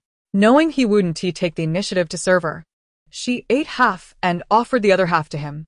This display only strengthened the Smith couple's resolve to collaborate with the Xiao family again. A man who can eat his partner's leftovers is truly in love, isn't he? Xiyan watched with delight as Xiao Mohan passively consumed the food she forced upon him, laughing inwardly. Aha, so you complained about my saliva before. Now. Aren't you eating it too? Xiao Mohan found the food tasteless.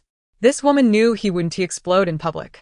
After the meal, the Smith couple was thoroughly entertained by Xiyan's witty banter. Before leaving, they signed a contract worth 20 billion. Pleasant cooperation.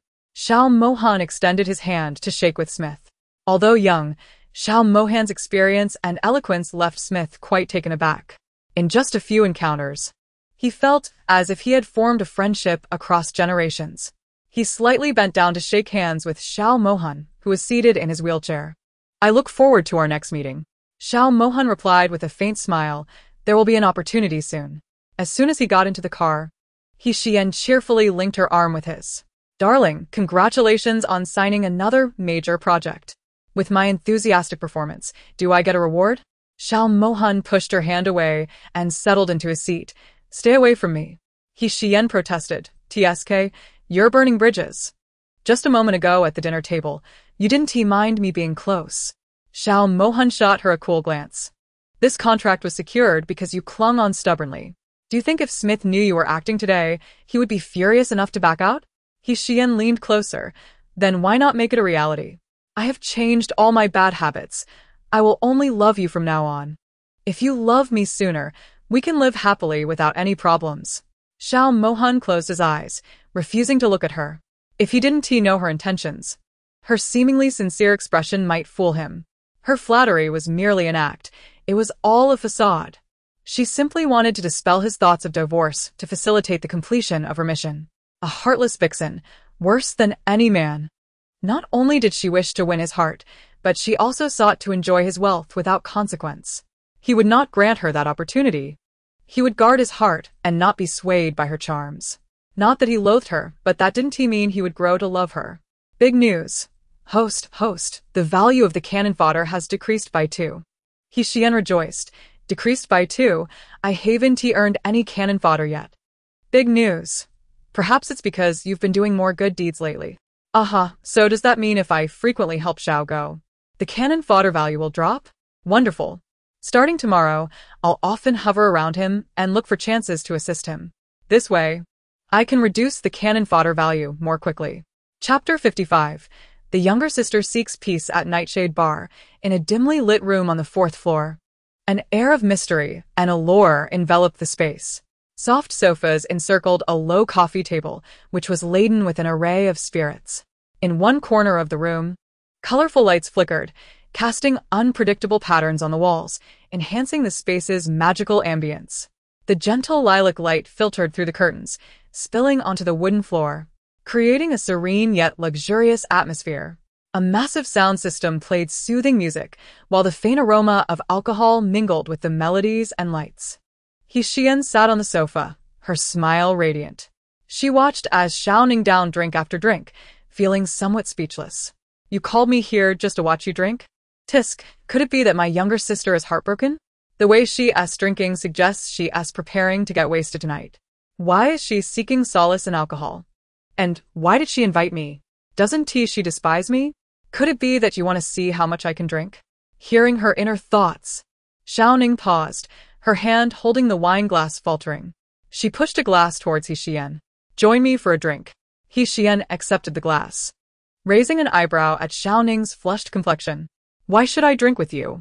Our relationship isn't exactly close, and your unhappiness has nothing to do with me. If you want a drink, shouldn't you be seeking solace from your brothers instead? Did you come here to pick a fight with me? Xiao Ning, exasperated, replied. Can't you say something kind or offer me a word of comfort? After waking from her stupor in Feng Yaoming's apartment, she had received some counsel from him, which slightly improved her spirits. Initially, she had intended to express her gratitude to Xiyan, but their relationship had always been strained. She couldn't reveal that she had discovered Lu Haoyu's true nature after hearing Xiyan's thoughts. Thus, she devised a plan to drink with her, hoping to reconcile once Xiyan was intoxicated. However, this stubborn woman refused to even touch her glass. Normally, wouldn't a sister-in-law show concern for a sister-in-law drowning her sorrows, regardless of their relationship? Xiyan set her glass on the coffee table, wearing a teasing smile. No way. You haven't even explained why you're drowning your sorrows, so why should I accompany you? With red-rimmed eyes, Xiao Ning confessed, I broke up with that scoundrel. Xiyan was momentarily taken aback. What scoundrel? Xiao Ning gritted her teeth. That scoundrel Lu Haoyu. After I left your place this morning, I went to his villa. That scoundrel has been deceiving me all along, plotting against me from the very beginning. Ugh, he's involved with that widow. Xiyan appeared somewhat surprised. Oh. So you found out so quickly. But why come to me for a drink when our relationship is so strained? Aren't you afraid I might mock you? Xiao Ning shot her a glance. Mock? Haven't you been secretly mocking me all this time? I'm immune to it now. Yet the words she spoke made Xiyan's lips twitch. Weren't you also blind in your infatuation with that member of the Fu family?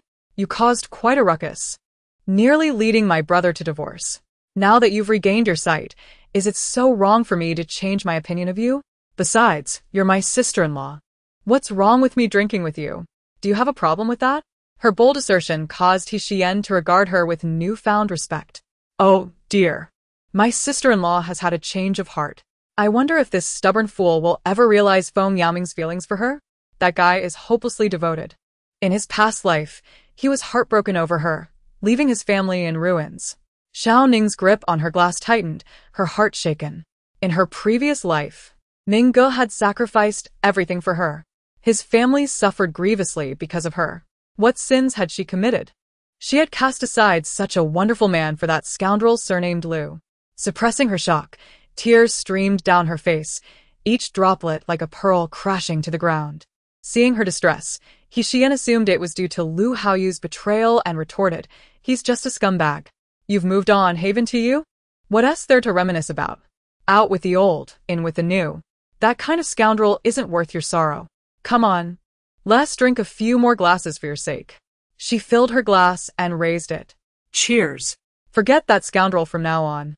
Xiao Ning clinked her glass with Xiyan's sniffling. I won't dislike you anymore, and you mustn't dislike me either. Let us reconcile and live in harmony. If you're willing, we could even become good friends. Xiyan finished her drink in one go, playfully looking at her. Oh, So you're using double standards now?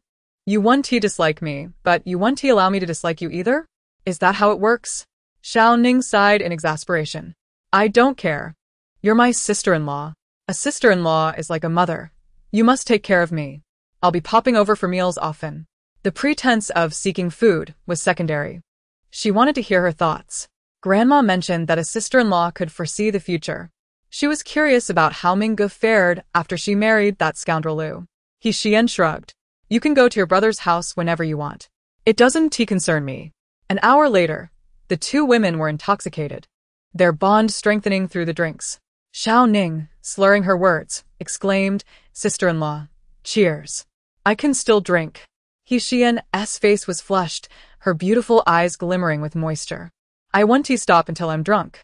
She was wonderful in every way, except for her poor tolerance for alcohol.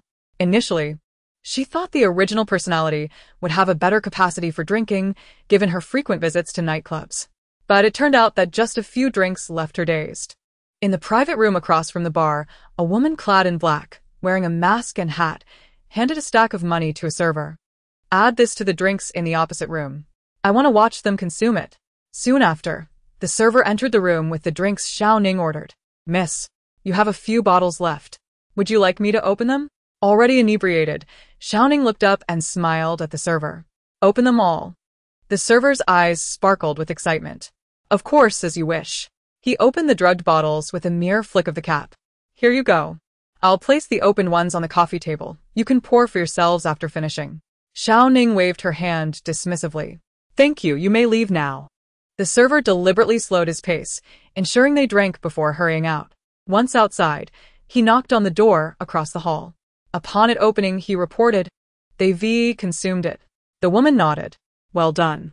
In 10 minutes, send in the 5 prepared individuals. Remember to record the video. I want it in high definition. Chapter 56. The duck that flew away. When Xiao Ning left Feng Yaoming's apartment, she did not bid him farewell. He worried she might impulsively confront Lu Haoyu and immediately called her, but she did not answer after several rings. In urgency, he called Xiao Mohan. I've tried calling her several times, but no one picks up. Xiao Mohan in his study received the call. Wait, I'll call the old residence to inquire. He dialed the old house, where the butler answered. Find out where Xiao Ning is right now. Moments later, he exclaimed, What did you say? She's at the nightclub with Xiyan. How did they end up there? As they raced towards the nightclub from different directions, Feng Yaoming and Xiao Mohan were filled with concern. In the car, Xiao Mohan radiated fury, his face taut, his hands clenched tightly, veins bulging on his knuckles. He was not worried about Xiyan's strength, but knew her poor tolerance for alcohol. If she got drunk at the nightclub, she could easily fall prey to ill-intentioned individuals. Furthermore, she had Xiao Ning with her. The driver in the front seat silently prayed for both women, hoping they had not overindulged.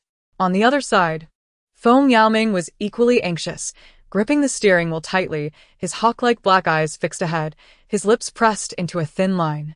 He wished he could drive the car like a plane, arriving before Xiao Ning in an instant.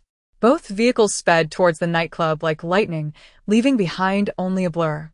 At the nightclub, in the private room, Xiyan and Xiao Ning had finished an entire bottle of drugged wine. 2 individuals, having consumed copious amounts of alcohol, sat back to back on the ground, their gazes unfocused and their faces flushed with a rosy hue. Xiao Ning hung her head, completely incapacitated by the effects of the drink.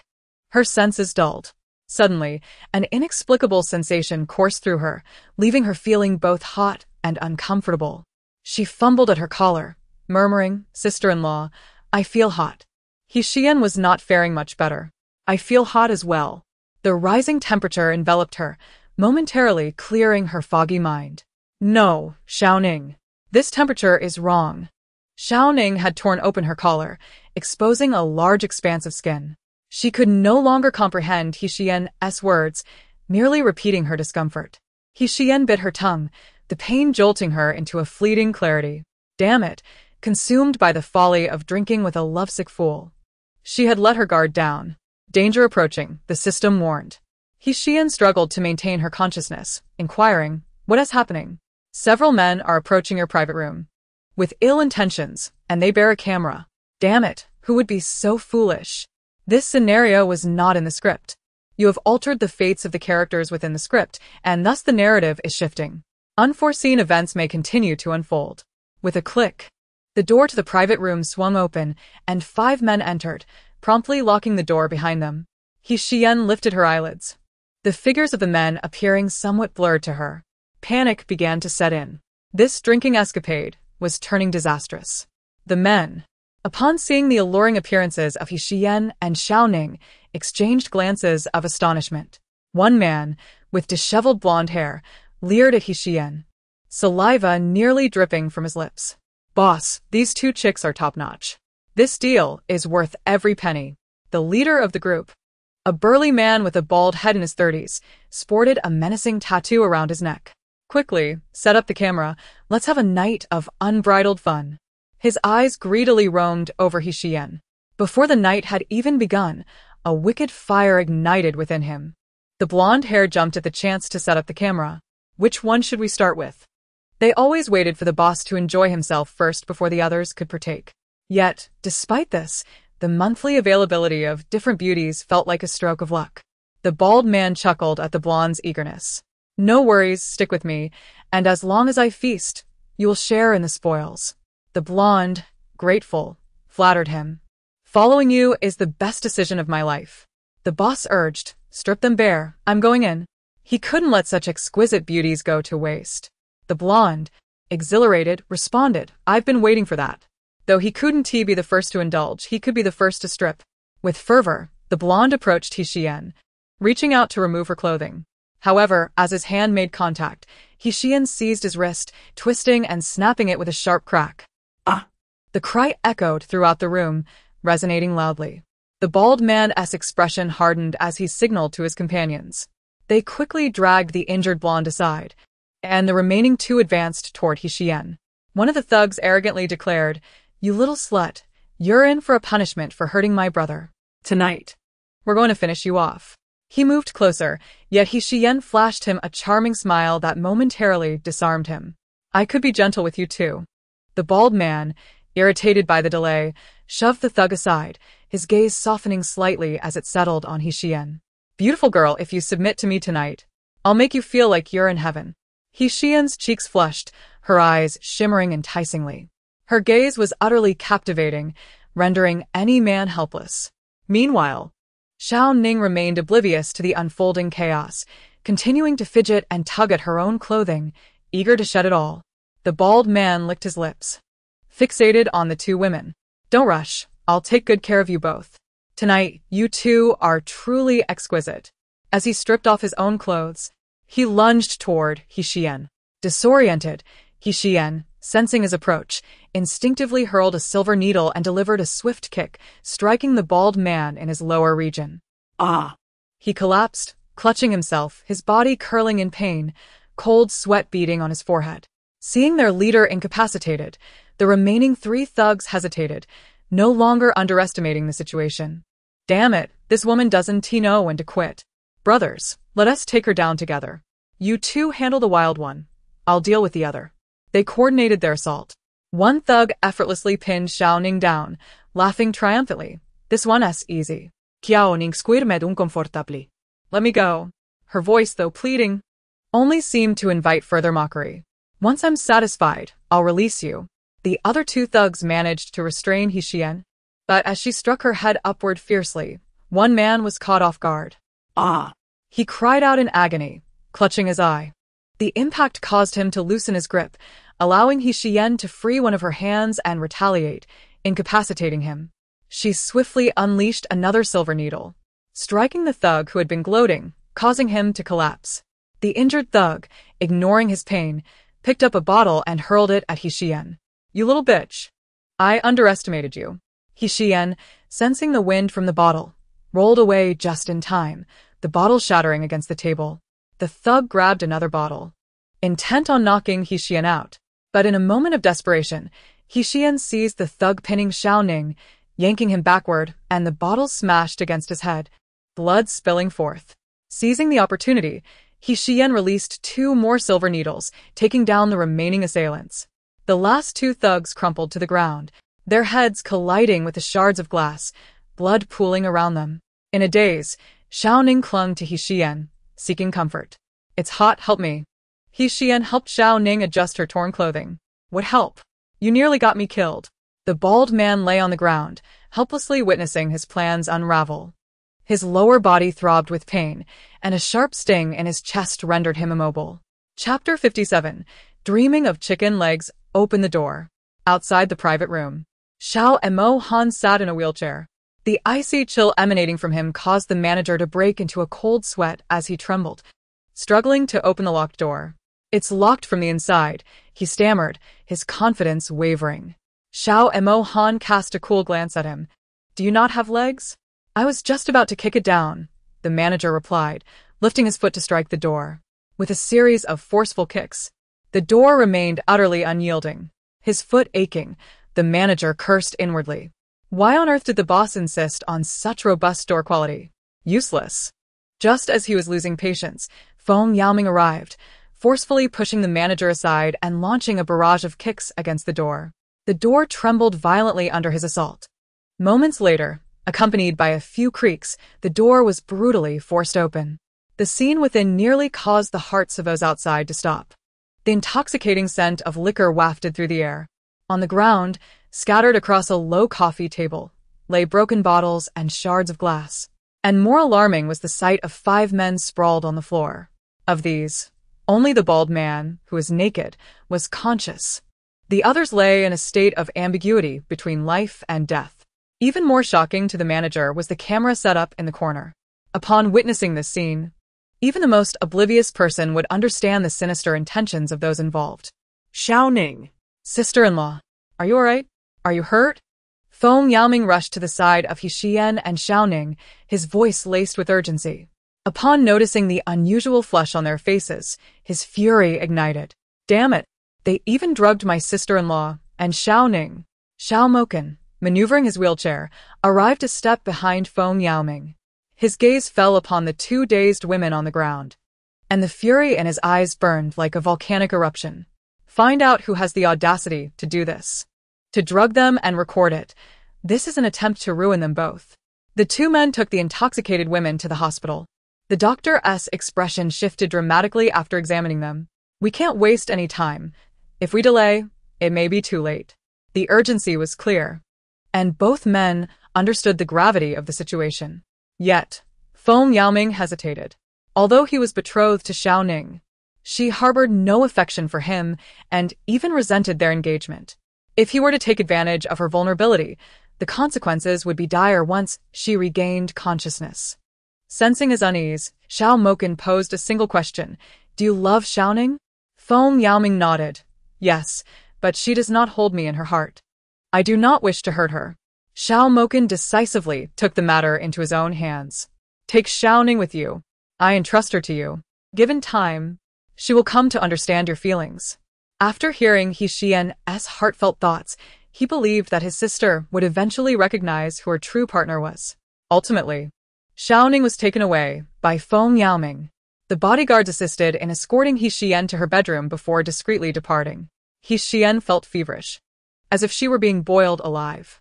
In a frenzy, she tore at her clothes. While in the car, she had been tightly embraced by Xiao Mohan, unable to break free. Now liberated, she hastily stripped off her clothing, clutching the blanket restlessly. "It's so hot.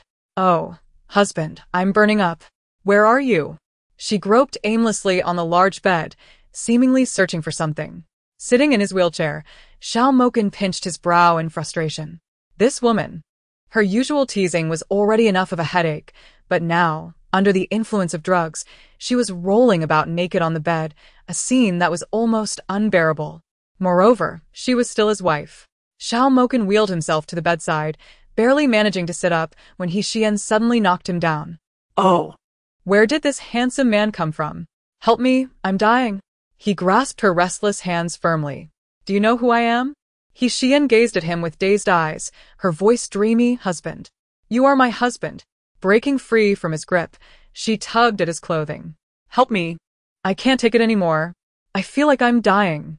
Seeing her drenched in a sheen of sweat, he ultimately found it impossible to continue torturing her. He reached out and turned off the bedside lamp. Moments later, clothing began to cascade from the bed.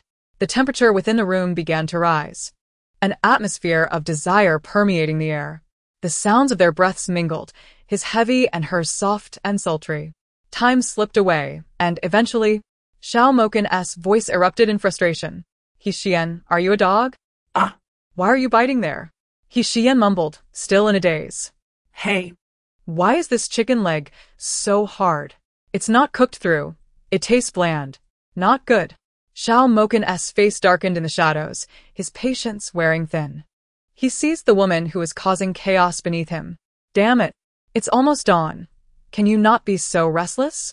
To his surprise, Xiyan slapped him across the face. Smack. The sound echoed sharply. Taken aback by the unexpected slap, Xiao Mohan felt a surge of rage. Just as he was about to explode, her next words stifled him. Quiet, I'm dreaming. Wow, so much delicious food. Chicken legs, beef, snail noodles, lobster. Yum, so good. After a string of food exclamations, she fell into a deep slumber. Xiao Mohan was utterly speechless. This woman was dreaming, and in her dream, she was gnawing on him as if he were chicken leg. The following day, Xiyan woke up, her bladder demanding urgent attention. She opened her eyes and threw off the blanket, rushing to the bathroom. After relieving herself, she realized something was amiss. Why am I in the guest room? Didn't I drink with my love-struck sister-in-law last night? She only recalled dealing with those scoundrels before succumbing to her exhaustion. Oh, right, they were drugged. Lifting her nightgown, she gasped. What kind of beast is Xiao Mohan? I was the one drugged, not him. How could he treat me like this? As she dressed and made her way downstairs, her in-laws and Xiao Mohan were already having breakfast. Lan Yan had heard that her daughter had seen through Lu Haoyu's true colors, and all of this was thanks to Xiyan's heartfelt thoughts. Now. Upon seeing Xiyan, her demeanor had softened somewhat. The young mistress can have her meal now, the butler announced. He had grown accustomed to the lady's occasional surprising thoughts and had become immune to them. Xiyan eyed the steaming bowl of spicy noodles with suspicion. Glancing at her mother-in-law. Something is off. My mother-in-law supposed to dislike me? Why is she suddenly so generous, having the kitchen prepare my favorite spicy noodles?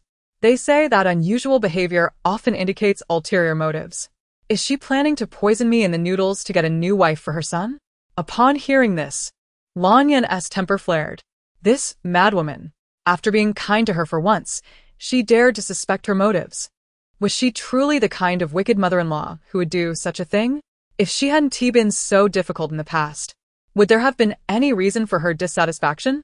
She had kindly instructed the kitchen to prepare something for her, only to be met with suspicion.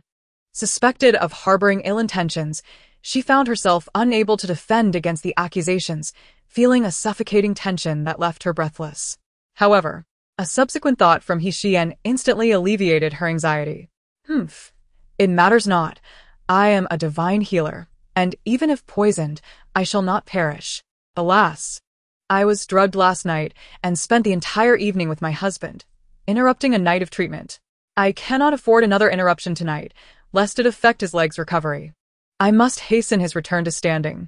Once he desires my body, thoughts of divorce will dissipate. After rescuing the expendable, I shall be utterly free. Yet, I cannot delay his treatment while needing to go to the city. What shall I do? Upon learning that their son's leg could recover, Xiao Qinghua and his wife were almost overwhelmed with joy. They glanced at their son's legs, and Xiao Qinghua cleared his throat. Mohan. Aren't you heading to the city today? What time will you depart? Upon hearing this, Xiyan's eyes sparkled with excitement. What a coincidence. He was indeed going to the city today.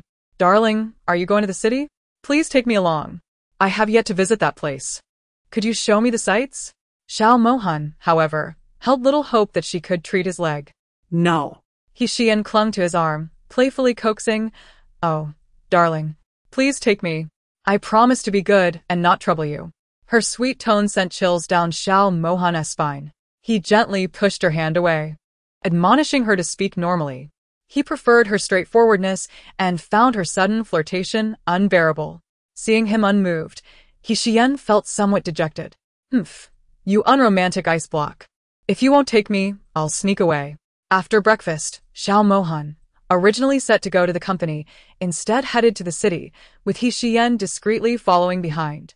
Xiao Mohan was aware of her intentions, but chose not to confront her. At Feng Yaming's apartment, when Xiao Ning awoke, the unfamiliar surroundings left her momentarily disoriented.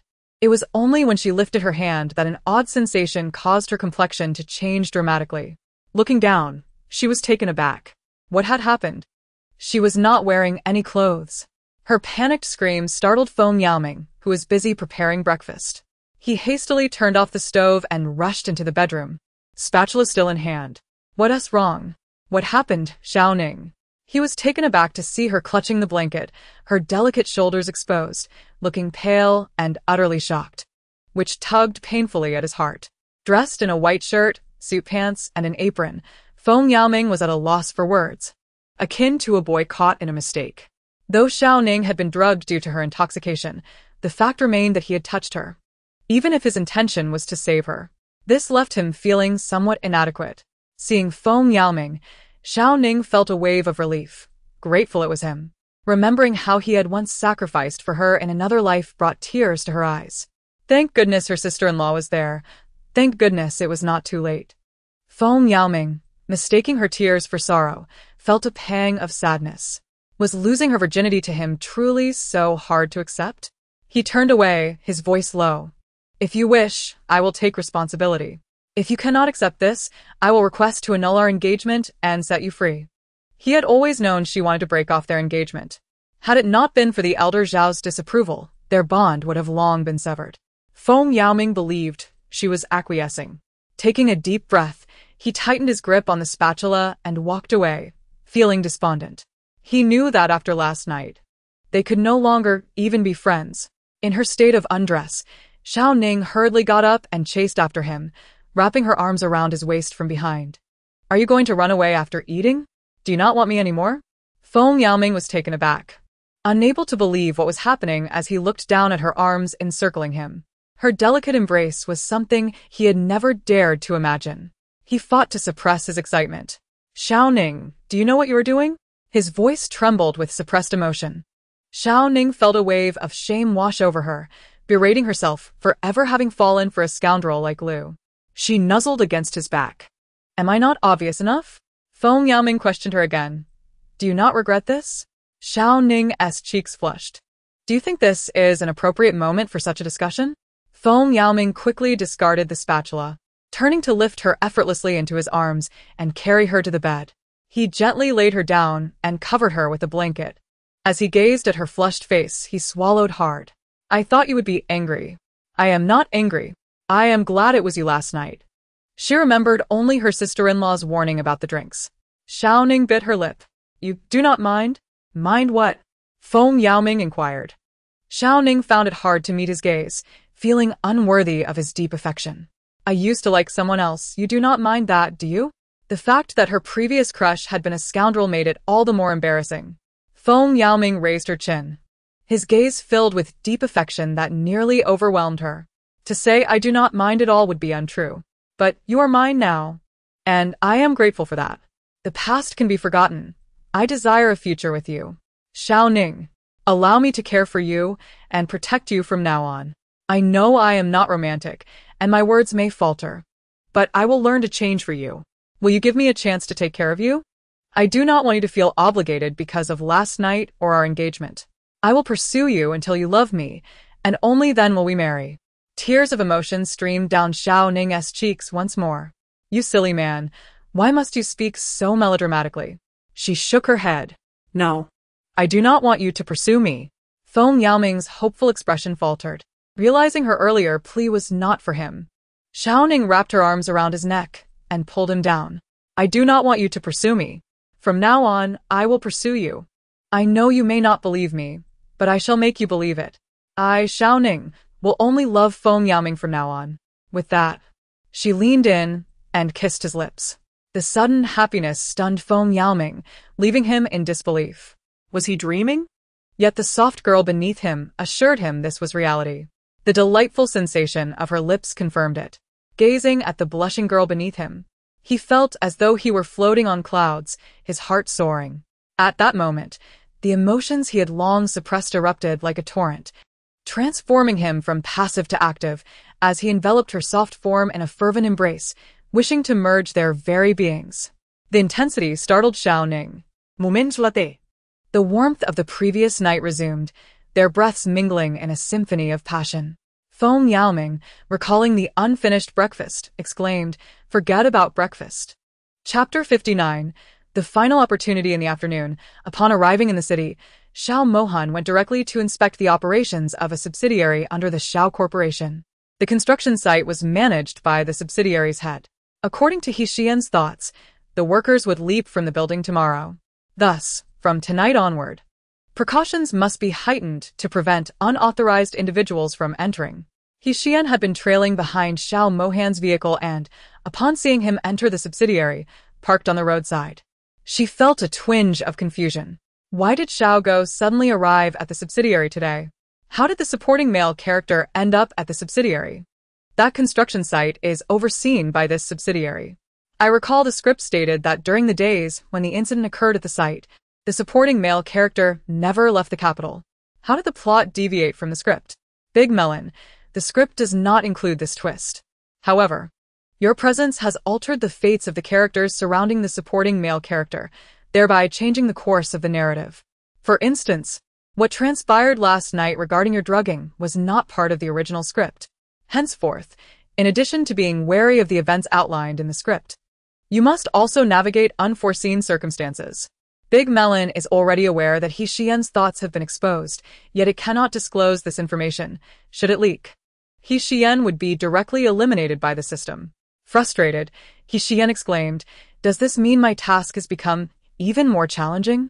Initially, my sole responsibility was to save the supporting character, to win his favor, and to alter the original protagonist's impression of him, persuading him to abandon thoughts of divorce. Now, Not only must I rescue the supporting character and win his favor, but I also have to contend with an unknown adversary who wishes to harm me." Big Melon, you could say that. However, rest assured, I will alert you when danger approaches. I will not allow you to perish. Xiyan was left speechless. Why is living so difficult? Big Melon, be grateful. Compared to having your soul wander aimlessly or challenging the very limits of existence, isn't this quite thrilling? If you succeed, you will live a long life, with the next several decades under your own control. Doesn't that sound delightful? Just paint me a rosy picture. Saving the supporting character feels like an insurmountable task that may take ages. At the construction site, the subsidiary's manager, following Xiao Mohan's orders, gathered all the workers together, scrutinizing their expressions one by one. According to the employees' health reports, these workers were all in good health, with no major illnesses. However, the boss had received word that among them was a worker suffering from a terminal illness who would cause a scene by jumping off the building tomorrow. The manager did not know who this individual was. There was no time to send everyone to the hospital for checks. If that person were to cause trouble on his watch, his position as manager would be jeopardized, potentially leading to imprisonment. The fact that the boss had personally come to address the matter indicated its seriousness. The manager, wearing a hard hat and in his 40s, stood tall in his work attire, his expression grave as he addressed the crowd. "I have received information that one among you is suffering from a serious illness. Regardless of your reasons for concealing your condition, out of respect for our shared struggle for a living, I will not reveal your identity. After work today, the afflicted individual should approach me directly. Given your diligent efforts, I have requested a significant illness subsidy from the company to assist you through this challenging time and to prevent you from making regrettable decisions or from harming me or the company out of selfishness. The company's president has come to the city regarding this matter. My words reflect the sentiments of the higher-ups. I urge the ill worker to carefully consider the consequences." After warning everyone, the manager arranged for additional security at the construction site, blocking all exits. This way, if any worker attempted to return after hours, they would be discovered. His earlier statements were designed to dissuade anyone contemplating suicide. Should that person step forward voluntarily, the boss had promised some financial assistance.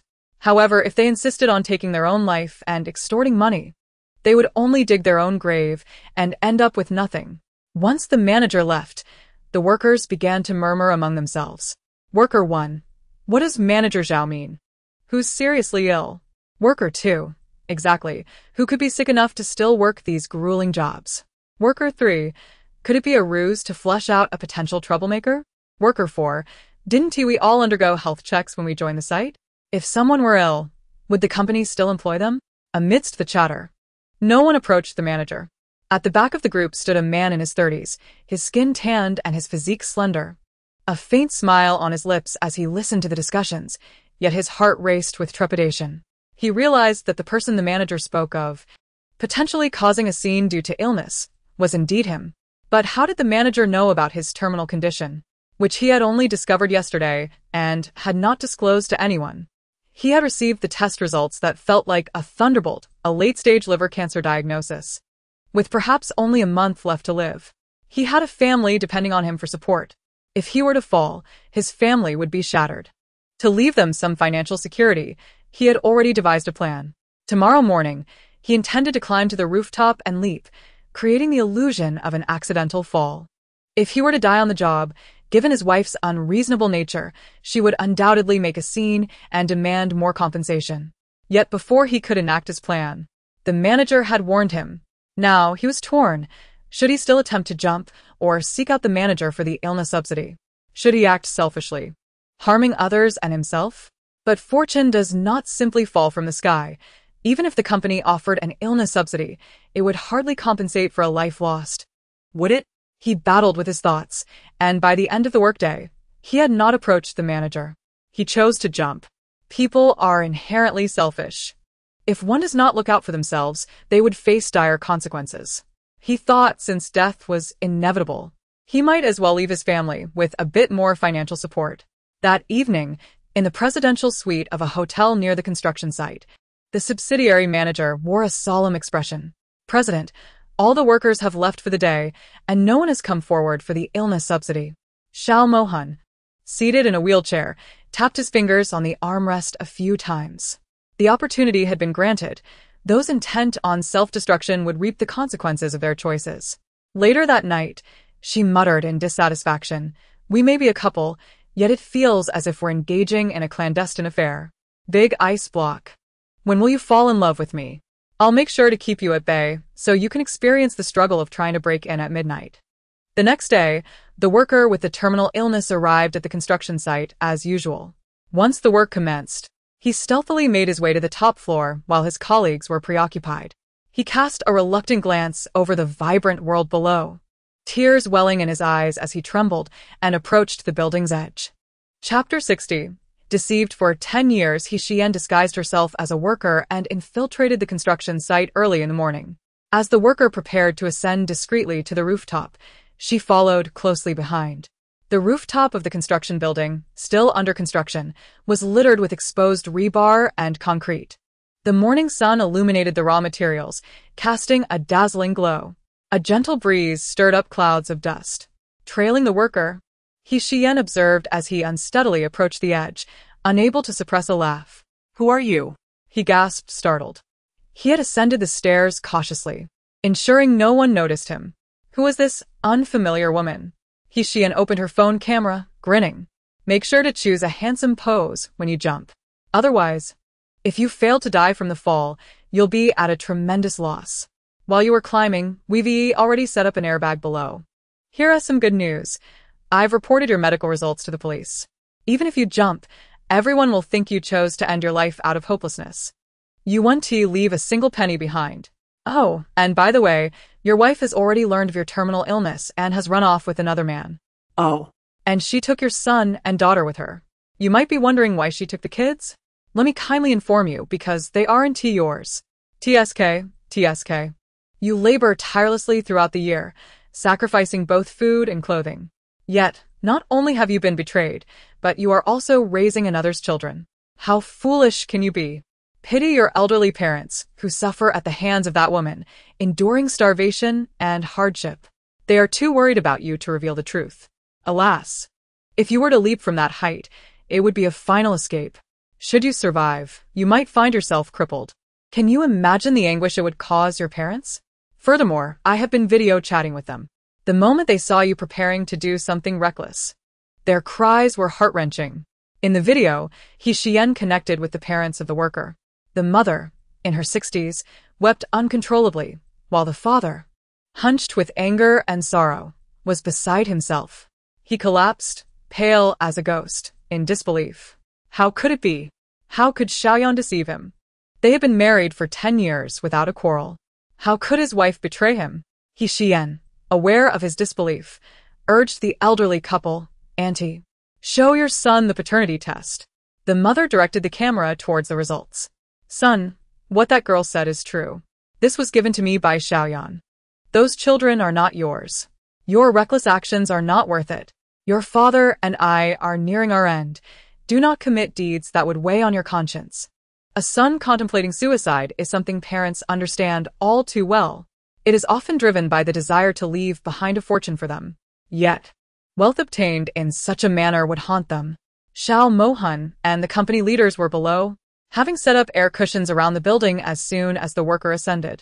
The police soon followed suit, only to be taken aback upon reaching the rooftop. The man who intended to jump was now sitting on the ground, weeping profusely, striking his chest in self-reproach. His wife's betrayal cut deeper than his terminal illness. 10 years. Those children are not his.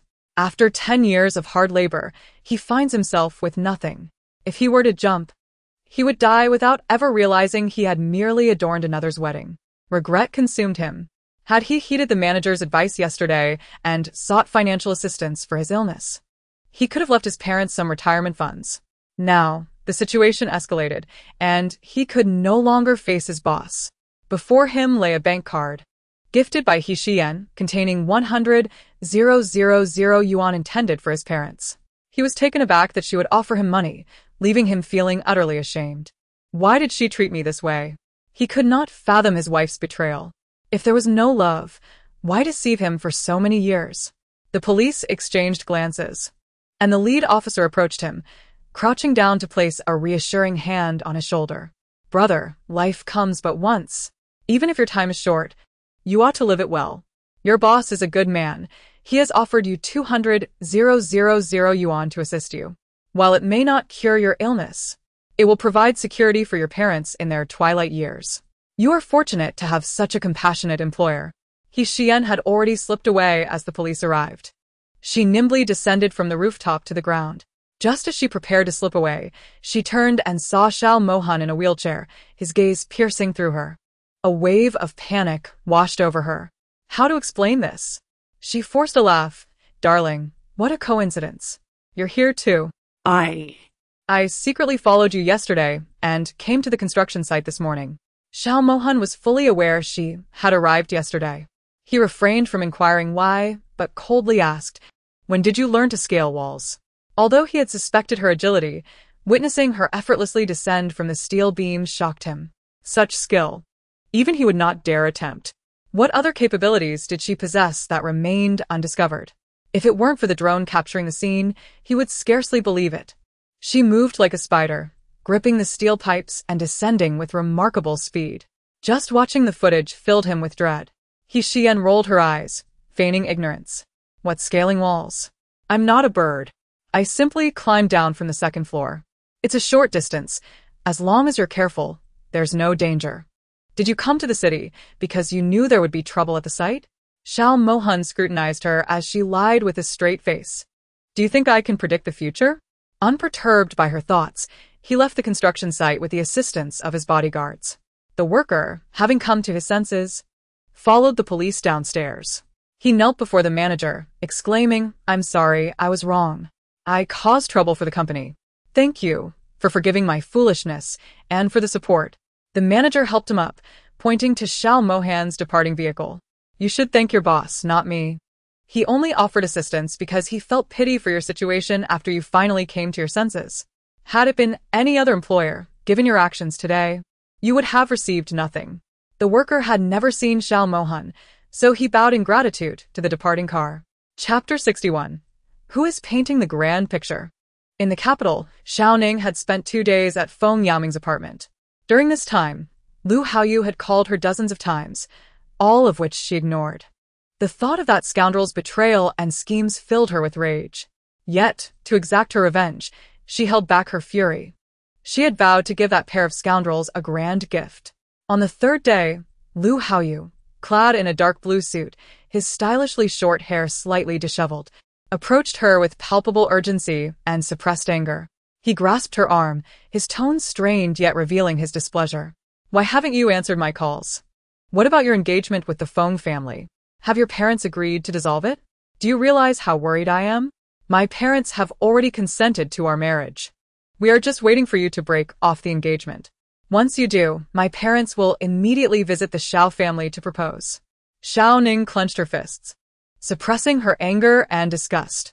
She subtly pulled her arm free, feigning sorrow and disappointment. "My parents do not agree. They have kept me confined for the past 2 days and confiscated my phone.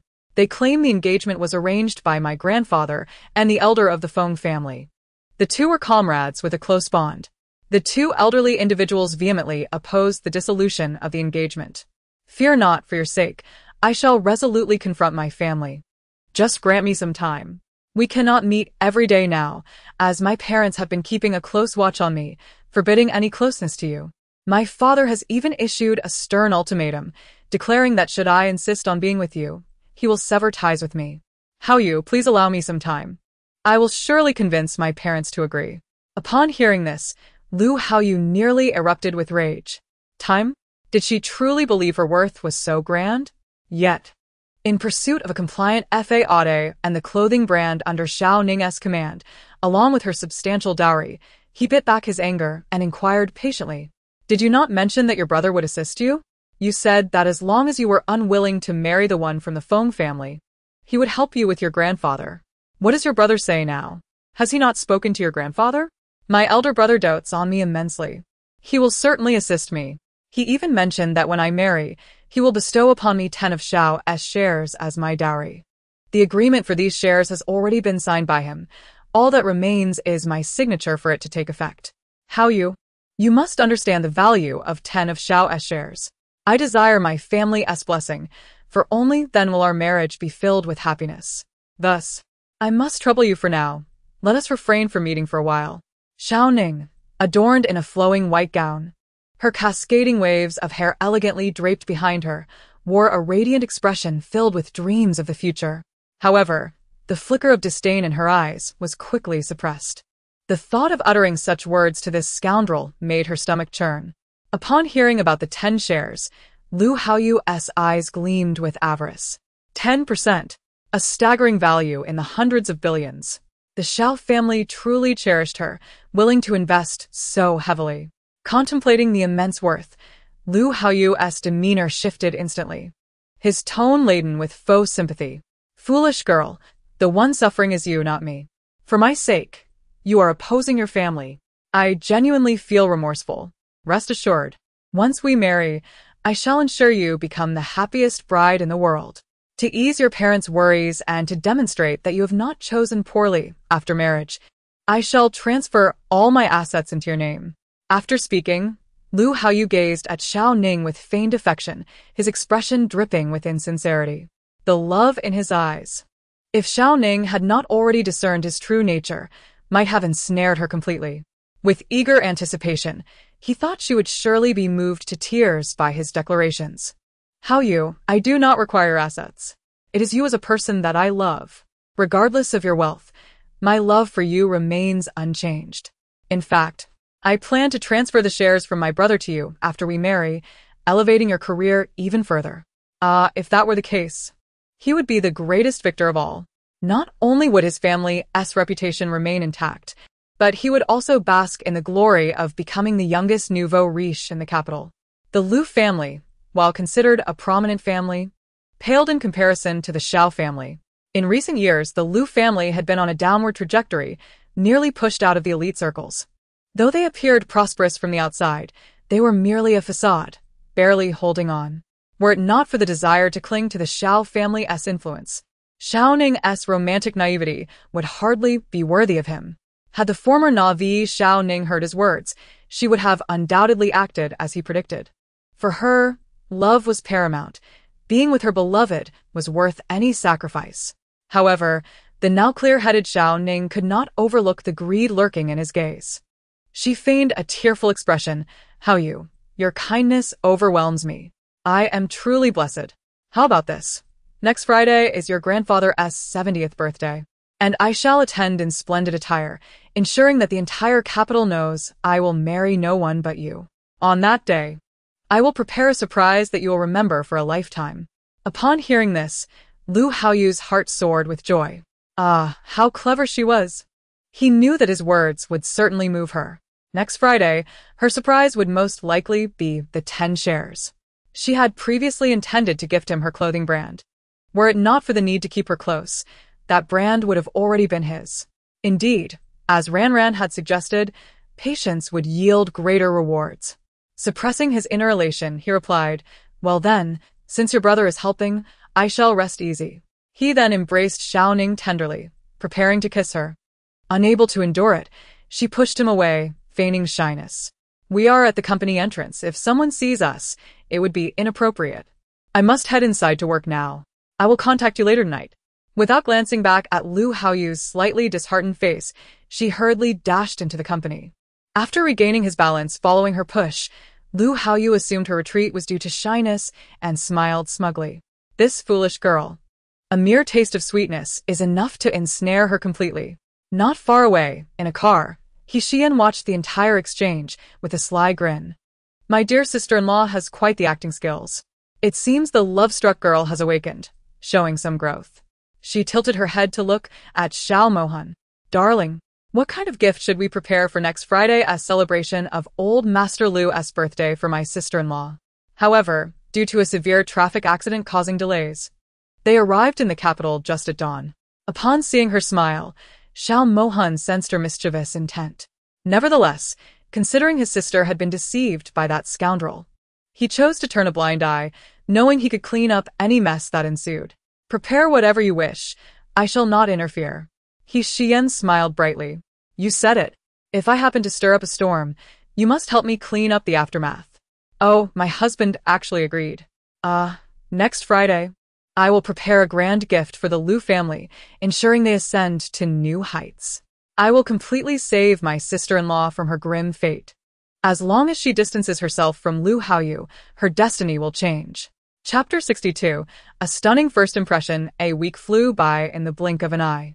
Soon, the Lu family was preparing to celebrate old Master Lu's 70th birthday. The festivities were to be held in the opulent Empire Hotel. On this day, the entrance was thronged with luxury vehicles, and guests filled the venue. Lu Haoyu informed his parents that should Xiao Ning marry, the Xiao family would bestow upon her 10 of the shares as her dowry. To showcase the Lu family's financial prowess and avoid being belittled by the Xiao family, they deliberately chose the Empire Hotel for the banquet, splurging on the entire third floor. It is worth noting that the Empire Hotel is the most luxurious establishment in the capital, and hosting an event there is a mark of top-tier status. Just for reserving the third floor to entertain guests, the Lu family spent tens of millions. The hotel's decor was splendid and lavish. The grand banquet hall on the third floor was adorned in golden splendor, illuminated by magnificent crystal chandeliers resembling twinkling stars. In the center stood an enormous round table draped in exquisite embroidered cloth, embellished with intricate patterns symbolizing longevity.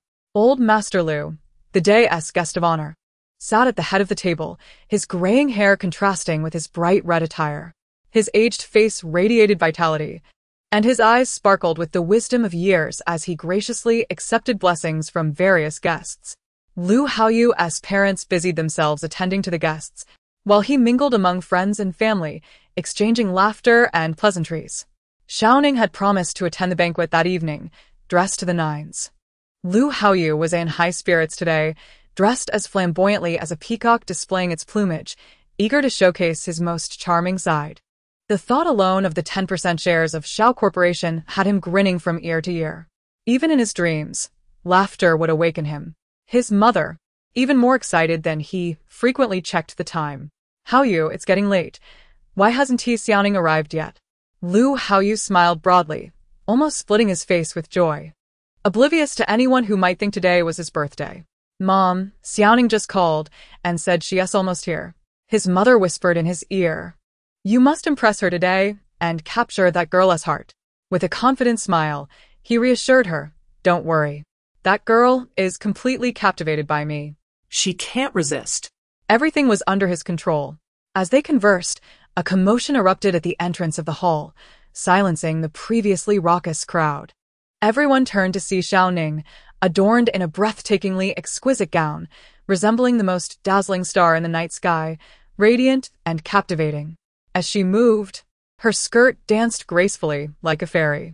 The fabric was adorned with sequins, sparkling with a crystalline brilliance. With each step she took, it seemed as though she left a trail of enchanting footprints behind her.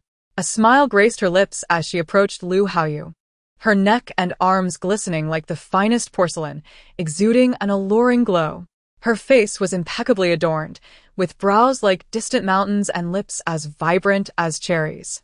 Her long, wavy hair cascaded down her back, flowing with each step. The crowd gasped in admiration, wondering who this stunning woman was. How beautiful! I've never seen her before. When did such a beauty emerge in the capital?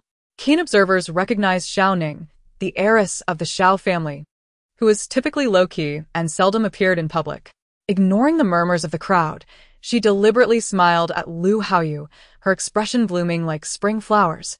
Leaving him utterly entranced, his gaze fixed upon her. He gulped, overwhelmed by her beauty. This was the first time Xiao had appeared so enchanting before him.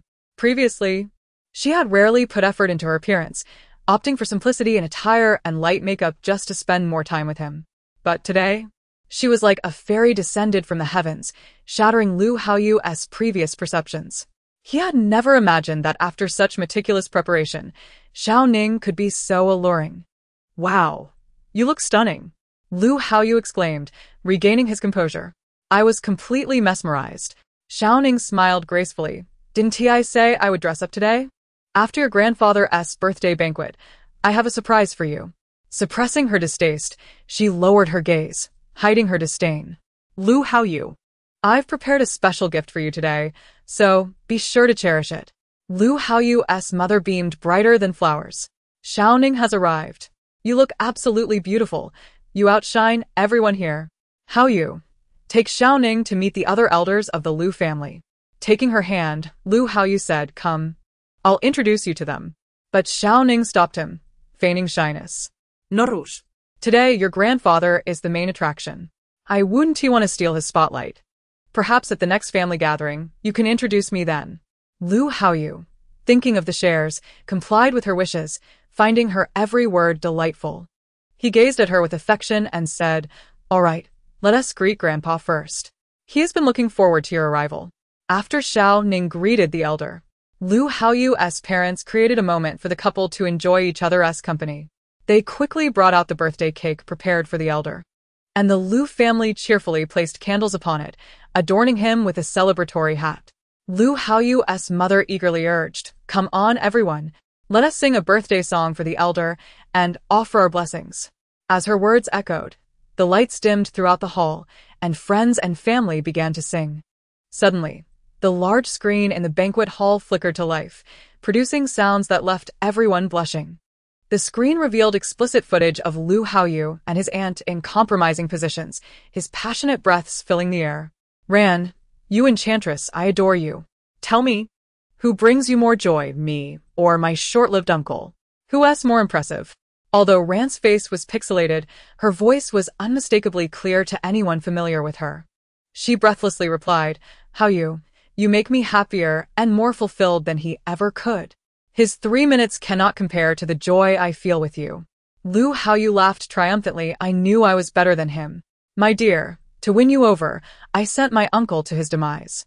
From now on, you belong only to me. Rant's voice, tinged with sadness, echoed. I'm yours, but you're not mine. I'm merely your secret. Meanwhile, Xiao could stand openly by your side. Haoyu, you said you were just using her. You wouldn't fall for her, would you? Lu Haoyu's dismissive tone resonated throughout the hall. Uft, that humorless fool isn't worthy of carrying your shoes. How could I ever love her? Rest assured, I'm merely playing with her. Even if I marry her, it's only to use her as a shield. After our marriage, I want to touch her.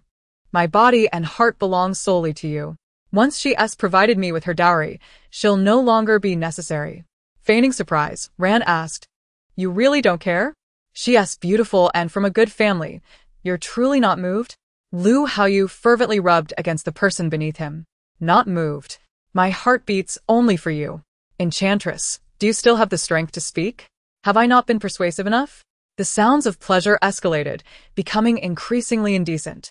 Suddenly, chaos erupted. Turn it off. Who is responsible for this disgrace? Lu Haoyu's mother was the first to react, her face pale with fury. That vile person is deliberately framing my son. Wait, staff. Turn off the screen. Cut the power. Lu Haoyu's mother shrieked in shock, her fury almost igniting a spark. Yet, no matter how angry or loud she became, the power wouldn't be shut down. Instead, it continued to display even more scandalous footage. Lu Haoyu and Wei Ran engaged in sordid acts, each time discussing their schemes against Xiao Ning. Goodness, this is incestuous.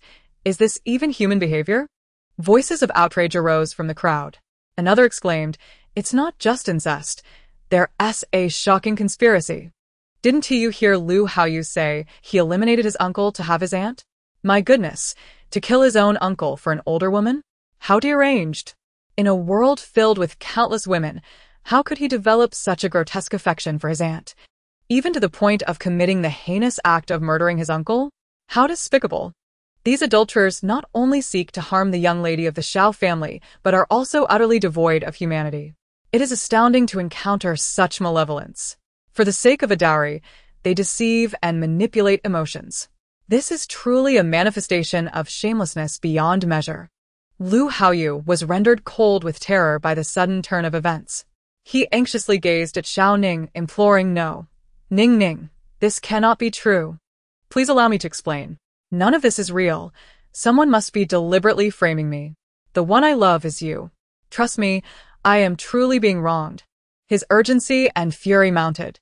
Who could be behind this conspiracy? Why were there videos of him and Wei Ran?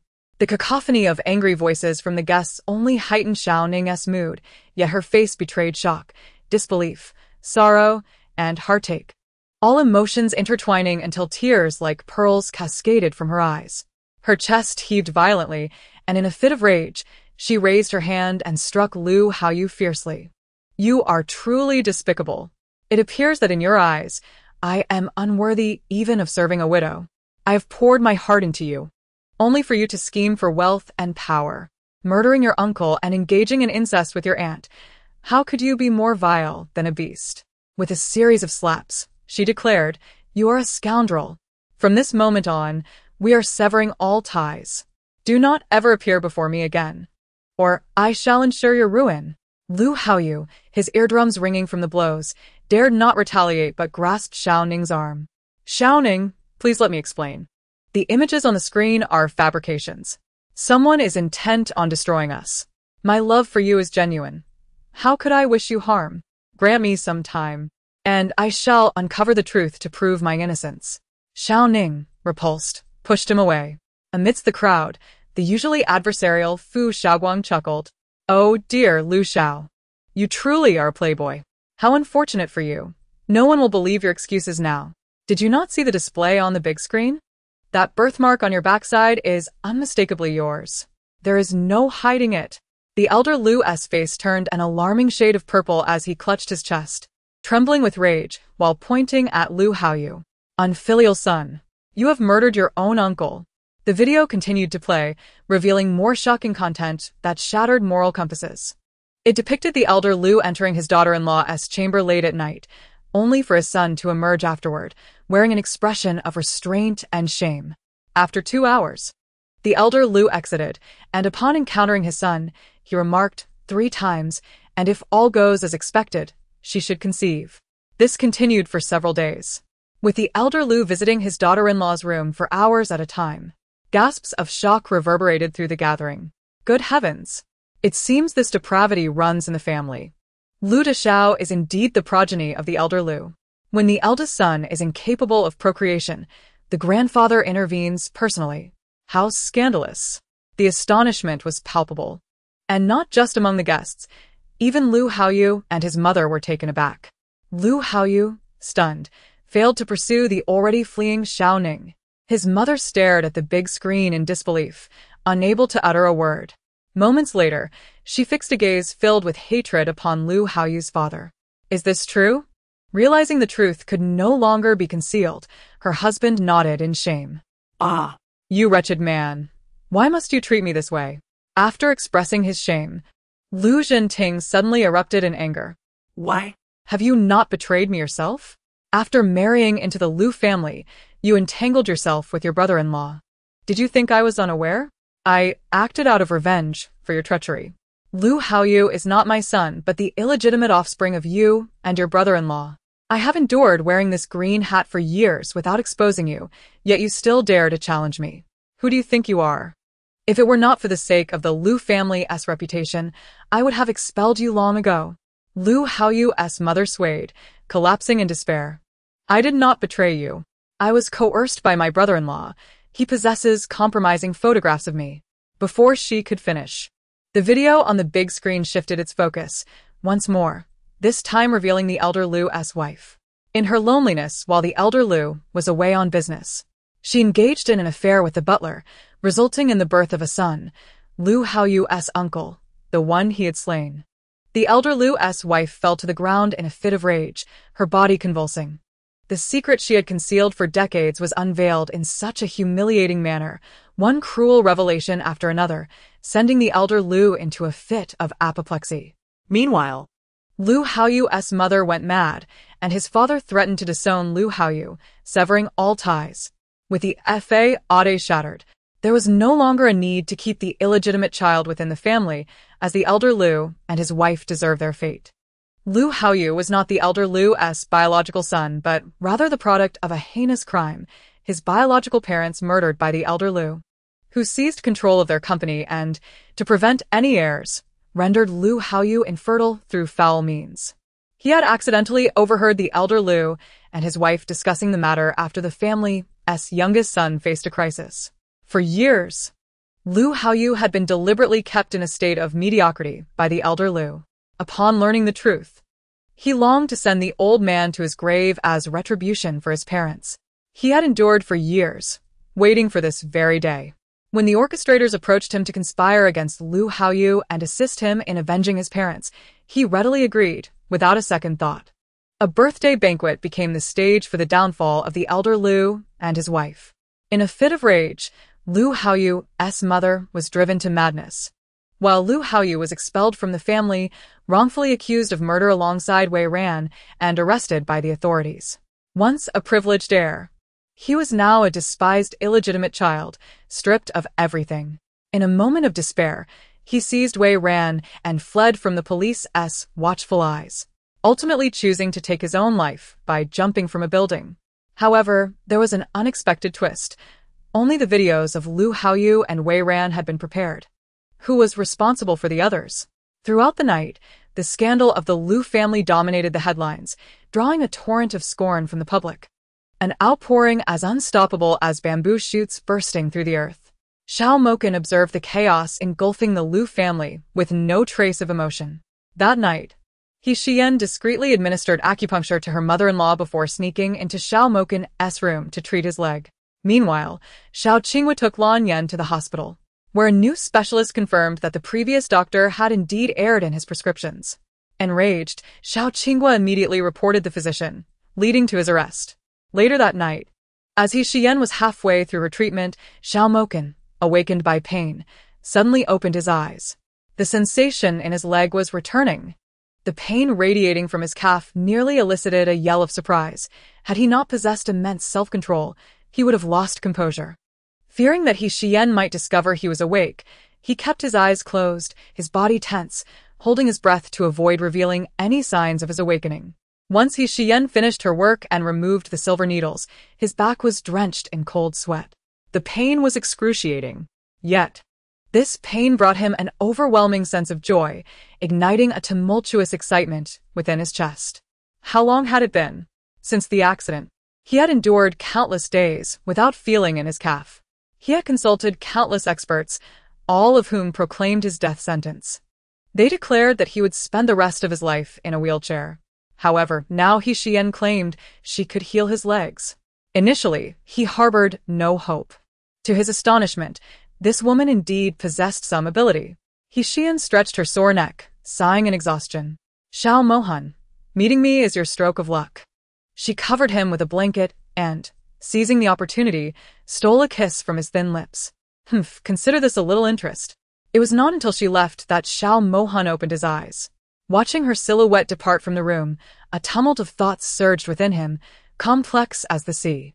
Before he could ponder further, he heard footsteps. Hastily, he closed his eyes. Xiyan entered, shut the door, and walked straight to the bed, lifting the blanket to lie down beside him. Once on the bed, she wrapped her arms around his waist, preparing to sleep. However, as her hand rested on his waist, she froze. Why was her husband so sweaty? Was he feeling hot? No. He had been uncovered for quite a while. He shouldn't be hot. Could it be that he was ill? She reached out to touch his forehead. It felt normal. Then, she explored his body lightly. Xiao Mohan, wake up. She gently shook him. Xiao Mohan feigned awakening, his cold eyes reflecting annoyance at being disturbed. Why are you here again? Xiyan disregarded his tone. Husband, you're sweating. Are you unwell? Naturally, Xiao Mohan would not confess that the pain had caused him to sweat. Isn't sweating quite normal? He refrained from sending her away, having grown accustomed to her climbing into his bed at odd hours. Seeing that he did not chase her off as usual, Xiyan smiled like a mischievous cat. Ah, Does my husband have a bit of a feeling for me? He didn't kick me out today. Oh ho ho, should I push my luck and flirt a little? She shamelessly kissed Xiao Mohan's ear and playfully licked it. Husband, how about some exercise? Xiao Mohan remained still and rasped. You climbed into my bed in the dead of night just for this? This woman, did she wish for him to fall in love with her? Relying solely on her flirtations without considering other means? Did she not think of reciprocating sincerely? Wanting his heart while behaving like a vixen? Was that fair to him? Xiyan's hand wandered downward, the quiet night and beautiful scenery igniting thoughts. Besides, husband, you always say no. Yet, you're the one who enjoys it most in the end, right? I'm doing this all for you.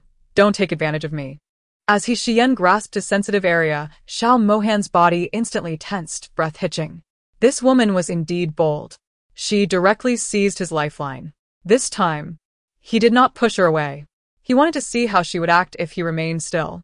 Closing his eyes, he avoided gazing at Xiyan's alluring face as he uttered words that nearly shattered her perception of him. If you want it, take the initiative. You're right. We are not divorced yet. If you desire a married life, I must satisfy you. Xiyan's lips twitched at his words, making her sound as if she were insatiable and desperate. Damn it. It said that men are like stallions, wanting to do it every day. The more you do, the better the feelings become. Why is this guy so different from what they said? Xiao Mohan was rendered speechless by her remark. Every day. Do you think I'm a machine? Daily contributions would leave me drained. Though he initially intended to ignore her, he found her incessant prattle irritating and pulled her into his embrace. Behave yourself tonight.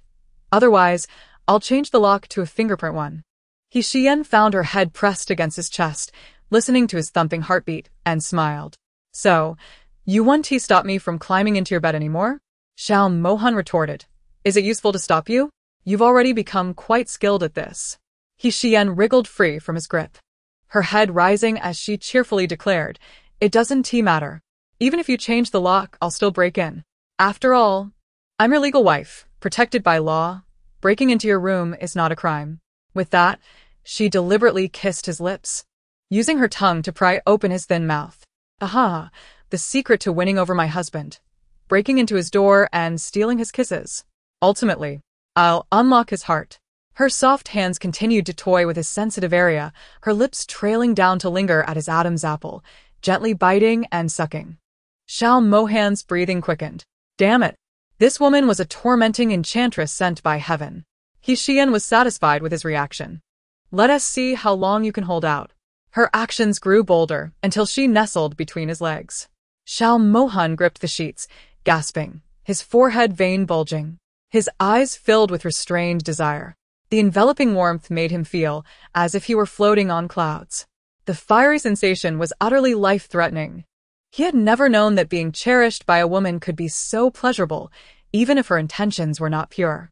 In that moment, Xiao Mohan found himself somewhat reluctant to let go. If she could stay forever, perhaps he could willingly become a moth to the flame. Host, your husband has changed his view of you. He is no longer thinking of divorce. Keep up the good work. Startled, Xiyan replied, wow. It seems Xiao Gao truly falls for this tactic. Congratulations, keep it up. The cost is too high. My mouth is almost numb. Her thoughts exploded in Xiao Mohan's ear, causing the flicker of desire he had just felt to vanish instantly. Xiao Mohan narrowed his eyes, unwilling to listen to her nonsensical chatter with that big melon and, with a swift motion, pulled Xiyan close, flipping her over and sealing her lips with his. Damn woman, that mouth is only good for work, not for talking. Yet, Xiyan, undeterred, turned the tables and reclaimed her position. Didn't you say tonight I should take the initiative? You're giving in so quickly, your endurance is really poor. Xiao Mohan pressed her head down. You really are asking for trouble. Don't cry later. With a queenly demeanor, Xiyan replied, bring it on. My back is fine. Humph, all men are the same. They like pure when dressed, yet prefer the seductive when undressed. I want to be a versatile woman, sweet, salty, and playful. I want this man to crave me endlessly, erasing any thoughts of divorce. The temperature in the room soared. Outside, a gentle breeze rustled the trees, the chirping of insects and birds creating a symphony for the couple within as the glow of spring lingered until dawn. Chapter 65, Host. Your husband is in danger at dawn. Xiao Mohan glanced at the sleeping Xiyan, a tenderness in his eyes that he himself did not recognize. He did not wake her, rising quietly. After washing up, he encountered his mother coming down the stairs. Seeing the bite mark on Xiao Mohan's throat, Lanyan cast a glance at the door behind him. So, she climbed into your bed again last night? Xiao Mohan halted his wheelchair, pursing his lips. Last night, I felt sensation in my legs. Lanyan was taken aback, her excitement palpable as she stared at his legs. Really? You're not mistaken, are you? Your daughter-in-law said she could heal your legs, but I didn't expect it to be effective so soon. Xiao Mohan rarely smiled. It hurt a lot. There's no mistake. Every time before she needles me, she always hits my drowsiness point. I woke up from the pain. I saw her administering the needles. Suppressing her excitement, Lanyan cautioned, don't let her know that you're aware she's been secretly treating your legs at night. Although she's different from before. You must be careful. However, the mother feared that she might suddenly go mad again that day. If she refrained from mischief in the future and lived harmoniously with you, the mother would also shed her previous prejudices and genuinely cherish her as a daughter. Xiao Mohan's thoughts drifted to the purpose behind Xiyan's presence, causing the corners of his mouth to droop instantaneously. Rest assured, I am well aware of my own boundaries. You wish to treat her as a daughter, but it ultimately depends on her willingness. Should he ponder how to persuade that woman to change her mind and voluntarily remain? The sun blazed high in the sky. The fervent rays poured through the window, casting golden beams upon the bright floor. The warm glow illuminated Xiyan's face, her long eyelashes casting a delicate shadow in the sunlight, while her lustrous, raven hair cascaded thickly upon the pillow. Moments later, Xiyan, like a languid cat, stretched and opened her drowsy eyes. Waking up naturally after some exercise is indeed delightful. She sat up, the blanket slipping from her. That man, when he becomes wild, is simply insatiable. It must be said that despite his disability, he is remarkably adept. When he gets serious, he can drive a woman to madness. Last night, she initially held the upper hand, only to be thoroughly overwhelmed later. Indeed, men are inherently more formidable in bed than women. No. She must strengthen her physique and enhance her stamina. The original owner's constitution pales in comparison to her peak condition. Otherwise, in future encounters with Xiao Mohan, she would only find herself at a disadvantage. After rising and freshening up, Xiyan descended the stairs, where the butler had arranged her favorite dishes on the table. She raised an eyebrow, surprised at the promptness. Had they been prepared in advance? The butler smiled, explaining that the gentleman had instructed him before leaving in the morning, anticipating she might awaken at this time. I had the kitchen time it accordingly. Xiyan was somewhat taken aback. Xiao Mohan had requested this for her? The butler nodded with a smile before retreating. Xiyan gazed at the spread before her. All of her favorites. Why had Xiao Mohan suddenly been so kind to her? Could it be that he was beginning to develop feelings for her? After finishing lunch, she busied herself until dusk, completing the talismans for the safety of the entire Xiao family. Once she tidied her things, she stood up and stretched her stiff neck. As she exited the room, a sudden voice erupted in her ear. Host, danger. Your husband is in peril. Xiyan was startled. Had the script changed again? She recalled that in the original narrative, the male supporting character faced no such danger at this juncture. Big Melon. Your husband has a social engagement tonight at the 3rd floor of the Bowen Hotel. A major fire will occur there in 10 minutes. Hurry and save him. Xiyan felt a surge of panic. Bowen Hotel. Why didn't you say so earlier? Even driving fast, it's still a 20-minute journey from here. Why didn't you wait until he was dead to inform me? Big Melon seemed innocent. I just received this information from the system. To render the male supporting character's fate tragic, he will periodically face dangers arranged by the author. You must be mentally prepared. Frustrated by the slow descent, she dashed to the balcony, braced herself against the railing, and propelled herself off the 2nd floor. She then raced towards the garage, her speed akin to a whirlwind, leaving only a blur in her wake. Once she had pulled the car from the garage, she immediately floored the accelerator, directing her gaze forward towards the Bowen Hotel. Now she had time to address Big Melon. Are you implying that the script I have entered has caught the attention of Capital? Does the Capital demand that the author torment the male supporting character? Big Melon, indeed. Xiyan felt a surge of anger. What kind of absurd system is this? Pulling me in only to subject me to instability.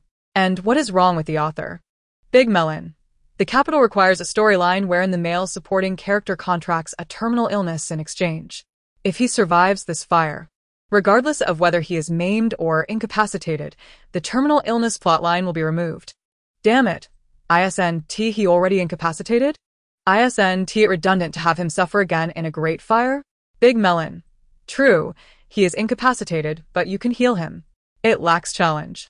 What the hell? Is the system trying to kill someone to create a challenge? Host, mind your language, or you will incur penalties from the system. Xiyan was seething with rage. What penalties? Is this system deranged? You should find someone else to take my place. I want to quit. I refuse to continue. Big Melon was startled. Host, calm down. If you quit, not only will you suffer, but the male supporting character's entire family will too. You have already altered the destinies of several individuals. You cannot abandon this mission halfway. Xiyan merely vented her frustrations. Having been granted a second chance at life, she valued her existence more than anyone. She compressed a 20-minute journey into 6 minutes. Even so, she arrived a step too late. The fire had ignited prematurely. While on her way, she attempted to call Xiao Mohan, but the call wouldn't connect. The driver and bodyguard's numbers were also unreachable, which only heightened her anxiety. She dialed emergency services, but they informed her they had already received the alert and were en route. The hotel was engulfed in smoke and flames, the fire spreading mercilessly like a dragon. Upon exiting her car, Xiyan beheld the hotel surrounded by fire, her expression darkening ominously. Yet Xiao Mohan remained inside, regardless of the inferno's ferocity. She had to save him. Otherwise, should that man perish, she would also meet her end. Ignoring the police barricades, she leapt into the fountain at the hotel entrance, soaking herself before dashing inside. The firefighters, witnessing her reckless act, exchanged alarmed glances. Had she lost her mind? With the flames raging, was she truly seeking death? Chapter 66. Rescuing from the fire above the hotel, flames and black smoke danced chaotically. The fire greedily consumed everything in its path. Xiyan plunged into the inferno without a second thought. Upon entering the hotel, the searing heat assaulted her, thick smoke clouding her vision and making it difficult to breathe. The crackling flames echoed ominously around her. Coughing, she inadvertently inhaled smoke, causing tears to well in her eyes. The intense heat made each breath a struggle. Covering her mouth and nose with her damp sleeve, she located the stairwell and hurried towards the 3rd floor. The roar of the flames seemed to mock her. a sinister reminder of death drawing near. Xiao Mohan, you cannot die. If you perish, I cannot continue living. As she ran, sparks from the flames ignited her clothing. But she remained oblivious. Her mind was singularly focused on finding Xiao Mohan. Uncertain of his exact location on the third floor, she began to call out his name. Xiao Mohan, where are you? Can you hear me? If you can hear me, respond. She raced through the thick smoke and flames, seeking the light of the fire. Xiao Mohan, where are you? Coughing, she shouted, Xiao Mohan. On the third floor, in the innermost private room, Xiao Mohan was pinned beneath his bodyguard. Nearby. His driver had rushed in upon noticing the explosion. To the left of the bodyguard lay a client Xiao Mohan had met that day, who, lacking protection, had met a tragic fate. The hotel fire was ignited by a sudden gas explosion in the kitchen, the force of which had collapsed several floors above. Although Xiao Mohan's room was the furthest from the kitchen, it still suffered from the fallout. As the cement slabs crashed down, the bodyguard swiftly shielded him, while the driver, upon realizing the explosion had occurred, rushed in without a second thought to save him. Regrettably, as soon as he rushed into the private room, he was struck unconscious by a fallen beam. Xiao Mohan's breath was faint, and in his daze, he heard Xiyan's voice, initially mistaking it for an illusion. It was only when her voice grew closer and more urgent that he realized it was real. At that moment, he found her voice to be as melodious as a celestial melody. Xiyan, I am in the innermost room. A simple sentence. Yet he exerted all his strength to utter it. His consciousness was becoming increasingly hazy. Hearing his weak, near-death whisper, Xiyan hurriedly rushed towards him. Although she entered soaked, her body was nearly dry now. The hem of her dress had been singed, her damp hair scorched, and her face blackened by soot. She desperately extinguished the flames on herself, exclaiming, Xiao Mohan, hold on. I'm coming to save you. As she ran, objects occasionally fell from above, almost striking her.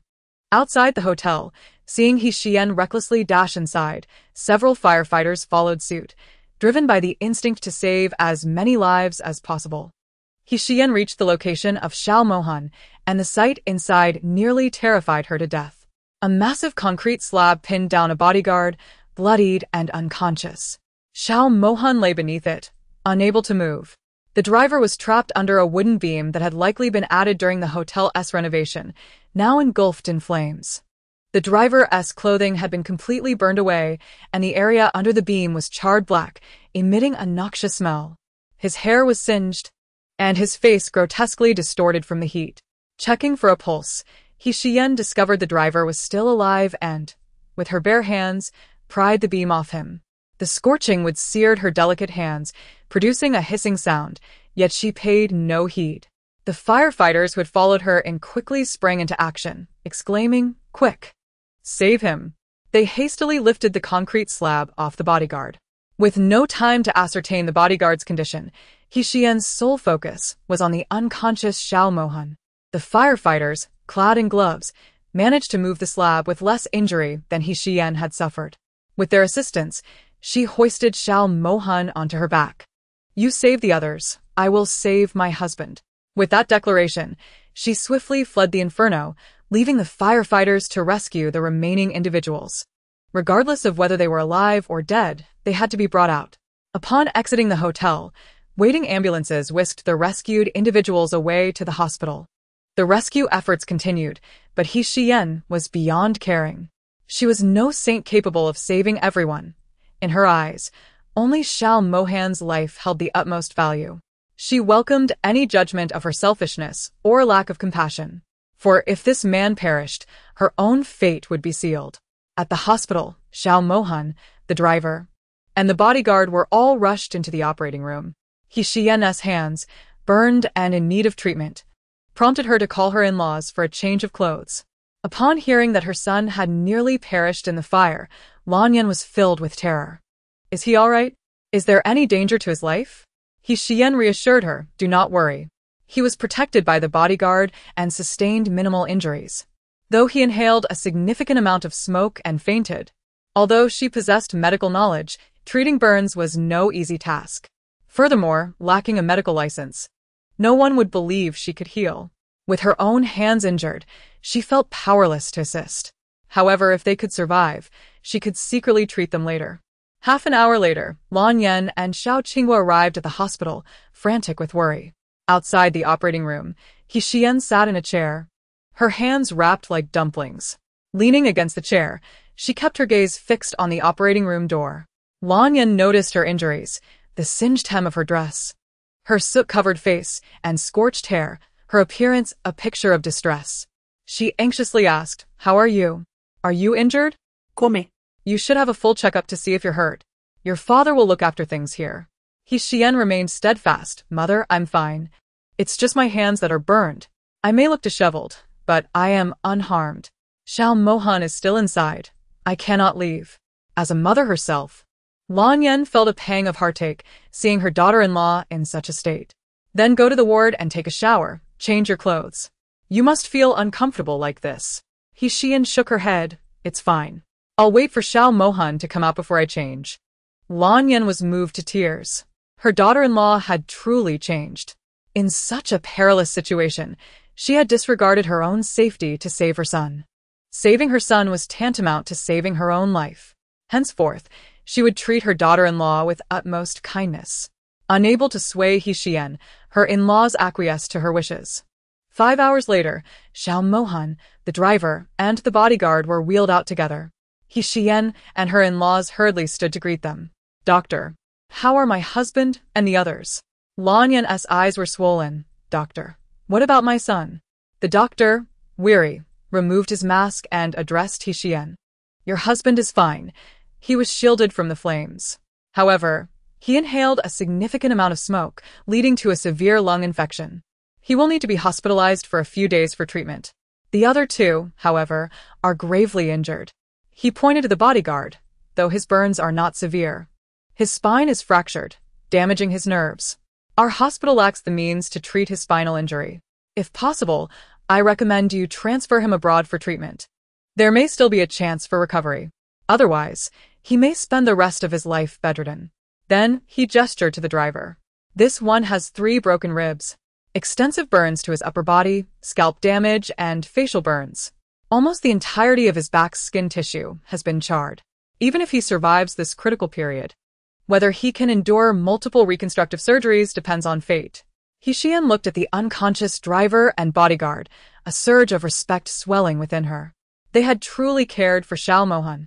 In such a critical moment, they had forsaken everything, disregarding their safety to save him, a feat she could not match. Her motivation to save was to preserve her own life. Theirs was an act of genuine selflessness. "I understand. We will seek the best doctors abroad for them," she stated earnestly. It seemed her medical talents could no longer be concealed. When Xiao Mohan awakened, she would find a way to persuade him to allow her to operate on the bodyguard. Lan Yan wiped her tears repeatedly. "Old Xiao, you contact the families of the driver and bodyguard and inform them of the situation. Compensation should be tenfold.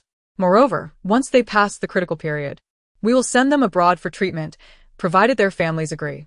Xiao Qinghua nodded in agreement. "This is imperative. They have become this way for saving Xiao Mohan.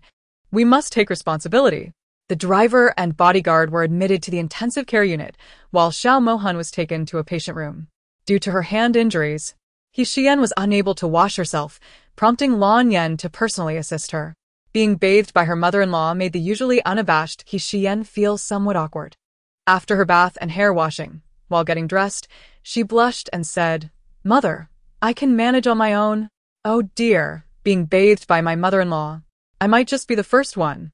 Her mother-in-law's delicate touch nearly made her squeal, as it felt like being caressed, almost leading her thoughts astray. Alas, it is no wonder that the elder is utterly captivated by her, relinquishing the company to his son at such a tender age. He spends his days traversing the world with her. Ah, those hands that can stir a man's heart. If I were a man, I would not mind her age. Crash. As I entered the hospital room, the voice of Xiyan exploded in my ears, causing the water bottle in my hand to tumble to the ground. I glanced at the closed bathroom door. What did my daughter-in-law just say? Lan Yan nearly led her astray while bathing her. She even cast envious glances at my daughter-in-law's hands. Oh, heavens!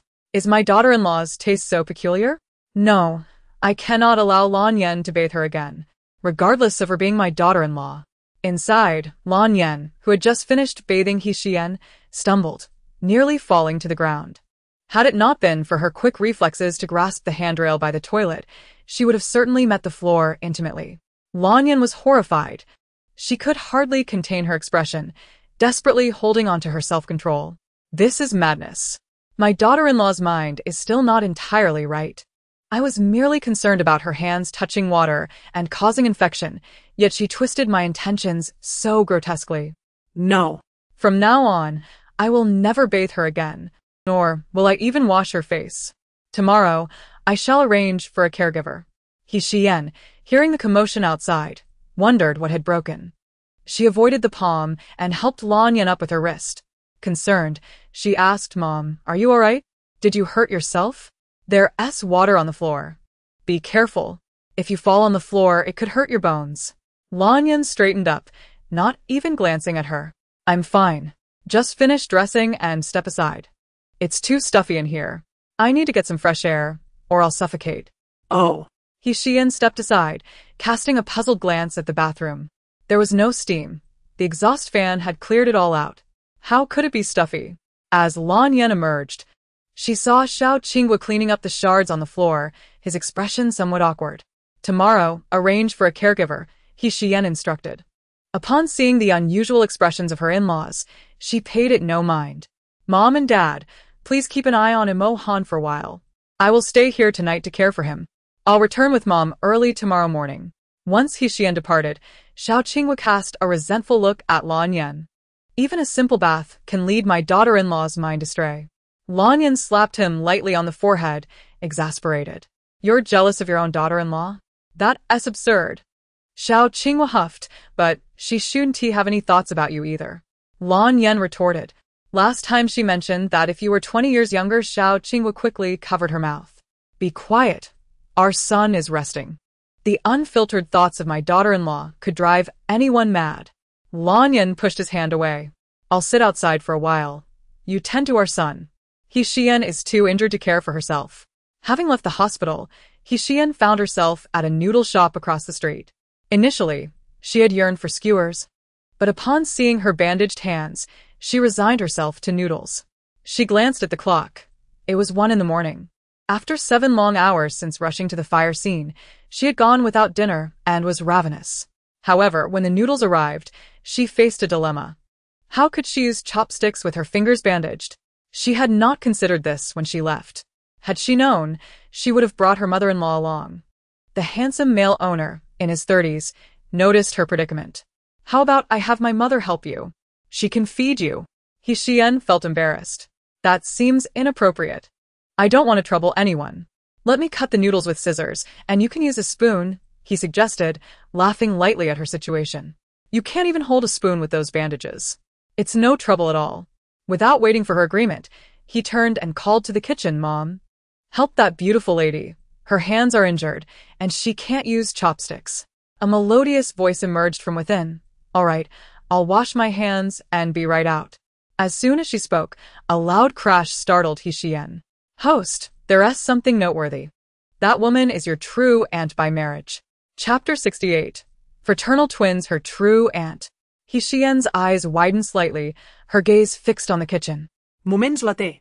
A woman of remarkable figure and beauty, her skin radiant, approximately 40 years of age, emerged. Dressed in a white top and wide-legged pants, adorned with a red apron. She wore a warm smile that resembled blossoms in spring, instantly comforting to behold. She sat down across from Xiyan, exuding warmth. "Let me assist you, dear. No need to feel shy. There's no one else here, so it's perfectly fine." Xiyan glanced at the young man in the kitchen. "Is that your son?" she inquired. The woman smiled and nodded. "Yes, that's my son." Xiyan complimented. "You don't look it at all. You could pass for siblings. You appear no older than 40. If he hadn't called you Mom, I wouldn't have believed it." The woman, named Zhang Qi, chuckled. "You're quite the charmer." "I'm nearly 50. I'm no longer young." Curiosity piqued. Xiyan continued. "You must have married young, given that your son is almost 30. Zhang Qi's cheerful demeanor faltered momentarily at the mention of marriage. Well, I suppose that's accurate, she replied, her expression awkward. In truth, she had never married, having sacrificed her conscience in her youth to save her parents. She felt unworthy of marriage. The shadow of her past flickered in her eyes, unnoticed by Xiyan. Big news. Host, she has never married. Xiyan gasped. Oh my Anne is never married? What could be the reason? Was it due to surrogacy involving my older cousin or something else? Who is that man? He looks close in age to my cousin but resembles my aunt more. Could they be fraternal twins? Crash. In the kitchen, Zhang dropped a plate, startled by the sudden noise that echoed in his ears. The plate shattered into countless pieces. Never married. Surrogacy. Fraternal twins. What on earth? What did he just hear? Why did that voice sound so familiar? Outside, Zhang Qi stared at Xiyan in shock. Did this beautiful lady just speak in her mind? Noticing Zhang Qi's odd expression, Xiyan wiped her face with her bandaged hand. Is there something on my face? Hee. You're just too beautiful. I was momentarily entranced, Zhang Qi replied. Oh dear, my lovely aunt speaks so sweetly. Every woman enjoys a compliment. They say that those who smile are inherently kind-hearted. With such a lovely smile, she must possess a gentle spirit. Just look at that young man's sunshine-like grin. How fortunate he is to have his real mother. Poor cousin was tormented by that fraudulent aunt, driven into depression, developing an aversion to marriage, ultimately resulting in a tragic fate. How pitiful. Crash. Zhang Zhen shattered another plate in the kitchen. This time, he was certain he hadn't misheard. It was the heart's voice of the beautiful lady outside. Why was she speaking such thoughts in her mind? Why could he hear them? The astonished Zhang Qi stood dumbfounded, equally shocked by the revelations. Why is she able to hear the thoughts of the enchanting beauty before her? They had never encountered one another before. They were complete strangers. Who is the aunt she mentioned? And who is the cousin? Oh, she spoke of surrogacy. Could it be? Zhang Qi was startled, rising abruptly, her body trembling, her lips stammering. Beautiful lady, how about I pack this for you? My hands have a tendency to tremble, and it's acting up now. Please, let me pack it for you. Observing her flustered demeanor, Xiyan, fearing that she might overthink, smiled gently and said, I am unaccustomed to being fed. My husband is in the hospital. I'll let him feed me when I return.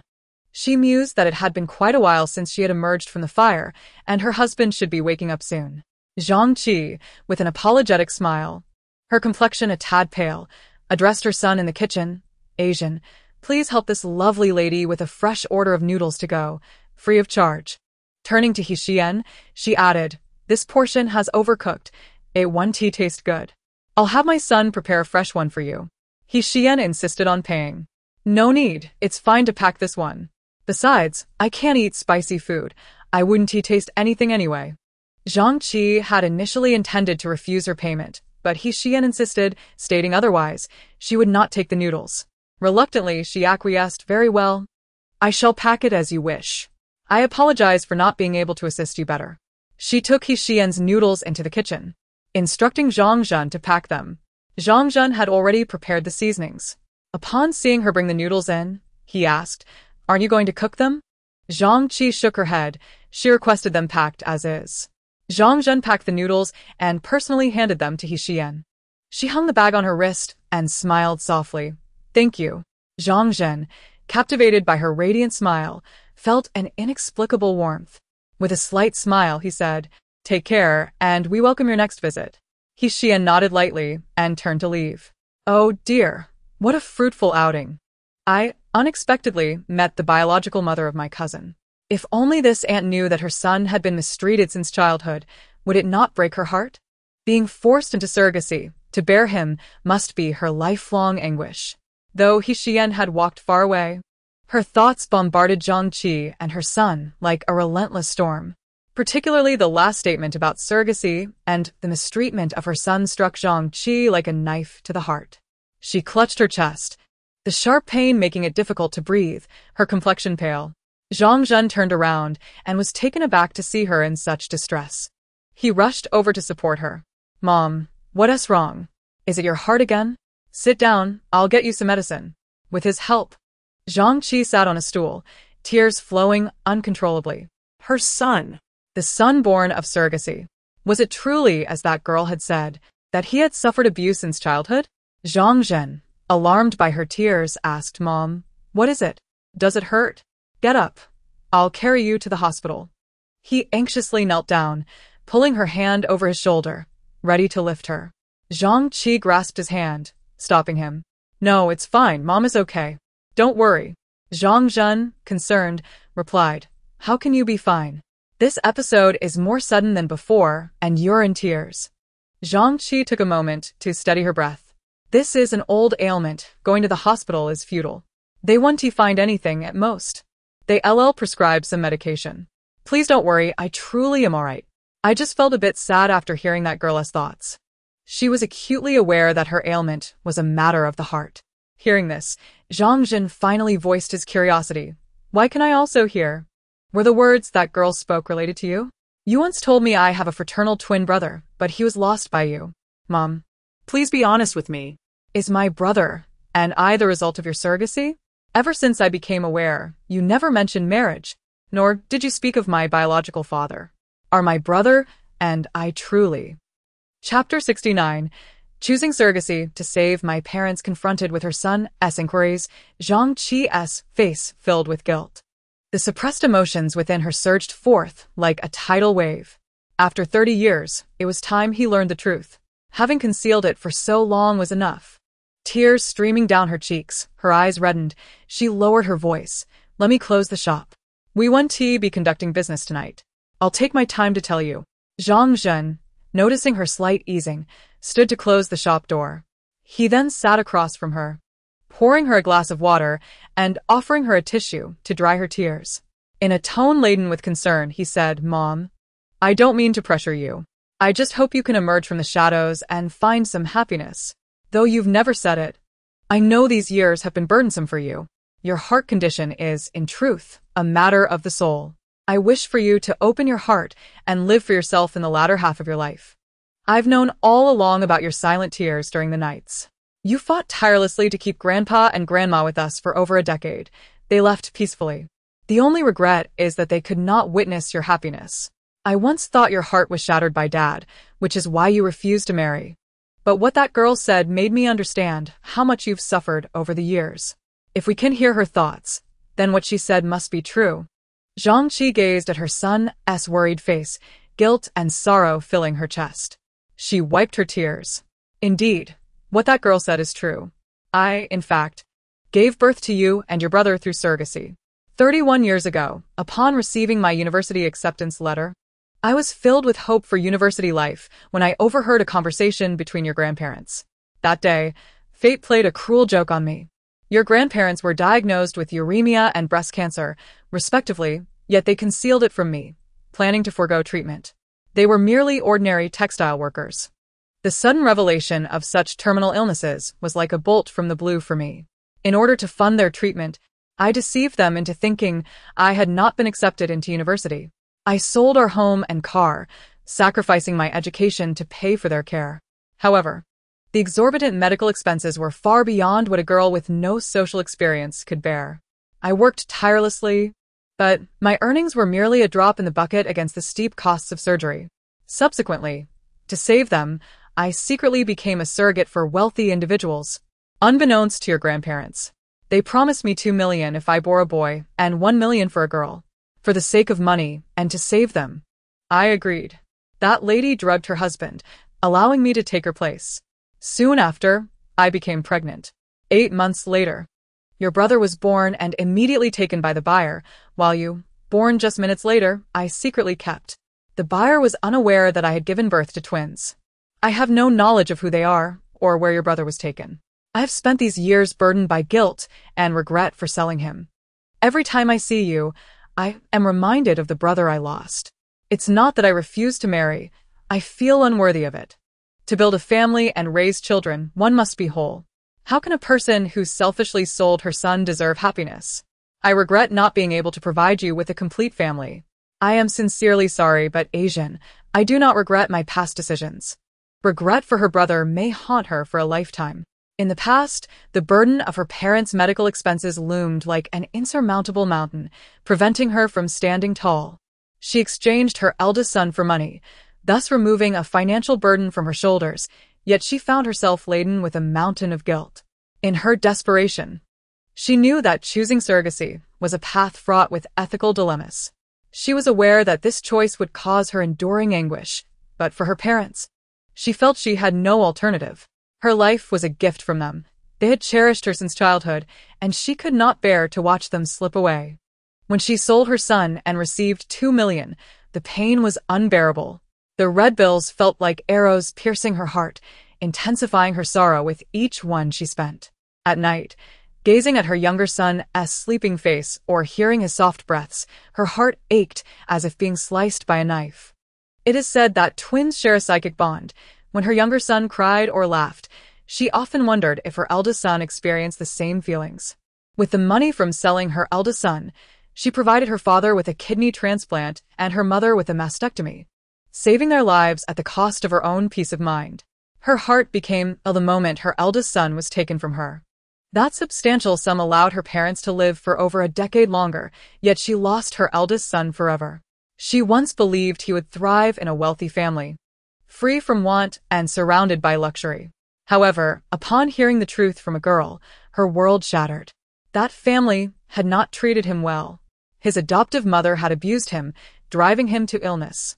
How much suffering must her son have endured to be pushed to such extremes? Zhang Qi couldn't bear to imagine it. In her naivety, she had thought he was living a charmed life among the affluent. It was a cruel self-deception.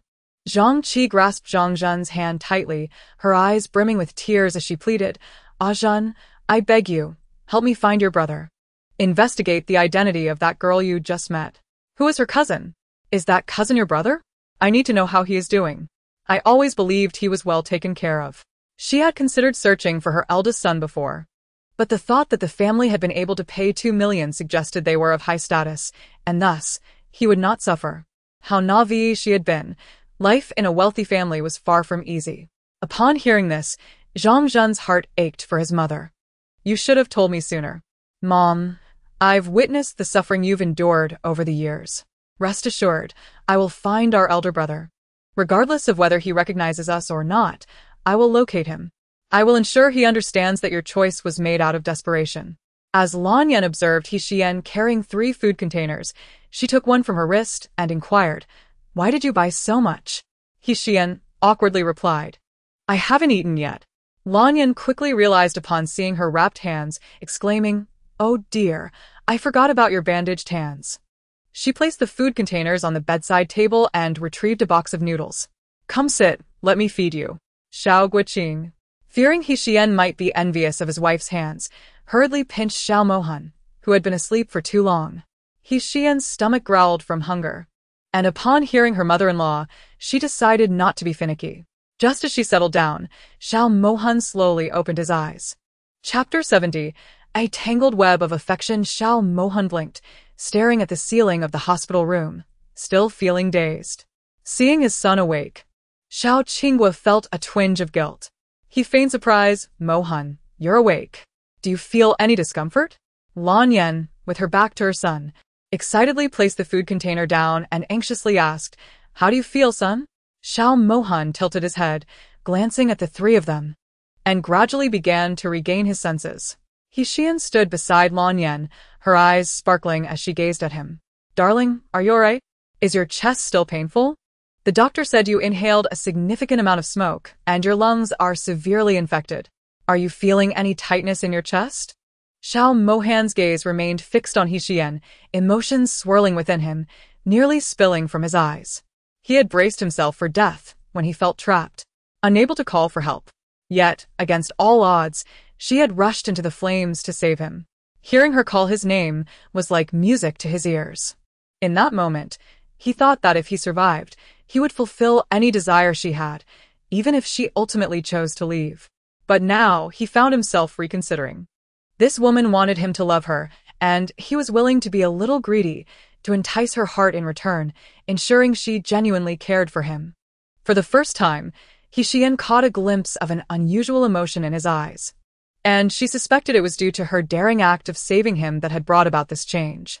Yet, she did not seek gratitude.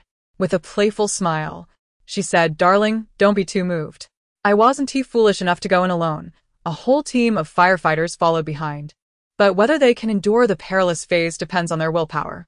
Xiao Mohan's gaze shifted to her bandaged hands. "What kind of injury is this that your hands are wrapped like this? Does it hurt?" His voice was raspy, a testament to his condition. Xiyan, not wanting him to feel guilty, nonchalantly waved her hand. "It's just a minor injury. It will heal in a few days." Xiao Mohan pushed himself up from the bed, leaning against the headboard.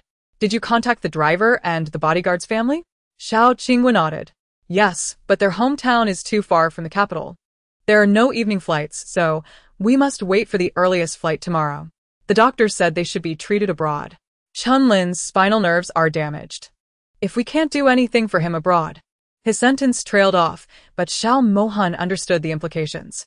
His large hands clenched tightly on the bed, his chest heavy with sorrow. Chunlin had been injured by a falling concrete block while trying to save him. If he had not jumped in, it would have been him under that slab. The driver had met with misfortune while attempting to rescue him, as well. Xiao Mohan's eyes reddened. "I will find them the best doctors." Suddenly, Xiyan's stomach growled audibly. Xiao Mohan turned to her. "Oh, I haven't had dinner yet," she replied innocently. Lanyan quickly picked up the food container again. "Here, eat first. Now that Mohan is awake, we can take a break. You must be hungry too. This is the porridge Yen bought for you. Tonight, you'll have to make do, but tomorrow I'll have the kitchen prepare something delicious for you." She handed the porridge to Xiao Mohan. Xiao Mohan glanced from Xiyan's hands to the food container held by his mother. "Give me the noodles. Let my mom feed me. I don't want to be killed by my father's glare." He figured his thigh was already purple from his father's pinch. Lanyan assured, "It's all right. I'll handle it. You're hungry too, so eat up." Ahem. Xiao Qinghua cleared his throat. Lanyan looked up, and he gestured with his eyes. She understood his silent message. The young couple needed to cultivate their feelings, so she should leave. She glanced between her son and daughter-in-law, realizing it was time to give them space. The daughter-in-law has already turned over a new leaf. Given such a splendid opportunity, remaining in the same place would only make them feel like a third wheel. Just as the son extended his hand, she naturally passed the food container filled with noodles to him. "All right, you feed me.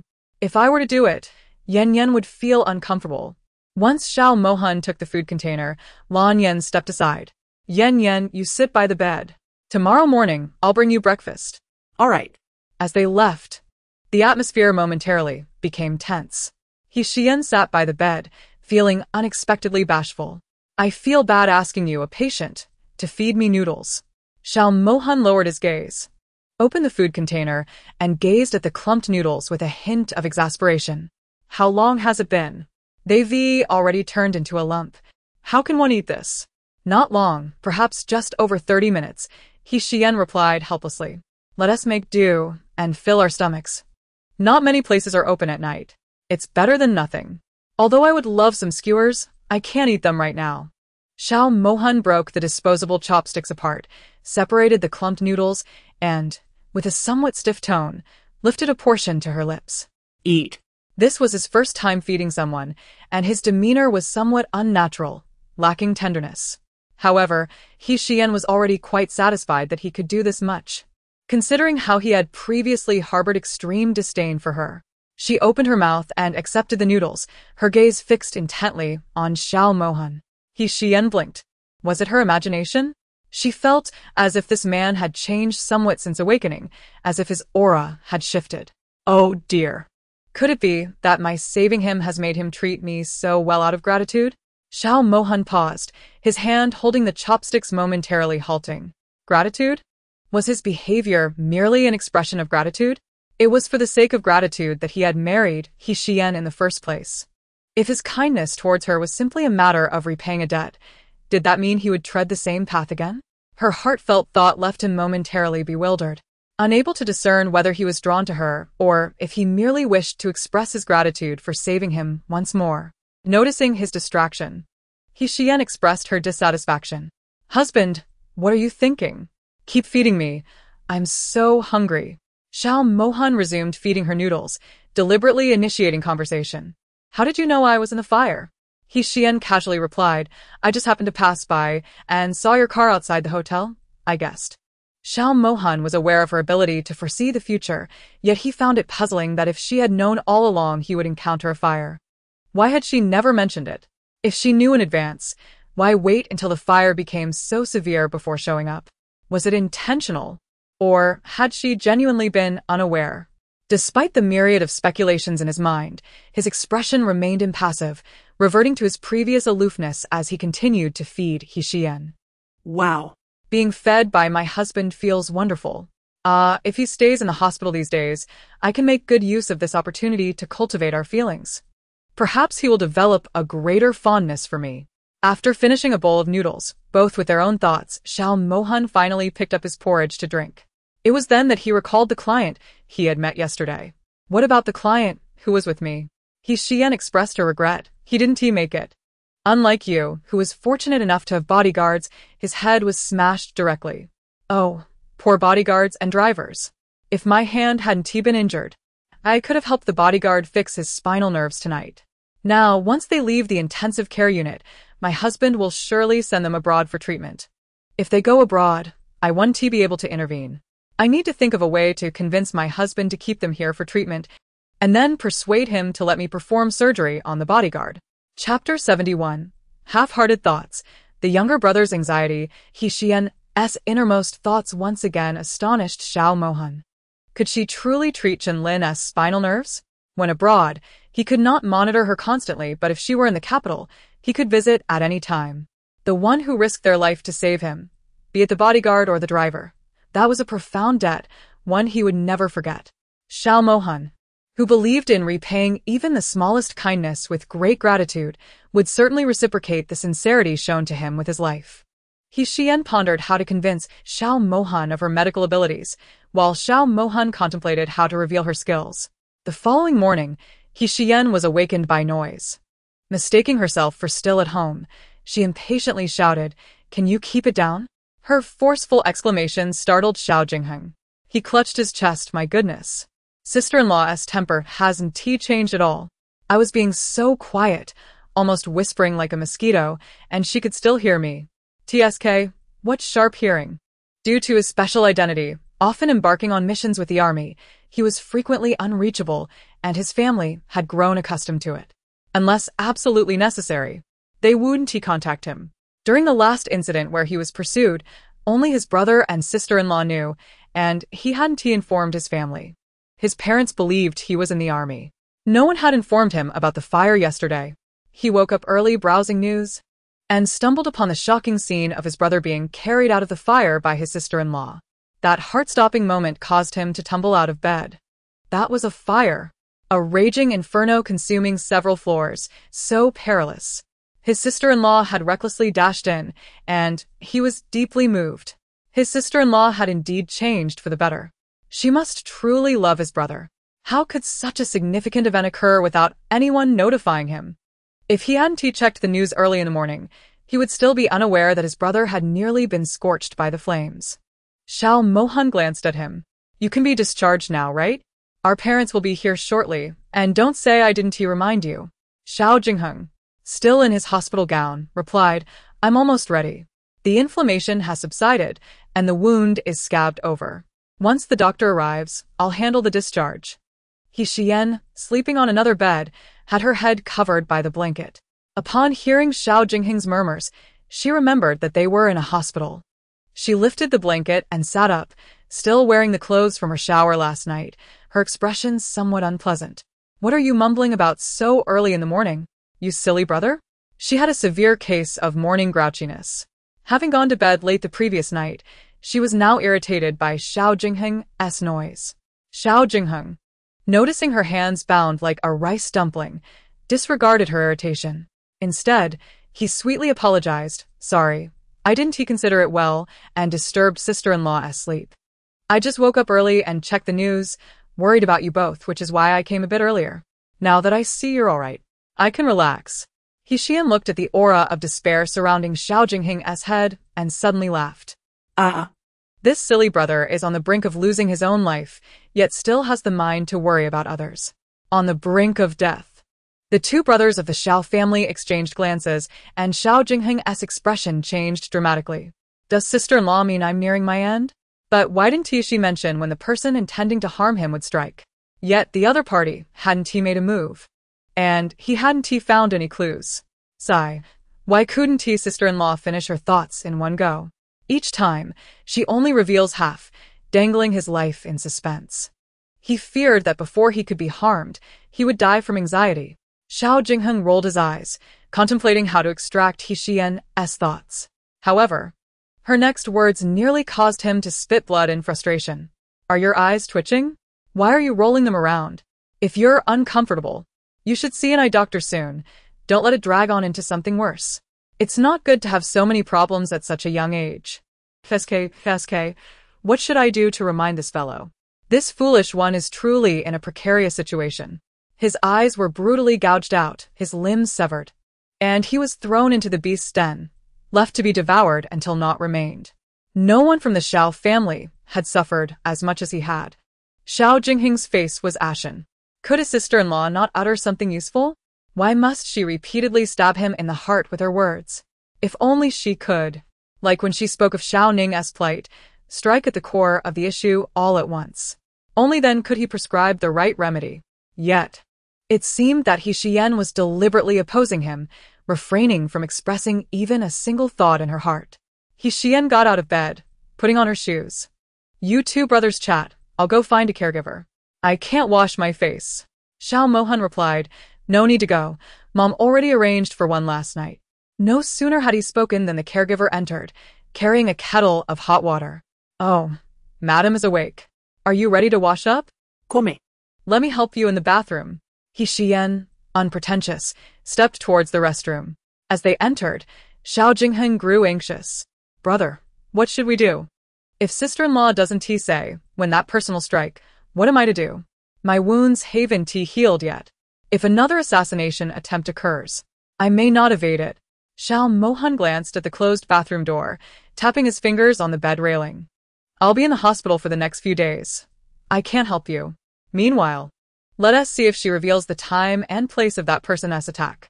Xiao Jingheng sighed. I suppose that is all we can do. With the caregiver's assistance, Xiyan finished washing up, only to find that Xiao Jingheng had already left. Has he gone? Xiao Mohan, engrossed in checking his email on his phone, lifted his gaze at her words, a glimmer flashing in his eyes.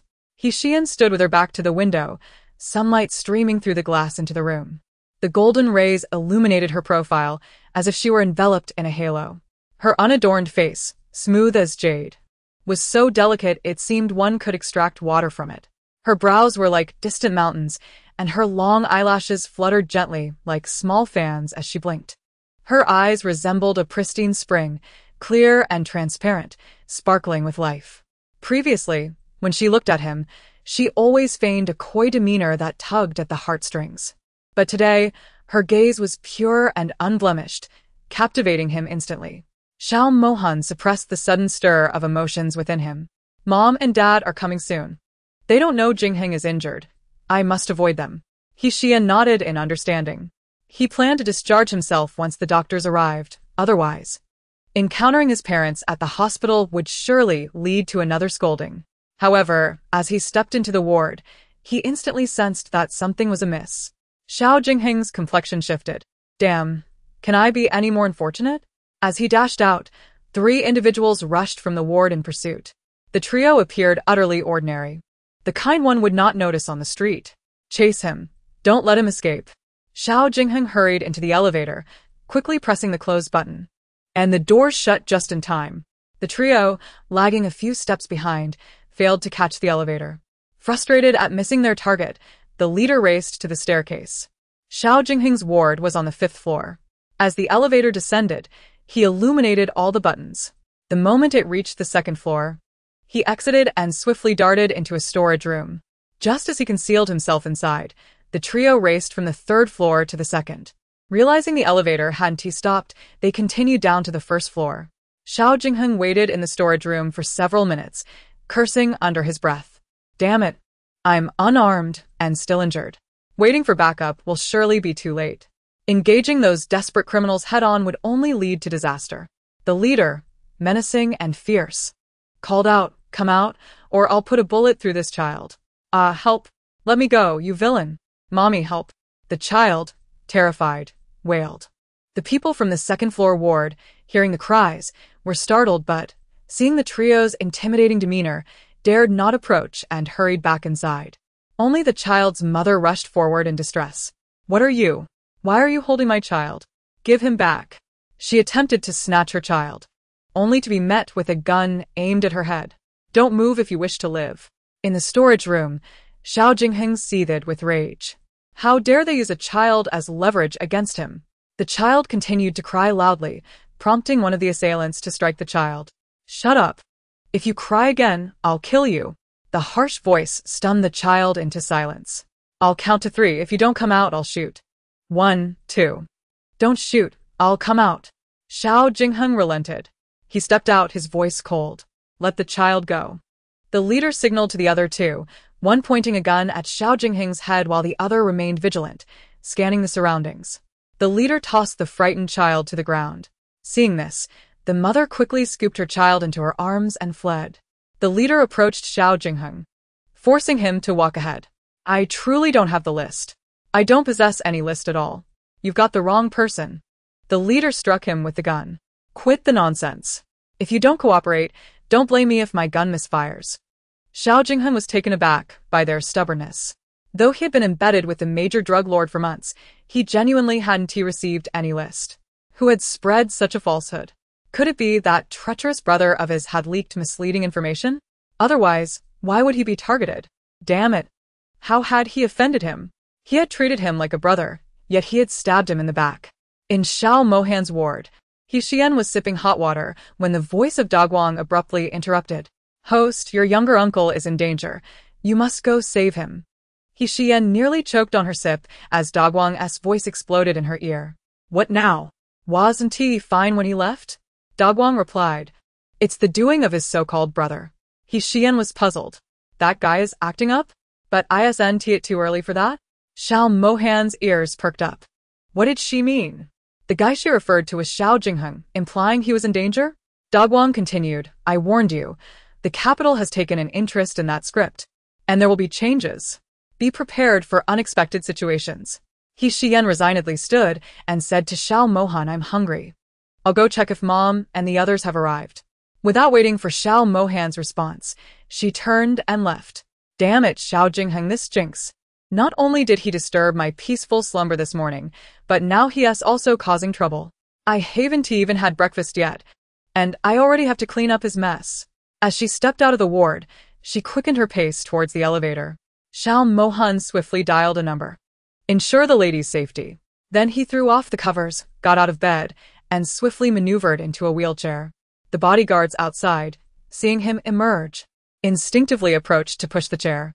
"Boss, where to?" Xiao Mohan replied with a stern face, "To the 5th floor, to Jingheng's ward." Not long after they exited the ward, Lan Yan and Xiao Guoqing entered with several food boxes. Lan Yan surveyed the empty room, puzzled. Where are the two of them? Xiao Guoqing placed the food boxes on the bedside table. "Let me call and check. Maybe they couldn't wait and went out to eat?" Lan Yan took out her phone to dial Xiao Mohan's number. "That can't be. I spoke with them last night.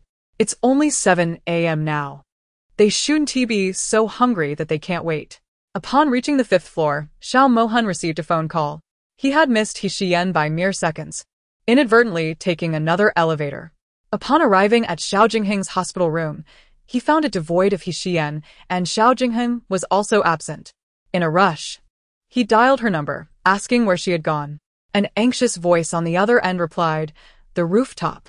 Madam is on the rooftop." Hanging up, Xiao Mohan's face clouded with urgency. If Xiyan was on the rooftop, that could only mean Xiao Jingheng was there as well. The bodyguard pushed him towards the elevator. On the rooftop, Xiao Jingheng bore the marks of a brutal beating, his face bruised. The leader of the assailants pressed a foot against his chest, threatening, "You have one last chance. Hand over the goods, or I'll throw you off this rooftop." Standing on the edge of a 20-story building, he taunted, Do you think a fall from here would leave you in one piece? Coughing up blood, Xiao Jingheng gasped in desperation. I swear, I have no list. If I did, I would have handed it over to the higher-ups to crush that wretched den. Well, if that's the case, I'm afraid you're out of luck. The man released his foot and seized Xiao Jingheng by the neck, dragging him towards the edge. Gasping for breath, Xiao Jingheng's face turned crimson, his veins bulging. This was the most humiliating fight of his life. His skills and weaponry were no match for this deranged foe.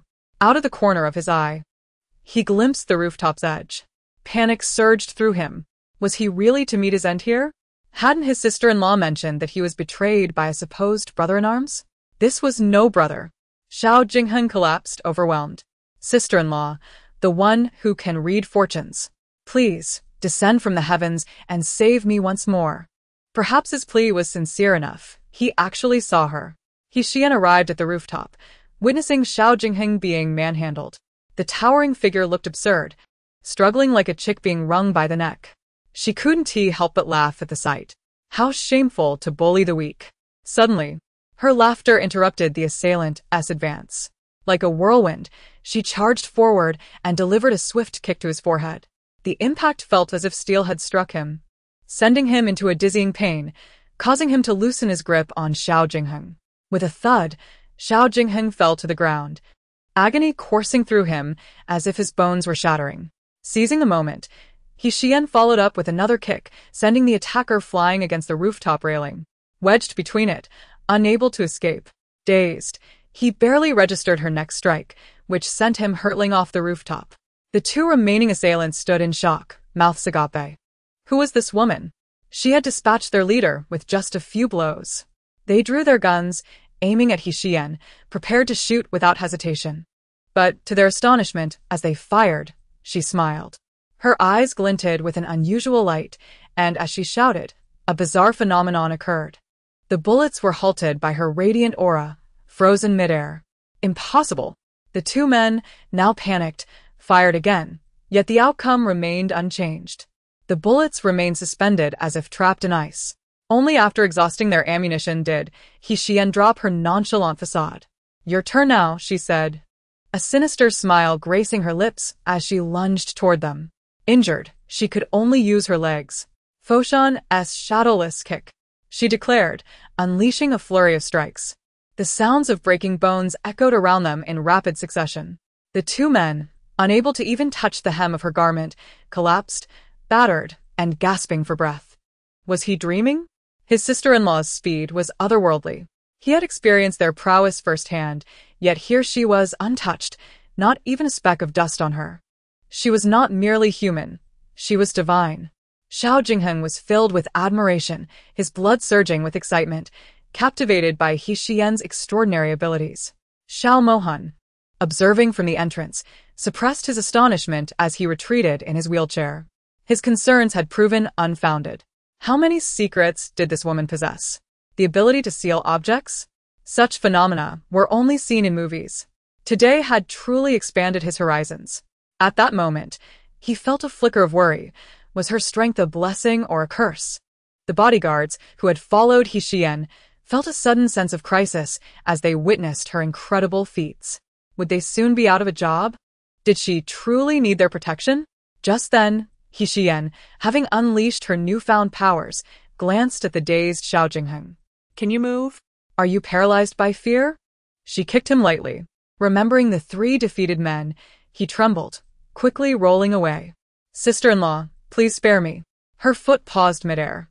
Well, aren't you ambitious? I haven't even had breakfast yet. She refrained from explaining her presence. The original personality was already haughty and unreasonable. If she chose silence, no one could challenge her. Xiao Mohan had sent someone to follow her, but she was merely feigning ignorance, deliberately letting him see that she was not the same as before. This way, she could reveal her medical skills, treating his leg openly and saving the driver and bodyguards. Otherwise, she would be sacrificing her sleep to treat him in the dead of night, which was exhausting. Once Xiyan departed, the bodyguards emerged from hiding to assist Xiao Jingheng. I'll escort you down. The police will arrive shortly. Understanding his brother was helping to clean up the aftermath, Xiao Jingheng followed the bodyguard downstairs. Upon entering, Lanyan inquired, "Where have you been for so long?" Xiyan, maintaining her composure, replied, "I was just hungry and went for a stroll, hoping to run into you and Dad. I lost track of time." Xiao Mohan chose not to expose her. "Eat up. Weren't you already famished?" Lanyan opened the food boxes containing crystal dumplings, egg rolls, and bird's nest porridge. She opted for a breakfast that would be gentle on the stomach. Initially, she had intended to prepare seafood porridge, but due to your hand injury, seafood, being a sensitive food, was to be avoided for the time being. Xiao Mohan took the chopsticks, instructing that you and your father should head to the airport to pick up Lin and old Zhang's family. I will have the butler deliver lunch later. Lanyan assured with a smile. "Rest assured, your father has already arranged everything. There is ample time. We plan to wait until you finish eating before going to the airport to greet them. After all, they were injured while trying to save you. Our Xiao family cannot allow their hearts to grow cold. Otherwise, in the unfortunate event that a similar situation arises in the future, who would dare to come to the rescue?" Xiyan took a bite of the crystal dumpling Xiao Mohan had fed her, giving her grandmother a thumbs up. Indeed. "It must be done. The lives of our Xiao family are precious, as are the lives of others. We cannot allow their hearts to grow cold." Fearing that Xiyan might inadvertently reveal Xiao Jinghing's predicament, Xiao Mohan hastily sent his parents away. "No need to wait for us to finish. There are caretakers here. You and my dad should go pick them up. I have already arranged a hotel near the hospital." Lanyan considered this and agreed. All right. "My dad and I will go pick them up." After breakfast, Xiyan felt quite full. "Oh my, I'm stuffed. I'll go for a stroll to aid digestion." Xiao Mohan raised an eyebrow. "Go if you wish." Xiyan asked, "Do you want to come? I can push you." Xiao Mohan shook his head, "No. My assistant will be bringing documents for me to sign shortly." Since he wasn't going out, Xiyan ventured off alone. Once outside the ward, she aimlessly wandered around. Upon reaching the 8th floor, she unexpectedly encountered a familiar face. Oh, look, the imposter aunt. Who is that person she is cautiously supporting? Chapter 74. Humiliation. After Moronya assisted the pregnant woman into the ward, Xiyan inquired of the system customer service. Big scoop. Who is the woman that the imposter aunt is supporting? Big scoop. She is her ex-husband, and the child in her womb is still the offspring of her and her ex-husband. What? Her ex-husband is a woman? At her age. Can that bastard still be of any use? By the way, she was married to my uncle for so many years without conceiving. Does she truly not want to give birth? Or is it simply that she cannot? Big scoop. She had her eggs frozen when she was younger. Why didn't the author mention this before? Big scoop complained. Who told you to skip around while reading? Today, I'll enlighten you. Her ex-husband is actually a bisexual individual possessing both female and male traits. They had their first child through IVF, which her ex-husband carried. Explosive, right? Before planning to get pregnant, she grew her hair long. When she was younger, her ex-husband got involved with a wealthy woman and abandoned her and their daughter. She even secretly used her eggs to get pregnant again, without her knowledge. Hey. It turned out to be a boy after 3 months of pregnancy. That imposter aunt is now plotting to seize the Liu family's fortune for her son. Xiyan, having absorbed this juicy gossip, felt somewhat speechless. Damn it, just for a son. She caused my uncle such misery. Even a dog develops feelings after a long time. Is her heart made of black stone? So dark and hard. The whole Xiao family treated her so well, yet she ruthlessly destroyed them and absconded with all their wealth. Xiyan asked, "What do we do now? How can I alert my uncle?" "You must have information on Moronya's true identity." Big scoop. You need to find a man named Wei Jun. He possesses photos and information of your aunt before her surgery. He is the one who performed her plastic surgery. However, that man retired years ago and has since been traveling the world, making him hard to locate. It will be somewhat troublesome to find him. But once you do, acquiring Moronya's pre-surgery information will ensure her downfall. That's the only way.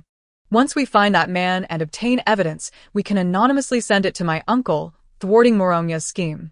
Xiyan turned and headed for the elevator. It seems that finding someone like this will require an information network. In Xiao Jinghing's ward, he had rebandaged his torn wounds. The new injuries were treated with medicine. Xiao Mohan looked at his bruised face with disdain. You really never learn. Every time danger strikes, you fail to call for help immediately. If your sister-in-law hadn't come to your rescue, you would have been reduced to a mere pulp by now. Xiao Jingheng was unfazed by his injuries, admiringly stating, "Wow, sister-in-law is simply remarkable. I was completely overpowered by those three scoundrels. Yet, she didn't even use her hands, she took them down with her feet. The most impressive part is that she appears to have some extraordinary abilities. Incredible. Sealing objects? That's a plot only seen in fantastical movies. If I could possess even half of sister-in-law's prowess, wouldn't I be able to roam freely in the military? If I were to ask her to take me as a disciple, do you think she would accept?" Xiao Mohan, seated in a wheelchair, smiled wryly. "I don't know if she would take you, but I do know your life is still precarious. You should focus on figuring out how to eavesdrop on her thoughts and see when your dear brother will make his move. Once your life is secure, then you can dream about whether she will take you as a disciple."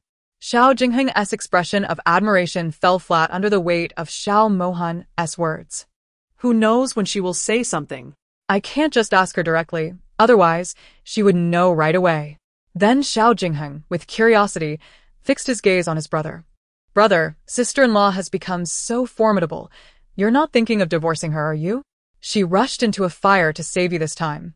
Does she truly love you? Has your heart rekindled for her?" Xiao Mohan maneuvered the wheelchair toward the exit. "You seem to be in good spirits. It appears you were not beaten hard enough." Xiao Jingheng watched his brother's back, reminding him, "Keep being stubborn. Sister-in-law is no longer the sister-in-law of the past. She is now so powerful that she can live freely with or without you. If you continue to maintain this icy demeanor, one day, when she leaves you, you'll be the one crying." As Xiao Mohan wheeled out of the ward, he heard Xiao Jingheng's words, and he quickened his pace slightly. True love? Would Xiyan have love? Her purpose in staying was merely to delay their divorce until she saved the cannon fodder, completing her mission before leaving. She always wore a playful smile, and her words were riddled with lies. Not a single declaration of love from her was genuine. He did not know if he could ultimately win her back. Xiao Mohan responded lightly. As the bodyguard pushed him to the elevator, Xiyan, who had come to visit Fu Xiaoding, spotted him, and her eyes brightened instantly. She quickly tucked her hair behind her ear and approached Xiao Mohan with what she believed to be her most charming demeanor. With a concerned expression, she asked President Xiao, "You're hospitalized too. Is it due to illness or injury? Where is Xiyan? Hasn't she come to see you? Are you also in this ward?" She hadn't seen the news and was unaware of the fire at the Bowen Hotel. Xiao Mohan looked at her with indifference. "Do I know you?" Xiyan's expression froze immediately. What does this mean? Doesn't he know her? What a joke. Before Xiyan had a falling out with her. She frequently visited his home. They had met countless times. Now he actually claimed not to know her. Is it because of Xiyan? Is that madwoman preventing him from approaching her? Xiyan bit her lip, feeling aggrieved. "I am Yan's best friend. I have been to President Zhao's house many times.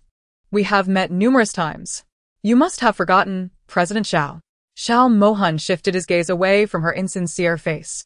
What he said left Xiyan feeling humiliated and enraged. "Unfortunately, my memory is quite exceptional. Regrettably, your appearance does not align with my aesthetic preferences.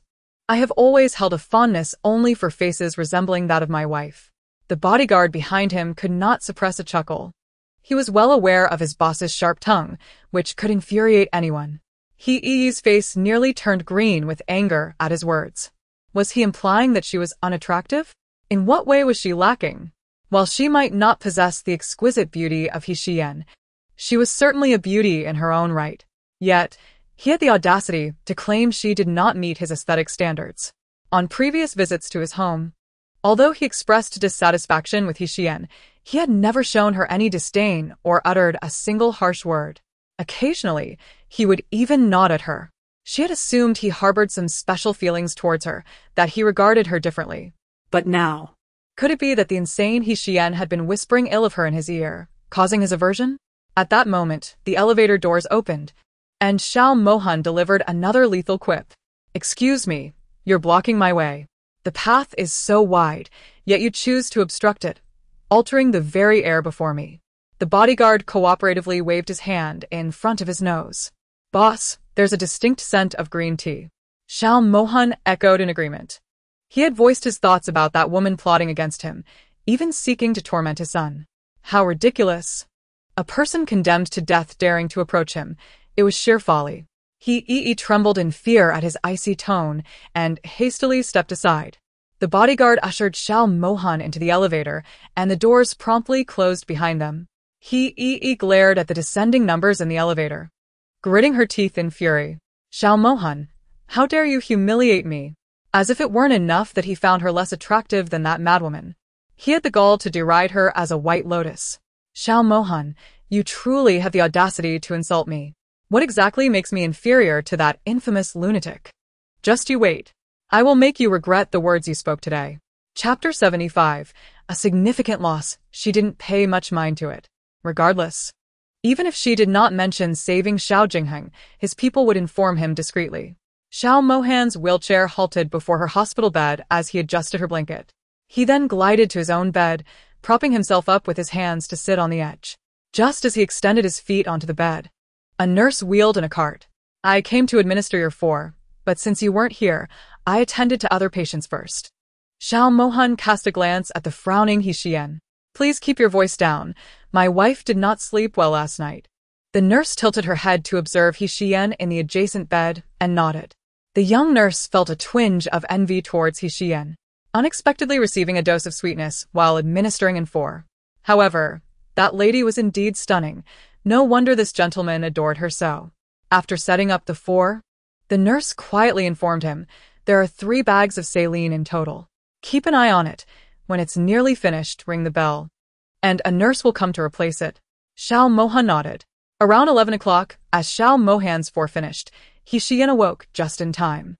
His assistant arrived, delivering company documents along with a laptop. He then retrieved a file from his briefcase. Xiao, this is the acquisition forecast contract for the Xiyan Corporation. The senior management has already approved the risk assessment. Please review the project proposal. If you find it feasible, kindly sign. Xiao Mohan opened the proposal and read it thoroughly. Just as he was about to sign, Xiyan's inner voice erupted. Sign nothing. You will incur a massive loss. Xiyan Corporation is merely a shell company. The data you found has been manipulated. Not only does the company bear enormous debt, but once the Xiao Corporation invests billions to take over, a flood of creditors will come knocking, and the high-interest loans from banks will suddenly surface. Investing billions in a worthless shell company will yield no profit, only massive losses. Xiao Mohan's hand hesitated above the signature line. Xiyan Corporation was a shell? Recalling how her inner thoughts had uncanny accuracy in the past, he refrained from signing. This amount exceeded the budget significantly and was not worth the risk. I will instruct the vice president to revise this later, he messaged, requesting a thorough investigation into Xiyan Corporation. The assistant nodded, promising to return for the documents in the evening. After the assistant departed, Xiyan leaned closer to Xiao Mohan, her eyes wide with curiosity.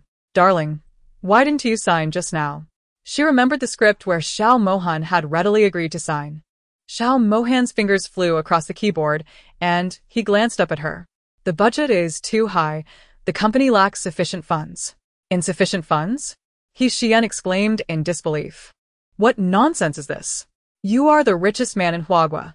How can your company be short on money? Xiao Mohan replied solemnly, I am merely the richest in Huagua, not the world's richest. The company was once prosperous, but it has suffered greatly from your extravagant spending and slander over the past year, leading to a loss of many clients. It has severely diminished in value. If we invest several billion more, the funding chain will snap. To restore the company's former glory, we must complete the 2 projects with Smith. Most importantly, you must behave and stop dragging me down. Though his words contained some embellishment, it was true that the company had lost numerous clients due to Xiyan. By saying this, Xiao Mohan sought to convey to her that should they divorce in the near future, any claim to assets would result in significant losses for her. As he had anticipated, Xiyan, who was eager to secure a hefty divorce settlement, asked, how long will the collaboration with Smith take to compensate for the company's losses? She was aware that the original owner had offended a multitude of clients, but she had not anticipated the repercussions would be so severe.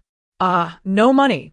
If I rescue the cannon fodder, I want to be able to secure much wealth from the divorce. Without assets, how can I travel around the world? Although I have my mother's inheritance, that substantial sum will take another year to receive. Xiao Mohan suppressed a chuckle, eager to see the benefits generated from their upcoming products. Chips, by nature, are high-end commodities, and the competition in the market is fierce. Investments always carry risks. It could take a year, 2, or even 3, or perhaps result in losses. This ambiguous response left Xiyan fuming. Yet she was skilled only in combat and unscrupulous methods, lacking knowledge in business. The state of the company was perplexing to her. Standing tall, she shifted the conversation. Didn't the housekeeper say lunch would be delivered? It's almost noon. Why hasn't he arrived yet? Xiao Mohan halted his typing. You ate more than I did this morning, and I'm not hungry. How can you be? Xiyan rubbed her stomach and retorted, I digest well. Unlike you, who seems to be constipated for days. Xiao Mohan's expression darkened. This woman was truly something. Her vulgarity and lack of charm unwavering. He replied tersely, it should be arriving soon. The housekeeper called to say he was delayed due to traffic. As soon as he finished speaking, the housekeeper hurried in, carrying a food box. Upon entering the room, he quickly apologized. Sir, Madam, I sincerely apologize for the delay. I was caught in traffic. I will ensure to bring it earlier tomorrow. Xiyan smiled brightly. No worries. Safety on the road is the priority. After lunch, once the doctor returned to work, Xiyan went to change her dressing. Upon her return, Xiao Ning and Feng Yaoming came to visit. You guys are truly excessive. You get injured and hospitalized without even informing me. If it weren't for Feng Yaoming saying something happened to you, I would still be in the dark. After that night of drunkenness, she had accepted Xiyan as her sister-in-law. Regardless of how Xiyan perceives her, she is determined to cultivate a positive relationship with her. Only then can she extract more of her heartfelt sentiments.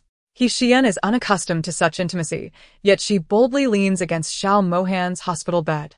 With Xiyan's presence, Xiao Ning feels hesitant to maintain her embrace, fearing her brother's reaction, and straightens up promptly. Xiyan chuckles and teases, What are you doing? Did I summon you to be a third wheel? Xiao Ning is at a loss for words, realizing that while she came with good intentions, Xiyan has turned her into an unwelcome presence. Come on. With your hand wrapped up like a dumpling, what can you two possibly do? Xiyan shamelessly quips. Even if my hand is immobile, we can still kiss. Don't believe me? Just watch. With that, she leans in and kisses Xiao Mohan right in front of them. Caught off guard by her sudden boldness, Xiao Mohan feels heat rise to his ears. This woman has no sense of decorum. He quickly pushes her away, reminding her to behave in front of Xiao Ning. Xiyan, with a playful smile, replies, If they aren't here, does that mean I can be unruly and do as I please? Darling, which bed will you sleep in tonight? Yours or mine? Xiao Ning is utterly taken aback by her audacity. Does she not realize the gravity of the situation? Typically, ladies of reputable families maintain a composed demeanor, their behavior dignified. Xiao Mohan covers her mouth, admonishing her to be more discreet and not lead Xiao Ning astray. Xiyan, with an innocent expression, retorts, Do I even need to? Those two are practically tearing the sheets apart. Do they really need my guidance? As she glances at Xiao Ning and Feng Yaoming, she is taken aback.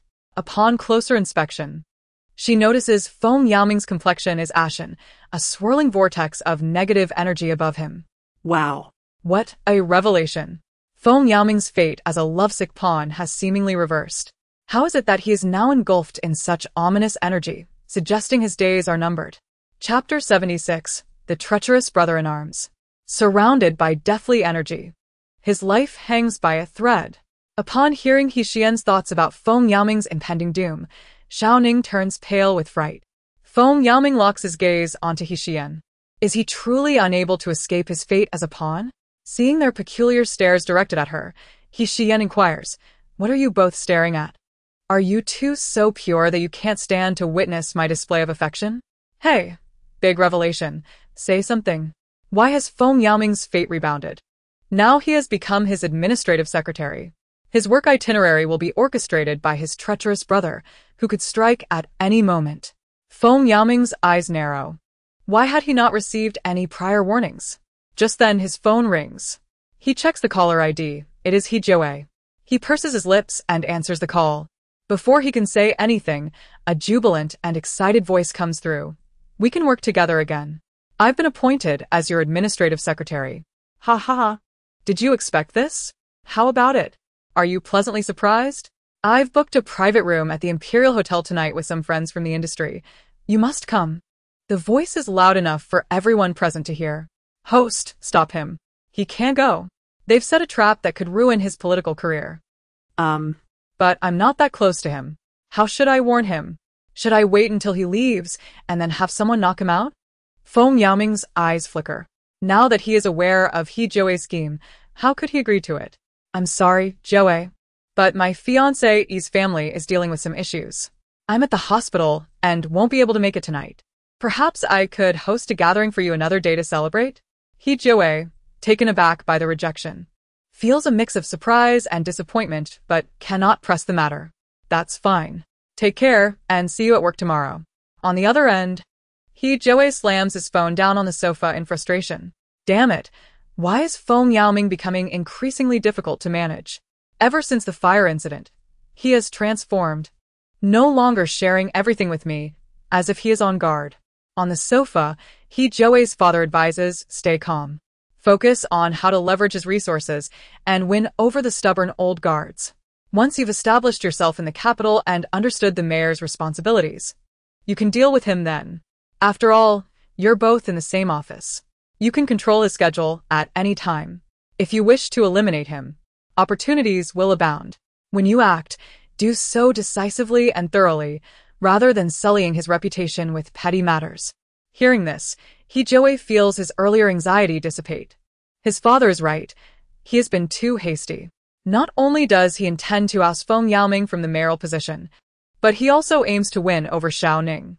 Once Feng Yaoming is out of the picture, and he marries Xiao Ning with the Xiao family's financial backing, his career will soar.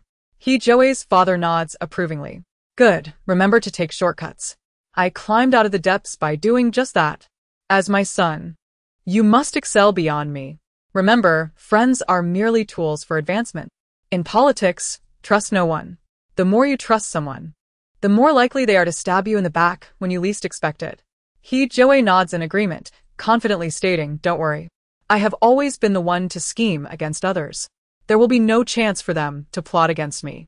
After hanging up, Feng Yaoming notices Xiao Ning looking for an excuse to leave the hospital. Once outside, she anxiously asks, was the fire at your home that night when you saved me orchestrated by him? Feng Yaoming nods. That's what my sister-in-law suggested. You must be wary of him. If he failed once, he will surely try again. Now that he is your administrative secretary, many of your schedules will be arranged by him. You should be prepared for anything. Listening to her concerns, Feng Yaoming feels a ripple of warmth in his heart. The mutual affection is indeed more intoxicating than unrequited love. A smile spreads across his face as he gazes at Xiao Ning, her eyes sparkling with worry. He gently ruffles her hair, reassuring her, don't worry. Having learned my lesson, I won't be so naive again. After realizing his ulterior motives, I have been vigilant. I've placed someone close to him, so I'll be aware of any of his moves. Besides, with my sister-in-law around, her insights are quicker than my own. Even if I miss something, she will find a way to alert me. Thinking of Xiyan, Xiao Ning feels a bit more at ease. Regardless, you must exercise caution. If he seeks you out alone, find a way to deflect him. Feng Yaoming, gazing at her anxious expression, feels as though his heart is filled with cotton. Softening under her concern, the sensation of being cared for is truly delightful. Noticing his silly grin, Xiao Ning anxiously asks, are you even listening to me? Suddenly, Feng Yaoming bursts into laughter. Your worried expression is utterly adorable. Xiao Ning's face flushes, and she playfully swats his shoulder. You're still laughing while I'm trying to discuss something serious. Feng Yaoming takes her hand and kisses it near his lips. Thank you. Xiao Ning's face reddens even more. What a man! Since they breached that thin veil, he seemed to have transformed into a different person. The previously composed and reserved man had become tender and unrestrained, occasionally teasing her. Unexpectedly, Feng Yaoming suddenly cradled her head and kissed her passionately. Xiaoning felt a rush of embarrassment and urgency. After all, they were at the entrance of a hospital, and it was broad daylight. Despite her hands pushing against his chest a few times, she ultimately succumbed to his kiss, feeling dizzy. Inside the car, the atmosphere grew intimate. With their lips and tongues entwined, their breaths becoming increasingly erratic. The sweetness of the moment stretched on, as if it were an eternity. It was only when Xiaoning felt lightheaded from lack of oxygen and pressure in her chest that Feng Yaoming reluctantly withdrew from her lips, a silvery thread trailing from the corner of his mouth. Xiaoning blushed deeply, burying her face in his embrace. Observing her flushed ears, Feng Yaoming expressed his gratitude, saying, "Thank you for worrying about me. Rest assured, for your sake, I will not place myself in danger. He Joey intends to harm me, but I shall not sit idly by. Rather than defensively countering him, I will take the initiative. A man as ruthless as him, who has reached his current position, Must have blood on his hands. as long as I delve deeper, I will surely uncover his weaknesses. This time, I will not grant him another opportunity to thrive." Chapter 77. Setting a trap for Morongya that evening, in the Liu household. Liu Ziyong's study was furnished with a solemn grandeur. At the center stood an oversized solid wood desk. Liu Ziyong occupied his office chair, with a row of bookshelves filled with various volumes behind him. The walls on either side were adorned with famous paintings, while an antique shelf on the right displayed numerous artifacts. He opened his computer, casually clicking on a file, awaiting Morongya, who he suspected would be unable to restrain herself from seeking him out. Morongya had waited all night. After so many years of marriage, Liu Ziyong had never behaved like this. Even amidst his busyness, was the company truly that overwhelmed? She sensed something was amiss with Liu Ziyong. Preparing a late-night snack, she brought it to his study and expressed her concern. "Ziyong, no matter how busy you are, you must take care of your health. You seem to have grown quite haggard lately. Isn't Xiyan capable of managing things on his own now? Delegate the company's affairs to him. You should take it easy. Though making money is important, your health is paramount. If you wear yourself down, I will certainly worry." Placing the snack before Liu Ziyong, she leaned forward, her intentionally chosen sexy lace nightgown revealing ample skin with her movements. In the past, Liu Ziyong would have been utterly captivated by her allure, quickly drawn to her. Yet lately, despite her nightly advances, he remained absorbed in his work. This left her questioning whether he had someone else outside. Now, nearly spilling out of her nightgown, he continued to fixate on his computer, ignoring her attempts at seduction.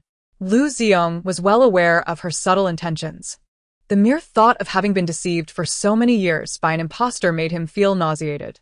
What was even more unforgivable was her mistreatment of their son, pushing him into a state of depression. He was determined to uncover her true identity. Without lifting his gaze, Liu Ziyong spoke in a weary tone. "I also wish to hand the company over to Xiyan. However, the current situation at the company is beyond his capability to resolve. The head of our overseas subsidiary has embezzled several billion in funds, and Xiyan has had to personally handle it. Recently, we received a jewelry order that has been completed, but it has come to light that we plagiarized, resulting in all goods being returned. We now face substantial penalties for breach of contract, leading to significant losses. Due to this incident, numerous clients have requested to terminate their contracts. If they withdraw, we will be confronted with astronomical compensation claims, placing the company at risk of bankruptcy." After detailing the company as crisis, he finally looked up, a guilty expression on his face. "Wife, if we do not manage this properly, the company may not survive. At that point, it could lead to difficulties for you."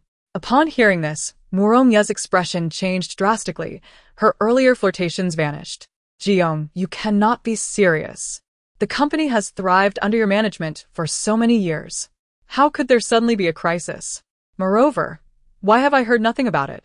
A scandal as significant as plagiarism would surely have been the talk of the town. If the company truly faces a crisis, word would have spread like wildfire." Liu Ziyong pinched the bridge of his nose. "Tomorrow, the truth cannot be concealed any longer. It is not that you have not seen the reports, rather. I have been pouring money into suppressing the news these past few days. I have exhausted all our liquid assets, and it can no longer be contained. My parents are aging, and I fear they would be unable to bear seeing the company fall apart under my watch. I've tried every means to keep this under wraps, but ultimately, the truth cannot be hidden. Tomorrow it will be exposed. I have done all I can. Moronya's face turned pale. How is this possible? The Liu family is a century-old lineage, standing strong in the capital for many years. How could it face bankruptcy? Yet, Liu Ziyong's expression suggested he was not lying. This was infuriating. Her plans had yet to unfold, and now the company was in turmoil. Would this mean she could not reap the benefits? What followed nearly made Moronya lose her composure. Wife, the company is already running out of funds. I will have to temporarily sell the properties I acquired for you to address this emergency. Do not worry. Once we weather this storm, I will certainly replace them for you. Moronya clenched her hands tightly beneath the table. Selling her properties for emergency funds? How absurd. Now that the Liu family faced bankruptcy, she would not be able to gain anything, let alone relinquish what she had in her grasp. Yet to keep Liu Ziyong calm and not arouse a suspicion, she feigned concern. Ziyong, do not worry. I will stand by you through this. I will list those properties with an agency tomorrow. Whatever it takes, I will convert them into cash. As long as I can help you. I do not care about those things. Liu Ziyong appeared genuinely moved. Thank you, my dear wife. After so many years, managing our family, you have worked hard. Moronya donned the guise of a dutiful wife. It has not been hard. Caring for you all is my obligation as a wife. Given the severity of the company's situation, I will not disturb your work any further. You should eat your late-night snack while it is still warm. Do not neglect your health in the midst of work. Liu Ziyong shook his head. I have no appetite. Please take it away. I need to continue addressing the company's matters. Do not overthink it. Get some rest. Even if the company goes bankrupt, with my capabilities, I will surely be able to establish another Liu group within a few years. The prospect of bankruptcy was something she had never anticipated. After returning to her room, she locked the door and called her lover. The situation has changed. Liu's company is facing a crisis and is on the verge of bankruptcy. Our plans cannot be executed. On the other end of the line, the response was swift. Then you must act quickly to evacuate. Sell any valuable assets from the Liu family.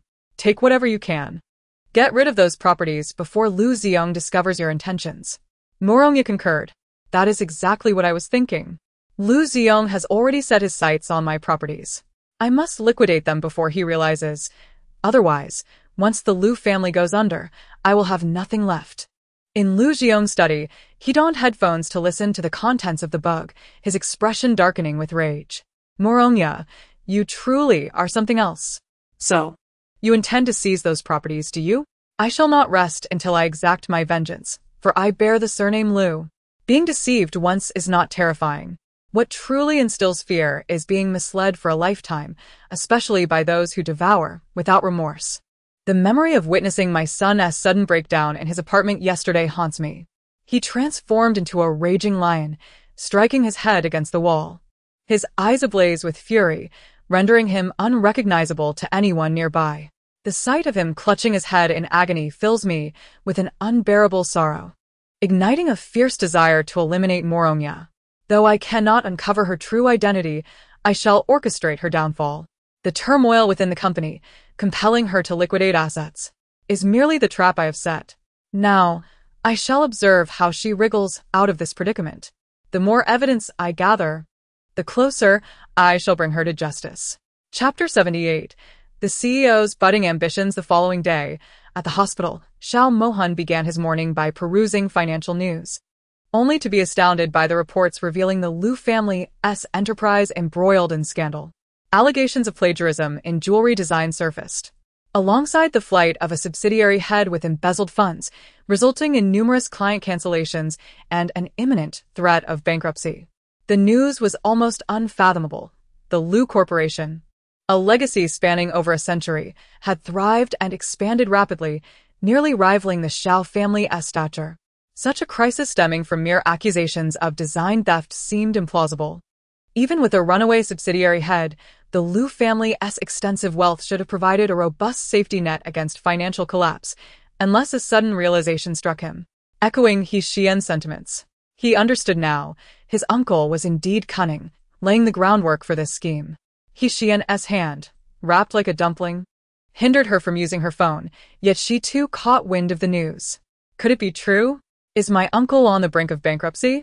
How did the Lu Corporation encounter such turmoil so suddenly? The grapevine whispered, "Do not be alarmed. This is merely your uncle's ploy against Moronia. Has he uncovered her secret?" She pondered. The grapevine, expressing its thoughts, mused, "With your uncle's astuteness, how could he remain oblivious? Yet, I cannot disclose the truth to Xiyan. Thus, I fabricated a story. While visiting your cousin S' apartment, your uncle stumbled upon him in distress. During the interrogation, he revealed his battle with depression. To aid him, your uncle consulted his psychiatrist, uncovering the root of his affliction, which led to suspicions about Moronia. In the course of his investigation, he not only failed to find any records of her pre-surgery identity, but also unearthed her surrogacy arrangements. Xiyan could not contain her admiration. My uncle is remarkable. Just by witnessing my cousin's breakdown, he has unraveled so much. The truth must be within reach now. Xiao Mohan, privy only to Xiyan's thoughts, gleaned that matters concerning the Lu family aligned with his suspicions. She smiled sweetly, "Darling, could you do me a favor?" Xiao Mohan raised an eyebrow, sensing trouble. Yet, out of gratitude for her previous assistance, he replied with rare patience, "Speak. As long as it is lawful, I shall assist." Ha! Lawful, of course. I am a model citizen. I merely wish for you to help me locate someone, a retired plastic surgeon named Wei Jun. Upon hearing her request, Xiao Mohan quickly grasped her intentions. "What benefit do I gain from aiding you in this search?" She leaned in closer, planting a swift kiss on him. "A kiss for your efforts. If you succeed, I shall repay you tonight." Xiao Mohan retorted. "Is that all that occupies your mind? Can you not think of something more substantial? I am not a mere beast driven by base desires." Xiyan climbed onto the bed, snuggling against him, wrapping her arms around his neck. "With you as my omnipotent husband, I have no worries. Why should I desire anything else? My only ambition is to make you utterly captivated by me, to fill your thoughts with my presence. Tell me, dear husband, when I tease you, what do you feel? Does your heart race? Do you ever feel the urge to undress me? Do I occupy your thoughts while you work?" Xiao Mohan noticed a nurse nearby stifling laughter while casting envious glances their way, causing his ears to flush with warmth. Unlike Xiyan, he lacked her audacity. He pulled her hands away, awkwardly stating, "We are in public. Let us maintain decorum." She tightened her embrace around his neck. "We are married. There is no shame in displaying our affection. I have discovered a new revelation. The stoic man's ears have turned crimson." Xiao Mohan cleared his throat. "So, you no longer wish for my assistance in finding this doctor?" This woman took advantage of his kindness. "Humph. I have traversed through the flames of adversity. If you hold no affection for me, it would be a waste of my efforts." The grapevine interjected, "Host, your value has decreased by 10. How late is this affection?" This reticent man remains silent, yet harbors ulterior motives. He thinks I remain oblivious. I have the grapevine to enlighten me. Xiyan's eyes widened in astonishment as Xiao Mohan unexpectedly kissed her. Initially, he had intended to interrupt her incessant chatter, but upon seeing her incredulous expression, he decided to deepen the kiss. This woman always sought to gain from him. Perhaps this time she would find satisfaction. As the realization dawned upon her, Xiyan felt a surge of joy. The CEO has awakened, and springtime begins to blossom. Little bud, grow swiftly. I shall nourish and cheer for you. Once you blossom into a towering tree, I shall fear no mention of divorce." Xiao Mohan, overwhelmed by the onslaught of her thoughts, could no longer endure and bit her. Ouch! "What the? Are you a dog, Xiao?" Xiyan pushed him away, exasperated. How dare this man bite her? Leaning against the headboard, Xiao Mohan replied enigmatically, Consider this a lesson. "Should you continue to behave thus, I may cease my search." His gaze toward Xiyan was laced with complexity. Once his budding affection flourished into something substantial, would she not be ready to sever ties? In need of assistance, Xiyan quickly relented. "Fine. I shall refrain from flirting with you here. I can wait until you are discharged." Xiao Mohan rubbed his temples, overwhelmed. Did she truly believe that affection could be conjured through mere flirtation? If it were that easy, should he not reciprocate her advances from time to time? At the Lu residence, Moronia seethed as she scanned the online reports. Her initial glimmer of hope had been extinguished. The deluge of news left her with no choice but to accept the grim reality.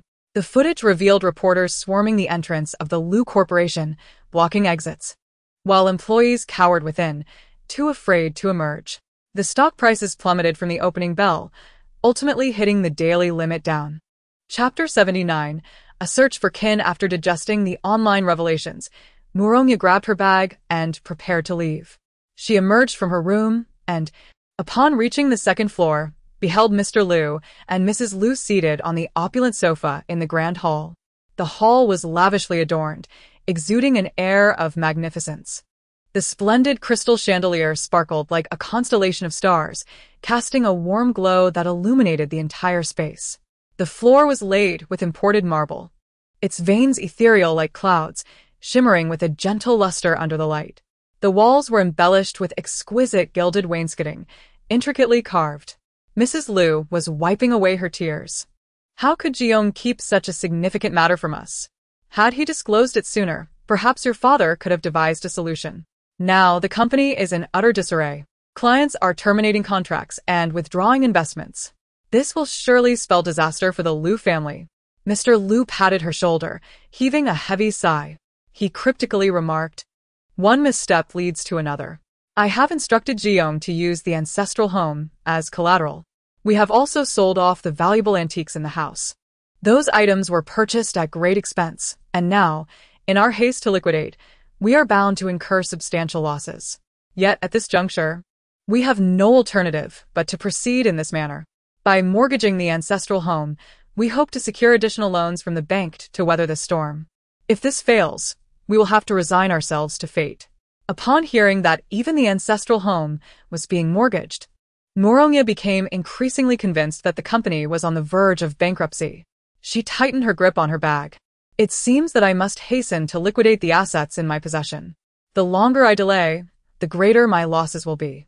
She quickened her pace down the stairs and approached the elderly couple, offering words of comfort. "Mom, Dad, do not worry. Xiong will surely find a way to navigate through this crisis. He mentioned to me last night that we should sell off the real estate to fill the financial void of the company. I am heading out now to put those assets up for sale. Please, take care of yourselves at home. That is of utmost importance. Do not bother preparing meals for me." Mr. Lu expressed a tinge of guilt. "I apologize for the burden you have shouldered all these years in the Lu family." Murongya feigned indifference, offering a nonchalant smile. "Dad, please do not say that. I have not found it difficult at all. For these years, I have lived comfortably in the Lu household, and they have treated me well. I am grateful to be part of the Lu family. Although the company is facing a crisis now, I believe that with Xiong and Yuxiang's capabilities, they will surely turn the tide." Mr. Lu nodded appreciatively. "It is indeed a critical time for the Lu family, and I find solace in your perspective. Since you have matters to attend to, do not linger. Go swiftly." Murongya replied affirmatively and turned to leave. As the sound of the vehicle's horn faded at the entrance of the villa, Mrs. Lu wiped her tears and expressed her concern. "Will this truly work? Are you certain she is preparing to flee?" At that moment, Mr. Lu's expression had transformed, devoid of worry. His aged, clouded eyes gleamed with wisdom. "Rest assured, Xiong knows what to do. Since she dares to scheme against us, she must be prepared to face the consequences of our wrath. We need only to play our parts in this charade."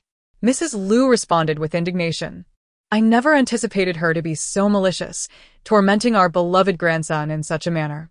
That day, when Xiong recorded the video and I saw Yuxiang banging his head against the wall, like a wild beast in distress, my heart felt as though it were being torn apart. Had it not been for Yan exposing her true intentions, who knows how long Yuxiang would have suffered in silence. Half an hour later, a truck arrived at the Lu residence. Mr. Lu commanded the servants to load all the valuable antiques and artworks onto the vehicle. Once the items were taken away, he hummed a tune as he made his way to his study.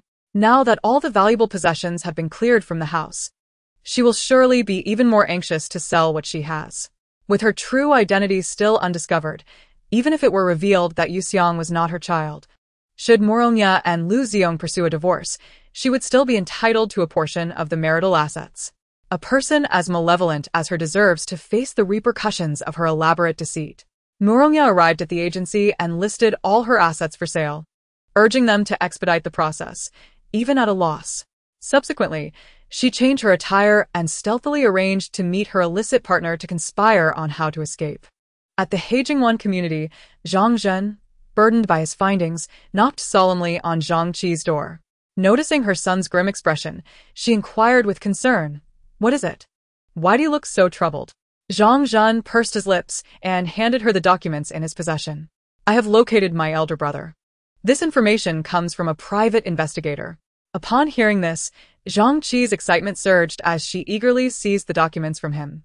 Her hands trembled slightly as she flipped through the files, and when she saw the picture inside, she froze. "This? Him?" She looked up at Zhang Zhen. "Are you certain this is correct?" Zhang Zhen nodded, "Absolutely."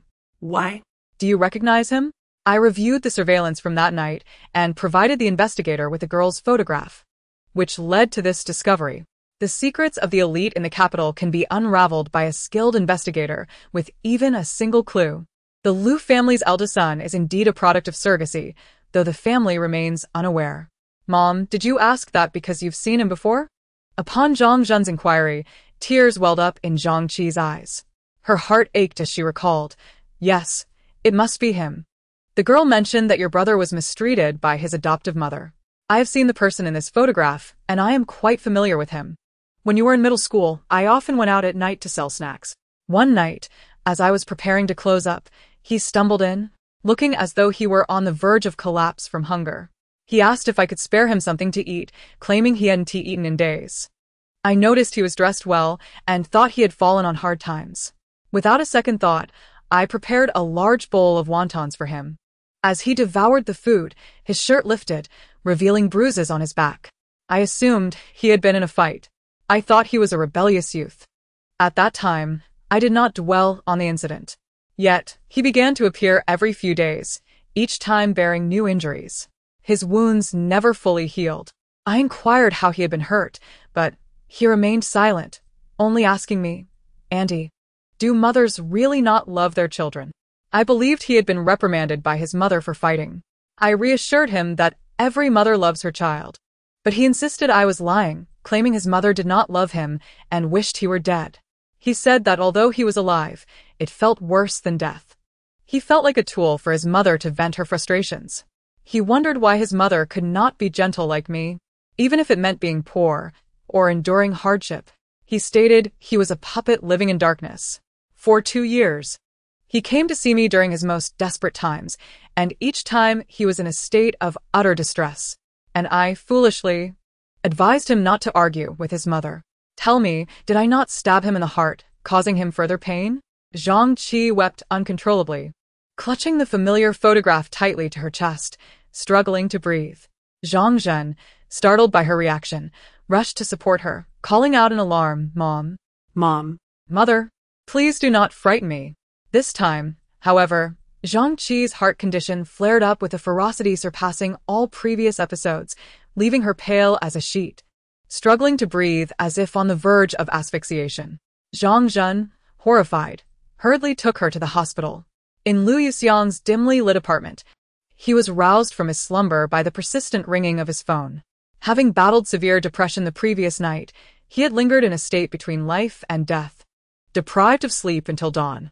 Now awakened, he felt a twinge of annoyance and did not even bother to glance at the caller ID before answering with an irritable tone. "Hello?" The person on the other end, undeterred by his displeasure, continued, "Your biological mother has been located." In an instant, Liu Yuxiang's fatigue evaporated, and he sat upright with excitement. "Where is she? Details about your biological mother have been sent to your email." The call ended abruptly. Liu Yuxiang sprang out of bed, hastily dressing without even donning his shoes, and rushed to his study. He powered on his computer and accessed his email. Upon reading the contents, he was momentarily rendered speechless. The face staring back at him was eerily familiar. Where had he seen this visage before? Suddenly, fragmented memories flooded his mind. In his youth, after enduring brutal beatings and escaping from that dark room, it was the proprietor of a late-night dumpling stall who had offered him a warm bowl of wontons during his times of hunger. In his recollections, she was always smiling, her voice gentle and inviting, treating every customer with kindness. His biological mother was, astonishingly, the warm-hearted lady from those late-night stalls. The one who had said that every mother loves her child. The same woman who initially deemed him a delinquent and advised him against causing discord with his family and fighting outside, worrying his loved ones. Do not cause trouble with your family. Lu Yuxiang suddenly chuckled bitterly to himself, soon erupting into uncontrolled laughter. Ha ha ha. Ha ha. Yet, amid the laughter, tears began to flow. Why you? He sobbed. Why you? The one who had provided him warmth and maternal affection during his most desperate and painful moments turned out to be the very mother who had abandoned him. She had witnessed all of his suffering and turmoil, yet still urged him to forgive the adoptive mother who tormented him, advising him to heed her words and avoid conflict. Because of her counsel, he often found himself introspecting, questioning if it was truly his fault for not being good enough or obedient enough, leading Mu Rongya to treat him so cruelly. Yet, the more compliant and superior he presented himself, the more ruthless Mu Rongya became in her torment. She had no inkling of the abyss and hell into which her words had plunged him. Suddenly, Lu Yuxiang's eyes burned crimson with rage. He hurled his computer to the ground, appending everything on his desk. Why you? He bellowed. Then, like a furious lion, he began to slam his head against the wall. He was acutely aware that his affliction had resurfaced. With tear-streaked cheeks and bloodshot eyes, he cried out in agony, "Why you?" Thud, thud, thud. He pounded his head against the wall, seemingly impervious to pain. His forehead split open from the ferocity of his assault, blood streaming down his face. Despite this, he continued his frenzied self-harm, pushing over bookshelves, scattering their contents across the floor. Only when he was utterly exhausted did he collapse onto the floor, breathless and motionless. The wound on his forehead bled profusely, blurring his vision, the area around it swollen and bruised, his white shirt soaked in vivid crimson, a stark contrast, as striking as a rose in full bloom. His wrist bore a fresh gash, blood flowing freely. The walls of his study were marred with streaks of blood, while papers and books lay strewn about. Lu Yuxiang lay there, allowing the blood from his head and hands to spread unchecked. He understood that there was no remedy for his affliction. He was increasingly unable to control his emotions and actions, with the episodes occurring more frequently. His mind felt burdened, as if a heavy weight had been lodged within, compelling him to wish for its release. She had said every mother loves her child, yet she had abandoned him. How ironic. In this moment, he felt the weight of existence pressing down upon him. As Lu Yuxiang received the information about his biological mother, Lu Ziyong also came into possession of the same details. After reading through them at the office, fearing the emotional toll it might take on his son, he hurriedly exited through the back door and drove straight to Lu Yuxiang's apartment. He had deceived Mu Rongya into believing that their son was abroad. Mu Rongya had never shown any concern for Lu Yuxiang. Whether he truly traveled overseas was of no consequence to her. Upon arriving at Lu Yuxiang's apartment and discovering his son in the throes of self-harm, Lu Ziyong found Lu Yuxiang unconscious from excessive blood loss. The sight of the wreckage in the study, the blood splattered on the walls, and his son lying still in a pool of crimson caused his heart to ache with a desperate fury directed at Mu Rongya. That venomous woman. Had she not abused their son, how could he have been pushed to such despair? Frantically, he dialed for emergency services while applying pressure to Lu Yuxiang's wounds. Tears streamed down his face as he urgently called out, "Yuxiang, hold on.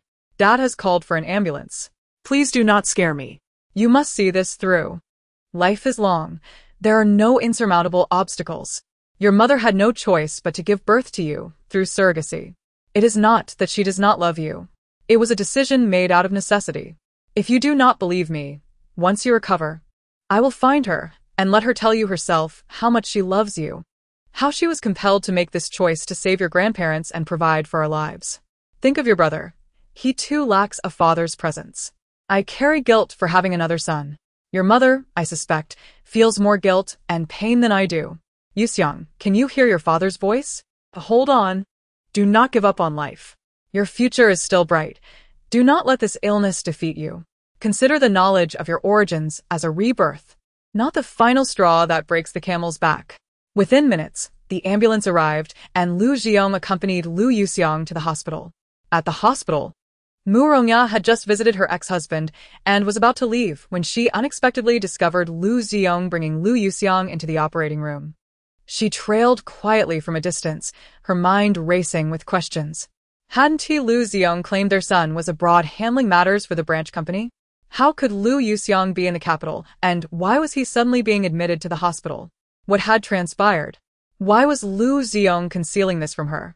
Narrowing her eyes, she pulled out her phone and called Lu Ziyong. Ziyong, where are you? I have listed our properties for sale. How is the situation at the company?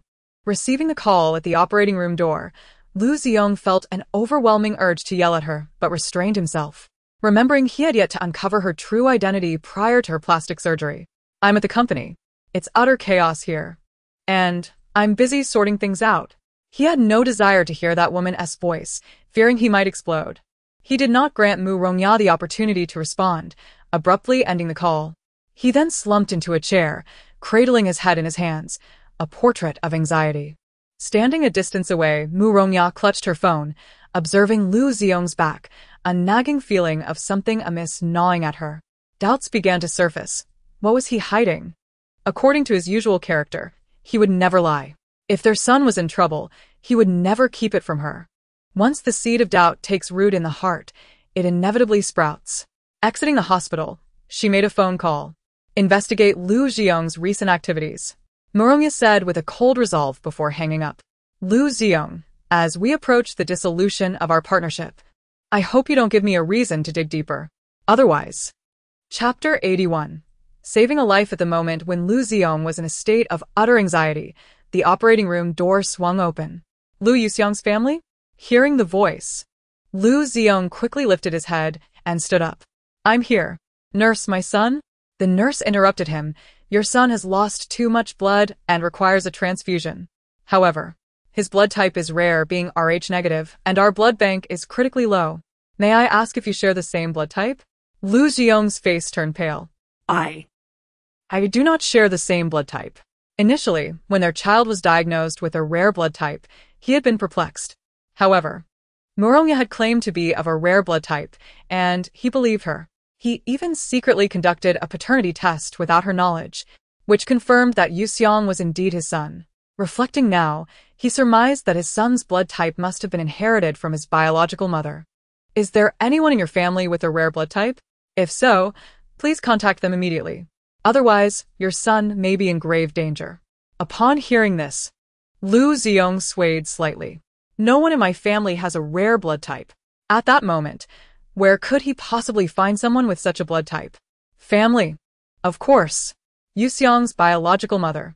He hastily called his secretary, open my computer, and pull up the earliest email from today. Send me the contact number of that woman. It must be done swiftly. And remember, the contents of the email must not be disclosed, or you know the consequences. The secretary promptly complied. After sending the number, she continued reading the email and was stunned by the revelation. Oh my God! What had she discovered? The general manager was not the child of the president's wife, but had been secretly born via a surrogate. Such a grand secret of the elite had come to her knowledge. No wonder the president forbade her from leaking it. If she dared to disclose it, the consequences would be dire. The secretary quickly closed the email and locked her computer. Lu Ziyong dialed the number sent by his secretary. But the person who answered was Zhang Zhen. He had brought Zhang Qi to the hospital for cardiac ultrasound, and the results were consistent with previous tests. Nothing was found. The doctor recommended a dynamic electrocardiogram and hospitalization. This time, Zhang Zhen did not allow her to refuse and forcibly admitted her. Zhang Qi struggled to breathe, experiencing angina. With the assistance of a respirator, she finally felt a semblance of relief. Upon seeing an unfamiliar call, Zhang Zhen answered, and before he could speak, a frantic voice on the other end pleaded, "Is this Zhang Qi? My name is Lu Ziyong, and I have an urgent request. My son has lost too much blood." Fearing that Zhang Qi might decline, Lu Ziyong immediately revealed his identity. After finishing his appeal, he anxiously awaited her response. He was uncertain if Zhang Qi would be willing to assist in saving his son upon learning of his identity. However, at this moment, he had no faster alternative. Zhang Zhen's grip tightened around his phone. Self-harm. Excessive blood loss. A life-threatening situation. Had his poor elder brother's condition deteriorated to such an extent? He dared not let their mother discover the truth. To Lu Ziyong, he replied, "All right, I will come right away," and promptly hung up. He tucked his phone away and said to Zhang Qi, "Mom always enjoys some fruit after her episodes." Zhang Qi, now calmer with the respirator, nodded in agreement, not suspecting her son's words. Once outside the ward, Zhang Zhen contacted a friend who worked at the hospital. "This is urgent. Come to the operating room to assist." He then quickened his pace.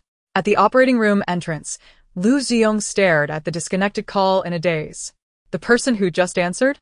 Was it that child? The fraternal twin of Xiyan. Within 2 minutes, Zhang Zhen and his friend appeared before Lu Ziyong, leaving him utterly astonished. You arrived so quickly." He had just hung up the phone and they were already here. Had they been in the hospital already? Zhang Zhen had no time to explain. He turned directly to the nurse. "My friend and I both have Rh-negative blood. He can donate blood to the patient inside, and I can donate blood to him." The nurse nodded. "Follow me quickly. The patient cannot wait." Lu Ziyong watched as the operating room door closed once more, his emotions a tumultuous roller coaster. Zhang Zhen, his other son, the fraternal twin of Xiyan. He had never anticipated that they would meet in such a manner. Why was he also in the hospital? Didn't he appear ill? Could it be their mother had fallen sick? Inside the operating room, Zhang Zhen gazed at the other patient on the bed, his emotions a whirlwind.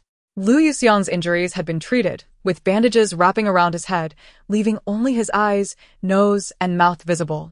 His complexion was devoid of color, pale as the bandages themselves. Zhang Zhan examined his hands, noting fresh and old scars, no less than 20 on one wrist, while the other wrist was bandaged, hiding its wounds. From the condition of the visible hand, it was evident that it bore scars as well. This was his brother, the one their mother had mourned for a lifetime, longing for him to the point of illness. How desperate must he have been to resort to such self-harm repeatedly, so many times? How had he endured all these years?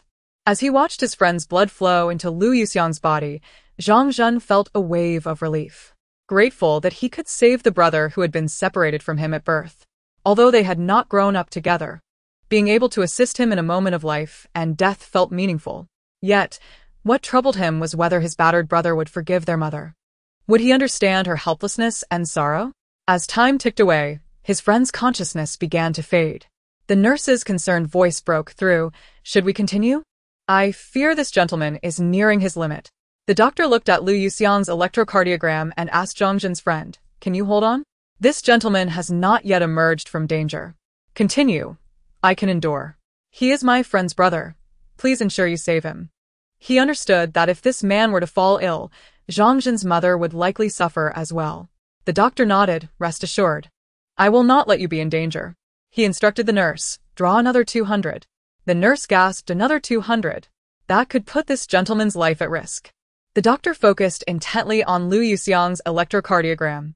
"Isn't there still Zhang Zhen? Soon, Zhang Zhen's blood will be transfused to him." The doctor was familiar with Zhang Zhen, having seen him accompany Zhang Qi frequently during her hospital visits. He recognized the pain in Zhang Zhen's eyes regarding this self-harming man. He must hold great significance for him. After administering another 200 units of blood to Lu Yuxiang, Zhang Zhen's friend succumbed to unconsciousness. Once the bleeding stopped, the doctor swiftly drew Zhang Zhen's blood for his friend. Blood transfusions between direct relatives were prohibited, which led Zhang Zhen to devise the solution. His friend's blood would save his brother, while his own blood would be given to his friend. He instructed the doctor to draw the same amount of blood he had given to his brother. Outside the operating room, Lu Ziyong anxiously watched the continuously lit surgical lights, feeling as if he were being roasted over an open flame. He paced back and forth, his heart racing as if it might leap from his chest. He fervently prayed for Lu Yuxiang's survival. The sudden encounter with his younger son filled him with both joy and guilt. After living more than half his life, he had never experienced such anxiety. Finally, after several laps, a crisp sound signaled the opening of the operating room door. Chapter 82, a chance to make amends. As the door swung open, Lu Ziyong hurried forward, watching his two sons being wheeled out one after the other. "Doctor, how are they?" he inquired urgently. The doctor replied softly, "Young Master Lu is no longer in danger. I will arrange for them to share a room, and you must take care of them.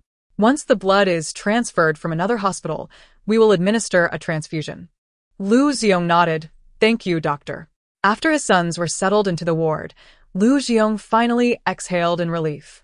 Observing his elder son regaining a healthy complexion and his younger son still pale, his heart ached. Both were his flesh and blood. Yet no one could fathom the depth of his pain. He had failed to protect his eldest son and had not fulfilled his duties as a father to his youngest. He regarded himself as a failed parent. 2 hours later, Lu Yuxiang awoke first. As he opened his eyes and gazed at the ceiling and the 4-bag hanging above, he was momentarily stunned. Was he not dead? During the incident, he had relinquished his will to survive. Why was he still alive? At that moment, Lu Xiong returned from his errand to buy food and was elated to see his eldest son awake. Yuxiang, you're awake. How do you feel? Is there any discomfort? Lu Yuxiang tilted his head to look at him, weakly replying, Dad, I worried you again. Lu Xiong shook his head. It's a relief that you're okay. It's all thanks to your brother. Otherwise, even if I had rushed you to the hospital in time. Lu Yuxiang paused. My brother? Lu Xiong gestured towards the individual in the bed to his left. That's him. You lost a lot of blood, and your blood type is rare. The blood bank was in dire need. My blood type doesn't match yours, so I couldn't donate. In a moment of desperation, I contacted your biological mother, and he answered the call. He was already at the hospital, and within a minute, he was at the operating room door. The doctor said he donated more than half of his blood for you. He is still unconscious. He told the doctor that you are his brother and insisted that they save you at all costs. Yuxiang, you see, he has never met you. Yet he was willing to give half of his blood to save you. There are many people who care for you in this world. Do not give up your life for someone who once treated you poorly. It is not worth it. Look ahead and begin anew. I believe that as long as you adjust your mindset, you will triumph over this illness. Half of his blood.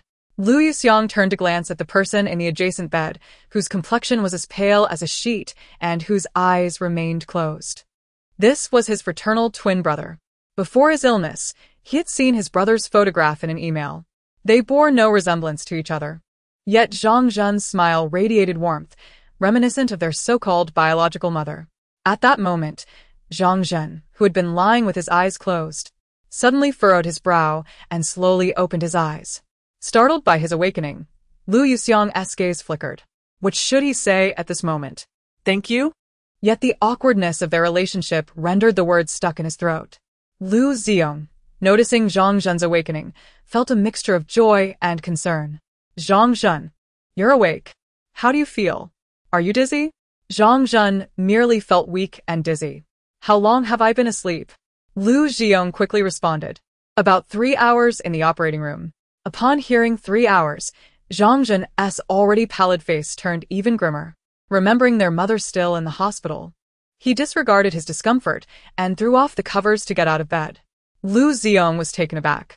What are you doing? Get back in bed immediately. You're still very weak and must not move around. The doctor said you need to recuperate well. Once the blood arrives from the other hospital, I will have the doctor give you a transfusion and you will recover more quickly. Zhang Zhen pulled away from him. My mother is unwell and waiting in the ward for me. I cannot let her worry. Lu Xiong's heart tightened at this. What illness does your mother have? Is it serious? Although he had never met her, she had given birth to 2 sons and had raised one of them. Regardless, he felt compelled to see her. Zhang Zhen glanced at Lu Yuxiang in the other bed.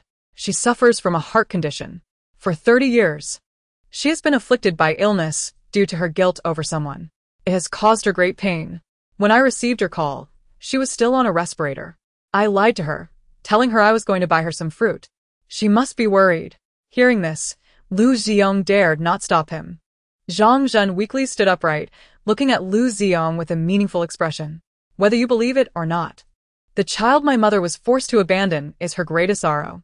She has never forgotten that child over the years. Her guilt has prevented her from marrying. It is not that she does not love that child, but rather that she had to make a choice to save her parents. She always believed that the child would have a better life in a wealthy family. Until a few days ago, she accidentally heard a girl's heartfelt words. The girl revealed that the child has been suffering, tormented by her adoptive mother, leading to depression. That was when she realized the truth about the child's life. That night, she fell ill again and revealed the secret she had kept for 30 years, asking me to find that child. Only then did I realize how repressed and tormented she has been. I hired a private investigator and discovered the child's identity. I brought the information to her early this morning. When she saw the child's photograph, she could not forgive herself. Today, she fell ill again. This was the most severe episode in all these years, requiring the use of a respirator. He then turned to Lu Yuxiang. She did not lie. Every mother loves her child.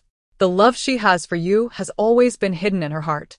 She has endured great suffering and oppression over the years, often weeping at night. I grew up not knowing who my biological father was. I thought my mother cried at night and remained unmarried because she had been hurt by him.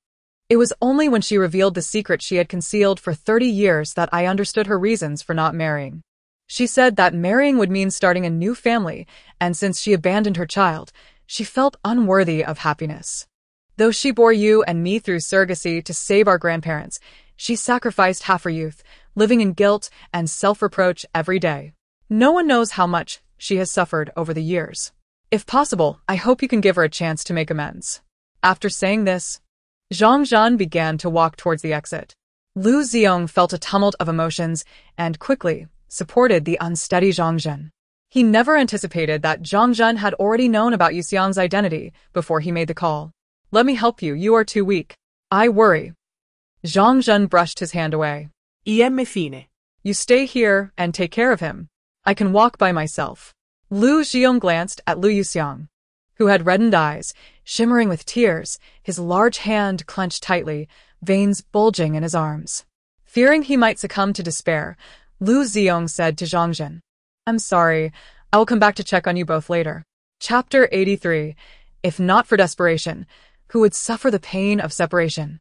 Once Zhang Zhen left, Lu Ziong spoke. Zhang Zhen mentioned hearing a girl's heartfelt thoughts. It could possibly be Yan Yan. But when did they meet? Xiao Mohan was at the hospital following the fire at the Bowen Hotel. I had initially planned to visit them today, but I did not expect such news about your biological mother to surface so soon. Concerned that you might find it overwhelming, I intended to check on you first. Who would have thought you would suddenly fall ill? You have already seen the information about your biological mother. She left your brother behind, exchanging you for wealth. Do you harbor resentment towards her for bearing you as a surrogate? Lu Yuxiang, before listening to Zhang Zhen, indeed felt animosity towards Zhang Qi for giving birth to him through surrogacy. However, upon hearing Zhang Zhen mention that Zhang Qi suffered from heart disease due to her guilt over him, having lived in remorse and self-reproach for years, he began to reconsider. Her decision not to marry was also influenced by her constant tears at night. Therefore, were her earlier words not also imbued with love for him? Lu Yuxiang suddenly broke down in tears. Dad, I thought she had abandoned me and forgotten about me as her son. I never imagined she would be affected by my choice not to marry, and even more so by my heart condition. Lu Ziong handed him several tissues. Haven't you already seen the information? She chose to bear you through surrogacy solely because your grandparents were terminally ill. She wished to save them. As her child, she wanted to rescue her parents as long as she did not commit heinous acts. Her actions can be forgiven. In times of despair, a glimmer of hope is fervently clung to. Look, at such a young age, she had to care for 2 patients while raising your brother alone, choosing not to marry for the sake of her children. Such selflessness is rare among mothers. Finding her should make you proud, not resentful. She gave you life, and your environment is a consequence of circumstances, not something she desired. Therefore, Yuxiang, you must gather your strength. Do not be easily defeated by a mere affliction. Your depression is, in fact, your inner demon. Now that you know your biological mother loves you, conquering that inner demon will be a trivial matter. Reflect on this. Once your health improves, go see her. I will not be at the hospital with you tonight. Now that we have found your biological mother, I must quickly deal with Moronia and your brother. I hope he can acknowledge his roots. I failed to fulfill my responsibilities as a father, and I wish to make amends. Thus, I understand your mother's feelings of guilt and self-blame. Lu Yuxiang wiped his tears away. The 30-year-old man wept like a child. Once I adjust my mindset, I will go see her. Zhang Qi's heart condition had eased, The respirator had been removed. Despite feeling dizzy and forcing a familiar smile, Zhang Qi quickly sensed something was amiss with him. Ajin, what's wrong? Didn't you say you were going to buy fruit? Why did you take so long? You look dreadful. Are you unwell? Zhang Zhen suppressed his discomfort. IM fine. I was going to buy you some fruit, but I encountered a patient outside the hospital who was losing blood. His blood type was rare, just like mine, and the hospital's blood bank was in dire need. I helped by donating a bit of blood. He did not dare mention that he had donated blood to Lu Yuxiang. If his mother learned that the patient losing blood was Lu Yuxiang, she would only feel more distressed and worried. Upon hearing this, Zhang Qi's expression changed dramatically. How much did you donate? Your face is pale. She hurriedly got out of bed to support Zhang Zhen. You must lie down for a bit. Are you feeling dizzy? Zhang Zhen, fearing her concern, replied lightly, it wasn't too much, just 200 milliliters. Zhang Qi, hearing this, said worriedly, 200 milliliters is not little. That's panda blood. Seeing his mother's condition improve significantly, Zhang Zhen took the opportunity to lie on her hospital bed. Mom, saving a life is worth more than building a 7-story pagoda. My little bit of blood can save a life, and that makes it worthwhile.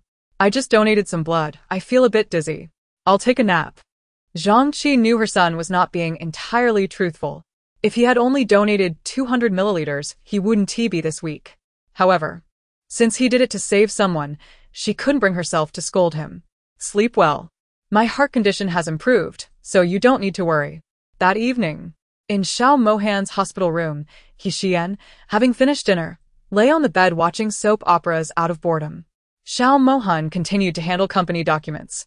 After watching television for a while, she turned her head to gaze at the man who was diligently working. Xiao Mohan placed the laptop on the hospital bed's tray. Leaning back against the headboard, his long legs covered by the blanket. His deep-set eyes, sharp as an eagle's, were fixed intently on the data on the screen. Every subtle fluctuation in the figures did not escape his notice. Occasionally, he furrowed his brow, as if engaged in an intense battle with an invisible business rival. Other times, the corners of his mouth would lift slightly, indicating he had discovered the crux of the issue. It is often said that a man focused on his work is the most handsome, and this notion held true. Xiyan watched him with admiration, thinking that even in a hospital gown, he was exceptionally attractive. Darling, you look so handsome when you work. Just as the man was focused on the keyboard, he paused slightly at her words before continuing to type.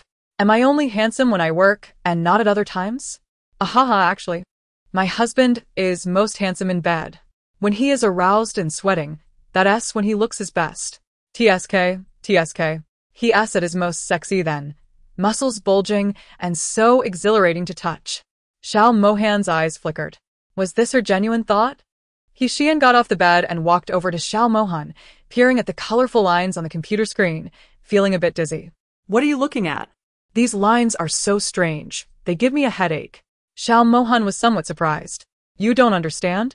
With your impressive capabilities, I would have thought your intellect was high. How could you not comprehend such simple data reports? Xiyan shook her head. I hated math the most in school. Numbers give me a headache. But I'm lucky. Born into a wealthy family, I don't have to worry about food or clothing. The most important thing is that I married you. I don't need to work for money. I can just enjoy life. Xiao Mohan paused his typing and asked, don't you have any aspirations? Is it just about eating and drinking every day? You're not a pig. Aspirations? In my past life, I died young. My only wish now is to be a freeloader, indulging in food and drink without restraint, traveling the world's beautiful landscapes, embarking on spontaneous trips. Now that I've been reborn, I must fulfill the regrets of my previous life. I just don't know when I can save all the cannon fodder. Otherwise, I fear I won't live long enough to see my wishes come true. Hearing her thoughts, Xiao Mohan felt a tremor in his heart. So her eagerness to perform was to leave early and fulfill her past wishes. He glanced down at his powerless legs. If he could stand, he could help her realize those dreams sooner. Although he hadn't fallen in love with her, as her husband, taking her on trips seemed appealing. Just as Xiao Mohan was about to suggest that he would take her traveling when he had time, his phone rang. He answered the call. Hello. The voice on the other end said, President Xiao, Wei Jun has been found. Chapter 84. Xiao Mohan's counterattack. Xiyan also heard the voice on the phone and gasped. Wei Jun has been found? So soon? Oh my, didn't he the big news say he was traveling the world, making him hard to find?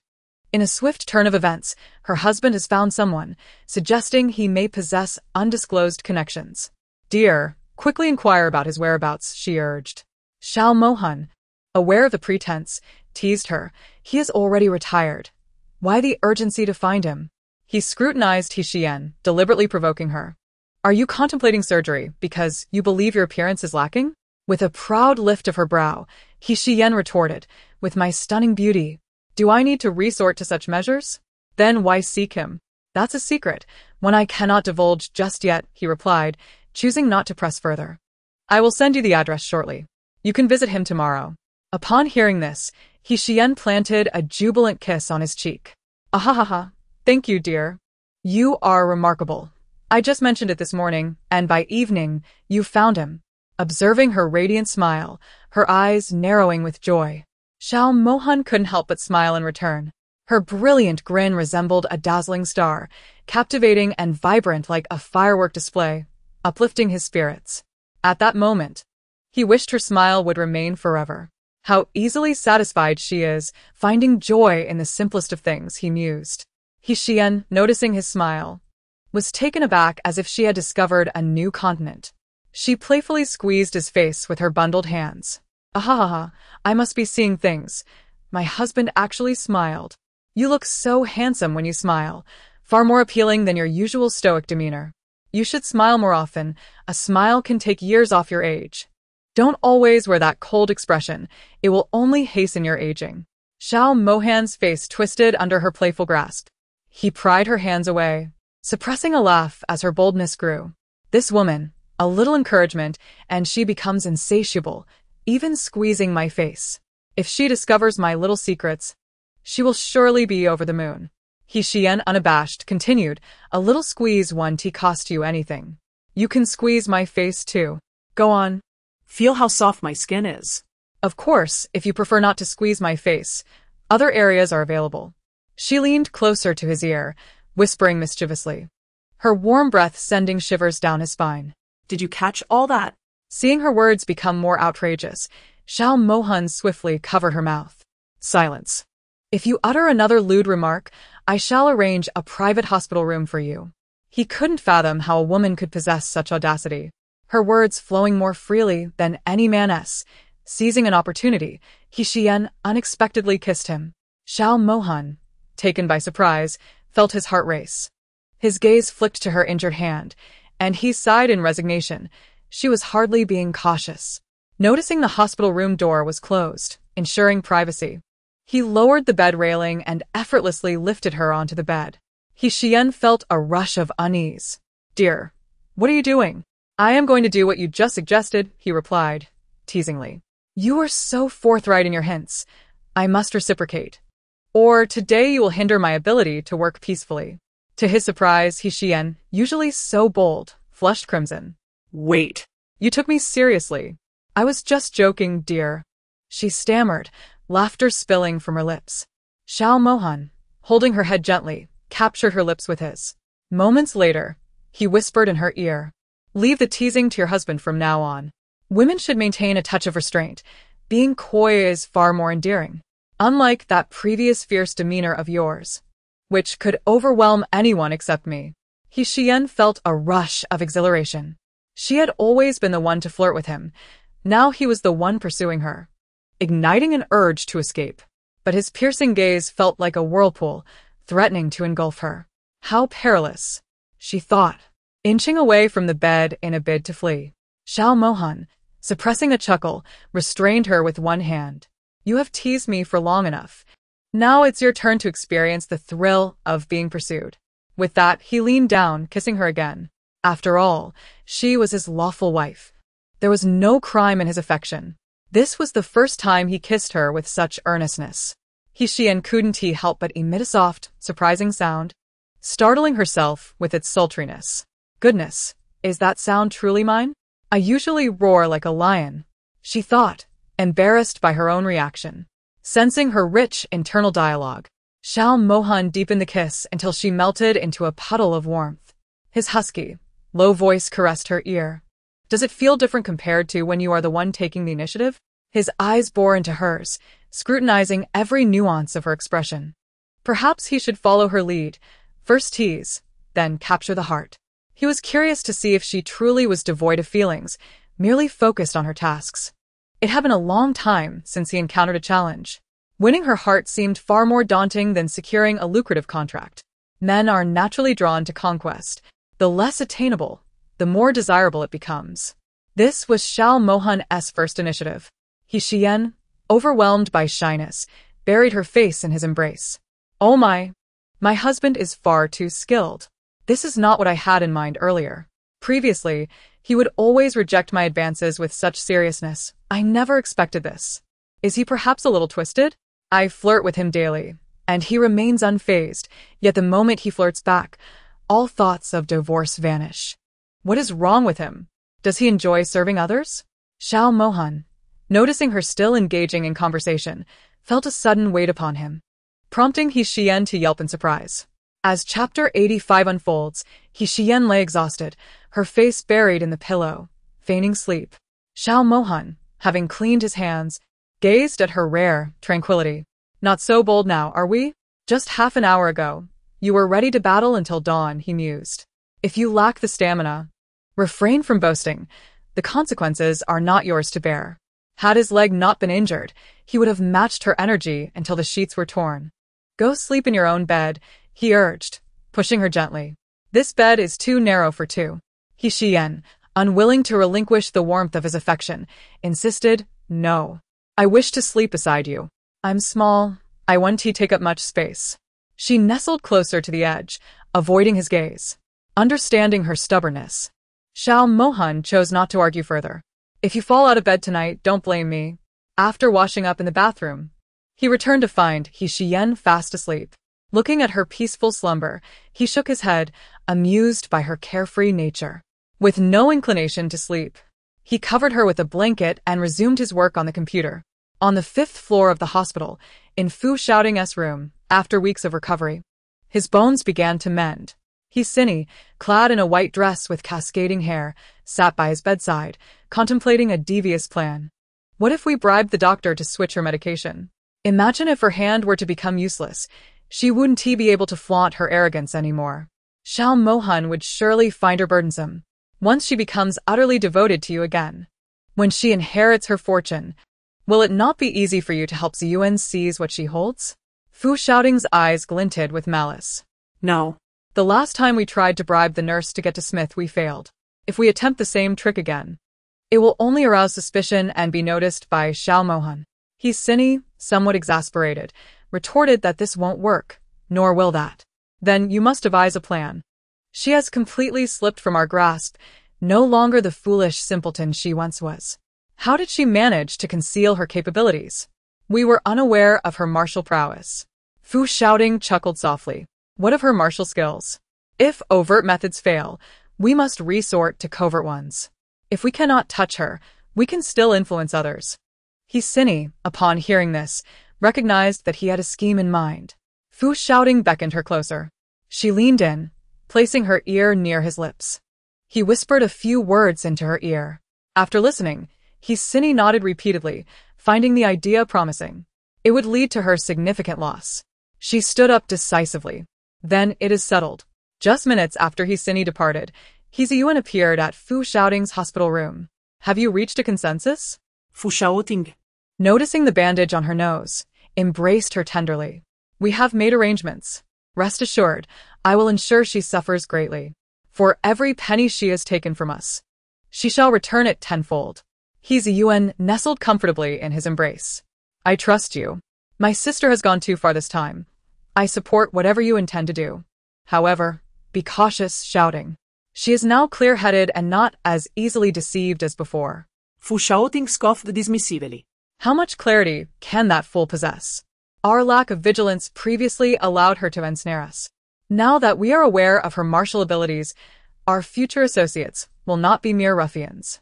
Xiyan, upon hearing his words, smirked with satisfaction. He is serious and is preparing to mobilize that group. As long as they are involved. No matter how skilled Xiyan is, she will only meet her downfall. The next day, Xiyan arrived at Wei Jun's residence following the address provided by Xiao Mohan. Upon hearing a knock, Wei Jun opened the door and was momentarily taken aback by the strikingly beautiful Xiyan. What a lovely young lady. Although over 60, Wei Jun appeared remarkably well-preserved, his kind face resembling that of a man in his 50s. He smiled and inquired, "Whom are you looking for?" After Xiyan explained her purpose, Wei Jun's demeanor grew cold.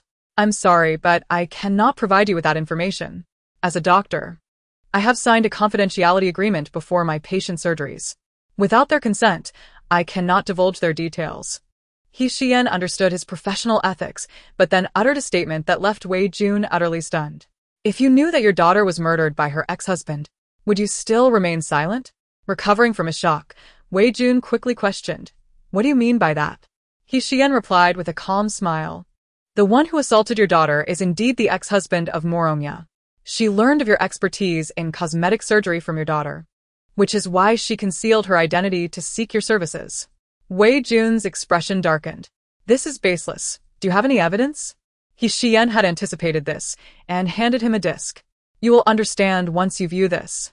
If, after watching, you still refuse to provide me with her pre-surgery information, I will not press the issue." This disc was made possible thanks to the clues provided by the system. Otherwise, I would not have had the leverage to convince Wei Jun to share Morongya's records. Wei Jun, still skeptical, accepted the disc.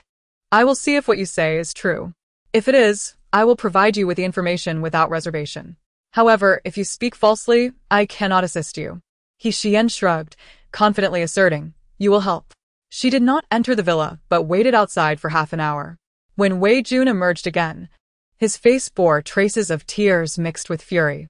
He handed her a metal box. "Please ensure that her ex-husband suffers the consequences." He never imagined that the true culprit behind his daughter's death was Morongya's ex-husband. Xiyan accepted the box, reassuring him that they would not escape unscathed.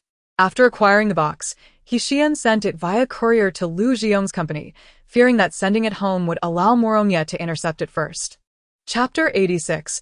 Reporting in real name in the afternoon, at Lu's group, Lu Ziyong shut down his computer, stood up to stretch his stiff neck, and prepared to leave for the day. At that moment, his secretary entered with a package.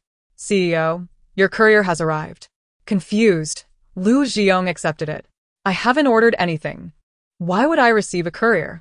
The secretary shook her head. "I don't know, it was just delivered by the courier. He insisted that it must be handed to you personally. I feared it contained important items, so I hurried to bring it to you." Lu Ziyong waved his hand, acknowledging her, and told her she could leave for the day. Once the secretary exited, he retrieved scissors to open the package. As he tore through the wrapping, he pulled out a metal box. Frowning, he wondered what it was. The package bore his name, yet he felt perplexed. Who sent him this? He placed the metal box on his desk, sat down, and opened its lid. Inside were several old photographs. His brow furrowed. Whose are these? He reached for the photographs and began to examine them. Initially, the images depicted an unfamiliar woman. However, as he continued to look through them, the subsequent images revealed someone he recognized, Morongya. Lu Ziyong's hand trembled as he held the photograph. How could Morongya's picture be in here? He gasped in astonishment and continued to flip through the photos. Goodness! Lu Ziyong exclaimed, his eyes wide, his hand shaking. My heavens! These photographs! They were shocking. He could hardly believe his eyes. The later images showed the transformation of Morongya from an unfamiliar woman into the one he knew. Every change, from pre-surgery to post-surgery, was meticulously captured. He quickly finished examining the photographs, his face turning ashen. At the bottom of the box lay a stack of aged documents. He opened them and scrutinized the contents. They were contracts for cosmetic surgeries, detailing all of Morongya's information prior to her transformation. It turned out that Morongya was originally named Moronghai. The Morong family had several daughters and, in a bid to have a son, deliberately renamed her Moronghai. Moronghai had murdered his previous wife, assuming the identity of her sister. At the very bottom of the box, there was also a variety of information regarding Moronghai's ex-husband, including how she devised her meeting with him. Lu Ziyong's fury ignited. Seeing the girl who was killed by her ex-husband, he realized this venomous woman and her ex-husband had caused so much suffering.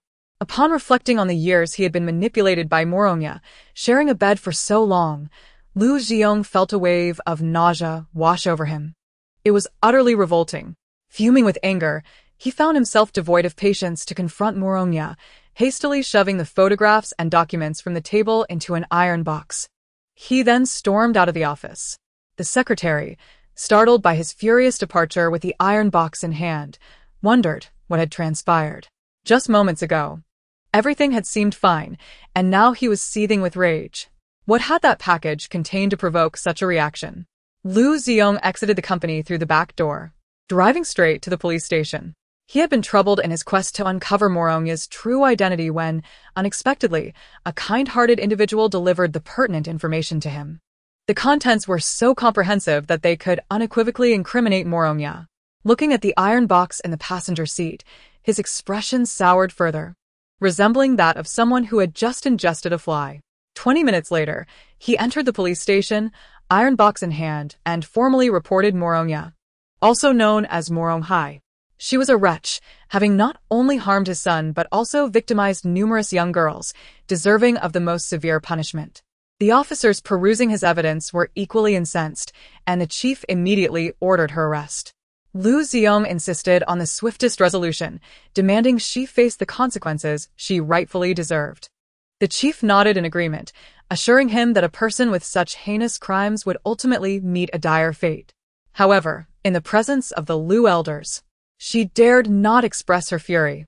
Instead, she suppressed her indignation and called her ex-husband after Lu Xiong had left for work that morning. I am infuriated. Those two old fools sold off all the valuable antiques and paintings while I was out yesterday. Those items were worth billions. How could they beat me to it? Her ex-husband was equally furious, questioning whether they had discovered something. Otherwise, why would the company suddenly face issues? Forcing you to liquidate assets and selling off valuable items without your knowledge? This feels off. Recalling how Lu Xiong had deceived her in the hospital the previous day only intensified her suspicions. I, too, find this suspicious and have already engaged a private investigator. Results should surface within days. If Lu Xiong dares to betray me, he will deeply regret it. Seizing the opportunity while Lu Xiong was away, Morongya opened the family safe, intending to empty it before he noticed. To her utter disbelief, upon opening it, she found it empty. A few moments later, her furious voice nearly shook the house. Who touched my safe? Inside, it had contained her various valuable jewels and gold bars, collectively worth billions, all gone. Lu Xiong, you better have a reasonable explanation. Otherwise, I will send your entire family to hell tonight. The only person capable of accessing her safe was Lu Xiong, and she could think of no one else. Her face darkened as she trembled while dialing Lu Xiong's number. The contents of the safe represented years of accumulation, a safety net she had meticulously crafted. Lu Xiong was aware that she possessed some personal assets, but had never intervened. Logically, if he were to utilize her private property, he would have sought her consent first. Yet now, he had taken everything without a word, leaving her with a foreboding sense of dread. When she finally reached Lu Xiong, he dismissed her with a few weary words. Yes, I took them to liquidate. The company is in dire need of funds. I couldn't wait for you to sell your assets. I used the items from the safe first. Once your real estate is sold, you can repurchase what you need. I am sorry, dear. This is the first time I've upset you since we married. His sincere apology and fatigued tone caught her off guard, silencing her intended accusations.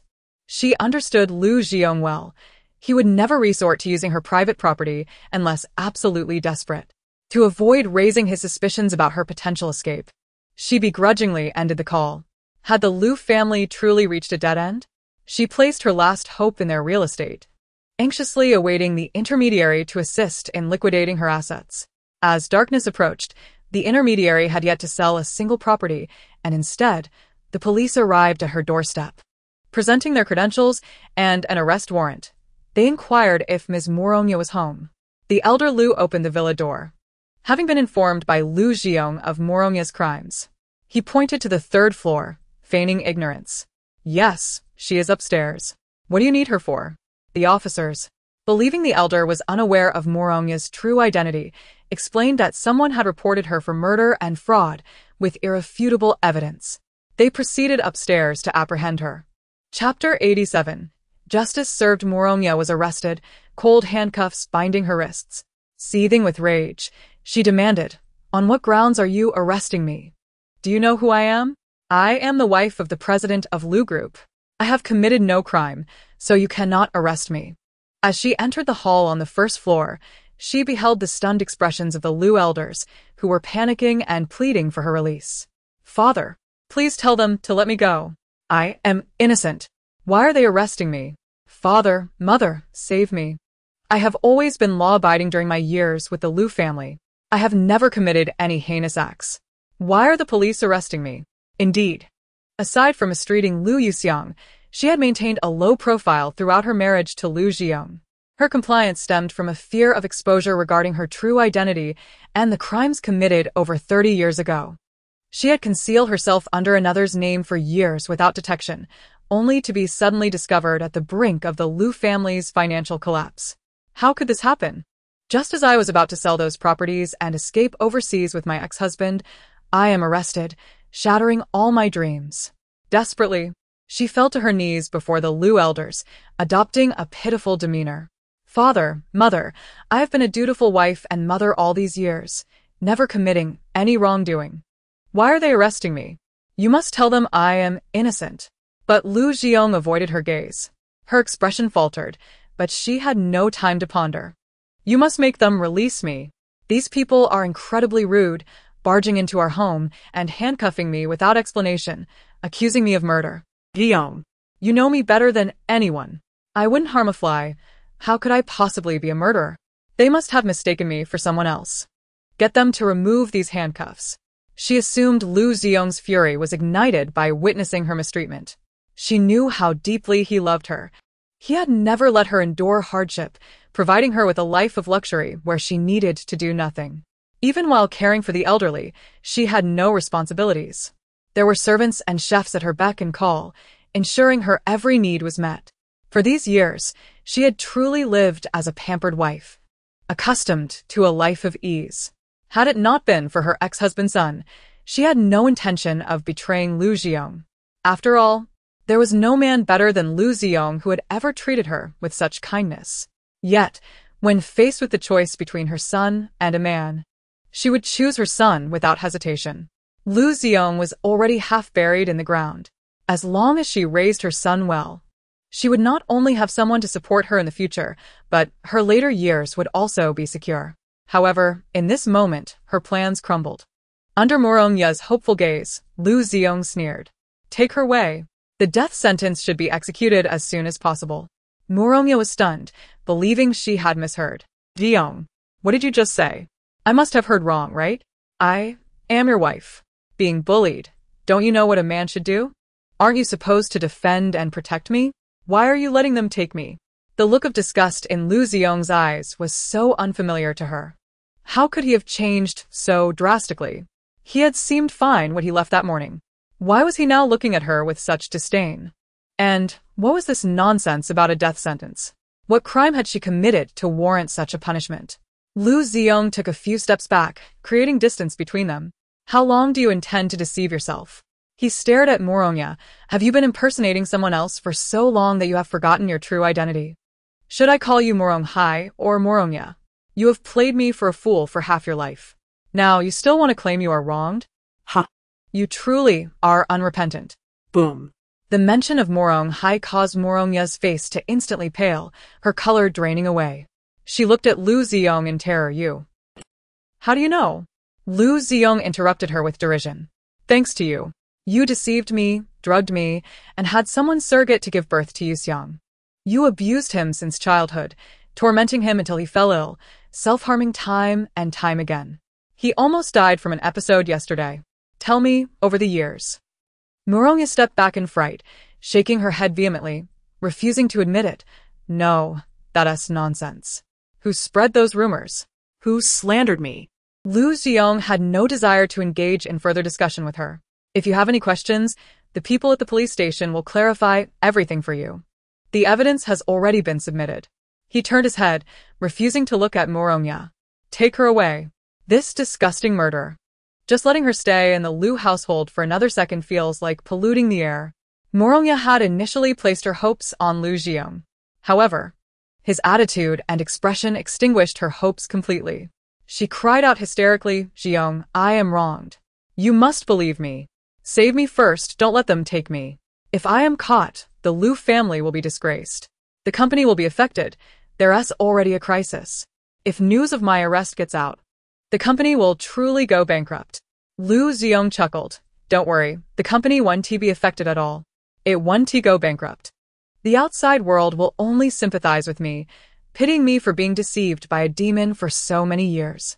You, Moronghai, have been on the run for over 30 years.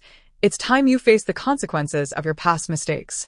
It's time to give justice to those girls your ex-husband harmed. Boom. Liu Xiong's words struck like thunder, leaving Morongya dumbfounded. The girls who had died over 30 years ago. How could he know? She looked at Liu Xiong, who stood at the door, coldly observing her, and suddenly realized. The Liu company had not faced a crisis, had it? This was all a trap set by him, aimed at her. Wasn't it? He feared that if he brought up divorce, she would take away the Liu family's wealth, so he orchestrated this scene to divert her attention. Then, he secretly gathered evidence of her crimes. He had planned for both outcomes, and then expelled her from the Liu household. If evidence of her crimes were to surface, he would simply ensure she received the death penalty. Is that it? Liu Xiong, you had begun to doubt me long ago, hadn't you? Liu Xiong replied furiously. This is all your own doing. If you hadn't forced Yu Xiang to the brink of despair, I wouldn't have acted against you. Even in a divorce, I would have given you a dignified exit. But you should never have driven a good child to the edge of insanity. You have no idea what kind of desperate pain Yu Xiang has endured all these years. His body and heart bear the shadows of your abuse and torment. The scars on his wrists from self-harm are harrowing. You have sunk so low that you can't even tolerate a child. What face do you have to claim your innocence? The son was his final line of defense. Yet, Morongya had ruthlessly pierced that line, leaving him wounded. No one could comprehend the pain he felt witnessing his son in distress, akin to a raging lion turning its fury upon itself. He could hardly breathe from the agony of it. Yet, for so many years, no one knew how Yu Xiang had survived unnoticed. He had always wondered why his son liked to wear wristbands. It was only upon seeing those scars that he understood what his son was hiding. Those scars were records of his repeated brushes with death. Ultimately, Morongya was taken away. No one deemed her innocent. The crimes she committed could not escape the grasp of the law. The law is relentless and does not overlook. After years of concealing her identity and fleeing, she would finally pay a painful price for her actions. Execution. Night fell. On a dark and stormy night, as thousands of lights extinguished, the moon hung high in the sky, casting a silvery glow upon the earth, draping everything in a silver cloak. A group of men in black stealthily approached Xiao Mohan's villa, lurking around, searching for an opportunity to strike. Chapter 88. A group of intruders in black attacks. Action. At a signal from the men in black, they silently subdued the guards outside the villa and rushed into the courtyard. As soon as they burst in, the villa's alarm system blared. The hidden guards inside sprang into action.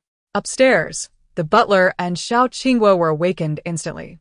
Their reflexes were sharp. They quickly got up, donned their pajamas, and armed themselves before opening the door. Bang! A gunshot rang out, awakening all the servants in the house. However, they dared not come out and hurriedly locked their doors tightly. This was the instruction given by the butler upon entering the villa. Unless there was a fire, any danger occurring at night required them to lock the doors immediately. The villa's doors were reinforced with blast-resistant materials. Unless one used explosives, no one could force their way in. Upon waking, Lanyan panicked and called Xiao Mohan. Startled awake by the phone's ringing, he saw it was his mother calling and felt a tightening in his chest as he hastily answered. His mother never called him at such late hours unless something was wrong. Mom, what happened? Bang!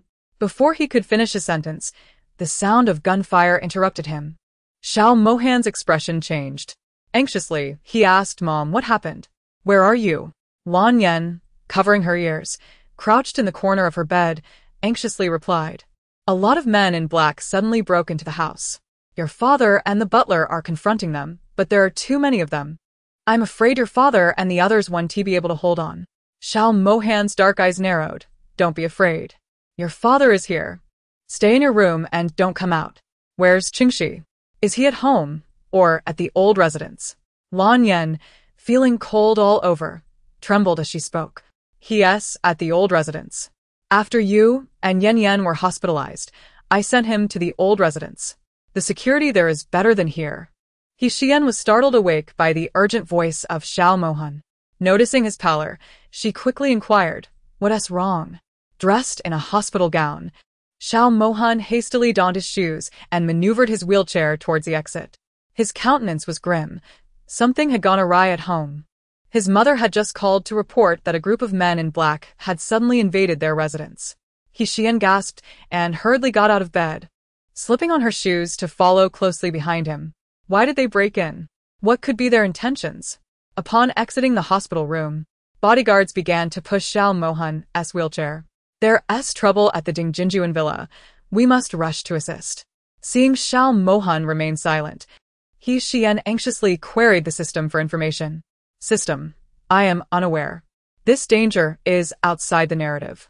It is a consequence of your alterations to the plot, and the risk factor is for you to resolve. Frustrated, Xiyan thought to herself, again with this excuse.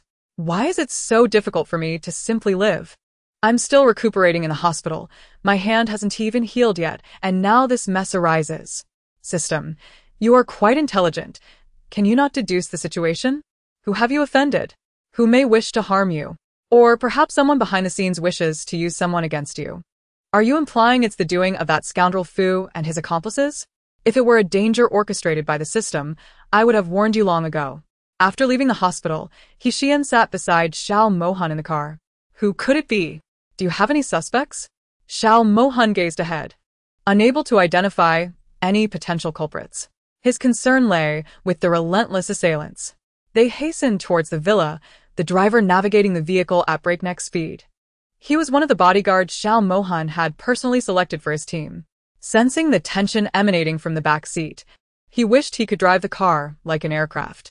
Meanwhile, within the villa, darkness enveloped the space, gunfire erupted, and a tense atmosphere heightened the senses.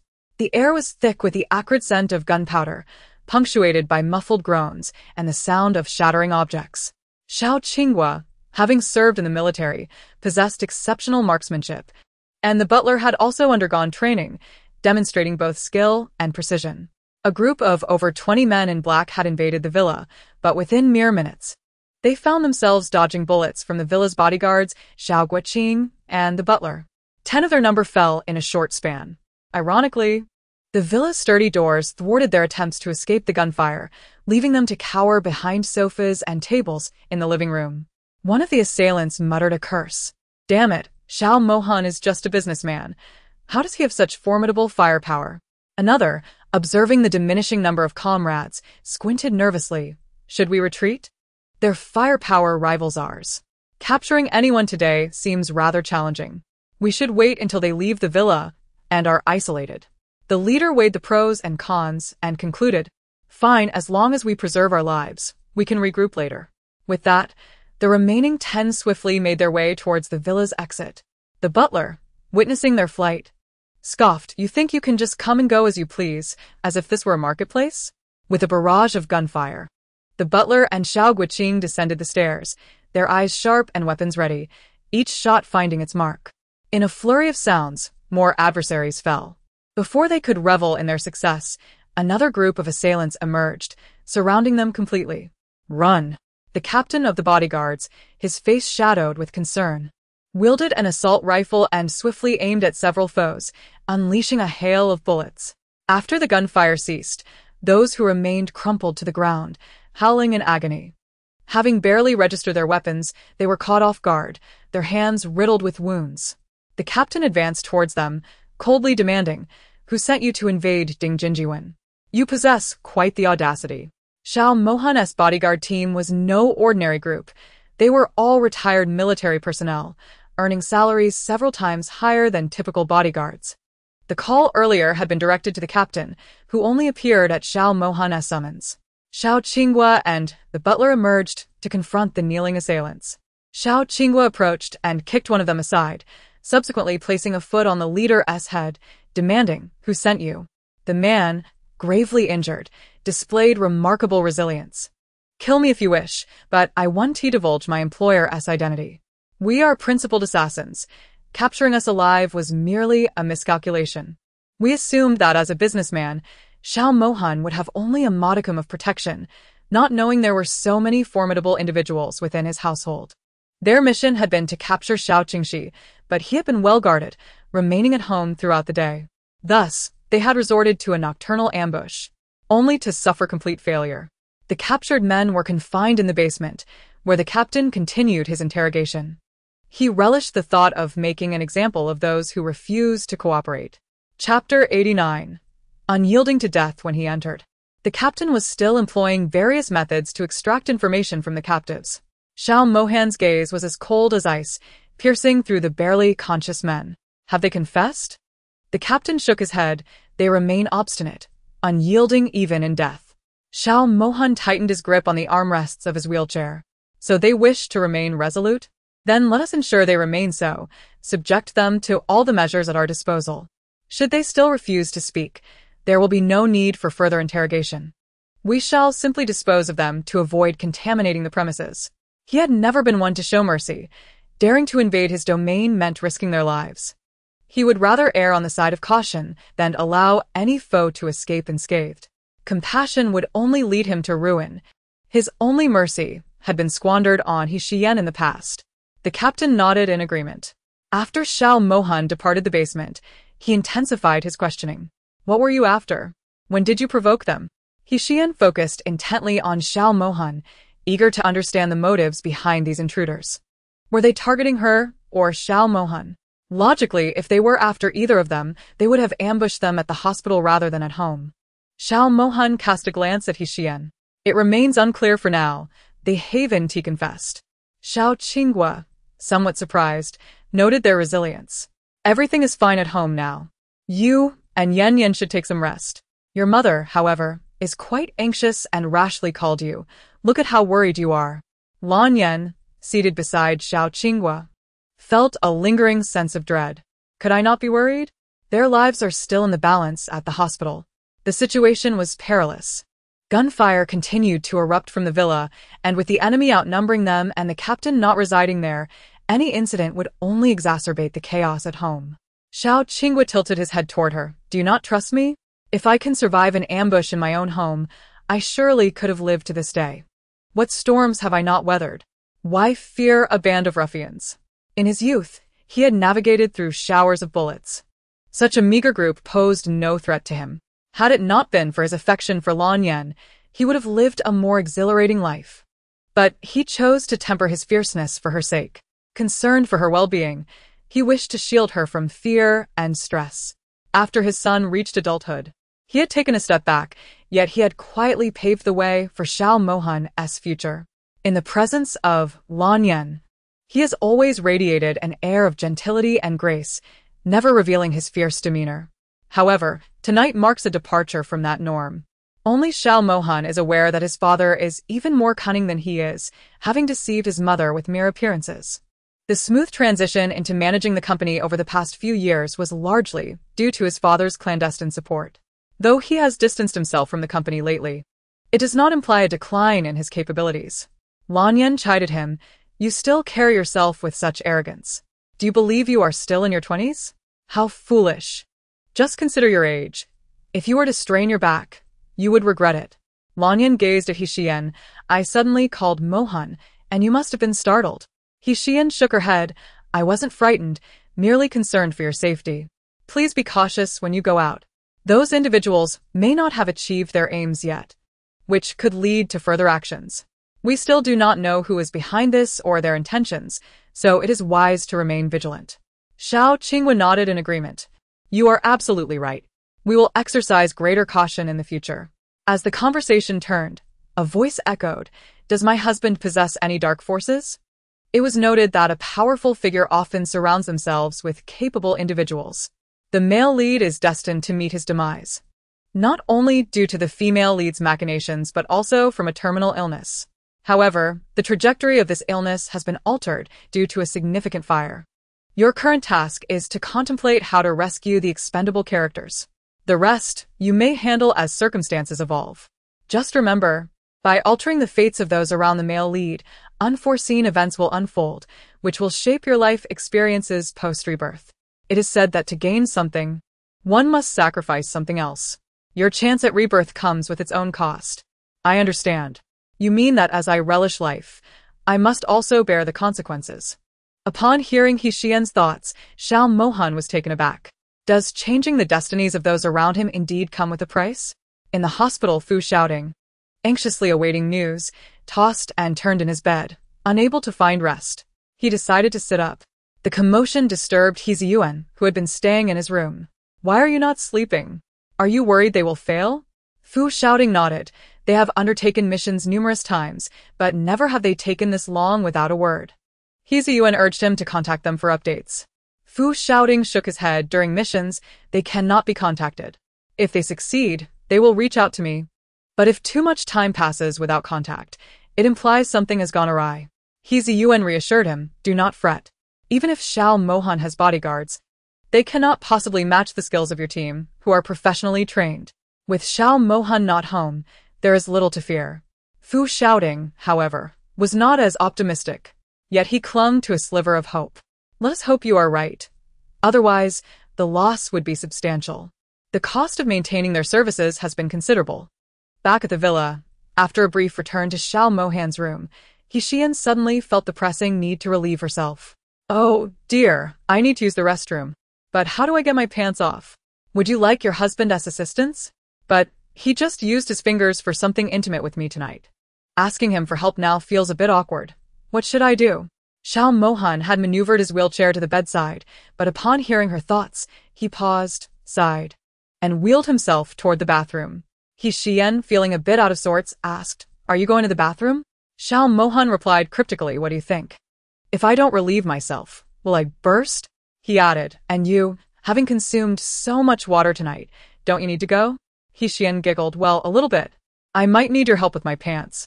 Following him into the bathroom, Xiao Mohan halted his wheelchair and turned to face her. I don't have hands growing from my back. She hesitated, you should go first. However, she could no longer hold it in and obediently turned to face the front. Feeling embarrassed, she instructed, close your eyes. Xiao Mohan raised an eyebrow. You, who have stripped in front of me, are now shy about this? Xiyan protested. It's different. When you tease me, it's for enjoyment, but I need help with this. It's not the same. He responded, do you think I am as shallow as you? I don't approach everything with ulterior motives. Despite her insistence, he complied and closed his eyes to help her with her pants. Don't peek. I will call you when I am finished, she instructed. He chuckled internally.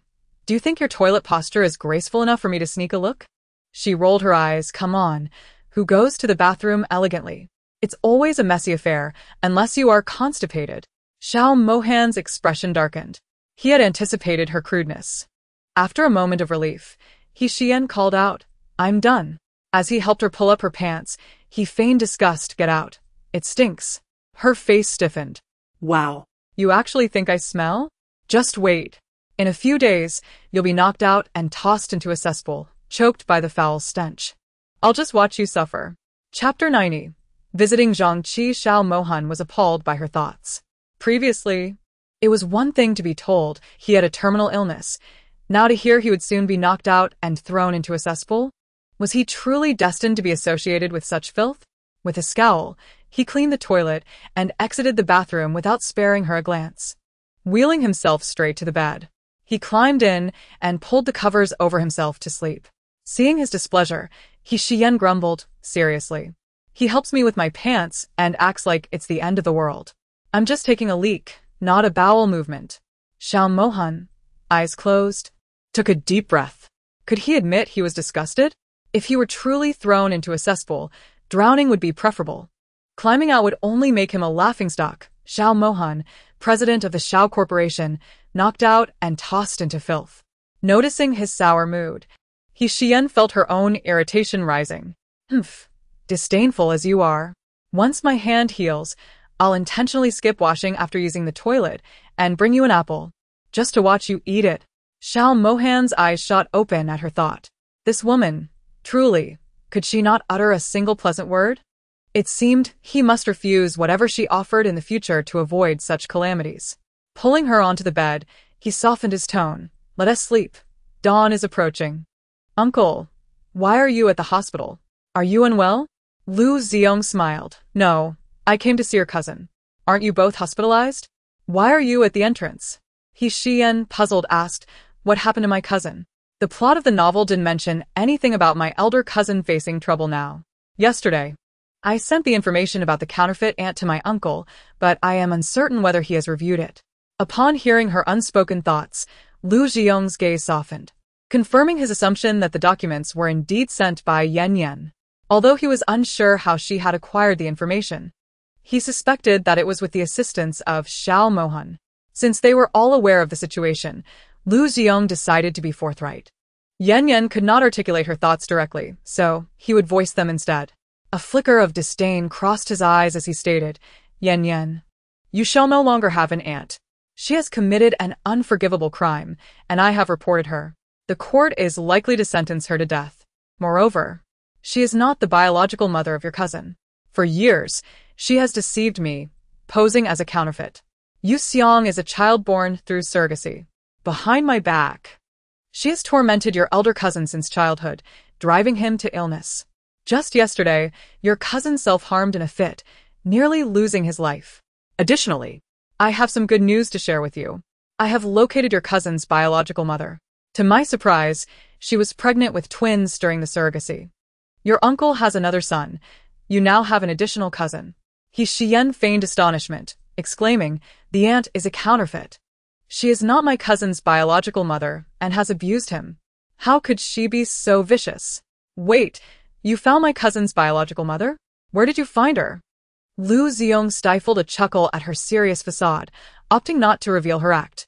Your cousin's biological mother is named Zhangqi. Your other cousin is called Zhangzhen. Coincidentally, she is currently in this hospital due to illness. I plan to visit her today. Although her decision to become a surrogate was misguided, she did give birth to your two cousins and raised one of them alone. Due to her surrogacy, she never married. Over the years, Yu Xiang has suffered from a heart condition, making her a pitiable woman. Would you like to accompany me to see her? Xiyan nodded eagerly, yes. I want to see who the true aunt is. Lu Xiong pushed Xiao Mohan's wheelchair, with Xiyan trailing behind. His assistant carried a selection of nutritional products. Upon arriving at Zhangqi's hospital room, they found her having breakfast, while Zhangzhen was absent. Lu Xiong knocked on the door, causing Zhangqi to drop her porridge in fright upon seeing the unexpected visitors.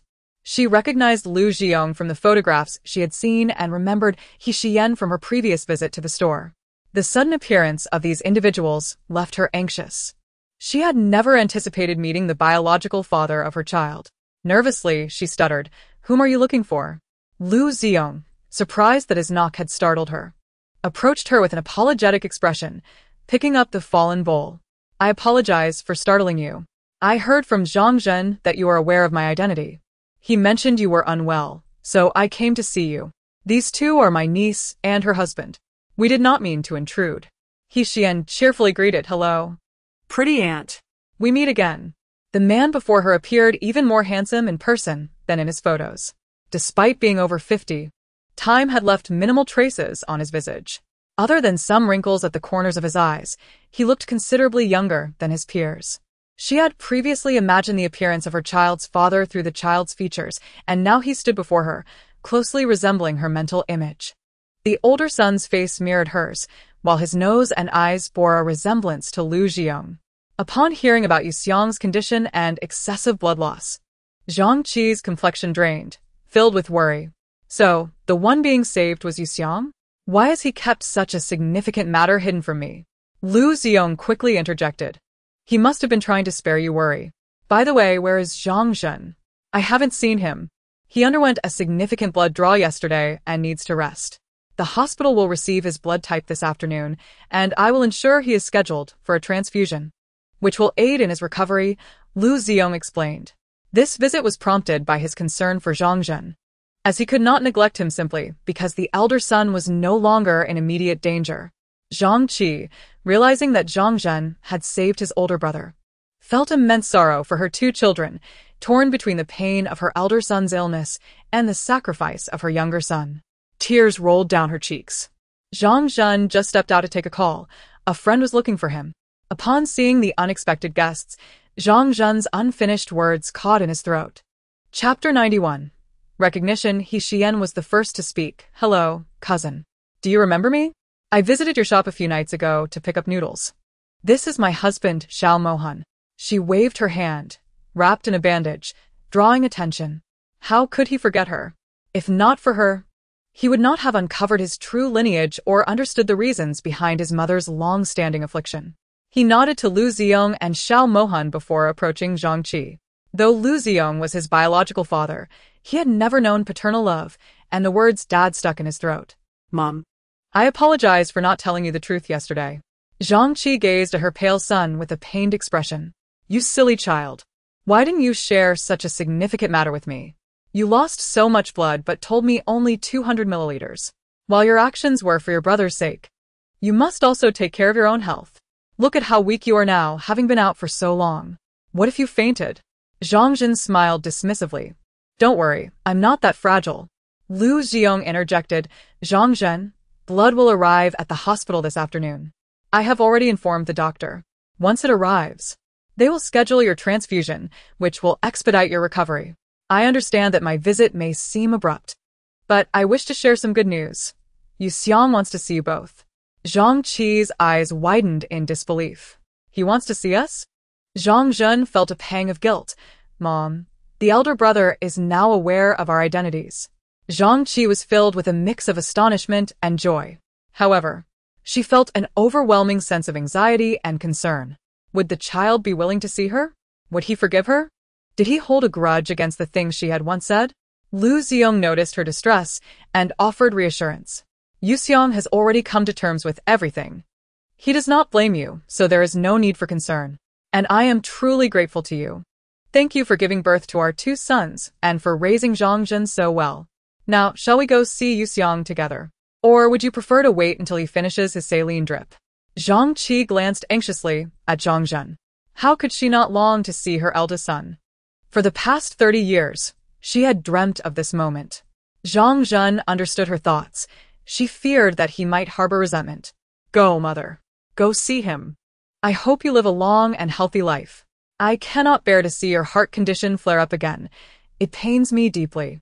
For the rest of your days, I wish for you to live for yourself and embrace a true life. My mother is so wonderful. She deserves happiness. You have missed so much in life, and I hope you can pursue your own joy. Tears streaming down her face, Zhang Qi replied, All right, I will go see him. Zhen, thank you. Over the years, it is I who owe you. Zhang Zhen had always been understanding and obedient, never giving her cause for worry. He shook his head. Mom, please don't say that. You have not wronged me. To me, you are the best mother in the world. At that moment, Xiyan's inner voice burst forth. Oh yes. Uncle's family is finally going to be reunited. You're going to be a grandfather. It's a pity that my second cousin's mother disapproves of his lowly status and is obstructing their relationship, refusing to allow them to be together. Uncle, you must support my second cousin and crush that short-sighted future-in-law with your status. TSK, but my second cousin's girlfriend is a good person. She almost severed ties with her parents for him and is currently staging a hunger strike at home. Xiyan's thoughts were laid bare. Lu Ziyong and Zhang Qi stared at Zhang Zhen, seemingly questioning the truth of her words. Zhang Zhen looked at Xiyan in shock. How could this cousin know everything? He had not even informed his mother about his girlfriend, and they were not close.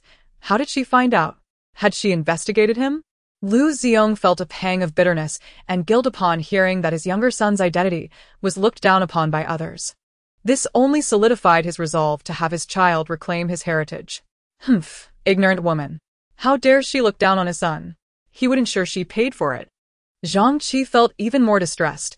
Her son had a girlfriend, and she had been oblivious. She felt like a negligent mother. Lu Ziyong took Zhang Zhen and Zhang Qi to Lu Xiang's hospital room. Since the family was reuniting, they would not intrude. Back in the ward, Xiyan returned to her languid state, idly watching soap operas in bed. On the 5th floor, in stark contrast to Xian's comfort, the atmosphere in Fu Xiaoting's hospital room was oppressive. Since last night, he had worn a sullen expression. He was not pleased with the outcome. I underestimated you, Xiao Mohan. Fu Xiaoting seethed, slamming his fist onto the bed. I did not achieve my objective. He was filled with frustration. What now? We've already startled the snake in the grass. If we send someone again, Xiao Mohan will surely catch on. Fu Xiaoting gazed at his legs, pondering the situation. For now, there was nothing to be done except wait for the next opportunity. Once my legs heal, I will make that wretched Xiyan pay 1,000-fold. Xiyan smiled confidently. You needn't worry about that. My father has already begun familiarizing me with the company's operations, personally guiding me. Once my nose is healed, I will accompany him to major business events. My father has promised that once I am acquainted with the business, he will gradually hand over the reins to me. Afterwards, he and my mother can travel and enjoy life. That wretched Xiyan will never get her hands on any of the company's assets. Once she inherits her mother's legacy, I will find a way to seize her shares. By then, the He Group will belong solely to me. Upon hearing this, Fu Xiaoting felt his anger dissipate somewhat. I knew that my father-in-law favored you above all else. He enveloped Xiyan in a warm embrace. Rest assured, once I take down the Fu and Xiao families, I will ensure you are the happiest woman in the world. Once Xiao Mohan is gone, you can deal with that wretched Xiyan however you please. He gently caressed Xiyan's face. When your nose is healed, I will take you to meet her. I want my mother to see you at your most beautiful. Xiyan stood up. I must take my leave now. Call me if anything arises. 2 hours later, Xiao Mohan's parents arrived carrying a plethora of gift bags intended for Zhangqi. When Xiao Mohan encountered Lu Xiong at the entrance, he had messaged them to bring some gifts along. It was not his style to visit a patient empty-handed. Xiyan had not anticipated that as a husband, he could not feign ignorance.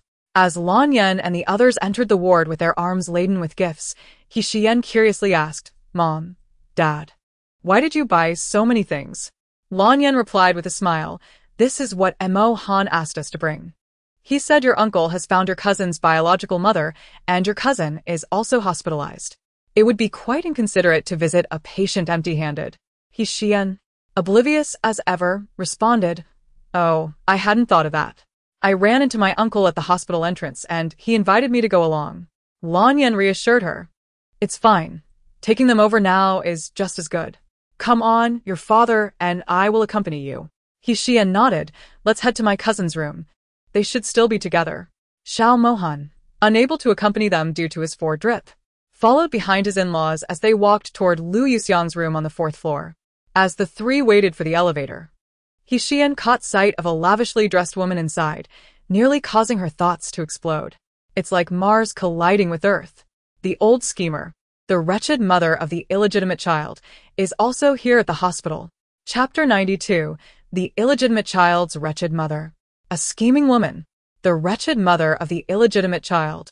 Xiyan's explosive thoughts left Lan Yan and Xiao Qinghua stunned. They exchanged glances before turning their attention back to the elevator. Inside, there was just one person. Someone they recognized, the wife of the president of the Fu Group, who had once been Xiao Qinghua's secretary. Was this woman truly the mother of the illegitimate child? Her son must be Fu Xiaoting, the one Xiyan had previously had an affair with. This was the child she had secretly born. Lan Yan recalled that this woman had indeed shown interest in Xiao Qinghua when they were younger, but he had only regarded her as a subordinate. Later, she was even dismissed due to something she had said. But when had this woman drugged Xiao Qinghua and secretly conceived a child? She cast a cold gaze at Xiao Qinghua, who blinked innocently, claiming he had no memory of it. Upon noticing them, the woman's eyes flashed with jealousy and hatred momentarily, almost imperceptibly. She was somewhat surprised to encounter the couple at the hospital. After a brief flicker of her eyes, she donned the standard smile of a wealthy wife. Mr. Xiao, Mrs. Xiao, are you not coming in? Once inside the elevator, Lan Yan mirrored her smile. What a coincidence. Are you also here to visit a patient, Mrs. Fu? At the mention of the patient, Mrs. Fu quickly cast a glance at Xiyan, her disdain and anger unmistakable. With a pointed tone, she replied, "Indeed. My son has been pursued by a mad dog for over a year and has finally been bitten. Currently, I find myself bedridden in the hospital, receiving rabies vaccinations due to injuries sustained in my legs." Xiyan has successfully broken Fu Xiaoting's legs, a fact that Lan Yan is well aware of. A flicker of delight passes through her eyes. Her daughter-in-law has executed the act splendidly. She even feels it could have been more severe. Both mother and son are not virtuous individuals. The elder covets her husband, while the younger sets her sights on her daughter-in-law. Truly, they're a nest of snakes and rats. Dragons beget dragons, phoenixes beget phoenixes. Rats give birth to cubs that dig holes. The wretched breed wishes to meddle with others' possessions. They even dare to pry into her son's life, hoping to exploit her daughter-in-law to confront him. What a clever scheme they have devised. Lan Yan, with a sarcastic tone, remarks, "Oh dear. Is your son trying to lure the paparazzi with vegetarian food as if it were bones? Let me tell you, these dogs typically feast on bones. You must remind your son not to tempt the paparazzi with mere vegetarian dishes masquerading as bones. Their noses are quite keen. Should they discover the ruse, they will surely bite." As soon as Lan Yan finishes speaking, the elevator arrives at the 4th floor. Oh my, we've arrived so swiftly. Fu Xiaoting's mother, Jiang Xiyan, finds herself without an opportunity to respond. She watches helplessly as Lan Yan and the others depart. She even hears Xiyan continue, "Mom, not only do the paparazzi love to gnaw on bones, but I too share that affection, especially when they are accompanied by meat." The delight of sinking one's teeth into succulent, juicy flesh is simply exquisite. Lan Yan chuckles, "You glutton. Just mention food, and you're salivating. Once your hand heals, I shall personally cook a rich bone soup for you to relish." Their banter only serves to infuriate Fu Xiaoting's mother further. In a fit of rage, she kicks the elevator, only to recoil in pain. Those wretched women are clearly mocking her. They insinuate that her son was beaten because he deceived Xiyan. Even that notorious lunatic would not want her son. Contemplating the way Xiao Qinggua's gaze lingers on that wretched woman, reminiscent of his youth, she is consumed by jealousy, wishing to dismember Lan Yan piece by piece. Decades have passed, and he remains infatuated. What sort of enchantment has she cast upon him? Once, Lan Yan always appeared frail and sickly. Now, she radiates vitality, appearing nothing like a sickly person. It seems she has been feigning illness all along. A scheming woman, indeed, who relies on pretense to garner sympathy from men. Had it not been for Xiao Qinggua's excessive protection, Lan Yan would have long since met her demise. In her youth, to win his affection, she willingly entered the Xiao family, applying for a position as his secretary. Yet, despite her best efforts, that blind man never recognized her worth. Treating her as if she were invisible, his attention solely fixed upon Lan Yan. She questions her own abilities, appearance, and lineage, finding herself equal to Lan Yan in every regard. Yet, that man remains oblivious. Ultimately, due to Lan Yan's aversion to female secretaries, she was dismissed. After years of devotion, she was left with nothing but a termination notice. Jiang Xian suppresses her resentment, a sinister smile creeping across her face. "Xiao Qinggua, just you wait. One day, you shall regret this." On the 5th floor, Jiang Xian exits the elevator, striding directly towards her son's hospital room. Upon entering, she sees Fu Xiaoting lying in bed, his legs encased in plaster, and her anger boils over. What a useless creature, to be injured by that woman. Is he simply resigned to this disgrace? Fu Xiaoting's eyes darken, his teeth clenched as he retorts, "Do you think I do not desire revenge? That lunatic possesses incriminating evidence against you. If I were to confront her directly, provoking her wrath, she would reveal that evidence. Do you think you could remain in the Fu family then?" His mother, Jiang Xian, dismisses him with a scoff. "Only a fool would believe a word from her. When I committed those acts, she had yet to be born. She has no evidence against me. You are simply too soft-hearted, deceived by that vixen's face. Only someone as inept as you would tolerate such humiliation. While he may endure this indignity, she cannot. Just wait and see how I deal with that wretched woman. If she dares to harm your legs, I shall disable her limbs." Fu Shaoting hastily intervenes. Do not act rashly. I can handle her. For now. Her life is of use to me. In a year's time, once I have taken down the Xiao family, she shall only know suffering. He remains fixated on the inheritance from Xiyan's mother, envisioning how that wealth could bolster his career. Eliminating her now would yield nothing but loss. Jiang Xian casts a disdainful glance at Fu Shaoting. If you possess the ability of that cripple, you would have dealt with Fu Shaoguang long ago and taken control of the Fu family. Why worry about the Xiao family? A cripple has managed to grow the Xiao family, while you, after years of scheming, cannot even manage the core executives of the Fu family. How could I have birthed such a worthless son? Seeing himself compared to that cripple once more, Fu Shaoting shuts his eyes, clenching his fists tightly upon the bed. I am weary of this incessant comparison. If you wish for me to dismantle the Xiao family on your behalf, then be compliant, and do not create further chaos. In her eyes, he is perpetually inferior to Xiao Mohan, that cripple. From a young age, he has been forced to compete with that man, compelled to learn whatever skills Xiao Mohan possessed, with no regard for his own feelings. Now, as he lies in a hospital bed, she shows no concern for his injuries, only disdain for his perceived inadequacy. Jiang Xian's fury intensifies at his demeanor.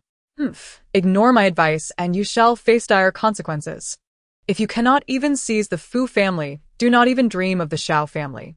Next month, I will prepare for Fu Shaoguang's engagement banquet. You must seize this opportunity. Should you miss it, and he marries into the He family, acquiring inheritance rights will be exceedingly difficult. At that point, do not blame your mother for failing to assist you. Without regard for his injuries, Jiang Xian departs, her heels clicking angrily against the floor. Had she not encountered that wretched pair, her attitude towards Fu Shaoting might have been more favorable. But the thought of her son, while the offspring of that wretched woman, has been spoiled by that man since childhood, fills her with resentment. Meanwhile, her own son must climb the ladder of power with great effort, her feelings of bitterness and jealousy overshadowing any maternal concern. Chapter 93. The nickname of the little tale Xiyan and her in-laws visit Lu Yuxiang in his hospital room. Following their familial reunion, the atmosphere remains amiable. A rare gentle smile graces Lu Yuxiang's face, a stark contrast to his usual cold demeanor, which once resembled that of a zombie, as if others owed him money. Now, enveloped in genuine maternal love, the shadows in his heart slowly dissipate. Upon their entrance, Lu Yuxiang and Zhang Jin seem engaged in light-hearted conversation, managing to elicit a smile from Lu Yuxiang. Xiyan burst through the door, calling out, "Uncle, aunt, cousin, second cousin. I've come to visit you all. My in-laws have learned of my cousin's hospitalization and have come to see them." The moment she addresses Zhang Qi as aunt, Zhang Qi is taken aback. How can this child call out so indiscriminately? Though she is Yuxiang's biological mother, she has no relation to Mr. Lu. What if this leads to misunderstandings? Lu Ziyong, however, remains unfazed, cheerfully greeting Xiao Qinghua and his wife. "In-laws, please have a seat. It's quite a bother for you to make this trip." Xiao Qinghua replies with a gentle smile, "It is our duty. With Yanyan's mother no longer with us, we, as her in-laws, are also her parents. Visiting is only right." Lu Ziyong graciously accepts the gifts from Lan Yan, saying, "Your presence is enough. There's no need for such lavish gifts." When Lan Yan first sees Zhang Qi, she feels a sense of familiarity. She observed carefully for a moment before suddenly exclaiming. Raising her hand in excitement, she pointed at Zhang Qi, exclaiming, "Little tail." Hearing that long-forgotten yet familiar nickname, Zhang Qi was momentarily taken aback. "You? How do you know my nickname?" This moniker had not graced her ears in over 30 years. However, gazing at Lan Yan's stunning visage, she felt a twinge of confusion. Lan Yan clapped her hands in delight. "Oh my, it truly is you. We were high school classmates. I'm Lan Yan, the transfer student from the second year. Remember that time when a boy teased you, and you ended up with a black stocking stuck to your pants?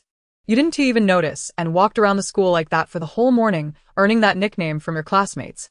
I was the one who eventually found it and pulled it off for you. Do you remember? I was the transfer student, Lan Yan. We were in the same class for 2 years. You were always at the top of the class, but after the college entrance exams, I never saw you again. With your grades, you could have easily gotten into a prestigious university. But at the class reunion, everyone said you seemed to have evaporated into thin air after the exams. I had no idea so much had happened in your family, but you haven't changed much. The moment I walked in, I felt you looked familiar. Huh? Upon closer inspection, it truly is an acquaintance. Zhang Qi was astonished that after all these years, someone still remembered her. Upon receiving her college acceptance letter and discovering her parents had terminal illnesses, she gradually drifted away from those familiar faces. It was rare to see someone she knew, and even more so that they remembered her. With a sense of nostalgia, Zhang Qi smiled at Lan Yan. Hearing you say that reminds me too. But you have changed a lot since high school. I almost didn't recognize you. Back then, you had short hair. At first, I thought you were a boy. Lan Yan bashfully touched her hair.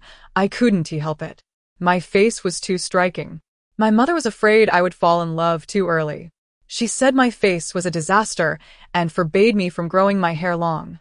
Xiao Qingguo was taken aback to learn that his wife had sported short hair during her school years. He smiled softly. How come you never mentioned this over the years?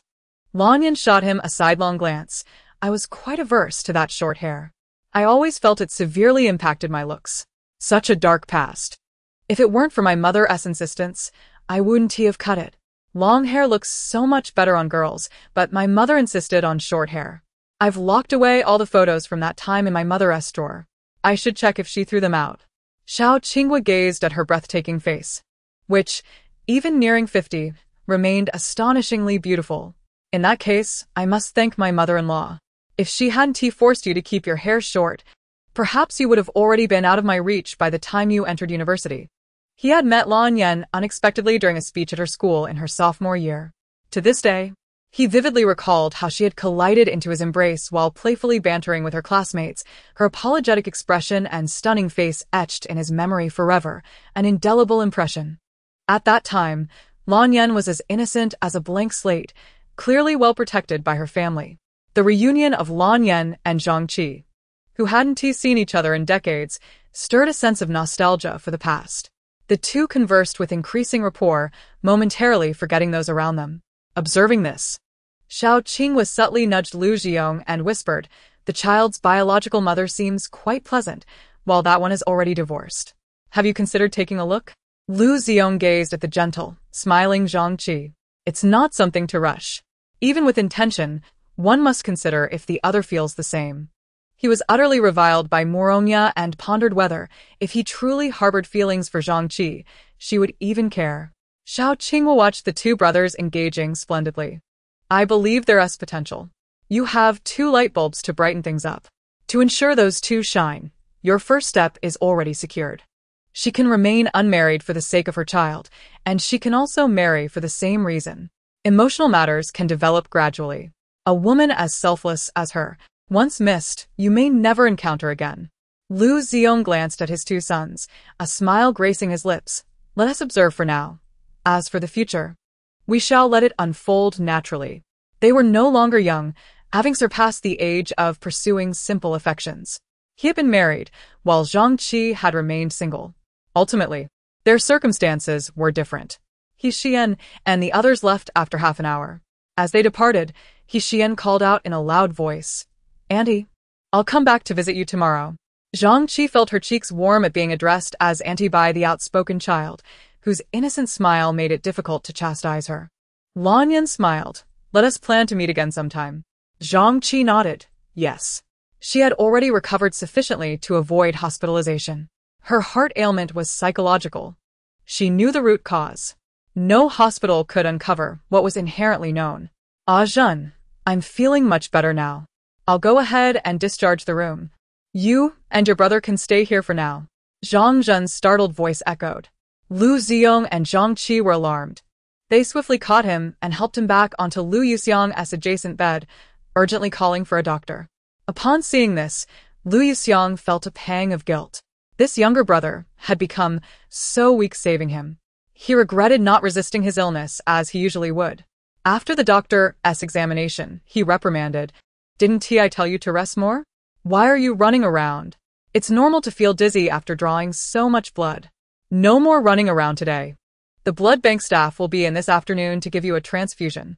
Lu Ziyong nodded, thanking the doctor. He turned to the worried, pale-faced Zhang Qi. Don't discharge that room just yet. The kids are all hospitalized. Staying in the ward will make it easier for you to see them. Seeing her son looking so weak, Zhang Qi nodded, reluctant to leave. As the third bag was about to hang, Lan Yen pressed the bell. Moments latte. A nurse entered with a bag of saline, skillfully removing the empty one. As she inserted the needle into the third bag, passing by Xiyan, an unusual scent wafted into Xiyan's nostrils. Her eyes narrowed, and she quickly looked up at the newly changed saline bag, swiftly blocking the nurse. Wait. Chapter 94. Discovery. The young nurse, blocked by Xiyan, felt her heart skip a beat. Gripping the saline bag tighter, she suppressed her anxiety, feigning confusion. What's wrong? Xiyan immediately called out to Xiao Qinghua. Dad, shut off the saline slot. There is something wrong with this bag. Xiao Qinghua's face changed dramatically upon hearing this. He hurriedly shut off the saline slot and pressed the bell. Yan, what is wrong with the saline? The young nurse had not anticipated being discovered by Xiyan, and a cold sweat broke out on her back. She had executed her plans so discreetly. How did this woman uncover it?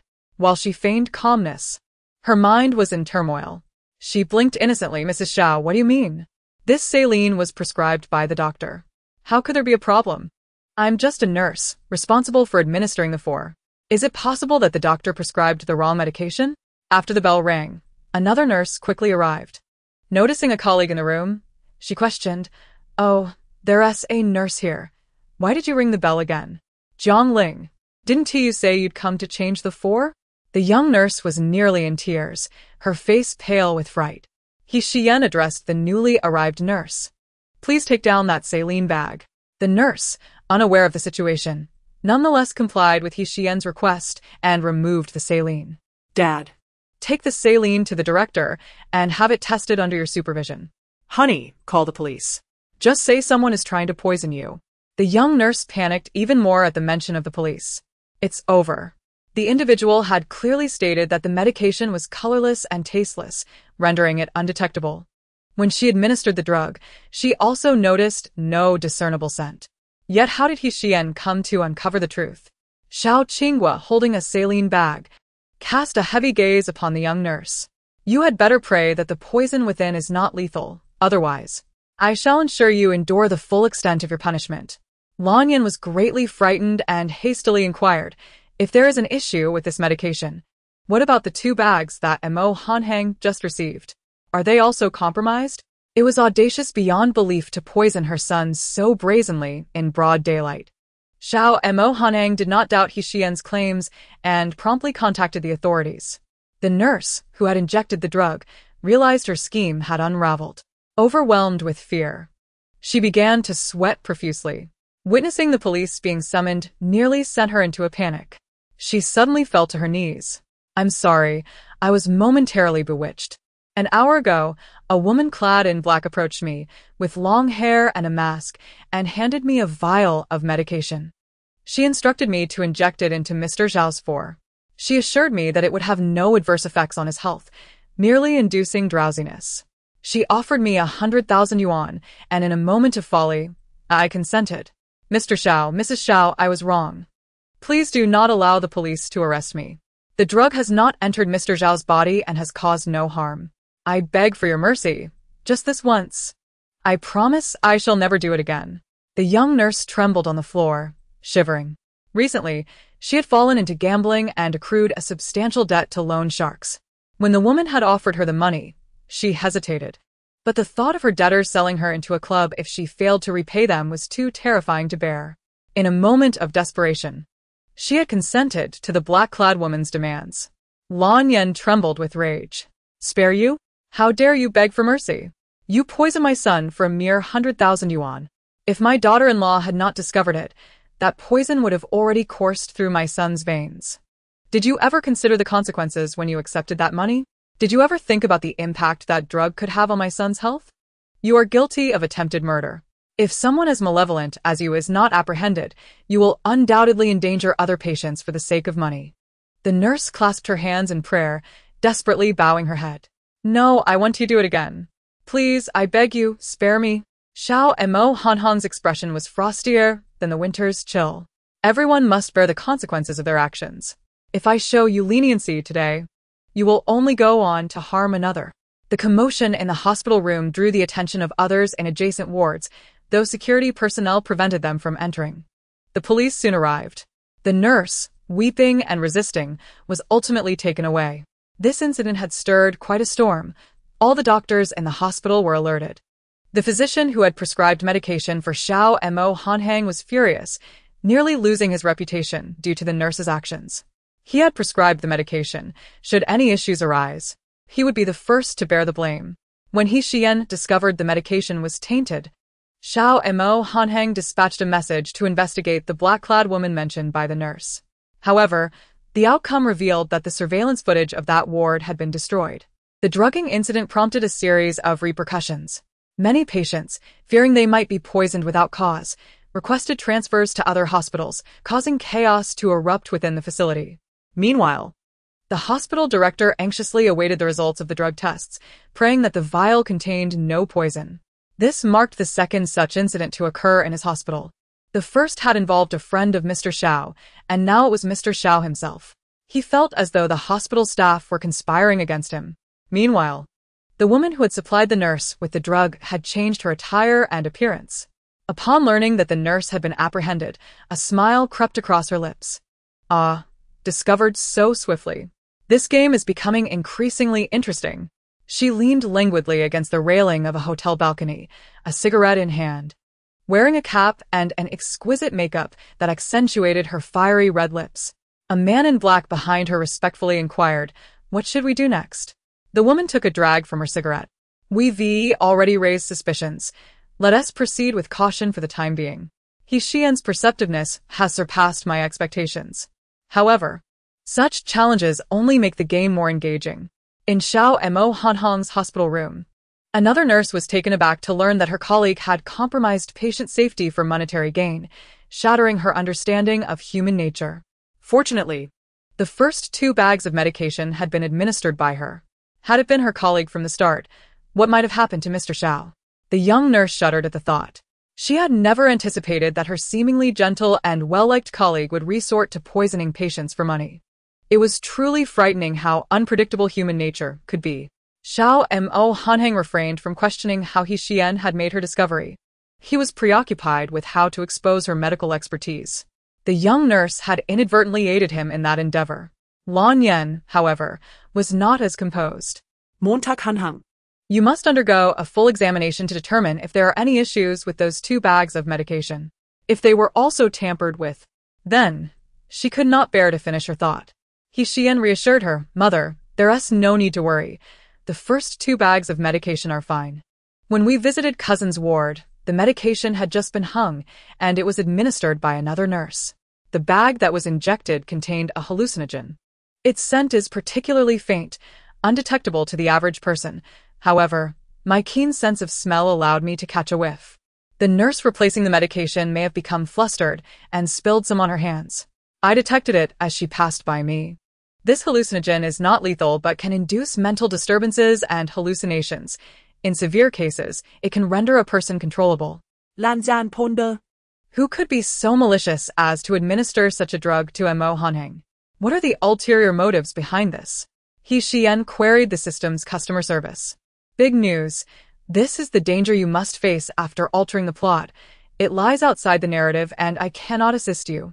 Xiyan, exasperated, thought. Not again with this flimsy excuse.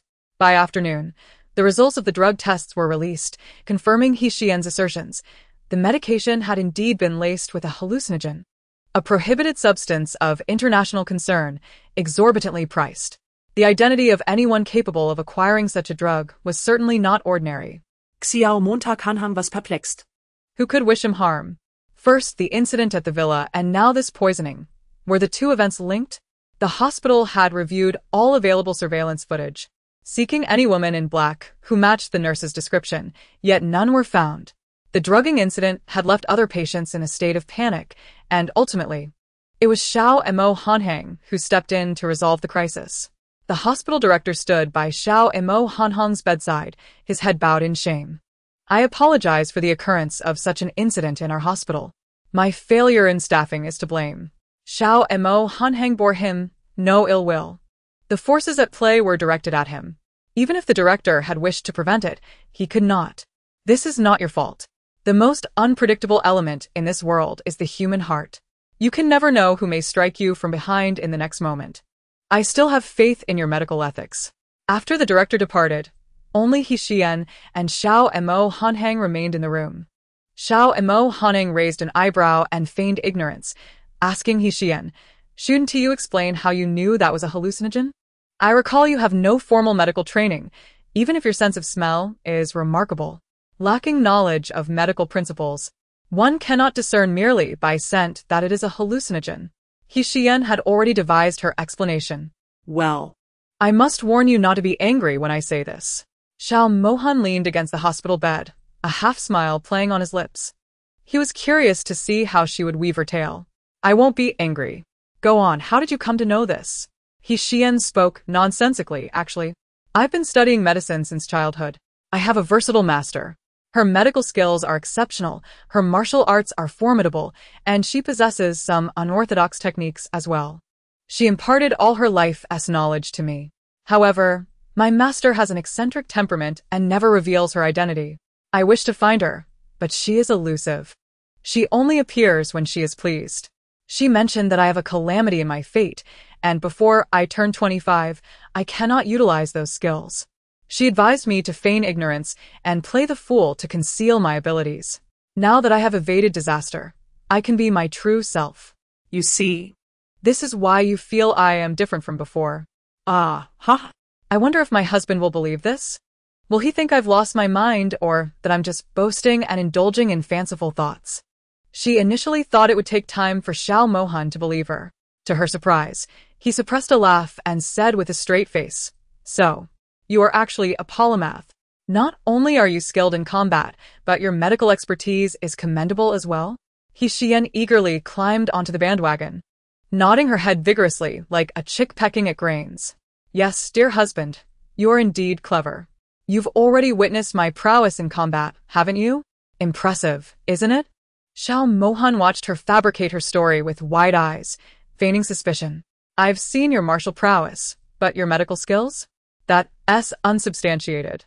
How can you convince me of your medical expertise, especially of such high caliber?" Upon hearing this, Xiyan felt a surge of excitement. "That's simple. I will demonstrate my abilities to you. Once my hand is healed, I will personally treat a few patients to showcase my skills." Seeing her enthusiasm, Xiao Mohan suppressed a smirk. "All right, I shall wait. But should you fail to deliver, do not blame me for mocking your daydreams." Xiyan confidently replied, "Just wait and see. I will dazzle you." Realizing her slip of the tongue, she quickly corrected herself. "Oh no, I mean I will dazzle you, my husband." "Oh my. Why has my husband become so gullible today? My arguments are full of holes, and yet he believes them." With Xiao Mohan's intelligence seemingly dulled by Xiyan's charm, he chose not to look at her radiant smile. She no longer needed to conceal her talents. She could now openly practice her medical skills. The driver and bodyguard need not be sent abroad. Might there be hope for his leg as well? If he could stand, he would not have the chance to flirt with her and then leave. Xiao Jingheng had been receiving intravenous fluids for 2 days, and the inflammation of his wounds had subsided. Upon learning that Xiao Mohan had nearly been drugged, he wanted to visit him but feared encountering his parents. The bruises on his face had not yet faded. If his mother saw him in such a state, she would undoubtedly weep endlessly. Her tears would break his father's heart, and the consequence of that would be his own suffering. After waiting for his parents to leave the hospital, he rushed over. Upon bursting into the ward, he nearly thought he had entered the wrong room. Wow. "My icy older brother is actually kissing my sister-in-law." Xiyan, having been lulled into a stupor by a soap opera, ran to Xiao Mohan's bedside, insisting on sharing the bed with him. Xiao Mohan had work to attend to, yet her playful antics left him feeling heated, stirring a reaction within him. Grabbing her wandering foot, he admonished, "Isn't it better to sleep alone on your own bed? Why must you crowd here?" Xiyan, with her eyes closed, felt her foot caught beneath his grip, while the other foot continued its restless dance. No. "I've become accustomed to sleeping beside you. I cannot sleep alone." The opportunity to be alone in the hospital is rare. I must seize the moment to flirt thoroughly. Once discharged, my husband will be off flying around for work again.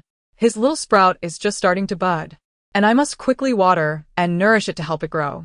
Xiao Mohan longed to say that he should keep that little sprout well covered, lest it bloom too much. Once it grew into a full tree, she would surely chop it down. The water she was currently pouring was toxic. Until his legs were strong enough to stand, he could not allow her to fulfill her mission. Otherwise, he would be unable to pursue her. Suddenly, Xiyan opened her eyes, her gaze soft and inviting, calling out, "Husband." Xiao Mohan felt a shiver run through him at the sound of her voice, sweet as honey. He glanced down at the woman beside him, who was deliberately causing mischief. "Do you need to be taught a lesson?" Xiyan giggled. "Don't you want to?" The man feigned indifference, insisting he did not. Feeling the warmth beneath her foot, Xiyan laughed even more, knowing she had stirred him. She was being deliberately provocative. Aware that during the day in the hospital, he would certainly restrain himself and not act upon her antics. Xiao Mohan's expression darkened. He swiftly lifted her, gripping her chin, his gaze inscrutable. "Are you truly this desperate?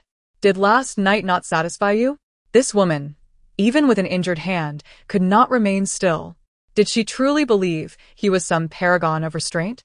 If it were not for her injury, recalling last night would have made Xiyan blush crimson. Seeing the desire flickering in Xiao Mohan's eyes made her falter.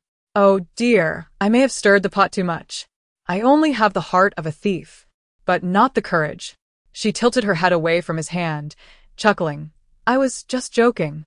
I should return to my own bed." With that, she prepared to get off the bed. Xiao Mohan, amused yet exasperated, remarked, "You always flirt and then run away. You truly are a tease."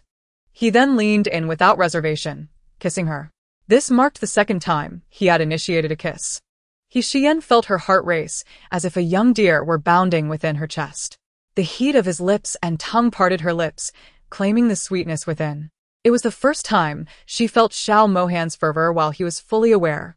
"Oh my, this is overwhelming. My heart is fluttering. If he kisses me again, I will surely fall." Just as she prepared to express her sentiments, she was abruptly interrupted. "Ahem, how long do you plan to kiss? The door is wide open."